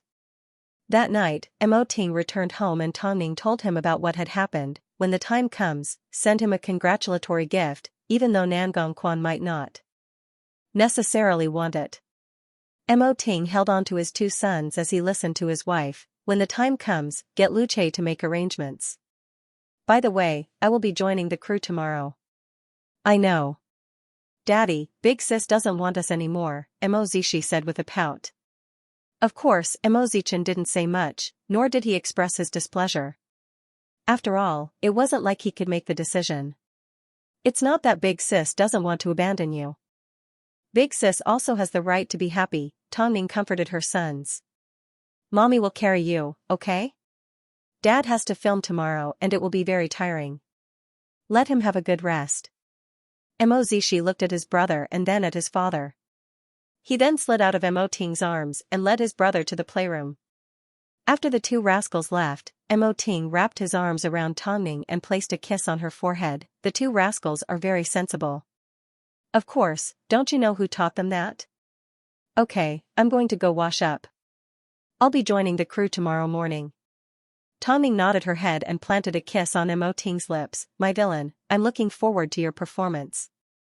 Mo Ting patted her on the head. Even though she was already 30 years old, he still treated her like the young and inexperienced woman from the past. Afterwards, Tongning went to take care of Yan Er. This was the tacit understanding between the couple. As soon as they heard that Mo Ting was joining the crew, the staff on set of The Ant Queen 2 cheered. It wasn't common to see a big boss filming a film. Yet, this man's acting was outstanding. If it wasn't for Tongning, they would never have known that President Mo's acting skills were so outstanding. Apart from the staff who wanted to catch a glimpse of Mo Ting, the actors were also extremely excited. For example, Mo Ting's previous work, whether it was Emperor in Ancient Costume with Tongning or The Ant Queen 1, he had always amazed everyone. When on Earth did he hone his acting skills? No one could get an answer. Early in the morning, the crew prepared to hold a welcome party for Mo Ting. But Mo Ting didn't like it this way. He simply told everyone to focus on what they needed to focus on. Everyone thought that big bosses liked to suck up to others. But, after joining the crew, Mo Ting was merely an actor. So, he had higher expectations for the people around him. As a result, Luo Xing and Mo Ting had their first scene together. For Luo Xing, this was a pleasant surprise. When it came to Mo Ting, apart from respect, he was also a little timid. Whenever he saw Mo Ting, he would feel nervous and afraid. As a result, Luo Xing failed multiple times in his first scene. In The Ant Queen 2, Xiaoqiu greatly admired Mo Ting. He also wanted to break free from his father's control and become a person that could do whatever he wanted. So, in this scene with Mo Ting, he needed to be obedient. As the couple stood in a dark tunnel, Mo Ting's character, Meng Sen, demanded that Xiaoqiu learn how to resist.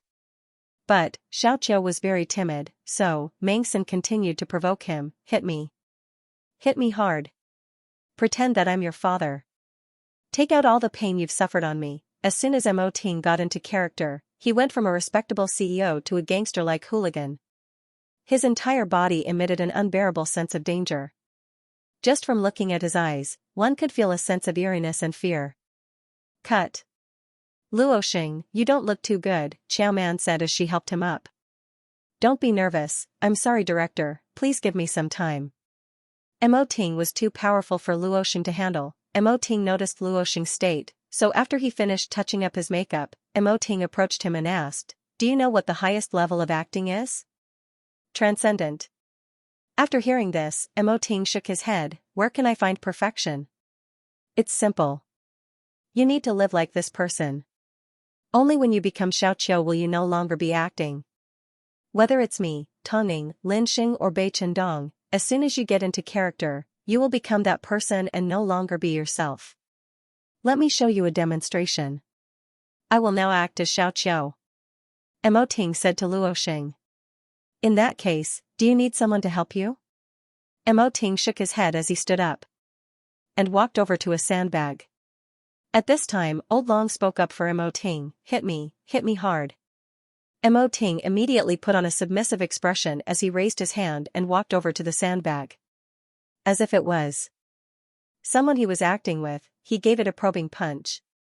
Hit him hard. Did you not eat? The old dragon cooperated again. As Mo Ting sobbed, he stretched out his fists. As he cried, he vented his emotions. Unknowingly, his fists became heavier and heavier, until everyone heard a loud cry of relief. At that moment, the entire world fell silent. From the moment Mo Ting's emotions were built up to the moment he exploded, it only took a few seconds for him to go from weak to defiant. In fact, the pain and grievance he felt came from the bottom of his heart. After seeing this, Luoxing was shocked. The other minor actors were also shocked. What was acting? On his first day, Mo Ting had already given them a shocking lesson. Because of this, the production crew couldn't help but be impressed. Because of this, the production crew were reminded of how Tongning had previously tried her best to bring her emotions into her scenes. It was almost like the person she was playing wasn't her, but was herself. Old Long stood to the side with a smile. It seemed, Mo Ting had once again locked onto this year's Fei Tian Awards for Best Actor. The couple were born to be in the entertainment industry. Not too far away, Elder Nangong watched quietly as everything happened on set. He had a thoughtful smile on his face. After waiting for so long, his efforts were finally not in vain. Of course, at the moment, most of the scenes were non-acting and the most shocking scenes had yet to happen. So, the explosives technician was still in charge of other projects. This was requested by Elder Nangong. He claimed that he liked to be on set throughout the entire process because that way, he could better understand the film. But, since Mo Ting was already on set, it seemed, his death wasn't too far away. Because of Mo Ting's arrival, the entire production crew became more serious and energetic. Most importantly, the other minor actors also quickly got into character. After all, they learned a lot from Mo Ting. I really admire President Mo. With his status, he is just like any other actor. He eats and lives with us and doesn't receive any special treatment. That's why he's able to sit on the big boss's seat. Tongning is the same. The two of them seem to be serious about everything they do. To live a fulfilling life every day, you're really amazing. After a day of filming, Tongning personally drove over to the set to pick up President Mo from work. The people on set couldn't help but tease, Miss Tang, you are way too punctual. Can't you let President Mo stay on set a little longer? Tongning also laughed, I've let you guys look at it all day, it's time for me to look at it too, right? I'm lovesick. They're showing off their affection. Mo Ting did not have the time to chat. He quickly changed his clothes and transformed back into his usual self. He then helped Tongning into the car and sat in the driver's seat. Rest if you're tired. I'll drive. This is a man's right and responsibility, Mo Ting laughed. Tongning shook her head helplessly. Just as she was about to say something, she noticed Elder Nangong standing behind Luoxing, looking at his script. Tongning furrowed her brows, she had no impression of this old man. Have you seen him before? Tongning asked. Mo Ting followed Tongning's gaze and shook his head. I'll find out if I ask. What kind of rule was this for a staff member to peek at an actor's script? Of course, Tongning did not say anything. She simply told Mo Ting to investigate first. While the Ant Queen too was in full swing, Parasite wasn't to be outdone either. Nangong Quan was extremely satisfied with the progress of filming. Ever since he confirmed his marriage, Nangong Quan's life had undergone a drastic change. It was like he had lost a sense of melancholy and gained a sense of pureness. As a result, everyone in the agency began to wonder if Nangong Quan was in love, but they had never heard that he was in contact with anyone. So, they simply had no idea that Su Yuran was already living in his home. At that moment, the happiest person was Little Eggshell. Ever since Su Yuran revealed her relationship with Nangong Quan, Little Eggshell had begun to call her mommy. Su Yuran was elated to hear Little Eggshell call her mommy. However, the fact that the Mo family's 2 kids were sent to and from school instead of Little Eggshell caused a few rumors to spread. Of course, because the children did not know that the 2 boys were Mo Ting's children, most of the ridicule was directed towards the 2 rascals. That big sister doesn't want you guys anymore. Kevin's little brother is an ugly freak. Because he used an English name at school, Mo Zishi was called Kevin. The students ostracized Mo Zichen because the scar on his face wasn't completely healed. As soon as he heard his classmates talk about his little brother like that, Mo Zishi immediately stood up with his hands on his hips. If you insult my little brother again, I'm going to beat you up. Mo Zichen immediately pulled Mo Zishi back and ignored him. But, a moment later, the sound of a child crying could be heard in the classroom. The teacher immediately went forward to take a look, only to see that the child had tripped because the seat was tied together by a rope. Mo Zishi looked at Mo Zichen, but Mo Zichen acted like nothing had happened. It seemed, from this point onwards, the 2 brothers developed a tacit understanding. On the surface, Mo Zishi pretended to protect his little brother and bluffed, while Mo Zichen secretly made a move to protect the 2 brothers. This meant, between the 2 brothers, Mo Zichen was the one with the ability to make a move. The teacher searched for half a day, but still couldn't find the culprit. So, she refused to believe that the kids in the class could be so smart at such a young age. The 2 brothers were the powerless type in the class. However, this didn't make them feel inferior. It was as if they knew they had a powerful background, so they never took the bullying of the other children seriously. When you find out who my parents are one day, you're going to be scared to death. Little Eggshell felt a little guilty.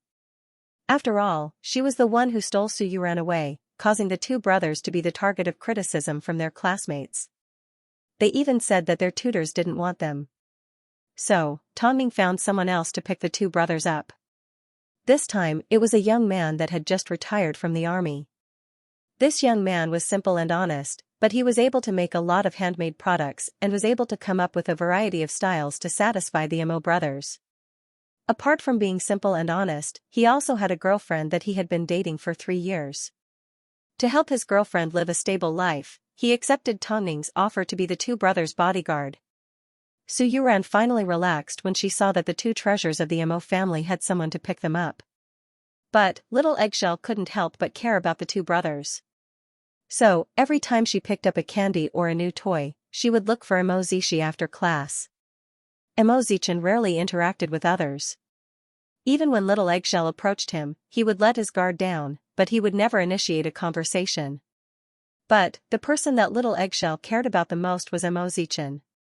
But, when she noticed that Mo Zichen didn't want to talk to her, she decided to find an opportunity to get close to him. She simply wanted to catch a glimpse of him. Children did not know much about gratitude and grudges. Their thoughts were still very naive. Meanwhile, Su Yuran had already started preparing for her wedding. As Nangong Quan was busy with work, Su Yuran was in charge of all the small details.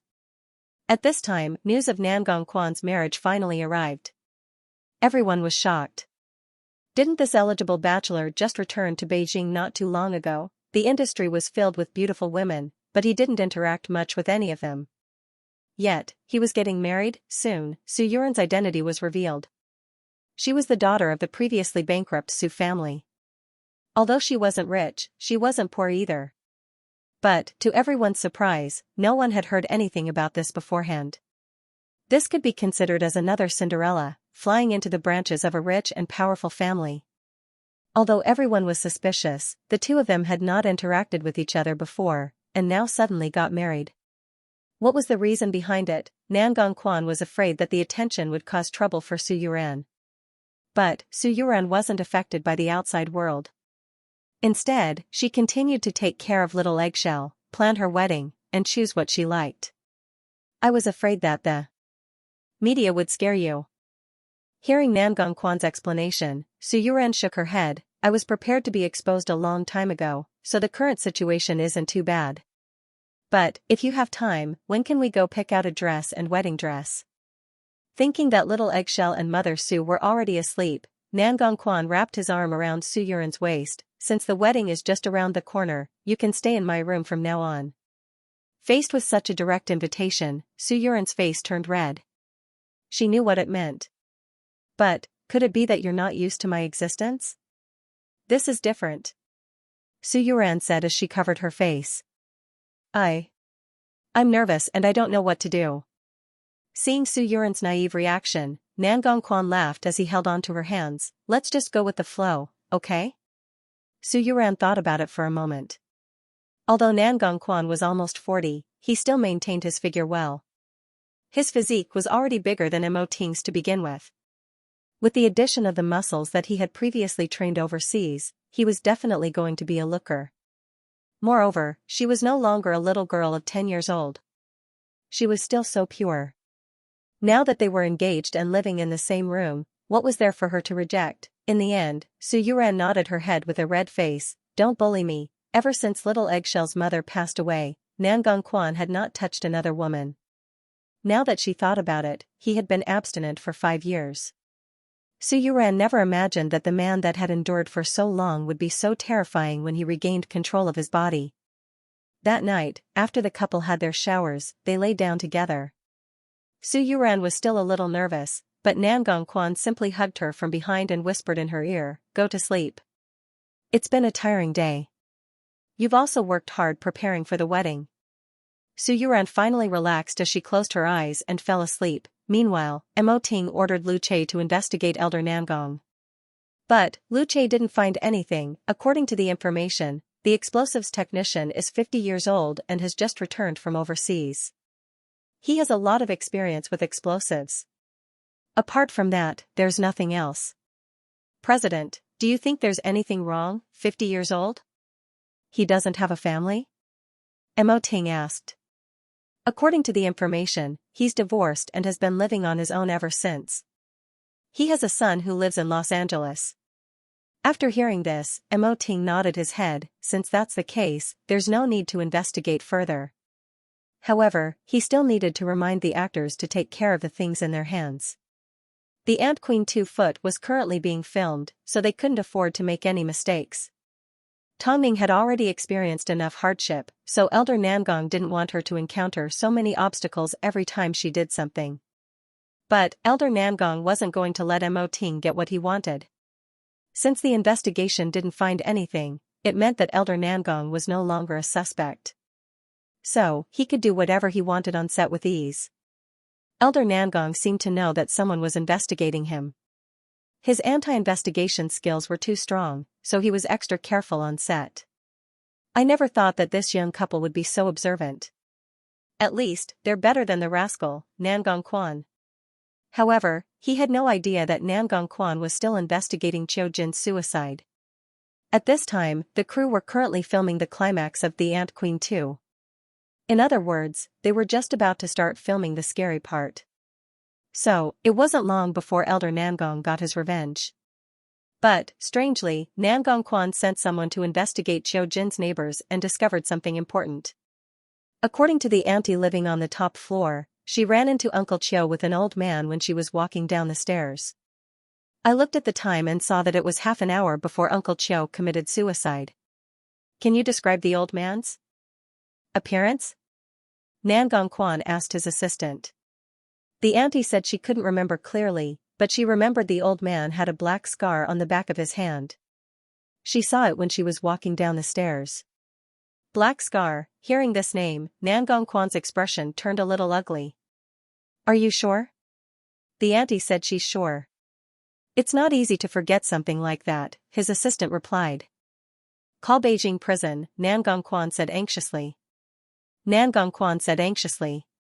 Impossible, this is impossible, but, suddenly, a lot of things began to make sense. A few days ago, the person that shoved his parents' photo into his car, the person that constantly caused trouble for him and reminded him to remember his hatred, could it be that they were all the same person? If his grandfather was released from prison, it was highly possible that he would seek revenge on the Mo family instead of contacting him. After all, he could be considered an unfilial descendant. Nan Gongquan immediately contacted the prison. In the end, he received news that his grandfather had already been released from prison for quite some time. It was just that no one knew about it. Since Qiu Jin was dead, where was his grandfather? Nan Gongquan began to feel a little worried. If Elder Nangong wanted revenge, he would definitely look for the Mo family. But there had been no news of him. What was he planning? Above all, he was about to marry Su Yuran. He didn't want to get involved in the past's hatred or get caught up in it. But Su Yuran was still his family. Aside from Little Eggshell, she was the only one. Because of this, Nan Gongquan was a little hesitant. At this point, all he could think of was to find Tongning. Mo Ting had already guessed that Elder Nangong was probably hiding around the Mo family, waiting for an opportunity to strike. But he had no idea that Elder Nangong had already snuck onto the set of The Ant Queen 2. After returning home that night, Nan Gongquan stretched out his arms and hugged Su Yuran. Su Yuran sensed he was upset, so she asked, "What's wrong?" "Grandfather has been released from prison, but I don't know where he is right now. He definitely had something to do with Uncle Chiu's death. What I'm afraid of now is that he will seek revenge on the Mo family." Old Master Nangong wasn't like the hooligans outside. He knew that his grandfather was ruthless and merciless when he made his move.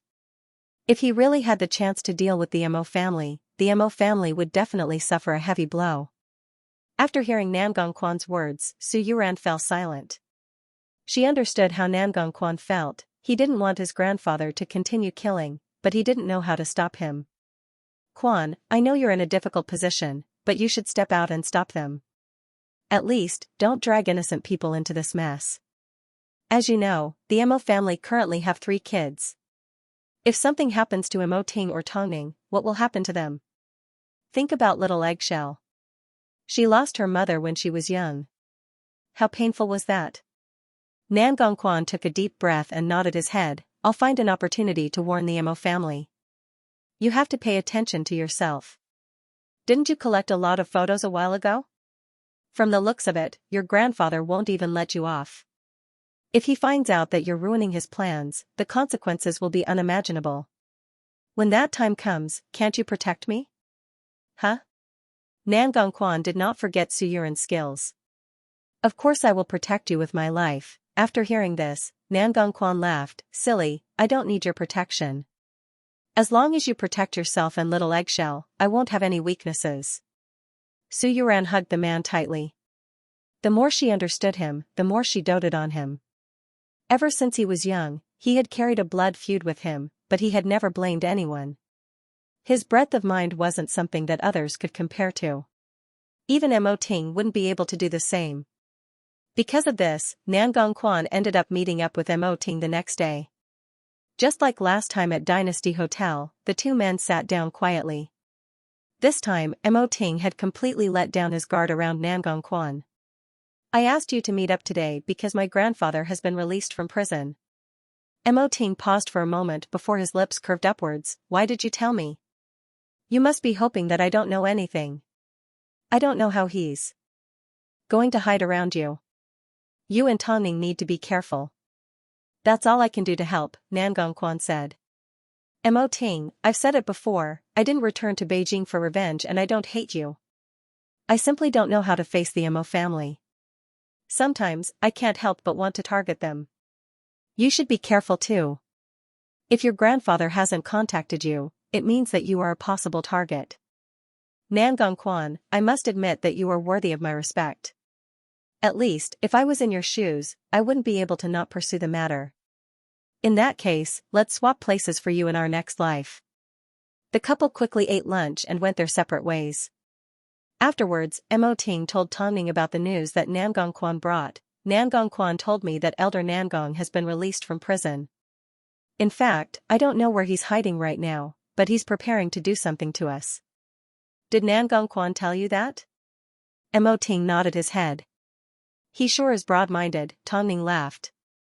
If you weren't enemies, he would be a great big brother. Look at me, it's because I can't let go of my hatred that I ended up punishing Han Yufan and Mo Euro. None of us are as good as him. Right now, the most important thing is to keep an eye out for any abnormalities around you, Mo Ting said. You need to be on guard, but at the same time, you can't let him know in case he tries to do something to Nangong Quan. I understand. Tong Ning nodded her head.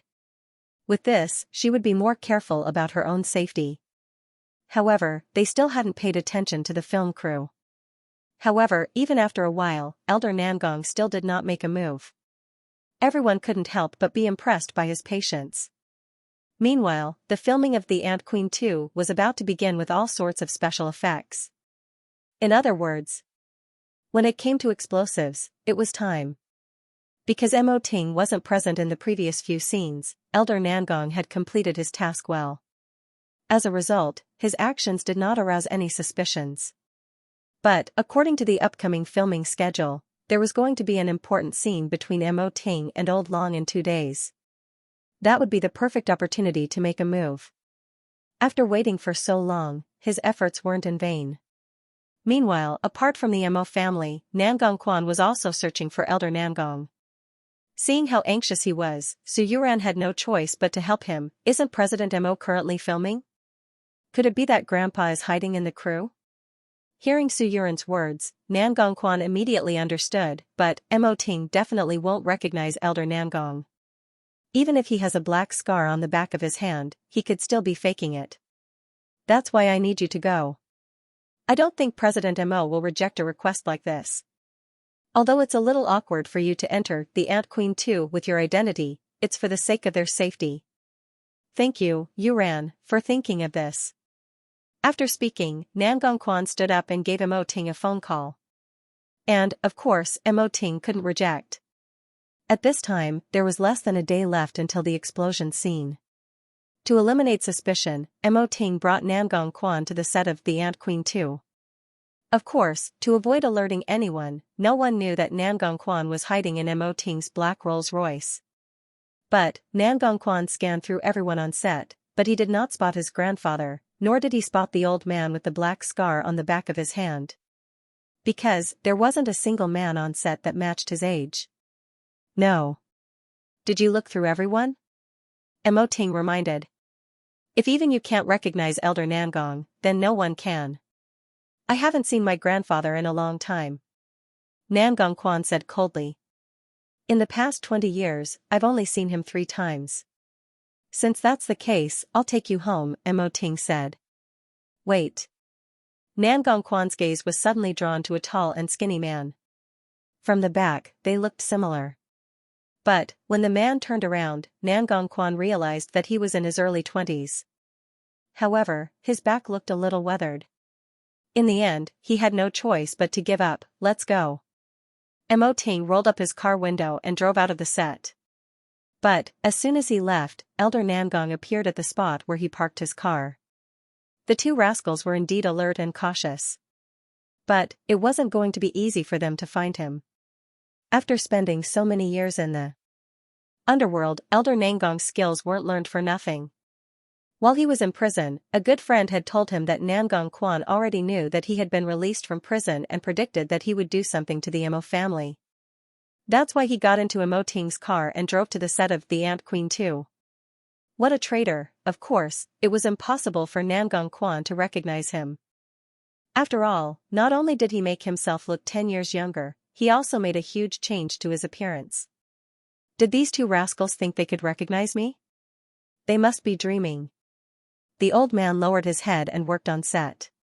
He did all the dirty and tiring work, so he won the respect and trust of many staff. Only when he revealed his fierce fangs did these people understand the consequences of trusting the wrong person. Nangong Quan did not recognize Elder Nangong, but he did not give up on looking for him. As soon as Su Yuran found out, she comforted, "You've done your best.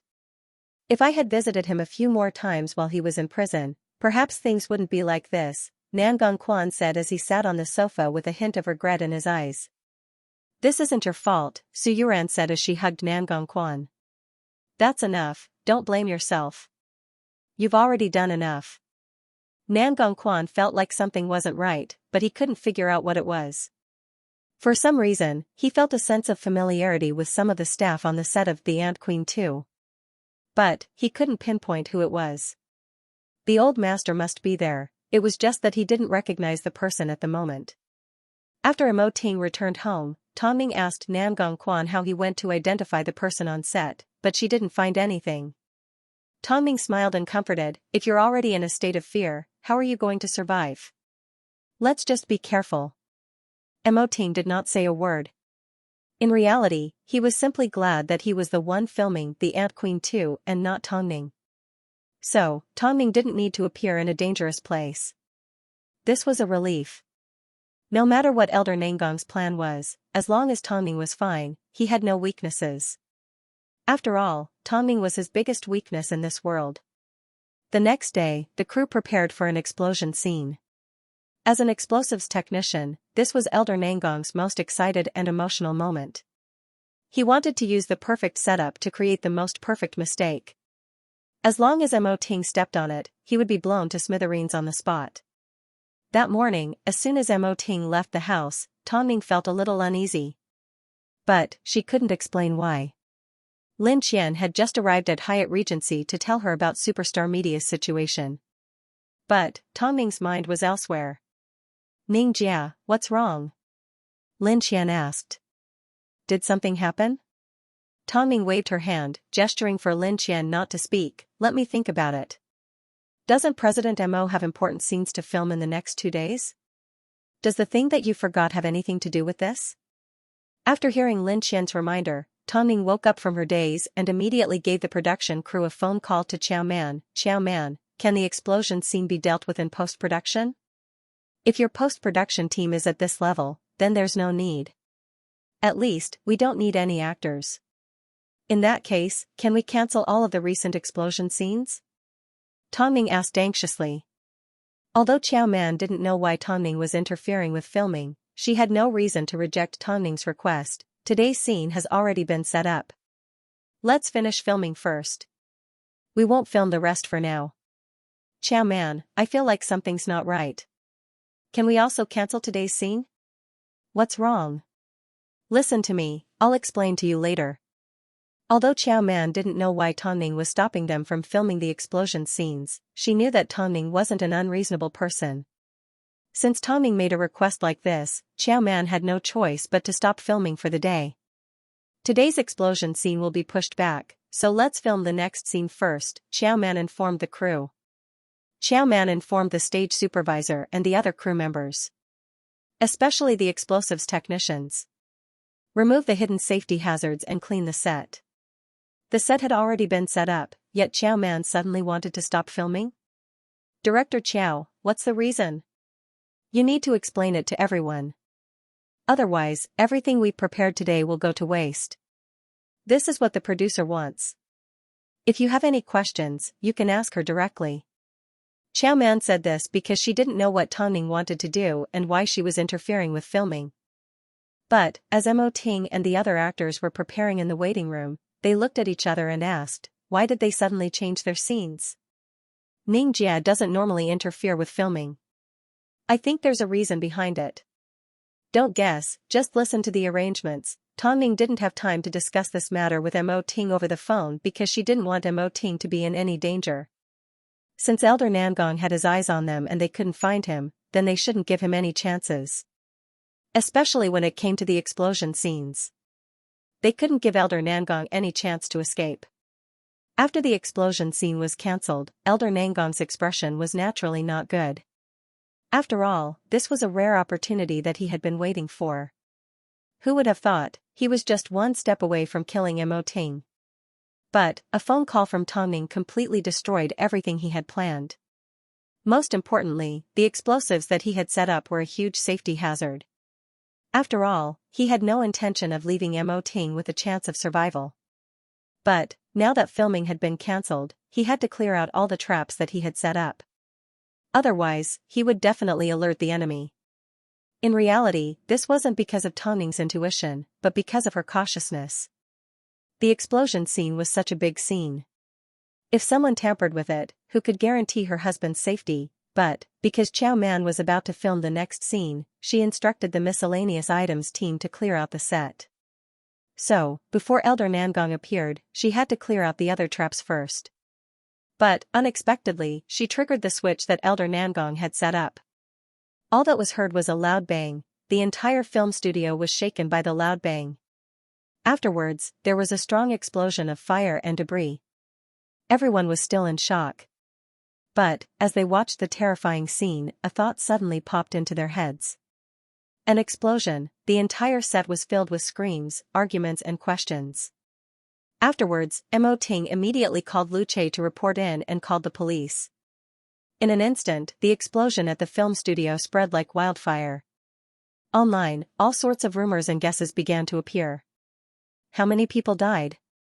What caused the explosion? Now, it was all just a rumor.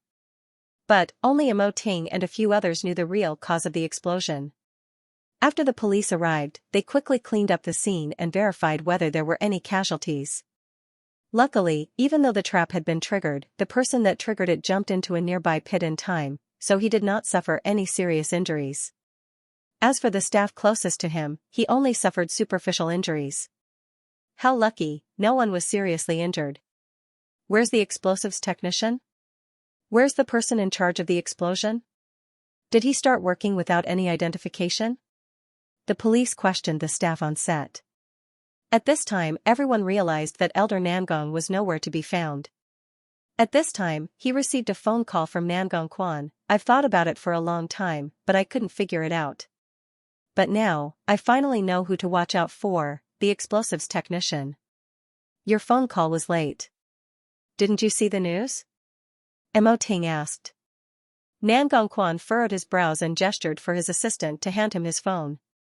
At this time, he finally found out from the news that an explosion had occurred at Hai Rui's film studio. Not long after, Tongning arrived on set. As soon as she saw Mo Ting, she stretched out her arms and hugged him. Thank God you're fine. Mo Ting hugged Tongning tightly. If it wasn't for Tongning's phone call, he would have been. I'm fine. I'm fine. Don't worry. First, help the police clean up the scene. Everything else can be discussed at home. Tongning regained her composure and comforted the crew. Seeing this, Mo Ting asked Lu Che to contact Fang Yu and ask him to give him a detailed report on the incident. In reality, Mo Ting wanted Fang Yu to keep an eye out for clues. In this aspect, Lu Che wasn't as meticulous as Fang Yu. Afterwards, Hai Rui publicly announced that there were no casualties and that the police were currently investigating the cause of the explosion. Hai Rui would also give the public an answer as soon as possible. Of course, this incident was blown out of proportion and almost cost Mo Ting his life. As soon as Elder Mo heard about it, he immediately returned to Hyatt Regency. That old bastard is extremely cunning. It's normal that you couldn't find anything. 20 years ago, we spent a lot of manpower and resources to send him to prison. Who would have thought, as soon as he was released, he would try to take my grandson's life? Luckily, Xiaoning reacted quickly this time. After returning home, Mo Ting did not say a word as he sat on the sofa. As he looked at the old man, his expression turned cold. If you had cleaned up the mess back then, you wouldn't be in such a state. Who would have thought that he would survive until he was released? Elder Mo scoffed. After this incident, his identity has already been exposed. So, it's impossible for him to use a fake identity to get close to us again. This is actually a good thing. Mo Ting stood up from the sofa. Now that he's staked everything on the Mo family, I'm afraid there's going to be another bloodbath when he returns to the Nangong family. Elder Mo humped without saying a word. This was the first time he had been scolded by a junior. Let's wait for Feng Yu's report to come out and see what the situation is like. Tongming comforted as she patted the back of her husband's hand. Fortunately, no one got hurt. This is the best outcome. From now on, when he's in the open, he won't have as many opportunities to strike again. Mo Ting did not say a word. His expression was dark as he waited for Elder Mo to leave before he held on to Tongming's hand and led her into the bathroom. The couple then lay in the bathtub. Seeing him close his eyes, Tongming couldn't help but ask, "Are you tired?" "Nangong Quan and I are the same. We don't want to get involved in this mess. We simply want to live a stable life. No matter how old the grudges are, I don't want you and our child to get involved. But we've already encountered it. What can we do? You can't expect grandfather to shoulder the responsibility on his own, besides, he didn't do anything wrong in the past. Don't force me to take action." Mo Ting said calmly as he opened his eyes and looked at Tongming. But, Tongming could see a deep look in his eyes that she had never seen before. "Right now, I don't care if I'm threatened or injured. But, if it's you, I will definitely send him to hell. Your life is in danger today. I already want him to go to hell. Ting, don't always think of me as a weak person. With you around, I have nothing to fear. Don't think of me as a weak person. We're already used to the disputes in the industry. Isn't it just revenge? Isn't that common? Let's see how Nangong Quan is dealt with first. That old bastard can only return to the Nangong family for now." Indeed, because the old man had failed, he had no choice but to give up his identity as an explosives expert, and the police had nowhere to find him. Therefore, he could only return to the Nangong family by leaving the prison.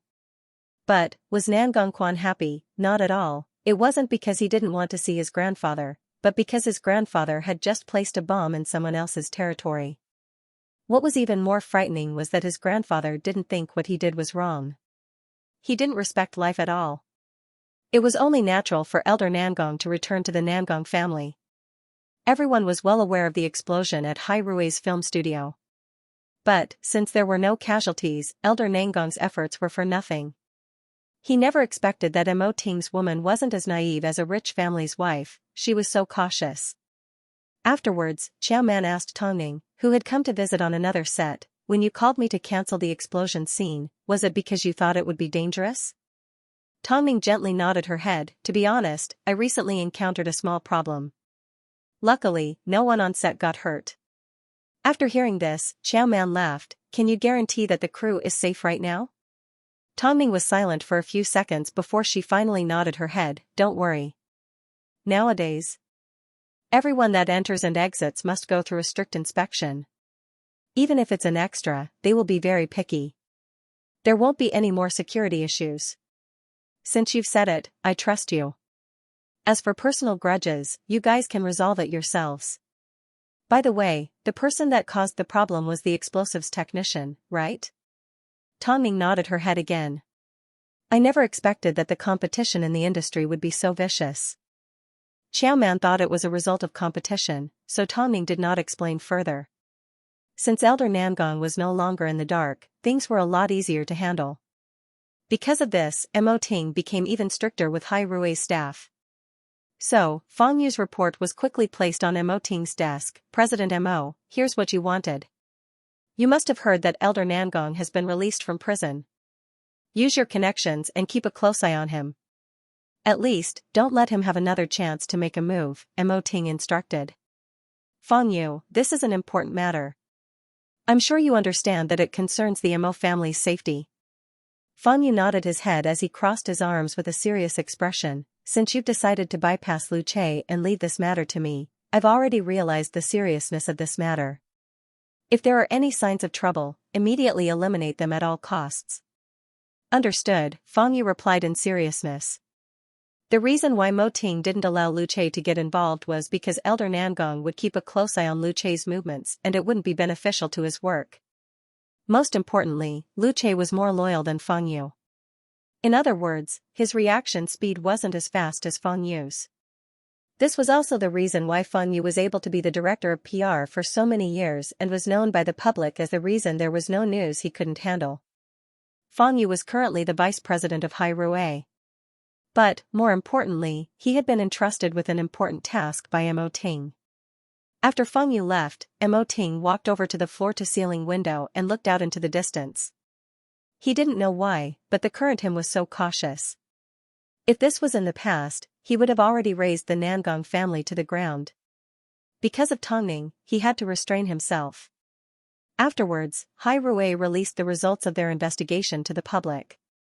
They confirmed that the cause of the explosion was man-made and that the explosives technician with the surname Xing had used a fake identity to infiltrate Hai Rui's crew. The police will continue to investigate, but the public has a very bold guess. Who could have such a huge grudge against the Mo family? Only the Nangong family could do it. If this was really done by the Nangong family, then isn't their method too lowly? They blew up the film base just like that. Fortunately, no one died, so, when the big bosses play with the big bosses, they directly use guns? Netizens started to ridicule the explosion and point their fingers at the Nangong family's Springfall film and television. However, Springfall did not step out to provide an explanation. This was because Mo Ting and Nangong Quan had a tacit understanding.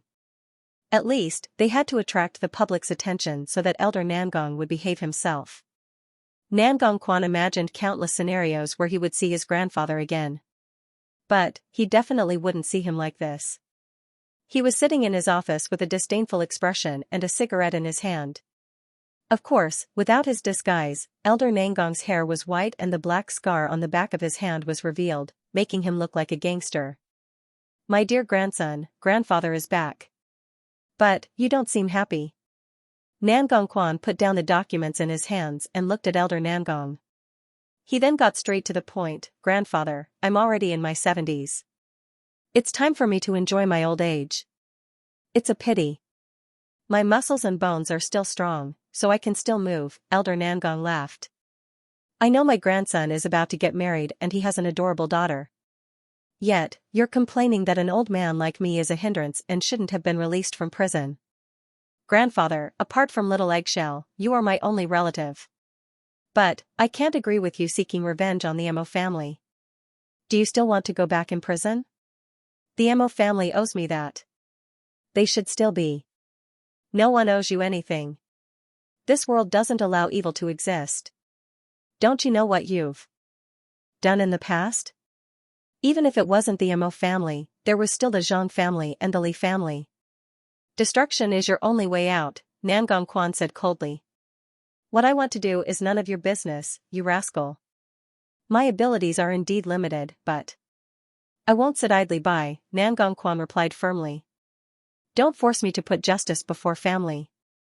After hearing this, Elder Nangong sneered, "You've indeed grown up. Aren't you afraid that I'll do something to your fiancé? I won't compromise with anything that's wrong. Many years ago, I stabbed someone in the US and ended up in prison. Even today, I'm still the same. I can't be a coward, but you are, because you can't admit to your own mistakes." "Great, that's great."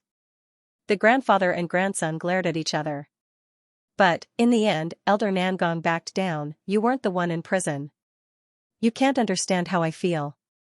Nangong Quan no longer felt the need to talk to Elder Nangong, so he called his assistant over. "Take Elder Nangong to the villa to get some rest. I already made arrangements." "No need. I feel more comfortable on my own." After speaking, Elder Nangong turned around to leave Springfall. But, Nangong Quan held him back. "Did Uncle Cho die because of you?" "That's because he was too mentally weak. Over 20 years ago, you weren't able to defeat Elder Mo on the battlefield. Now, over 20 years later, you still want to use such a dishonorable method to defeat the Mo family. Grandfather, only rats and cockroaches would do such dirty and unfair things. Do you really think highly of yourself?" Elder Nangong laughed as he waved his hand. However, he had already expected that the grandfather and grandson would part ways on bad terms after seeing Nangong Quan. After all, their values had always been different. Not long after Elder Nangong was released from prison, he headed to the US. As soon as he returned, he snuck onto the set of The Ant Queen 2. Up until this point, he still hadn't fully understood the extent of Hai Rui's development. As the leader of the entertainment industry, Mo Ting represented the industry's authority. Under his management, Hai Rui entered a virtuous cycle and nurtured countless superstars and top actresses. Elder Mo had already retired a long time ago. But, apart from doing some shady things, what else could he do to compete with the Mo family? After all, he had missed out on 20 years of his life. Yet, Nangongquan naively thought that he could compete with Hai Rui if he took the right path. Elder Nangong returned to the place that his friend had prepared for him and told him about the explosion at Hai Rui's film studio. His friend sighed and said, "Elder, to be honest, I was released a few years before you and it took me a long time to reintegrate into the world. This is no longer the era where we fight and fight. Everything has to be done according to the law. Plus, the police are very efficient these days. So, I'm afraid the path that you want to take won't work," his friend said from the bottom of his heart as he puffed out a ring of smoke. "No wonder your grandson doesn't want to get involved in any more trouble. It wasn't easy for him to get to where he is today. To put it bluntly, if he gets implicated because of you, then everything he's done will go to waste. Besides, he's right. If you can't hold the Mo family back on the battlefield, then there's nothing to be happy about even if you win. So, what are you trying to say?" "What I'm trying to say is, you're smart. Go back and help your grandson expand Springfall. Then, on the battlefield, you can steal the Mo family's business and artists. Isn't that more interesting? At least you won't be as cowardly as you are now." Elder Nangong took a puff of his cigarette and fell into deep thought. "To be honest, you didn't manage to blow Mo Ting up this time. So, you won't get another chance like this again." How could he ask someone who was used to walking the crooked path to suddenly walk the right path? Plus, you're an experienced person. There are plenty of dirty things in the entertainment industry. Isn't this more suitable for you? Over the past few years, I've made a small fortune. Thank you for taking care of me. As long as you need it, I can invest in you at any time." Old Master Nangong took a deep puff and nodded. "Let me think about it." Although Old Master Nangong didn't want to admit it, more than 20 years had passed and the world had changed drastically. Where else could he put his ambitions to? Only the entertainment industry that he was somewhat familiar with. Just like what his good friend had said, rather than sneaking around, it was better to come out openly and discuss the Mo family. They would fight to the death like this. By this time, Nangongquan's wedding date was approaching. For safety reasons, Nangongquan did not invite too many people. After all, he and Su Yuran did not have any friends or family. Other than Little Eggshell and Auntie Sue, they didn't have anyone else to invite. Because of this, Nangongquan felt extremely guilty towards Su Yuran. "I've really wronged you by making you marry me like this. It's not up to us to decide how many relatives we have. So what if we have a few people? So what if we have a few hundred people? I'm marrying you, not your relatives or friends." Nangongquan took a deep breath and finally felt relieved. "I'll treat you even better, I'm already satisfied, okay? At least, I'm Mrs. Nangong. Don't other people think I'm a rich woman?" Su Yuran joked. "Plus, these are special times. As long as I can be by your side, I don't mind doing anything else. I'm already satisfied." "I'm lucky to have met you," Nangongquan hugged Su Yuran tightly. Of course, Su Yuran felt the same way because she deeply doted on Nangongquan. She doted on his magnanimity, but she also doted on the fact that he was stuck in a dilemma. Afterwards, Su Yuran received an anonymous gift. Although it didn't have a name on it, she could guess that it was from someone else. "Take it," Nangongquan said, afraid that Su Yuran would be put in a difficult position. The couple are very thoughtful. Sometimes, the Mo couple's enemies were more important than the people around her. For example, Father Su and her auntie. But, the next morning, Nangongquan returned to his office to see his grandfather. He thought that after their argument, Elder Nangong wouldn't want to see him again. "Who would have thought? Don't look at me like that. Although you said a bunch of **T that day, it wasn't without reason," Elder Nangong said as he sat down in front of Nangongquan. "That's why I've decided to come back and invest in your business." Nangongquan looked at Elder Nangong cautiously in confusion. He was afraid that Elder Nangong had obtained his money through dirty means again. Don't worry, it's all clean money. I won't make a move on the Mo family apart from business. I'm sure you're satisfied, Elder Nangong said in seriousness. Are you serious? Do you think I need to lie to you? Elder Nangong humphed. You're getting married, so you need someone to officiate your wedding. Do you really think the Nangong family doesn't have anyone else? But, I need to make a deal with you. When it comes to business, there's no room for deception. I won't go easy on the Mo family. You can't interfere with my decision. Grandfather, as long as you're doing the right thing, who can stop you? Nangong Quan replied. Rascal, it's time for me to meet up with an old friend. Seeing the sincerity on Elder Nangong's face, Nangong Quan let down half of his guard. After all, he still needed to see if Elder Nangong would do as he said. After all, he was probably the only person in the world that worried so much for the sake of his enemy. Of course, Elder Nangong's return also meant that he and Mo Ting would never be able to sit down and chat as friends. After all, there was still a grudge. After hearing about this, Su Yuran felt a little uneasy. But, he was still Nangong Quan's grandfather, so she needed to be tolerant. As for how things would turn out with the Mo family, she couldn't imagine it. In reality, she was well aware of how much Nangong Quan wanted to have friends by his side. Mo Ting was someone he had acknowledged since he was young, but they were destined to be enemies. Soon, Elder Nangong officially returned to the Nangong family and invested in Spring Fall. He also announced that he wanted to expand the company. As a result, Spring Fall immediately became one of the top 3 companies in the entertainment industry. In other words, Spring Fall had a lot of money. Seeing this news, Tongning was a little worried. So, she said to Mo Ting, Elder Nangong has seen the script of The Ant Queen too. You and I have seen it with our own eyes. If he's any more despicable, I think we may be in trouble again. Isn't the battlefield a lot more interesting? Mo Ting asked calmly. As for Elder Nangong's return, everyone in the industry had their own opinions. After all, there hadn't been a competitor that could compete with Hai Rui in the past few decades.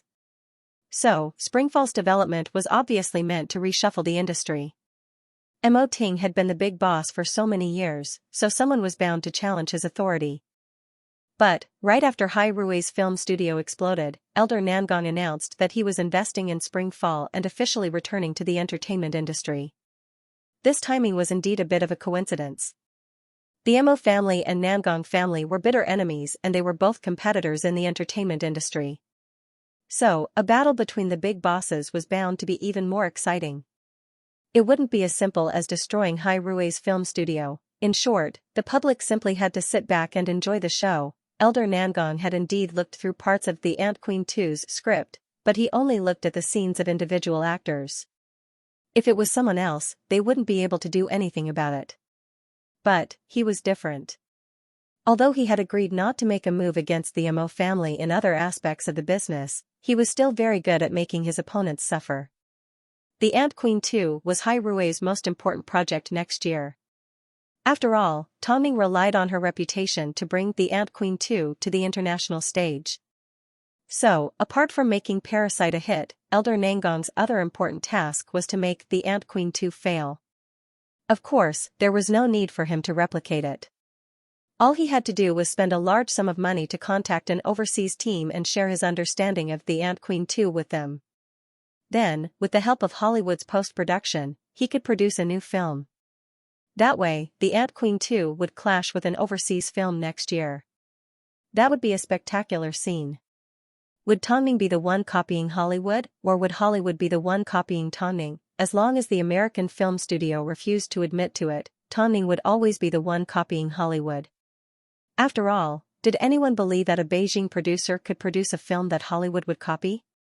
Only a ghost would believe that. Of course, Elder Nangong planned all of this quietly. After all, it was a huge project. First, he needed to convince the other party, which required a lot of effort. But, the US operated on capital. So, he believed that as long as he offered enough money, everything could be negotiated. Nangong Quan had no idea. After all, ever since Elder Nangong invested in Spring Fall, he had not done anything stupid behind his back. It seemed, he was seriously integrating into the world. Who would have expected that he had dug such a deep pit for the Mo family?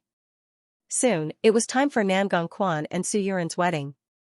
As they didn't invite a lot of guests, they held a private ceremony inside the church. After Elder Nangong became the witness for the couple, the first thing he said to Su Yuran was, "Hurry up and give the Nangong family another grandchild." Su Yuran smiled as she greeted her grandfather. But, deep down, she was feeling uneasy about this old man. Mother Su sat in her wheelchair, looking at old man Nangong from afar. Before this old man appeared, everything was perfect. But now, she felt like the Nangong Quan couple's life was about to enter a whirlpool. She was afraid that her daughter would be involved in the feud between the rich and the powerful. Little Eggshell, on the other hand, was excited because she finally had a mother. As a little flower girl, she stayed by Su Yuran's side and didn't want her to leave. The newlyweds announced their vows and the ceremony was a success. Nangong Quan and Su Yuran's wedding ended with a group photo of the five of them. However, photos of their wedding were only released to the media afterwards. On their wedding night, Mother Su took little Eggshell to bed and left some time for the newlyweds. As soon as he saw Su Yuran in her white dress, Nangong Quan wrapped his arms around her apologetically. "I feel bad for marrying you so easily." "I understand," Nangong Quan replied as he hugged Nangong Quan. Su Yuran hugged Nangong Quan back. "I know that with grandfather around, you're a little nervous. I swear, one day, I'm going to make it up to you with a grand wedding. It's not that important. A wedding is just a ceremony. Look at them, they haven't even had a wedding yet, but aren't they still very happy?" Su Yuran shook her head to show that she didn't mind. "Quan, do you know why I insisted on marrying you so quickly?" Nangong Quan looked at Su Yuran and at his wife. His eyes sparkled like the stars in the night sky. "Because I don't want you to face everything on your own. I want to be by your side. Even if I can't help you with anything, at least I can share your burden and be a good wife to you. I will take good care of myself and little Eggshell. That's enough, for me. You've already done enough." Nangong Quan's heart warmed. He knew that he didn't marry the wrong person and he also knew that little Eggshell didn't choose the wrong person. The brave woman in front of him was indeed brave enough to enter the tiger's den, all for the sake of the stubbornness and love in her heart. Nangong Quan couldn't take it anymore, so he unzipped Su Yuran's dress. "Are you ready?" Su Yuran's face turned red as she nodded her head. The white dress fell to the ground as Nangong Quan carried Su Yuran in his arms and placed her on the soft wedding bed. This was the night of their wedding. That night, Tongning snuggled up in Mo Ting's arms as she drank red wine. The couple had never been so relaxed before. They simply leaned against each other as they drank and chatted. "Ting. Nangong Quan and Yuran got married today. I never expected them to be so fast.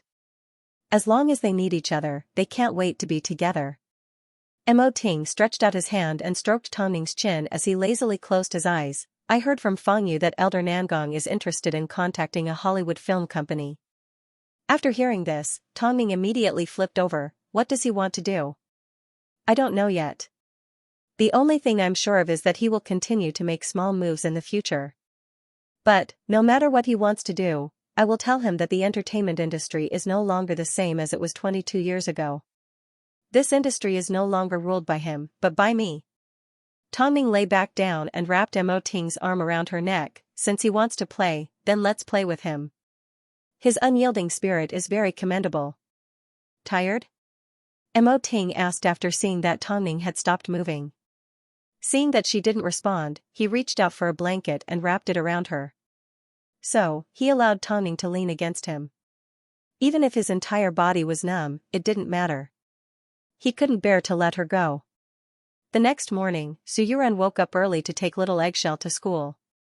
But, when she arrived, she ran into Elder Nangong in the living room. Grandfather, great-grandfather, the mother and daughter were extremely cautious. After all, they were deeply afraid of this old man. Meanwhile, Elder Nangong did not have a friendly expression on his face, but his words were not harsh either. "Find a new school for little Kair so she doesn't run into the Mo family all the time. Grandfather, Quan has always been in charge of little Eggshell's education. You can tell him that I'll take little Eggshell to school today." Su Yuran cleverly threw the question to Nangong Quan. After all, Nangong Quan was the head of the family.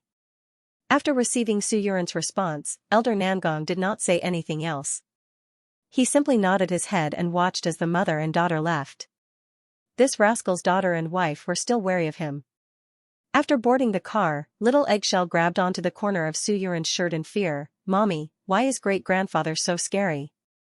Why doesn't he want me to go to school?"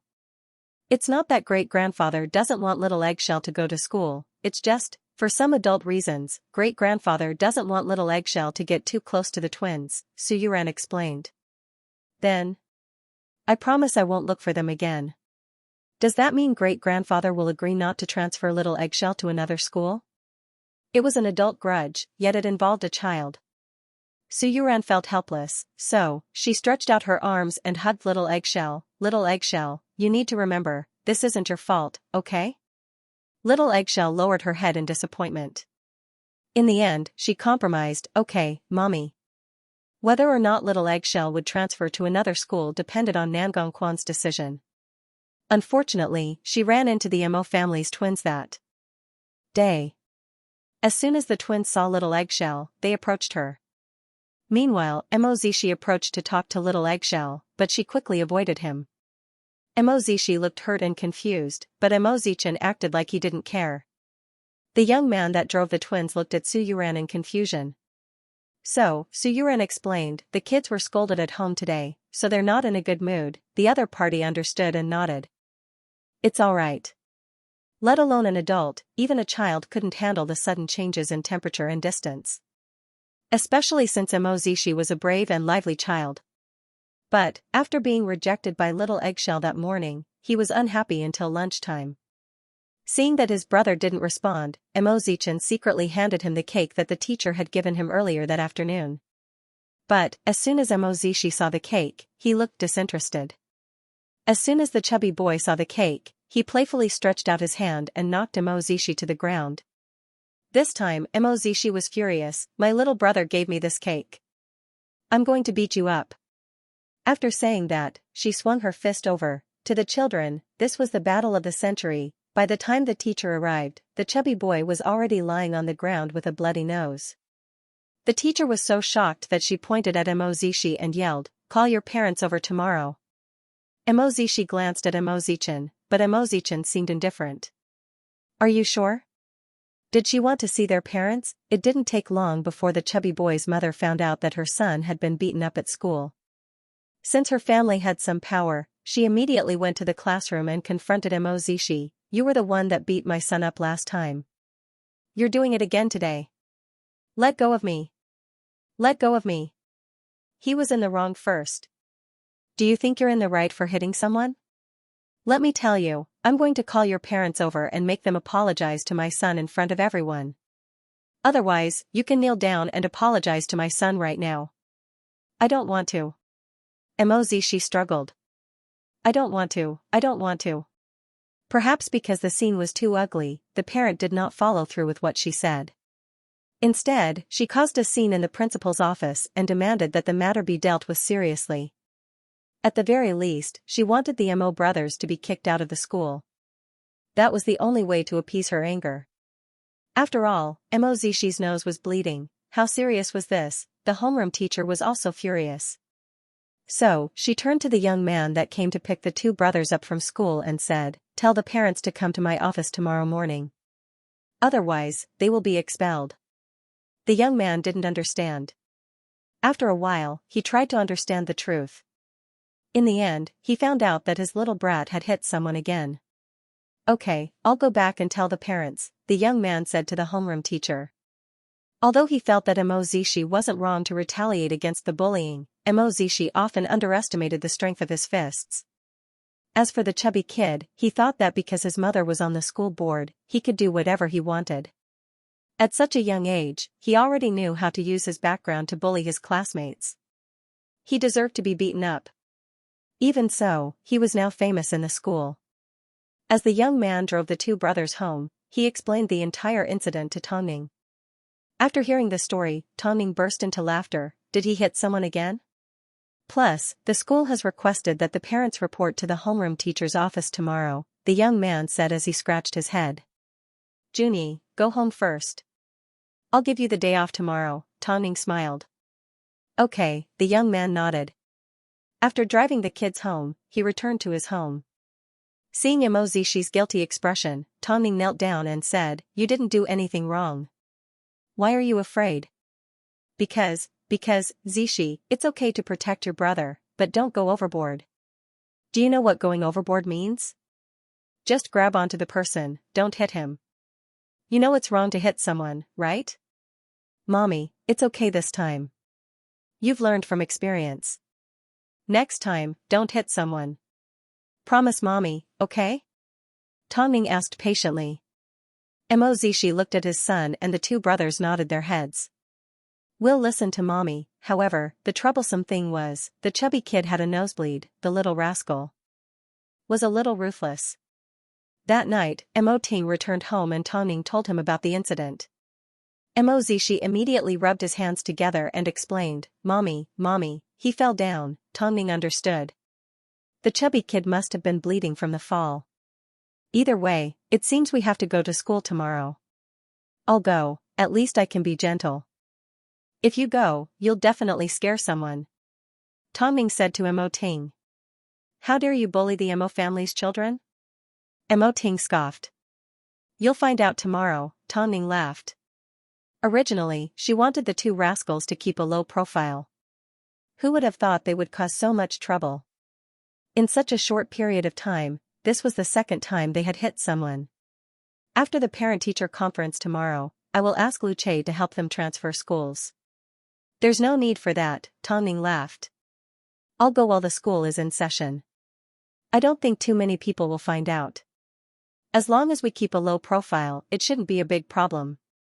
As my sons, can they only use their fists? They're still young. After hearing Tongning's words, Mo Ting gently stroked her hair. Whatever his wife said, he would do. Go tomorrow and show them how powerful you are. Yes, President Mo. Tongning couldn't help but place a kiss on Mo Ting's lips. The next day, the principal and the chubby boy's parents were already waiting in the office for the two rascals' parents to arrive. From the looks on their faces, it was obvious that they had no intention of letting the twins off. Especially when it was already time for class to start and Tongning still hadn't arrived. So, the three people in the office were quite angry. Principal, as you can see, the parents haven't even arrived yet. How am I supposed to take this lying down? The principal rubbed his chin awkwardly. Director Yuan, don't be angry. Let's wait a little longer. What are we waiting for? My son is still in the hospital, yet I still have to wait for the two murderers? I've already made it clear. If the two rascals don't leave, I will withdraw my investment from the school. Director Yuan, please calm down. The principal was in a difficult situation. How about this, I'll send the twins home first. What do you mean send them home? They'll be directly expelled and even criticized. Like parents, like children. That's not wrong at all. The woman was in her 30s, but she looked old. Perhaps it was because she was too angry, but when one looked at her, they felt she was old and ugly. Not long after, the principal received a phone call from the homeroom teacher informing him that the twins' parents were about to arrive. So, he asked the principal to first ask the chubby boy's parents if they had any requests. Requests? My request is to beat her two sons up. Is that possible? I bet she doesn't know how precious my sons are. She wants to settle this with compensation, but can she afford to pay for my sons? Without at least $2 to $3 million, she can forget about settling this matter privately. At this time, the homeroom teacher was ordered to receive the twins' parents. Of course, she looked at them unwillingly. Normally, the twins loved to cause trouble, but their parents didn't do anything. As a result, she didn't get anything out of it. So, how could she be happy? A moment later, the form teacher spotted Tongning's car at the entrance. It was an ordinary black car. From the looks of it, it didn't seem like a rich person. No wonder, the homeroom teacher snorted. Then, he saw a long-legged woman wearing sunglasses getting out of the car. Are you Kevin's form teacher? Tongning asked as she approached the woman. I am. You're Kevin's mother, right? Follow me. She never imagined that a superstar like Tongning would drive such an ordinary car. The corners of Tonning's lips curved upwards. She didn't say a word as she followed the form teacher towards the principal's office. Kevin's mom, Director Yuan, is asking the school to expel Kevin Bro because the impact of the incident is too bad. Plus, this kind of disgraceful record might follow Kevin Bro for the rest of his life. My advice is to not make a big deal out of this, so what? Tongming asked curiously. We can talk about this in private. But, we need to make things a little more convenient. As soon as the form teacher said this, Tongming finally understood what she was trying to say. She was blatantly trying to get some benefits from Tongming. It turned out, the school's gardeners were all hardworking. Of course, Tongming understood that this was only an individual case and did not represent the entire community. I don't think that's necessary, Tongming smiled. After being directly rejected by Tongming, the form teacher's expression turned even uglier. In that case, I can't guarantee that I'll be able to keep the twins at the parent-teacher conference. You don't need to worry about that, the form teacher scoffed. The homeroom teacher scoffed, but Tongming did not mind. A moment later, the two arrived at the principal's office. Through the door, Tongming could hear the chubby boy's mother spouting nonsense. She said either the school would expel the two brothers, or they would demand $2 million in compensation. Hearing this, Tongming smiled as she pushed open the door and walked in. Sorry, I'm late. As soon as the chubby boy's mother saw the woman in sunglasses, she rolled her eyes. Meanwhile, the principal politely approached Tongming to shake her hand. Hello, parent. Welcome to our home. Tongming stretched out her right hand to shake the principal's hand as she removed her sunglasses with her left hand. Hello, principal, I am Tongming. Tongming, hearing this name, everyone in the meeting room was stunned. As for the form teacher, she turned around in surprise and looked at Tongming. After confirming that she was the real Tongming on TV, she was so shocked that she couldn't say a word. I never expected Miss Tongming to be so beautiful in real life. Thank you. After speaking, Tongming sat down and stared at the chubby boy's mother with her eyes wide open. Miss Yuan, I would like to apologize on behalf of my son. But, isn't the expulsion a bit too much? I won't deny that my son was rude, but, didn't your son knock over my son's cake first? Tongming directly fired back at the woman. Was she a school board member? Was she rich? Tongming had purposely driven a limited edition car today. But, the clumsy form teacher did not recognize it. She even carried a limited edition handbag with her. From head to toe, there was not a single part of her body that wasn't luxurious. She wanted to see how rich this woman was. Director Yuan scanned Tongming from head to toe. With just one glance, she felt her pride take a hit. Tongming looked too noble, like a princess. But, what did she look like? She looked like an uncultured nouveau riche. Principal, I sent my son here because I was interested in the quality of the teachers here. But, as soon as he entered the school, he was bullied twice because his classmate's mother was powerful. I'm sure you know who I am. We simply wanted to keep a low profile. Tongming looked at the principal with a piercing gaze. The principal quickly apologized. I'm sorry. Miss Tongming, I just hope you won't reveal this matter to the public. Let's resolve it in private. It's okay, my son was wrong. Since I'm here today, I'm already prepared to be revealed. Miss Tang, this is just a quarrel between children. Why are you making a big deal out of it? I don't want to make a big deal out of it. But, because he fought back against bullying, my son is about to be expelled. As a mother, how am I supposed to accept this? Tongming asked. To be honest, Principal, my husband originally wanted to come over today, but I told him that it was a small matter between children. Otherwise. The principal understood what Tongming was trying to say.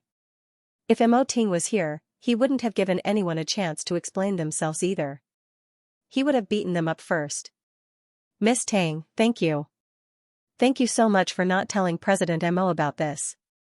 It was really just a quarrel between children. Who said anything about expelling Kevin and his brother? There was no such thing. Really?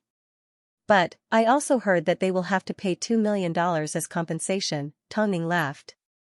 I was just about to say, even if one of my artists were to get a new nose, it wouldn't cost $2 million. Let alone, Director Yuan's son's nose was only scratched. Director Yuan was just joking. Miss Tang, don't take it to heart, the principal stood in the middle and tried to mediate. I didn't come here today to bully anyone. I'm here to apologize on behalf of my son. Firstly, he was indeed in the wrong.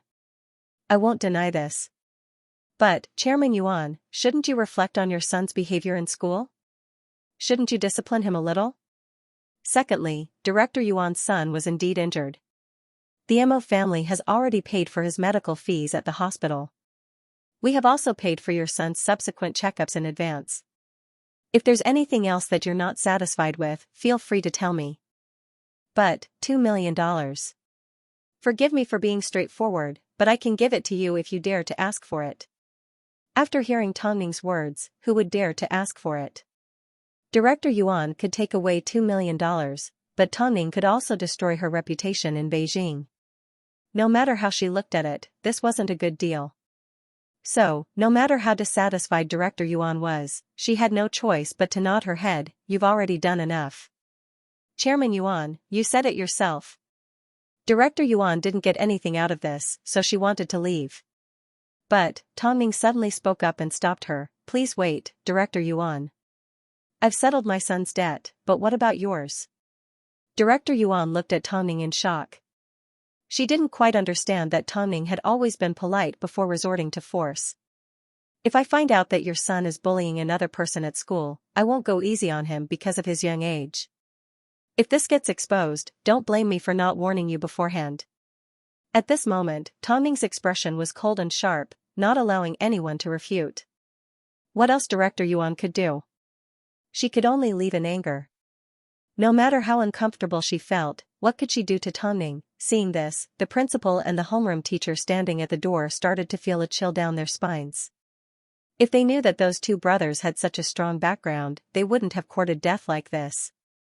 Now, do you know what it means to suffer the consequences of one's own actions? The one who was the most humiliated was the twins' form teacher. Just a moment ago, he had shamelessly threatened Tang Ning. Thinking of this, Tang Ning said, Principal, your employee just asked me for some benefits. She said this matter can be resolved privately. When the principal heard this, his face immediately turned red with embarrassment. I'm sorry, Miss Tang. I will deal with this matter seriously. How could a mere gardener do such a shameless thing and treat the school as a place for profit? I wonder how much she has done behind the scenes. So, I suggest that the school investigate this matter thoroughly. After hearing Tang Ning's words, the form teacher immediately knelt on the floor and begged, Miss Tang, I really didn't know Kevin was your son. But we're not talking about my son right now, we're talking about your ethics as a teacher. Tang Ning snorted. Don't worry, Miss Tang, I will handle this matter properly and give you a satisfactory answer. Principal, I hope you don't forget the school's mission. Also, I hope you can keep my identity a secret. All I want is for my two sons to continue keeping a low profile. After saying her final words, Tang Ning stood up and left the school. Her appearance today was like giving the headmaster, who had lived for half his life, a real lesson. One should always keep their eyes open. Just because someone kept a low profile, they shouldn't assume that they had no background. In the end, the matter was resolved by the principal announcing to everyone that the twins' parents had reached an agreement with the chubby boys' parents, so the decision to expel them was cancelled. Everyone was astonished, especially the teachers. This was because this Director Yuan was one of the school directors they hated the most. Whenever her son was the slightest bit unhappy, she would report it to the higher-ups. Especially when she knew that her son liked to play pranks, she would never take the initiative to apologize. Instead, she would force others to bow to her. This time, it seemed that she had hit a nail on the head. Otherwise, according to her personality, there was no way she would make a compromise. What was even stranger was the fact that the school immediately issued an expulsion notice. This was because a certain homeroom teacher had used her position to seek personal benefits. After being caught, she had no way of denying it, so she had no choice but to leave the school. As for this homeroom teacher, she was the homeroom teacher of the Mo siblings. All the teachers felt that the twins were definitely going to be expelled. After all, Director Yuan was hard to deal with. Who would have thought the result would be completely unexpected? Of course, because the principal had promised Tongning that he wouldn't reveal her identity to anyone, everyone assumed that the twins were being protected by a mysterious force. No one had any idea that their parents were actually Tongning and Mo Ting. As a result, their lives continued to move forward in peace.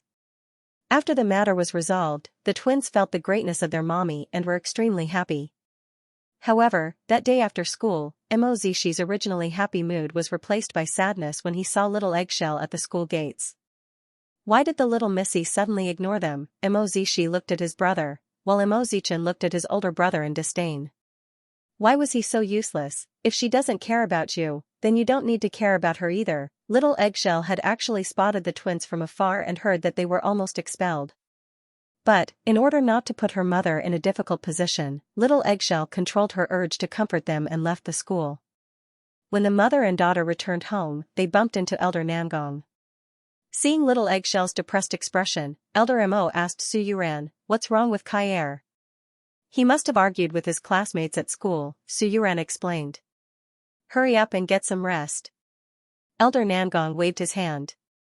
Then, the mother and daughter entered the bedroom. Did he quarrel with his classmates or with the two kids of the Mo family? Old man Nangong's expression was hard to read. After Su Yuran went into the kitchen to tidy up, he knocked on little Eggshell's door and asked gently, "Can great-grandfather come in?" Little Eggshell was in the middle of doing her homework. When she saw the old man, she looked a little timid, but she still nodded her head. "Please come in." "Kair, can you tell great-grandfather why you're unhappy today?" Little Eggshell thought for a few seconds and replied, "Great-grandfather, can't Kair play with the boys?" "But Kair likes them." "Of course." Elder Nangong patted little Eggshell on the head. "Great-grandfather allows you to play with them, but this is a secret between you and great-grandfather. Can you not tell your parents? Otherwise, great-grandfather will lose face." When little Eggshell heard this, her tears finally turned into a smile. "Great-grandpa, let's pinky swear." At that moment, Su Yuran and Nangong Quan had no idea that Elder Nangong was using little Eggshell to threaten the Mo brothers. Although Mo Ting was already aware that Elder Nangong was secretly contacting the Americans, Elder Nangong reacted quickly. In order to prevent Mo Ting from receiving any more news, he made sure to contact the American Film and Television Agency even more secretive. Therefore, on the surface, the old man appeared to be very kind, but behind the scenes, in order to be able to take revenge, he could not wait to pave all the way. Filming for The Ant Queen 2 continued in full swing. At least, up until this point, no one knew that Elder Nangong had already sold parts of The Ant Queen 2 to the US and assembled them into a new story.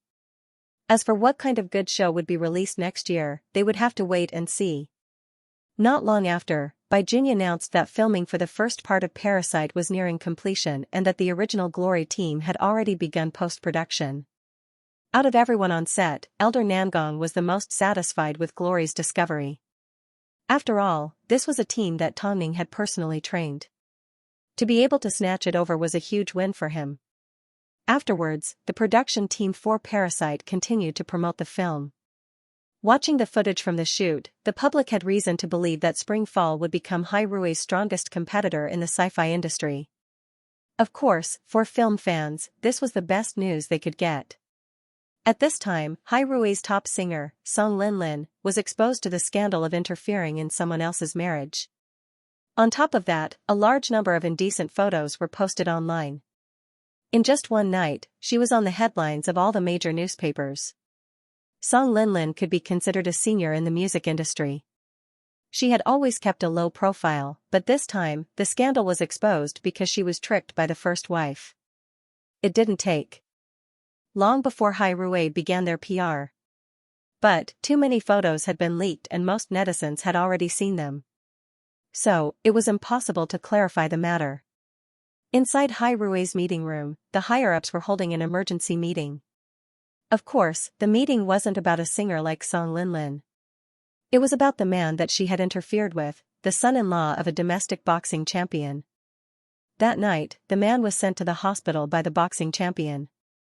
The Fist King's daughter, who was the original wife in this case, was famous for being a shrew and a vengeful woman. Take Song Linlin as an example. She wanted to destroy Song Linlin's reputation with her own hands so that she could vent her anger. But, exposing Song Linlin did not make her feel any better. After all, Hai Rui's PR targeted Song Linlin and helped her regain a lot of her dignity. Firstly, Hai Rui expressed that they weren't biased towards their own artists and told Song Linlin to resolve everything on her own. Secondly, Song Linlin released her letters and chat records to the public to clarify that she had been tricked. The other party told her that they had already divorced and even showed her the divorce papers. Thirdly, private photos were considered private. Since they were revealed, she admitted that she was unlucky. But, she didn't think that revealing someone else's privacy was honorable. In the end, she generously donated all her savings to charity, which was equivalent to giving away all her money. In other words, she paid a price in exchange for the forgiveness of others. As a result, the number of people cursing her was indeed reduced by half. Hai Rui is just a place to store trash. How could a jerk like her become a queen? Oomph. Although Song Linlin's incident was like a small ripple on a calm lake for Hai Rui, it angered the person involved, Miss Bai Qingyi. As the daughter of the world's boxing champion, her family was rich and had already accumulated over $10 billion. Now that Hai Rui had offended her, she was going to hold a grudge against them. Because of this, Bai Qingyi contacted Hai Rui and called Mo Ting's secretary. President, the daughter of the world's boxing champion, Miss Bai, would like to invite you to dinner. After hearing from his secretary, Mo Ting immediately realized that the incident had something to do with Song Linlin. But, whether it was before or after his marriage, he didn't like to see women on his own.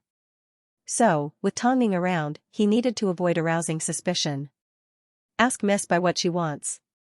Tell her that I don't have the time and that I can ask you to pass on the message. Yes, President. Mo Ting's reply naturally angered Bai Qingyi even more.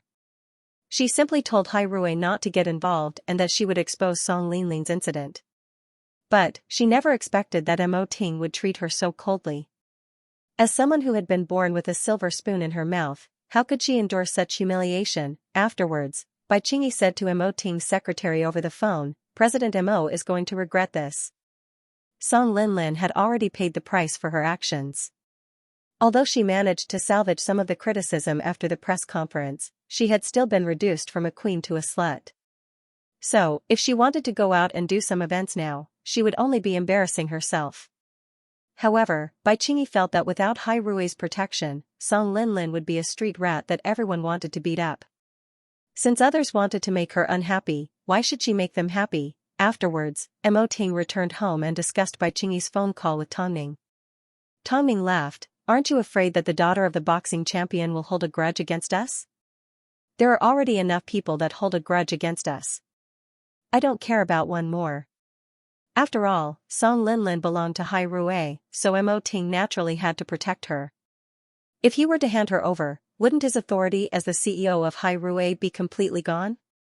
Hearing this, Tongning nodded her head, no matter what, I would never betray my own artist. Of course, she was certain that Song Linlin had been tricked by someone else, just like how they protected Hua Jingjing in the past. But, we can't offend the daughter of a boxing champion for no reason. This time, Tongning stood in Mo Ting's shoes and thought for him.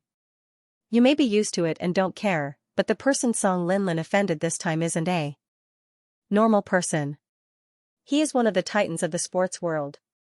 Plus, I've heard about Bai Qingyi before.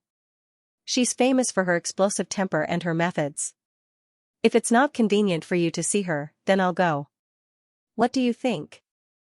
Mo Ting opened his eyes and looked at Tongning, with you around, you're already considerate enough. Tongning was a woman and women were naturally emotional and meticulous. Now that Elder Nangong had his eyes on them, it was best for them to avoid provoking any more enemies in case they formed an alliance. But, since Hai Rui has been in Beijing for so many years, we're not afraid of any threats. You need to believe that everyone at Hai Rui has been through a lot. But, if you want to see her, then go ahead. If you get bullied, I won't let it go. Do you think I'll be at a disadvantage? Tongning laughed. Because of this, Song Linlin had already semi-retired and her career was completely ruined. As the victim, she suffered more than the cheater who cheated on her. Yet, Bai Qingyi still refused to let go. Lu Che specially paid a visit to the Bai family home. As soon as he entered the maze-like villa complex, he found Bai Qingyi playing golf on the lawn. Assistant Liu, go back and tell your madam that when I called Hai Rui previously, President Mo didn't do me the favor of doing me a favor. So, I'm not going to stick my nose out anymore. I will handle Song Linlin's matter as I see fit. Hai Rui doesn't need to worry about you. I refuse to believe that Hai Rui will stick their nose into someone else's business 24/7. Miss Bai. Song Linlin has already paid a heavy price. Do you think she suffered a heavy price for seducing a married man? Bai Qingyi humphed. Go back and ask your madam how she dealt with Han Yufan and Mo Euro back then. I'm her fan. There's nothing about her that I don't know. Speaking of which, I learned it from your madam. But the problem was that Song Linlin was also a victim. All in all, Lu Chei's invitation was a failure. He failed to invite Bai Qingyi as Tongning had hoped. I can understand how she feels, but the nature of this matter is different. Forget it, rather than wasting time on Bai Qingyi, why don't we let Song Linlin stay at the agency for the time being? At least she'll be safe there. Yes, madam, Lu Chei replied respectfully. Go home and take care of Long Jia more often. With the mention of Long Jia, a smile appeared on Lu Chei's face. Don't worry, now that my father is helping take care of our daughter, Xiao Man won't be tired. Tongning nodded her head in satisfaction. When I have time, I will go visit her. As for the incident with Song Linlin, the thing that Tongning couldn't understand the most was that Bai Qingyi seemed to be very lenient towards her husband. Even when she released the photos, she was considerate of her husband's face and made sure to censor the photos. Moreover, even after her husband was sent to the hospital by her father, she did not blame him at all. Instead, she continued to pursue Song Linlin. Because of this, Tongning suspected that Song Linlin was lying. Although it wasn't necessary for her to get involved in a small artist's matter, since she was already involved, she still wanted to resolve the matter properly. So, while she had some free time, Tongning went to see Song Linlin. The famous singer had locked herself up at home, surrounded by smoke, and had no idea how to take care of herself. I'm sorry, Madam CEO, I never expected to see you here. After speaking, Song Linlin sat back down on the sofa and continued to smoke to numb herself. Why are you doing this? Tongning asked. I heard that Bai Qingyi contacted the president, but he didn't hand me over. I'm really upset. Tongning, I'd rather you guys hand me over, Song Linlin said as tears rolled down her face. I've been with Hai Rui for so many years and I'm already satisfied. Since you've been with Hai Rui for so many years, you should know that Mo Ting doesn't allow anyone to do as they please within his sphere of influence. If he can't even protect an artist, how can he lead Hai Rui? But, I don't think I'm worth it. I'm so dirty. Song Linlin pointed to the photos that had been leaked. I really don't know why those photos exist. I also didn't know that the jerk hasn't gotten a divorce yet. In order to lie to me, he even forged a divorce certificate. I'm so stupid. You may be stupid, but don't forget, Hu Jingjing was even more stupid than you were in the past. Yet, didn't she manage to survive and live a good life? Tongning comforted Song Linlin, what you need to do now is not to blame yourself, but to make the jerk pay the price. You may feel shameful for being the third wheel, but everyone's life should be valued. Don't think too highly of yourself. I never knew that the Madam CEO would care about the feelings of a small artist like us, Song Linlin laughed in ridicule. Aren't you afraid of becoming enemies with the Bai family? The main reason I came here today was to confirm that you weren't lying to us. Tongning stood up and replied. Since you didn't do anything wrong, then that's all that matters. By the way, it's not that I want to care about small artists like you. Right now, the Nangong family is eyeing Hai Rui. I don't want to make enemies for Hai Rui because of you. You're doing this for President Mo. Tidy yourself up a bit, Tongning said before she left Song Linlin's home. Song Linlin did not listen to Tongning's words. Not long after, the doorbell rang again. She originally thought Tongning had returned, but to her surprise, someone covered her head and gave her a beating. This is what you get for seducing a man. This is what you get for seducing someone else's husband. Song Linlin didn't know how she survived the past 10 minutes. But, after the person that hit her left, she realized there was a pool of blood beneath her. She had a miscarriage. that's right, who cared if she lived or died? In everyone's eyes, she was a cheap third party. Everyone wanted her dead, so who cared if she was tricked or not? But when she thought about Hai Rui, when she thought about the big family, she felt a sense of warmth. Plus, if she created another scandal, Hai Rui would have to step out and clarify things. With this thought, she immediately gave her doctor a phone call and instructed her to make a house call in secret and not to alert anyone. Tongning was right. Even if she were to die, she couldn't cause any more trouble for Hai Rui. At least, as the head of the family, Mo Ting had never done anything wrong to her. Song Linlin was beaten up, so Tongning instructed her manager to report it to Hai Rui. At the very least, she wanted Hai Rui's PR to be aware of her current situation so they wouldn't be clueless when the media questioned them. Bai Qingyi was indeed heavy-handed. After all, for her, teaching a female artist a lesson was a piece of cake. Neither Hai Rui nor Tongning could protect Song Linlin at all times. So, this became a nightmare for her. She had been cheated on, she was physically and mentally crippled and her career had been destroyed. Song Linlin felt that there was no woman in the world that had it worse than her. On top of that, there was also Bai Qingyi who was relentlessly chasing after her. Song Linlin really wanted to die right now. After Tongning found out about the incident, she once again visited Song Linlin's home. Seeing her lying in bed with multiple injuries on her body, she was shocked. I'll just leave for a while. If Bai Qingyi wants to kill me, there's nothing you can do to stop her. That is, unless you protect me 24/7. Song Linlin laughed at herself. Tongning, why don't you just hand me over? That way, I might feel a little better. Hand you over? You seem to be underestimating Hai Rui. Tongning replied fiercely. I've already asked Lu Che to arrange for 2 bodyguards to temporarily protect you. If anything happens, immediately contact the bodyguards. At least, you won't have to suffer any physical pain. But, aren't you going against the Bai clan?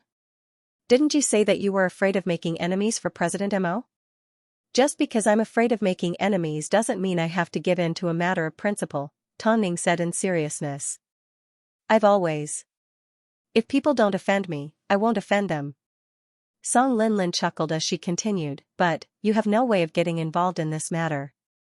Plus, Tongning, on the surface you may appear cold and distant, but I know you are a passionate person on the inside.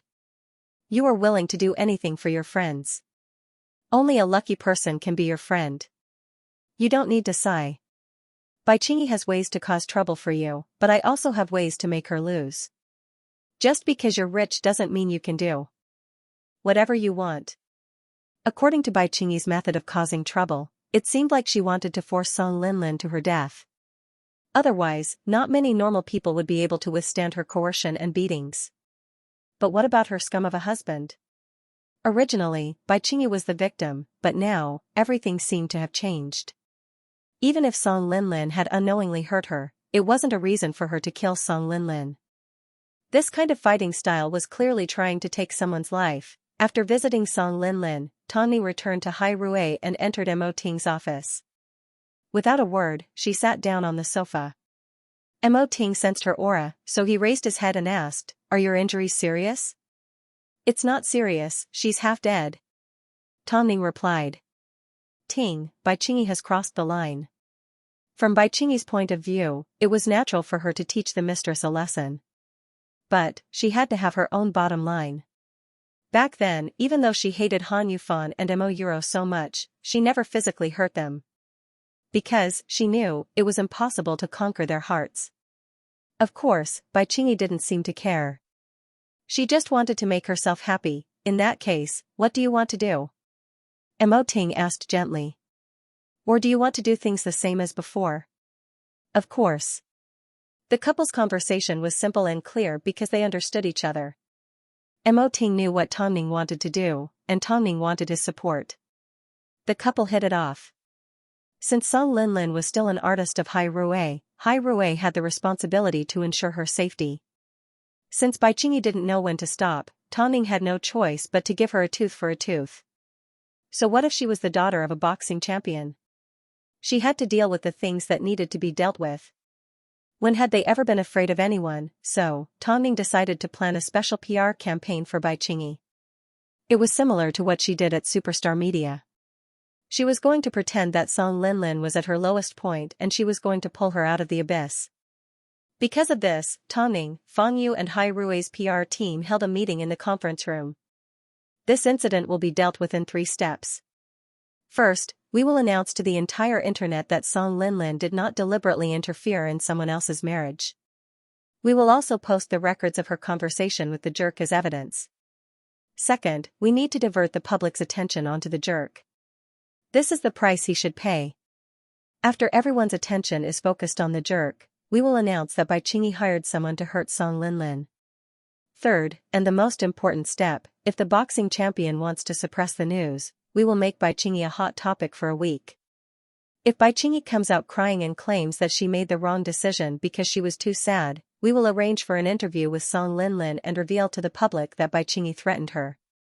Although this incident involves someone from the sports industry and they have brought glory to the country, it's not something they can use to do evil. The advantage of doing this is that exposing the incident to the public will prevent Bai Qingyi from making a move on Song Linlin again. Lastly, the entertainment industry and Hai Rui aren't people that she can mess around with just because she wants to. After hearing Tongning's words, Fang Yu nodded his head. Springfall has grown in scale and has been eyeing us like a tiger. So, we need to be firm on this matter. No one can shake the position of the big boss. Afterwards, Fang Yu made arrangements for the execution of his plan. Meanwhile, Tongning had to pay attention to Bai Qingyi and the boxing champion and figure out their intentions. At the Nangong family home, after Elder Nangong heard about Hai Rui's troubles, he couldn't help but smile. If it was any other agency, they would have given up on a small artist a long time ago. Today, a queen has fallen, but tomorrow, another will rise. After hearing Elder Nangong's words, Nangong Quan naturally disagreed. One of the main reasons why Hai Rui has gotten to where it is today is because of the unity of the entire organization. Although she's just a small artist, Hai Rui has never thought about giving up on her. That's why other artists see themselves in her. This is also the reason why they have never left Hai Rui over the years, regardless of the artist's status. Mo Ting manages Hai Rui with friendship. You make it sound nice, but he's also offended a lot of people, Elder Nangong humphed. Competition in the industry is unavoidable. Who can be so slick? It's because Hai Rui maintains justice that he's special.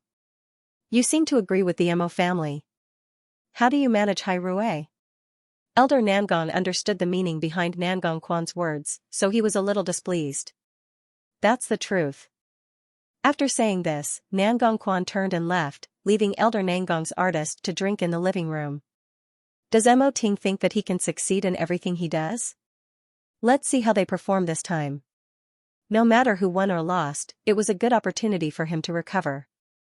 Wasn't it better to let others fight amongst themselves? Above all, he had prepared 2 big gifts for the Mo family and was waiting for them to accept them. He wasn't a heartless person, so he wasn't going to kick them when they were down. So, he was going to wait until Song Linlin's matter was over before he presented the gifts to the Mo family. Meanwhile, Nangong Quan knew that it was difficult to agree with Elder Nangong, so he avoided the topic. This was the key to maintaining a peaceful relationship with the old man. As long as it wasn't a matter of principle, he would take a step back. Of course, Little Eggshell and Su Yuran were an exception. After working that night, Nangong Quan returned to his bedroom. As soon as he saw Su Yuran packing her clothes, he couldn't help but hug her from behind. A moment ago, I overheard your conversation with grandfather. Grandfather wants the Mo family to close down, yet you said things that he doesn't like to hear. Su Yuran was afraid that the grandfather and grandson would get into a fight. I was simply stating the truth. When running a company, the biggest taboo is to be arrogant and laugh at others. Even if someone is in trouble, we should see how they solve the problem, Nangong Quan replied calmly. Actually, this is the biggest gap between you and grandfather because you don't hate the Mo family. You don't hate the Mo family, Su Yuran said as she removed his suit jacket and placed it to the side. I don't hate them either. But, we still need to consider grandfather's feelings. Do you know what I'm thinking? I'm thinking that grandfather shouldn't make a move on the Mo family at a time like this. Perhaps Elder Nangong would start thinking about revenge as he watched the drama unfold. Who could say for sure, regardless of everything else, Hai Rui decided to retract their gentle approach and deliver a strict PR response. Firstly, just like Tongning said, Hai Rui teamed up with all the major media outlets to release a notice with the headline, "Song Linlin is not a mistress." Although it sounded like they were trying to forcefully clear her name, this overwhelming method of instilling information into the public was enough to make them understand the main point. Firstly, Song Linlin had evidence to prove that she had been tricked. Secondly, the scumbag didn't say a word from start to finish. He hid behind the woman like a coward. As a result, there was a new direction for discussion about Song Linlin leaving the orbiter. As for why this matter had caused such an uproar, it was entirely because the other party was a boxing champion and involved the world of sports. Now, Hai Rui had shifted their focus onto the jerk. Meanwhile, the onlookers cooperated and called the jerk out. In a relationship, an innocent woman comes out to give up her family's assets and takes on all the responsibilities, but the man stays at home and doesn't say a word. Although Song Linlin was in the wrong, she was still one of the victims. She even forged a divorce certificate. How could a woman not fall for it? Scumbag, come out and say something. You ruined someone else's life, yet you're hiding like this. You're worse than a beast. Of course, they couldn't rule out the possibility that Hai Rui had set the pace for the current situation. But, this was the correct way of thinking, wasn't it? How could the world be so forgiving towards men? He was obviously the one that hurt two women, yet the two innocent women had to bear the consequences for him. The entire world was talking about a female singer that intervened in someone else's marriage. Why couldn't the headlines be about a scumbag that tricked a woman? With Hai Rui's guidance, the direction of public opinion had indeed changed. At least, Song Linlin's identity as a victim was accurate. Tongning wanted everyone to know that the person they once called a SL*T and accused of being a SL*T was also a victim. So, they could naturally feel guilt from the bottom of their hearts. It didn't take long before Bai Qingyi felt the warm greetings from Hai Rui. As a result, her desire to win was naturally ignited. This is quite interesting. Hai Rui wouldn't even let a mere artist off the hook. But, now that she thought about it, it seemed like she hadn't actually gone to get even with the jerk. If Hai Rui didn't mention it, she would have simply gone to cause trouble for Song Linlin. Meanwhile, Bai Qingyi's husband was currently in the hospital. Because his ribs had been broken by the boxing champion, he had no choice but to rest in bed. From the looks of it, you've recovered quite well. Bai Qingyi handed her husband a bowl of chicken soup. If you're feeling well, you should leave the hospital.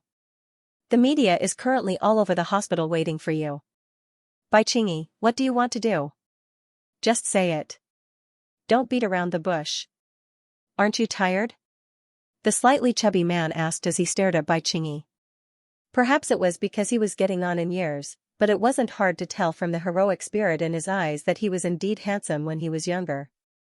You're quite direct this time. Do you know why I went out to look for someone else?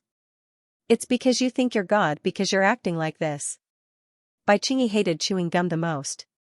So, after hearing this, she directly spat it in her husband's face. Leave the hospital. The entire world is waiting for you to give an explanation. Song Linlin claims that she's innocent and that you've completely tricked her. What do you think? The man lowered his head and did not say a word. Song Linlin was indeed tricked by him. From the moment he started courting Song Linlin, he had already told her that he was divorced. Right now, the entire world is calling you a jerk for hurting two women. Let's see what you're going to do. The man laughed in ridicule. The man laughed in ridicule and replied, if I had to choose, I would naturally choose Linlin. At least, she treats me with sincerity and I truly love her. Even if I lose my reputation, I will protect Linlin. Are you sure? Bai Qingyi laughed. Aren't you afraid that your agency's secrets will be exposed? What are you planning to do? Since you're my husband, you should help me, Bai Qingyi laughed. After all, we are husband and wife. The man's expression was ugly. It was obvious that he wanted to escape from Bai Qingyi's clutches. After living in Bai Qingyi's shadow for so many years, he was already tired. Right now, Song Linlin is going around saying that you lied to her and that she's also a victim. I want you to go out and tell the media that Song Linlin knew that you weren't divorced and that she fabricated the chat records so that she could get out of this mess. She's just a female singer. How could she compare to your wife? Bai Qingyi said in a domineering manner. I know you'll handle it well. What if I don't agree? Bai Qingyi's husband laughed in self-mockery. If you don't agree? Then, you may have to stay in this hospital for the rest of your life. Bai Qingyi threatened with a smile. I won't force you. The choice is yours. The man fell silent and did not say another word. After all, he had gotten used to it over the years. Bai Qingyi didn't treat the people around her like human beings. She could do whatever she wanted to them. I must have been blind to have married you. Bai Qingyi, I hope you die a horrible death. Bai Qingyi smiled and did not say another word. She knew that the man had already given in. In a moment, the reporters will come in to interview you. Remember what I told you. At this moment, no matter how unwilling the man was, he couldn't go against Bai Qingyi. After all, he couldn't even guarantee his own safety, so what right did he have to speak up for Song Linlin? So, when faced with all the cameras, he had no choice but to make up a story. I have nothing to say about other things.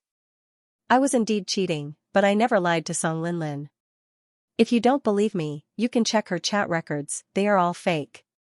Actually, she already knew from the start that I wasn't divorced. You only need to know a little bit to find out. How could she possibly think that I was divorced? Faced with the man's response, Bai Qingyi sat by his bedside with a smile. Because, in this matter, she was truly the victim. At least, that was what everyone thought. As for the man's response, it quickly became a trending topic. But, this made the situation even more interesting. Song Linlin said that she had no idea that she had been tricked, while Bai Qingyi's husband said that she knew everything and that she was simply putting on an act. As a result, the two of them began to fight back and forth. As a result, the entire incident turned into a common rashomon. At this moment, the waters were once again muddied. Regardless of whether Song Linlin knew or not, the damage that she had done to Bai Qingyi was still huge. Now, she was arguing with the jerk. It was obvious that they were pushing the blame onto each other. Let's see how Hai Rui is going to clear her name. Bai Qingyi humphed. She's just a small artist. Leave it to me and this matter will be over. But, Hai Rui doesn't know what's good for them. Why are they pretending to be the good guy? Tongning, I've learned from you how ruthless you are. Since that's the case, then enjoy the negative effects of this matter. Inside Mo Ting's office, Tongning had already seen the media's interview with the jerk. She then turned off her phone and asked her husband, Ting. This is the recording pen that Lu Che brought back from the hospital. Mo Ting placed the pen on the table. This is basically the same as what Lu Che previously found. This man has been living in Bai Qingyi's shadow for a long time. In fact, when he was beaten awake this time, he even considered calling the police. From the recording, I can tell that as long as the man is safe, he will be eager to escape from Bai Qingyi.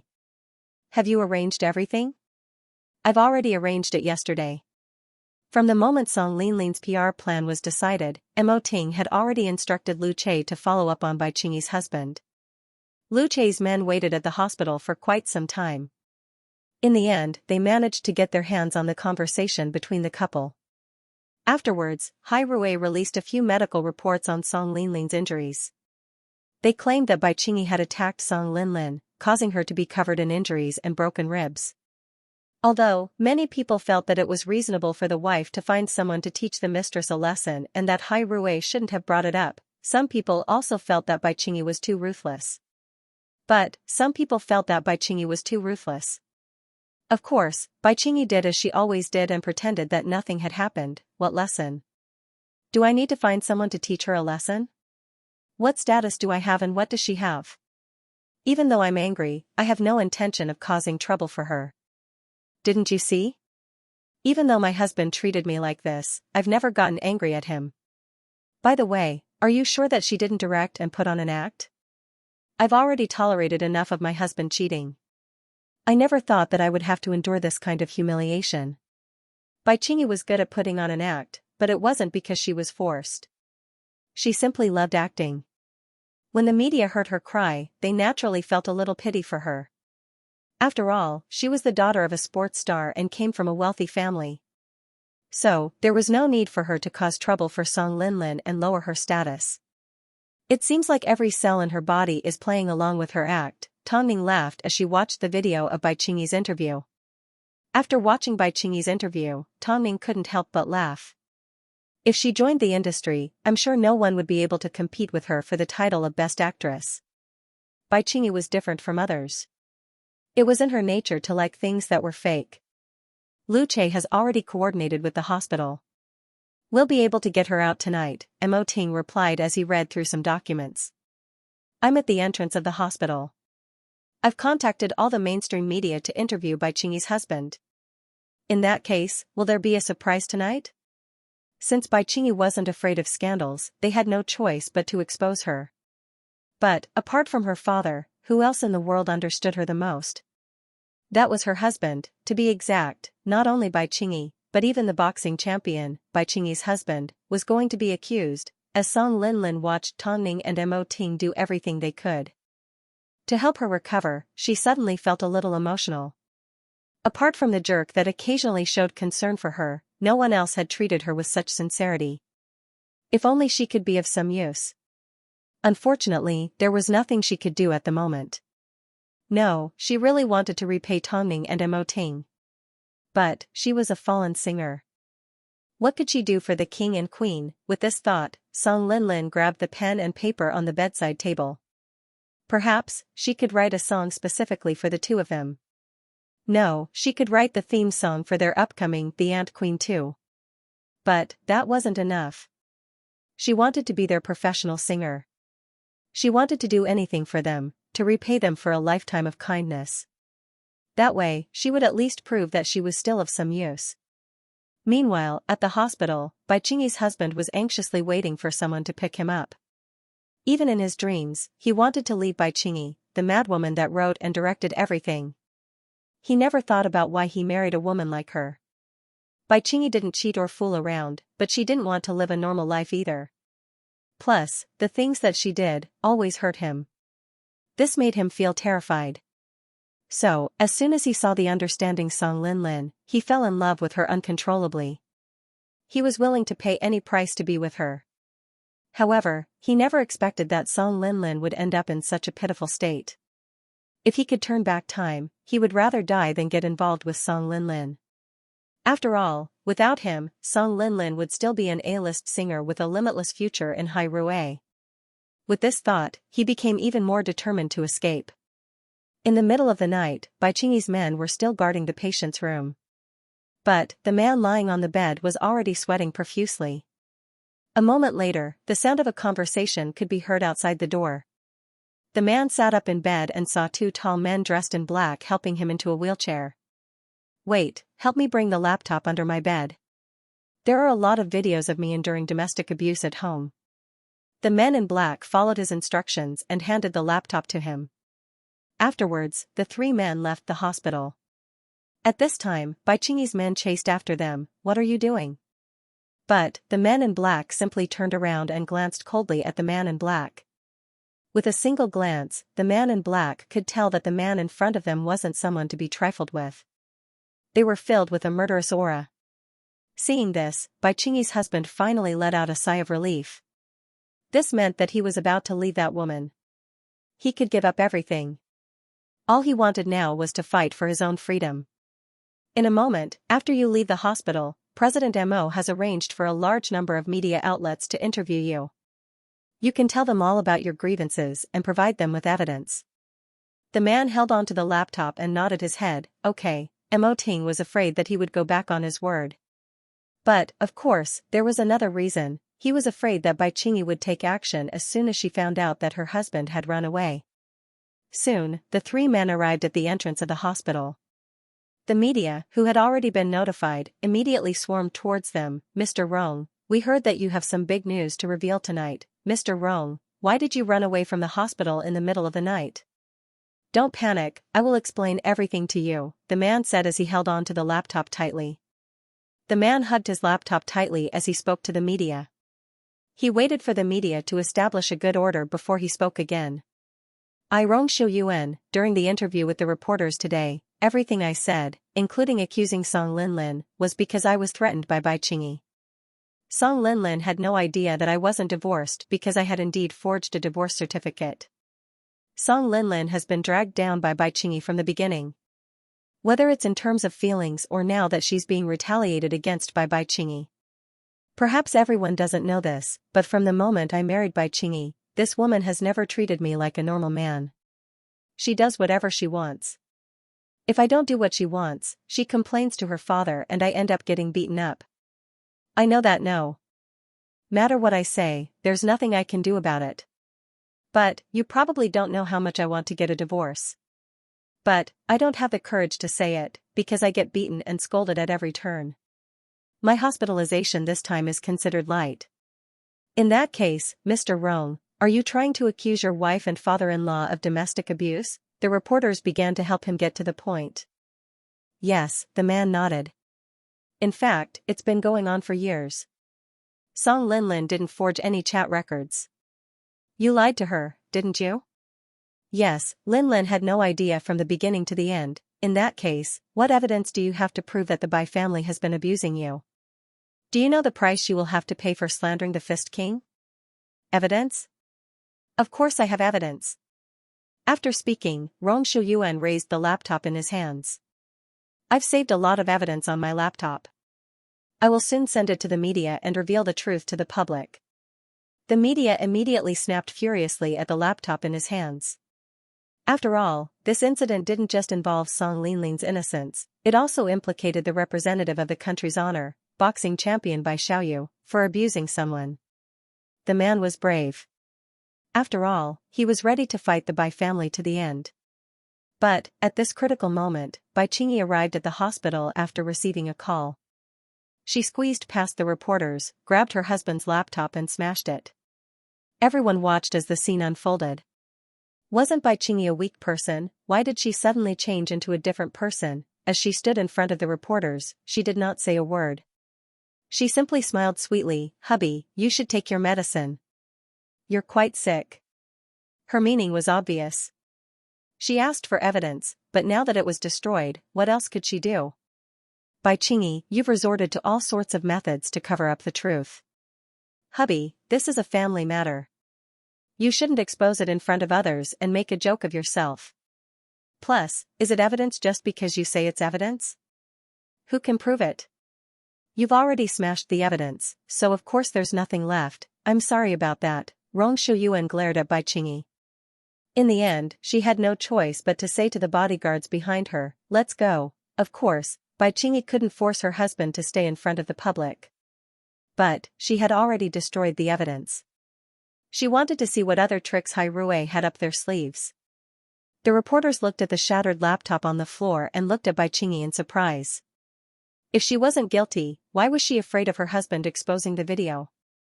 But, because she was in such a hurry to destroy the laptop, the reporters had more reason to believe that Rong Shuyuan was telling the truth. It seemed the plot had changed once again. Originally, Song Linlin was the one who interfered in someone else's marriage. Then, she was told that she had been deceived and the jerk accused her of lying. Now, the jerk retracted all of his previous statements and accused his wife and father-in-law of domestic abuse. What was the truth? The audience was having a good time watching the show. But, the problem was, the evidence in the jerk's hands had already been destroyed. In that case, there was no way to prove anything. At least, that was what Bai Qingyi believed. She had already found all of the surveillance cameras in their home and destroyed them. She refused to believe that her weak husband could still find a way to deal with her. Did he want to get a divorce and be with that SL*T? No way, but, was that really the case? Because of this, the boxing king praised his daughter. "Well done. He's just an inconspicuous man. My daughter can find someone better." The boxing king was still the boxing king, but he was too old to fight. Now, he was in charge of the national team's training. But, he still maintained his figure well. A weakling like Rong Shuyuan was nothing but a punching bag to him, plus, the boxing king had nowhere to vent his emotions. So, the son-in-law that he didn't like was his garbage bin. But, how could he let others know about something like this? Because of this, the two men ended up drinking wine at home, I'll just pretend that man is dead. My daughter won't have to worry about finding a good man. Bai Qingyi laughed and replied, Dad, I'm actually still with my first love. I only married Rong Shuyuan because you objected to it. But, I think it's time for me to tell you everything. So, you've been cheating on your son-in-law all these years? I had no choice. I needed a cover and he was the best candidate. The boxing king had no choice but to take a deep breath and put down the wine glass in his hand. What else can I say now that things have gotten to this point? Take care of yourself. But, you need to clean up Rong Shuyuan's mess. Yes, Dad. Clean up? Perhaps, Bai Qingyi thought that, after playing around with Rong Shuyuan for so many years, she had a thorough understanding of him. So, that very morning, she threw herself into the arms of her first love and couldn't control her emotions in her first love's home. But, just as the two of them were about to explode and the media thought that they would never see Rong Shuyuan's so-called evidence again, video after video was suddenly released online. Furthermore, every video clip was exceptionally clear. They were all from the front of the boxing king, so that everyone could see the ferocity of the world champion. Occasionally, Bai Qingyi could even be seen ridiculing him. As soon as the video was released, the onlookers were in an uproar. Oh God, is he an animal? Is he kicking his son-in-law around like a ball? I can't believe I idolized the boxing king. I never thought he would be so cruel behind his back. Bai Qingyi is disgusting. She's kneeling on the ground and laughing at her husband after he's been beaten to this state. Oh God, this father and daughter are demons. No wonder Rong Shuyuan wants to have an affair. If it were me, I wouldn't be able to stand this pair of trash, okay? Soon, Bai Qingyi received a phone call. But, as soon as she heard her father yell on the phone, she was dumbfounded. This is impossible. This is impossible, so, she got up, picked up her phone, and opened the hot news. The video of the boxing king's domestic violence had already exploded in popularity. I clearly smashed Rong Shuyuan's computer. How could that be? Speaking of which, Mo Ting had to admire Mo Ting's meticulousness. That night, when Rong Shuyuan mentioned that her computer was important, the bodyguards immediately gave Mo Ting a phone call and told him the details. At this time, Mo Ting said to the bodyguards, get him a new computer. Send the evidence to Hai Rui first, just in case. Also, give him a computer and let him gain the trust of the media first. No one expected Bai Qingyi to destroy her computer. So, it could be considered as her digging her own grave. Mo Ting had calculated the risks and included Bai Qingyi as well. Therefore, the video was released in its entirety. In broad daylight, Song Linlin was innocent, but the father and daughter who had resorted to domestic violence were not going to have a good time. The morning the video was released, the boxing king was suspended from his duties. Because of this incident, he could now bid farewell to the boxing world. Bai Qingyi never imagined that this incident would cause her father to lose everything. No, not her father, but the entire Bai family. No, I learned all of this from Tongning. It can't be wrong. It can't be. The Bai family were currently surrounded by a large number of reporters. Someone even spotted Bai Qingyi leaving another man's apartment and suspected that she had an affair. As a result, the Bai family were currently in a lot of trouble and had no way of getting revenge on Song Linlin and Rong Shuyuan. After all, they couldn't even take care of themselves. As a result, Song Linlin was cleared, but she was also taught a lesson. When a woman met a bad partner and couldn't tell right from wrong, how much damage could she bring to herself? While lying in the hospital, Song Linlin watched the news. She was filled with gratitude towards Mo Ting and Tongning. She never imagined that she would have a day where she could make a comeback. Her innocence had been proven and she was also a victim. Not only that, but Lu Che also used the surveillance footage to find the person that attacked her and proved that it was indeed Bai Qingyi who paid for the attack.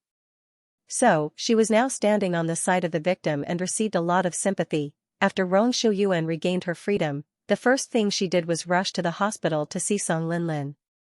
However, after this lesson, Song Linlin had seen through the fickleness of the world. All that was left in her heart was the warmth that Mo Ting and Tongning had given her. So, she directly rejected Rong Shuyuan's request and told the nurse, please tell him not to appear in front of me again. I won't forgive him. At this time, Tong Ning entered the hospital room. After hearing Song Linlin's words, she smiled. Have you gotten over it? After this incident, all I want to do now is focus on writing songs. I'm really tired, it's up to you. Now that Hai Rui has reinstated you, your manager will help you plan your future. Your status will not be affected by anyone. After hearing this, Song Linlin's tears overflowed from her eyes. Tong Ning, I really don't know how to thank you. Is your way of thanking me by crying? I've never cried in front of anyone before. You are the first. Song Linlin explained. You and President Mo have given me a second chance at life. Live your life well from now on. Song Linlin nodded her head in seriousness. As soon as my body recovers, I will make a comeback. So, Rong Shuyuan did not get to see Song Linlin as she wished. As for Song Linlin, she did as she promised and immediately began attending events as soon as she recovered. Of course, she knew that under these circumstances, the media would have a lot of questions. But, she was not afraid of the cameras. At this moment, at an event. Linlin, what's your biggest feeling about making a comeback? My feeling is that Hai Rui has a good CEO and the CEO has a good wife. If it wasn't for them, the Song Linlin of today would not exist. After speaking, Song Linlin turned to the camera and gave 3 sincere bows. So, for the rest of my life, I, Song Linlin, will stay with Hai Rui as long as Hai Rui needs me. Not only that, I also wrote a song for President Mo and Tong Ning. In a moment, I will sing it for everyone. If that's the case, does that mean tonight's event is also the venue for the release of a new song? My fans, you are in luck. Plus, Linlin said that this song is dedicated to President Mo and Tong Ning. Everyone will be able to enjoy it in a moment. The fans at the event erupted in cheers. Song Linlin's return allowed them to see a different female singer. In the past, Song Linlin was talented, but she always had a sense of arrogance. But, after this incident, everyone could feel the vicissitudes of life and the story behind Song Linlin. She had truly matured and made people's hearts ache for her. Fans even yelled at her at the event, "Don't look for a boyfriend from a rubbish heap. You are obviously so outstanding." That night, Song Linlin cried. She suddenly realized that there were still so many people that had not given up on her. Not long after, Song Linlin sang Follow. She dedicated the song to Mo Ting and Tong Ning. It was as if these 2 words were the perfect representation of their relationship as a married couple. The emotional and warm melody made everyone at the venue immerse themselves in the song. I never thought you would suddenly appear, so I've been fighting on my own. I thought I would be lonely until the end of the world, but you've been following closely behind me. Along with the moving notes and touching lyrics, tears began to fall from the eyes of everyone present. All of a sudden, they understood the relationship between Mo Ting and Tong Ning.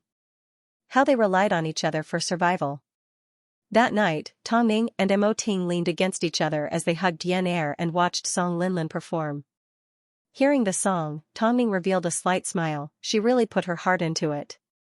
What do you think, Ting? It can be used as the main song for her new album. Mo Ting was expressionless. But, using it as the main song also meant that he had acknowledged the song's status. Not long after, Follow immediately appeared on the various music charts. With a strong momentum, it swept through the entire Beijing. Song Linlin's misfortune was a blessing in disguise as she won a new career. Not only that, but she obediently handed in the theme song for The Ant Queen 2 just 2 months after her comeback. How did you know I was here? Tong Ning asked curiously. I told Assistant Lu to keep an eye out and notify me as soon as you return to Hai Rui, Song Linlin smiled. Consider this a gift from me to the crew. You've already given it to me, Tong Ning was referring to the song. That doesn't count. This is the real gift. You and President Mo, listen to the demo first.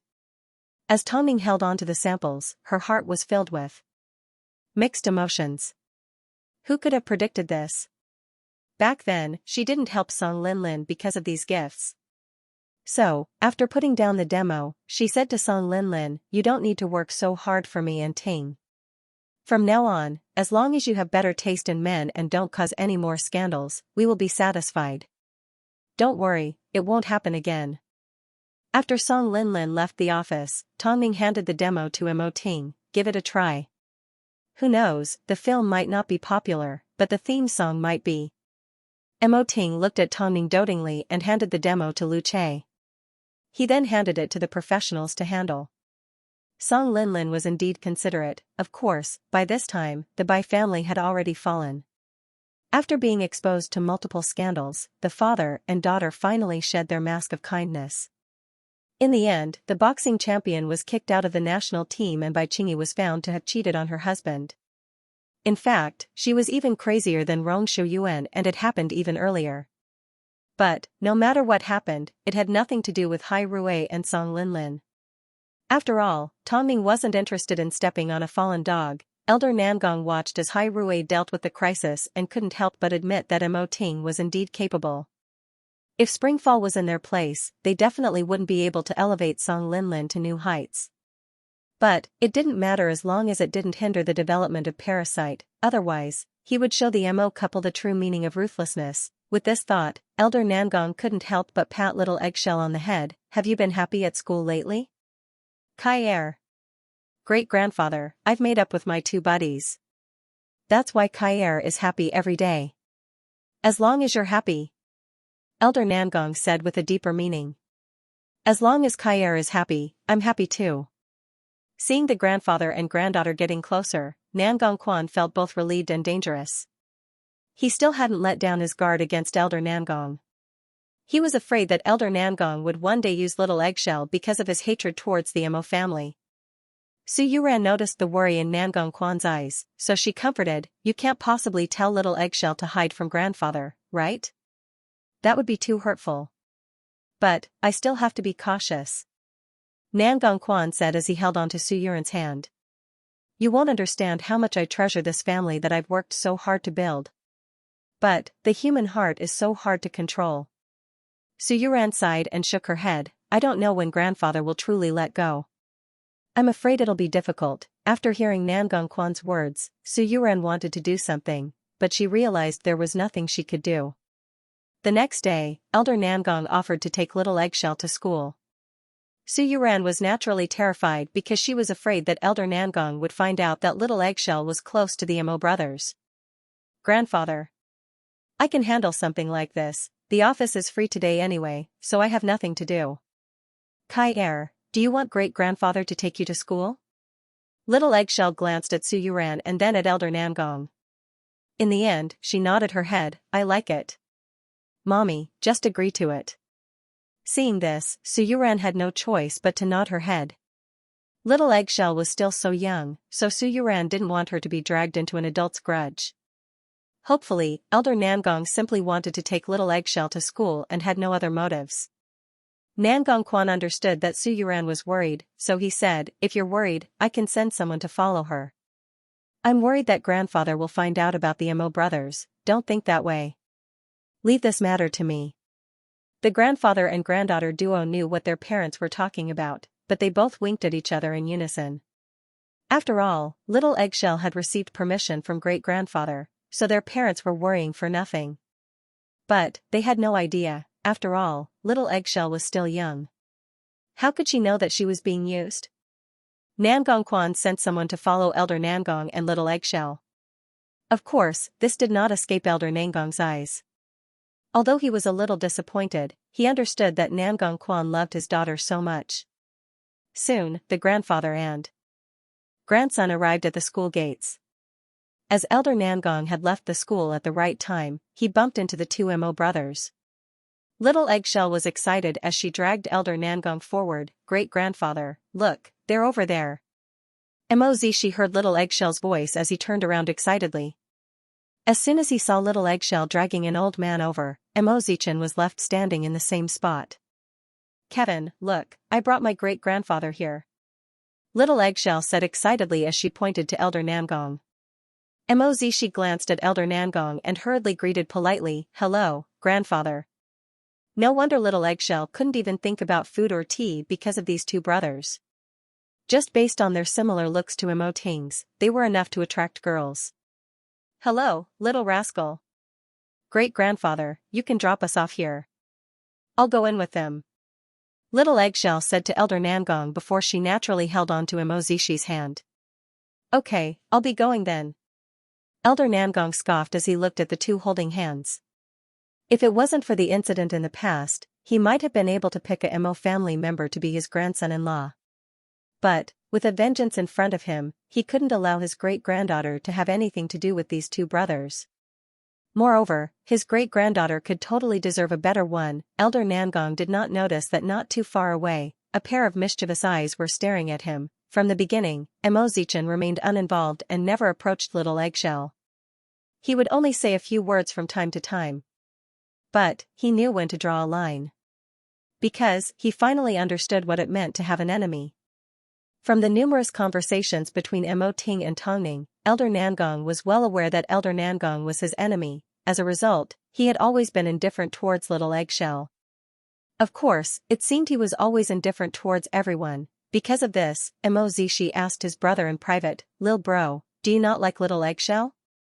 "No, I don't," Mo Zishi replied coldly. But because Mo Zichen had always been like this, Mo Zishi didn't pay much attention to it. Only Mo Zichen knew how cautious he was around Elder Nangong. "How are things today?" As soon as Elder Nangong returned from school, Su Yuran immediately gave Nangong Quan a phone call. "Did you do anything to hurt the Mo brothers?" "No, he's surprisingly kind." Nangong Quan replied. "Isn't that great?" "That's exactly why it's strange." "I know, grandfather. There's no way he wouldn't react when he saw Little Eggshell walking so close to the twins," Nangong Quan explained. "Luckily, it's only today. Grandfather only sent Little Eggshell to school on a whim." Just thinking about it made Su Yuran tremble in fear. "It's best if you don't let them interact with each other from now on." So, as soon as Little Eggshell returned home, Su Yuran entered her room and sat down beside her. "Eggshell, Mommy, what's wrong?" Little Eggshell asked as she put down the pencil in her hand. "Can you promise Mommy that you won't get too close to the twins from now on?" Su Yuran asked gently. "But, why?" Little Eggshell asked. "I was afraid that great-grandfather wouldn't like me, but he supported me." Kai there's a lot of scheming in the adult world. Mommy can't explain it to you right now, but I'm saying this for your own good and for the twins. If you don't want anything to happen to them, you should keep your distance." Su Yuran called Little Eggshell by her real name to show how serious she was. Little Eggshell was sad. She really liked the twins, but she didn't want anything to happen to them. Mommy wouldn't lie to Little Eggshell, right? Pinky promise, Su Yuran promised Little Eggshell. Although Little Eggshell was sad, she still agreed to Su Yuran's suggestion. After all, no matter how much she liked the twins, she didn't want anything to happen to them. So, from the next day onwards, Little Eggshell once again ignored the brothers. She completely ignored Mo Zishi's enthusiasm. Mo Zishi looked at Little Eggshell in his hands and looked depressed. "Little brother, did I make Little Eggshell unhappy again?" Mo Zichen shook his head. Not only did Little Eggshell's cold attitude continue for a week, but she also didn't look good when she returned home. This made Su Yuran feel sad and helpless. Elder Nangong also noticed this, so while Su Yuran wasn't around, he snuck into Little Eggshell's room and asked, "Kai tell great-grandfather, why are you unhappy?" "Great-grandfather." Little Eggshell pounced into Elder Nangong's arms. "Tell me, great-grandfather will help you solve it." "Mommy said I can't tell you." "It's fine, I won't tell your mommy." "I know. Let's pinky promise." Over the past few days, Elder Nangong had learned how to treat little kids, so he began to learn from them. Little Eggshell thought for a moment and nodded her head. After all, Elder Nangong had never betrayed her in the past. Mommy said, Little Eggshell can't play with the twins because they'll be in danger. Nonsense. Kai great-grandfather doesn't object to you being with them, Elder Nangong said dotingly. You can be friends with them. Great-grandfather won't be unhappy and they won't be in danger. Why would Mommy say something like that to Kai? I don't know, Little Eggshell shook her head. It's because your mommy isn't your real mommy. Only real mommy wants their baby to be happy. Kai do you understand? Little Eggshell didn't fully understand, but she took Elder Nangong's words to heart. Su Yuran never expected that Little Eggshell would start to distance herself from her at a time like this. After all, Elder Nangong had used a lot of tricks. Elder Nangong knew that if he wanted to completely use Kai'er and make Kai'er trust Su Yuran, his plan would never come to fruition. It was at this time that Elder Nangong began to subconsciously instill in Kai'er that she was a vicious stepmother. Whenever Little Eggshell wanted something, Su Yuran hoped that Little Eggshell wouldn't buy it for her. But Elder Nangong was extremely generous.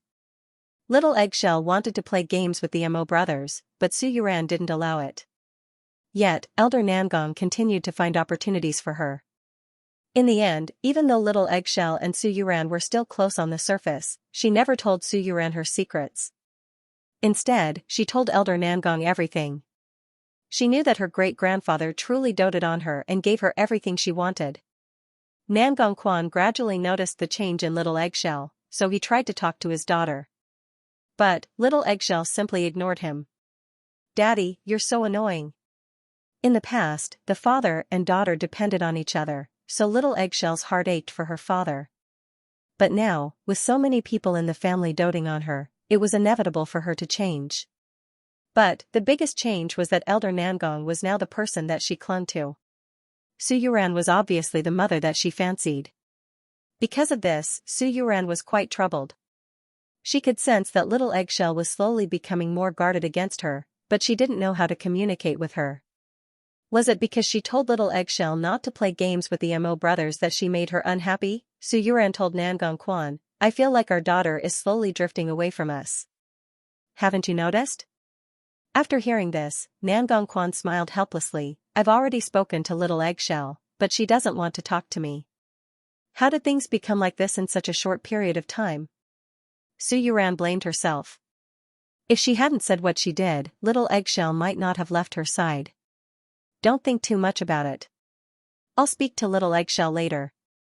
Little Eggshell continued to be loyal to the Mo brothers, but after returning home, she completely refused to talk to her parents. Because of this, Nangong Quan deliberately waited for Little Eggshell to finish school and called her to the study room. "Daddy, I still have a lot of homework to do." "Stop right there. Who said you could leave?" Nangong Quan yelled at Little Eggshell. "Nangong Kai, don't you think you've changed a little too much lately?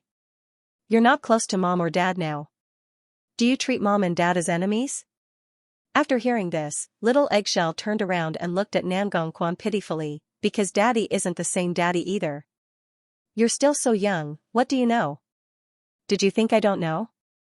I actually know everything," Little Eggshell said before she pushed open the door and left. Su Yuran was standing in the doorway. As soon as she saw Little Eggshell, she instinctively grabbed onto her arm. But Little Eggshell ended up biting Su Yuran. "It's all your fault. You're the reason my father doesn't like me anymore." Su Yuran was a little confused and anxious. She couldn't understand why Little Eggshell would say something like that. At this time, Nangong Quan ran out and said to Su Yuran, "Let her go." "But, Yuran, my Little Eggshell isn't like this. There are too many people who dote on her now, so she's no longer the Little Eggshell that I'm relying on." After Little Eggshell heard this, she let go of Su Yuran's arm and returned to her room without looking back. At this time, Elder Nangong arrived upstairs and saw the situation. "If you have time, give your child more love instead of blaming her. If grandfather hadn't interfered, I'm sure Little Eggshell wouldn't have changed so much," Nangong Quan said. "Grandfather, Little Eggshell is my daughter. She's your great-granddaughter. You can't train my daughter into a chess piece and a tool for your revenge. Just treat it like you're paying me back," Elder Nangong said before he turned to leave. However, Nangong Quan stopped him. "Everything else is fine, but not Little Eggshell. There's nothing you can do about your own daughter, right?" Elder Nangong laughed as he pushed Nangong Quan's arm away. "If you have time, go ahead and have a few more children with your granddaughter-in-law. I'll worry about Little Eggshell." Nangong Quan grabbed onto Elder Nangong's shirt, but Su Yuran stopped him. "Quan, you can't." Elder Nangong laughed as he walked away from the couple. But there was nothing Nangong Quan could do. "I let the wolf into the house. If I knew this day would come, I wouldn't have let him enter this home even if I had to die. Forget it, let's think of another way." Little Eggshell didn't trust her parents, but they couldn't force her to be locked up. Not only that, but Little Eggshell had also evolved to cry and throw a tantrum whenever Elder Nangong saw Su Yuran on the way to school. As this continued to happen, the Mo family's little prodigy, Mo Zichin, began to grow suspicious. After all, Nangongquan was visiting more and more often and was constantly staring at him and Mo Zishi. Mo Zichin was naturally cautious, so he told Tongming about this. Now, Tongming couldn't allow her son to have too much contact with little Eggshell. After all, Elder Nangong was a ticking time bomb. Mo Zishi was passionate and cheerful like a child. But, Mo Zichin was different. Because of this, Tongming specifically instructed Mo Zichin, although mommy doesn't dislike little Eggshell, I won't allow anything that threatens your safety to exist. So, you need to keep an eye on your brother at all times. Don't let him have too much contact with little Eggshell, okay? Mo Zichin nodded his head. It was like he understood everything the adults said. That's good. Because of this, Mo Zichin deliberately woke up early to avoid seeing little Eggshell. After class, he deliberately joined in with other children's games and held on to Mo Zishi so he wouldn't go looking for little Eggshell. Then, after school, Mo Zichin deliberately stayed an extra half an hour to learn how to draw from the teacher so he could avoid seeing little Eggshell. As a result, little Eggshell saw the two brothers less and less. Especially the last time little Eggshell visited the two brothers' classroom with candy. Mo Zichin chased Mo Zishi away as he walked over to little Eggshell and said, "From now on, don't come looking for me and my brother. You're annoying." Little Eggshell's smile froze on her face as she held back the urge to cry. Also, none of the pastries you've given me have tasted good. I really don't want to be friends with you. Stay away from me. Not many kids could express themselves as clearly as Mo Zichin. It was completely different from his age. But, he did say it in a cold and domineering manner. As a result, little Eggshell left in tears. At this time, Mo Zishi happened to see this, so he couldn't help but ask, "Ichin, don't you like little Eggshell?" This was the second time Mo Zishi had asked this question. The first time, Mo Zichin replied that he didn't dislike her.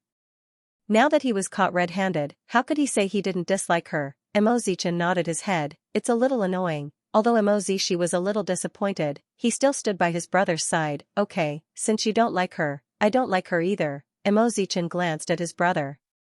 He was obviously the younger brother, yet he patted his older brother on the head. He looked at him with a sense of relief. As soon as little Eggshell returned home, she cried her heart out. But, she no longer got close to Su Yuran and Nangongquan. After all, the only person she clung to was Elder Nangong. Su Yuran looked at little Eggshell's red eyes. Even though she was worried and concerned, little Eggshell ignored her. It was obvious how much Elder Nangong had crossed the line. The small family of 4 was forcefully split into 2 factions by Elder Nangong.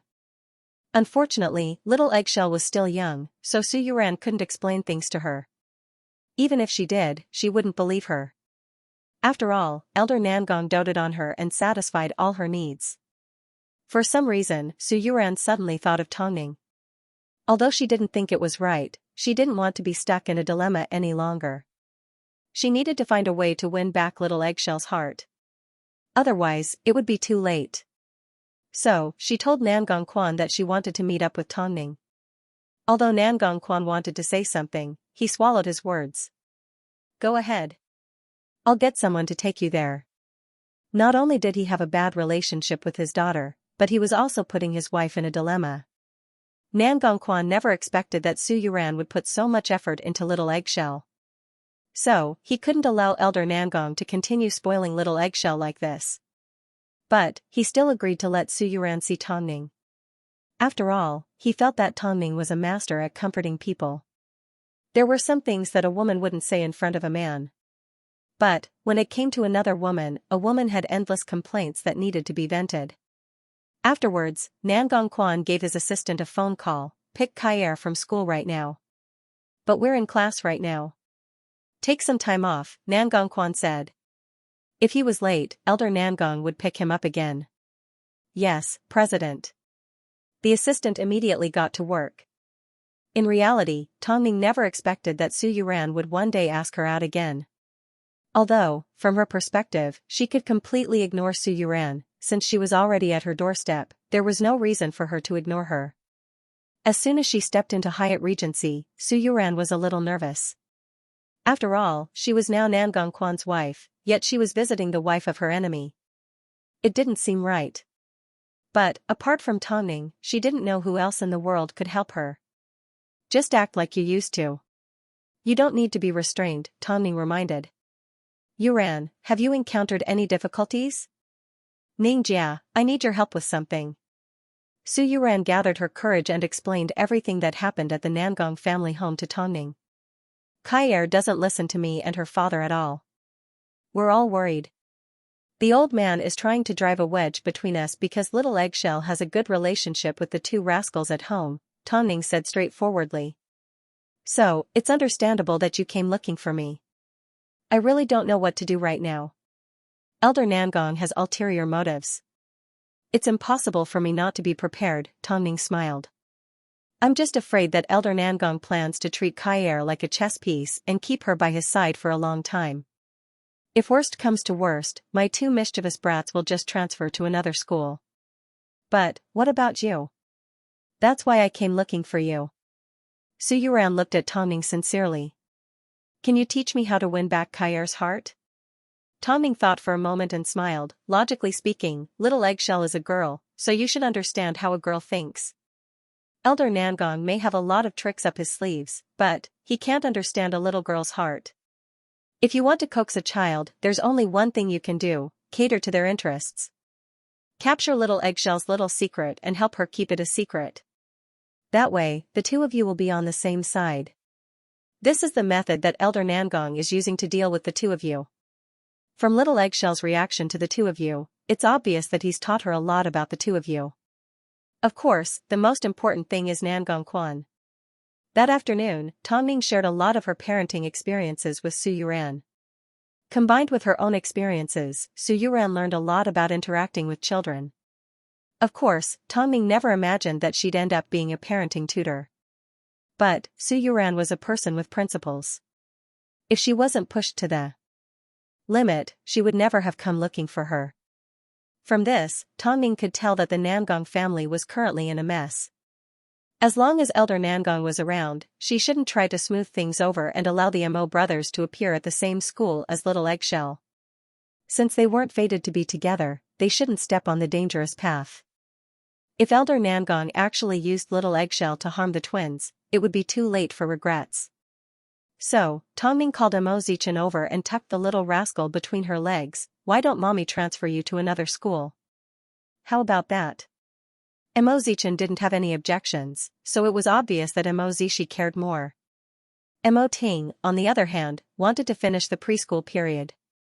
If he had known this would happen, he wouldn't have allowed them to interact with each other. Meanwhile, after Nangong Quan picked Kaier up, he placed her in his office and let her do her homework on her own. If this was in the past, little Eggshell would definitely sit on Nangong Quan's lap and act coquettishly. But now, little Eggshell did not stick to her father. Elder Nangong had told her that her father and mother were going to have another little brother. When that time came, he wouldn't dote on her anymore. Only her great-grandfather would. Seeing this, Nangong Quan put down his documents and waved at little Eggshell. Little Eggshell, come here. Little Eggshell thought for a moment before she ran into her father's arms and sat on his lap. Can you tell me why you don't want to get close to me recently?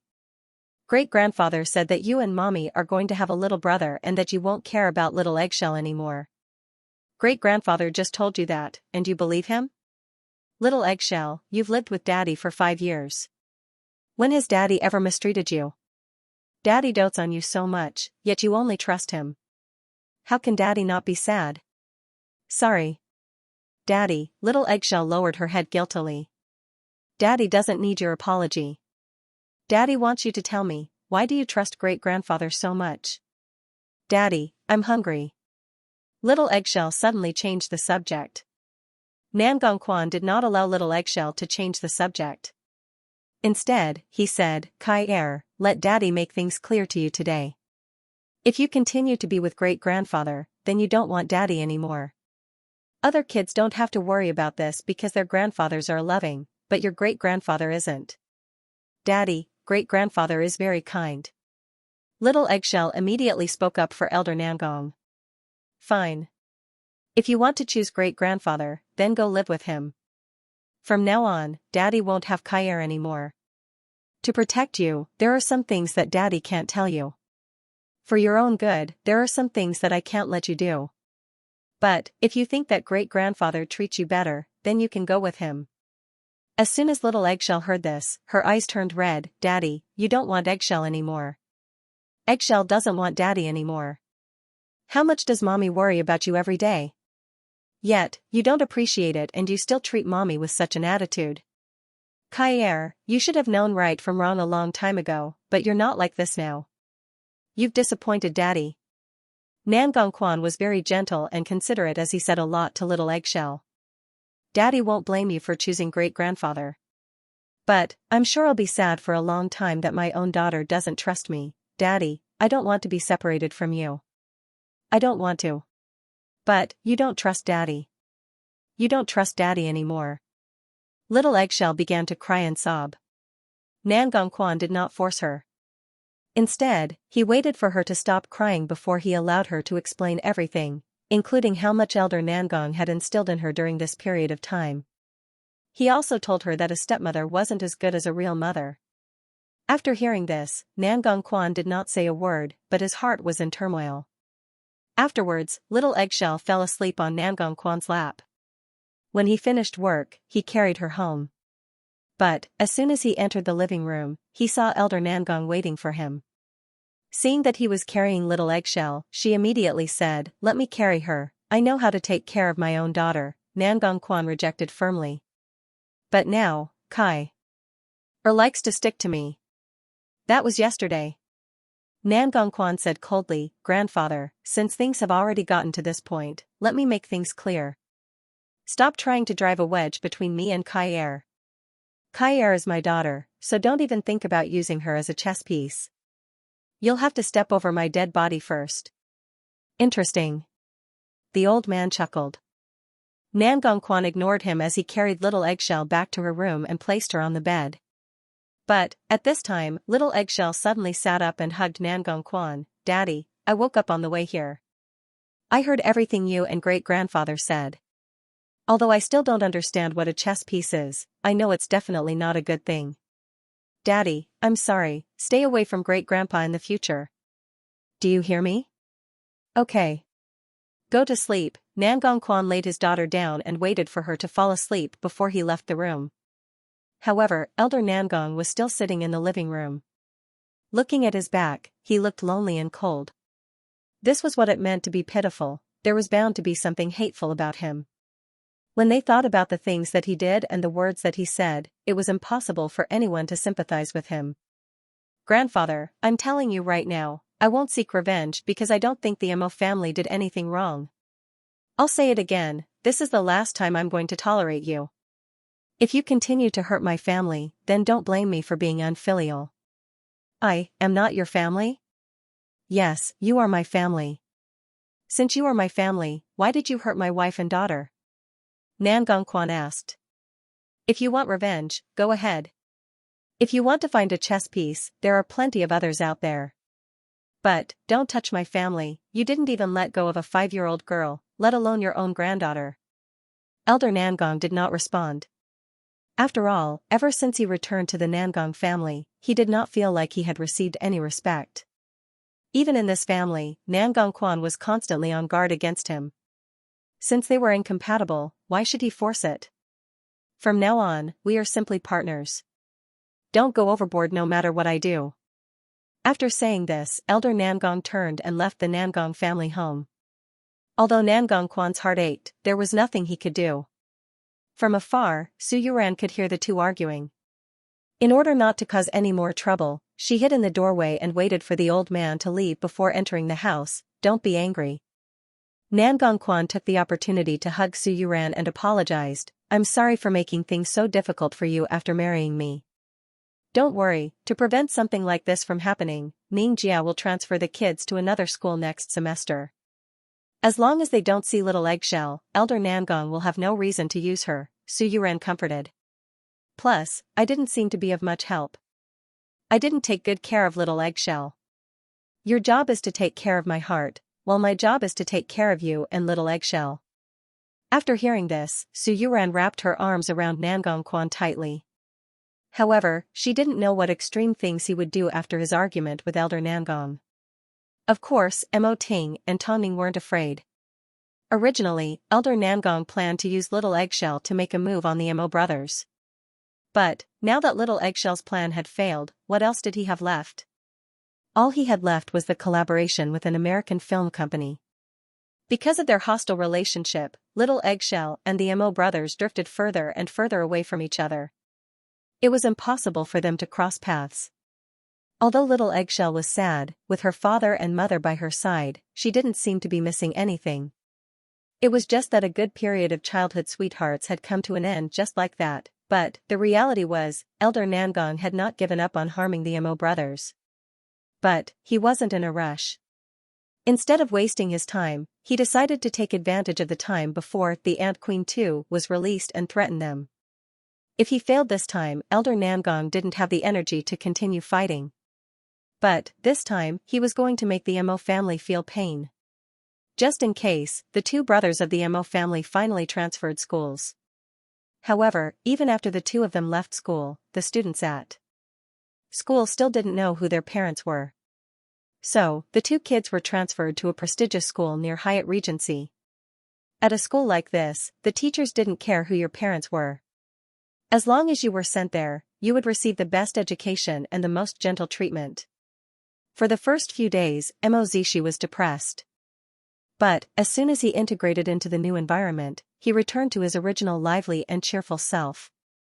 After all, no one dared to look down on the scar on Mo Zichen's face and no one dared to cause trouble for him. Every child was very polite, so Mo Zichen naturally felt the benefits of attending an elite school. At least, he got along more comfortably with his classmates. Of course, when they left their original school, Little Eggshell was extremely sad. Especially when she found out that the twins had transferred schools, she immediately threw herself into Su Yuran's arms and cried. "Mommy," Su Yuran squatted down and hugged Little Eggshell comfortingly. "Don't be sad, Little Eggshell. You will have new friends in the future." Sob. "Little Eggshell won't make new friends anymore." Little Eggshell cried her heart out, but it didn't change the fact that the Mo family and Nangong family were enemies. If they cut off their ties when they were young, it would prevent the two families from being put in a difficult position and hurt each other. Little Eggshell couldn't tell whether she liked Mo Zishi or Mo Zichen more. To her, it was possible that she would never see the two boys that she loved when she was young again. After the kids were safe, Tongning once again placed her focus on the Ant Queen 2. She had strict expectations for every aspect of the film. In terms of effort, she didn't lose out to the Ant Queen at all. Meanwhile, after Elder Nangong and Nangong Quan had a falling out, apart from work, the grandfather and grandson no longer spoke to each other in private. They also didn't see each other again. As Springfall's most important film, Nangong Quan was in charge of filming Parasite. Meanwhile, Elder Nangong was in charge of the subsequent promotions and resource negotiations. Firstly, Nangong Quan thought Nangong Quan was too honest and might suffer a loss by dealing with the theaters. Secondly, Nangong Quan's meeting with the American film company was a cover. Thanks to Elder Nangong's script, the US ended up investing in a new film called The Mad Dog Crisis.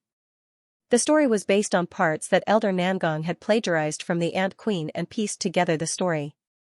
At the same time, they kept an eye on the Ant Queen 2's progress. That was the only way they could maintain the same pace. The old man is looking forward to this matter very much. He doesn't know how wonderful it will be when it collides with a Hollywood popcorn movie. Most importantly, Parasite was supposed to be released before the Ant Queen 2. After all, according to Nangong Quan's plan, Parasite wasn't meant to compete with Hai Rui, it was meant to boost his own fame. So, the old man wasn't happy about the release date of Parasite. The old man emphasized that the film had to be released after the Ant Queen 2. This made the company's top management feel very uncomfortable. After all, the old man couldn't explain why he wanted Parasite to be released after the Ant Queen 2. "Why are you doing this? You need to at least give me a reason," Nangong Quan asked during a meeting. During the meeting, Nangong Quan asked his grandfather. "According to our current capabilities, there's no need to go head-to-head with Hai Rui. No matter what, we aren't as professional as them and we can't reach their level of influence. Plus, with the public's recognition of Tongning, shouldn't they wait until The Ant Queen 2 is released before looking at us? What advantage do you think we have over them? There are some things that I can't say right now. Just do as I say. If Parasite doesn't reach our expectations, I will take full responsibility. Nan Gongquan held back his anger and stood up from his desk. Sure enough, Grandpa Xing had moved the battlefield of revenge to the company. Seeing his frustration, his assistant immediately approached him and asked, "President, do you want to speak to the higher-ups?" Nan Gongquan waved his hand and refused. "No need, then, are we just going to let Elder Nangong do as he pleases?" Nan Gongquan was displeased that Elder Nangong couldn't separate work from personal matters. But, he was more concerned about what the old man couldn't say. Didn't he have 15 minutes of free time? Did he have to scheme against the Mo family all the time just to make him happy? This is the result of everyone's hard work. I understand. Let's wait and see, Nan Gongquan instructed coldly. He wanted to win against Mo Ting head-on, but Elder Nangong always thought of using underhanded methods. At this moment, Elder Nangong was filled with regret. Why did he let a wolf into the house? Why did this person have to be his grandfather? Elder Nangong was trying to get revenge by using the hard work of everyone on the line. The more Nangongquan thought about it, the more he felt that something wasn't right. So, he went to look for Elder Nangong and the two headed to the rooftop. Give me a reason to reject the film. You need to at least convince me and my staff. It's just a delay. How will it affect you? Elder Nangong asked. Plus, I already said that I will make the film a hit. What explanation do I need? Who are you trying to make a pie for? Nan Gongquan asked. We don't want to use despicable methods to suppress our opponents. We simply want to take a solid step forward. Why is it so difficult when it comes to you? What plan have you come up with to deal with the Mo family? Have you thought about how high our costs will be if we delay the release of the film? In the end, even if you hurt Hai Rue and the Mo family, we will still be struggling at death's door. Grandfather, I don't want to use my hard work as a toy for you. If you insist on doing this, then I will have no choice but to remove you from your position. Rascal, I am now the biggest shareholder of Springfall. Don't forget, I am still the chairman. Everything is still up to me. After speaking, Nan Gongquan turned around and left the rooftop. He wasn't going to let his hard work become a tool for Elder Nangong to get revenge.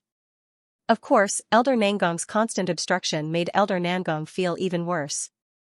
Especially as he watched Nan Gongquan leave, Elder Nangong couldn't help but wonder, if Nan Gongquan didn't exist, would no one have interfered with his revenge? He just needed this one chance.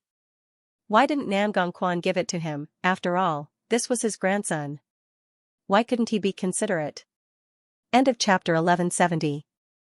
Don't forget to subscribe, like, and share the video to support the channel.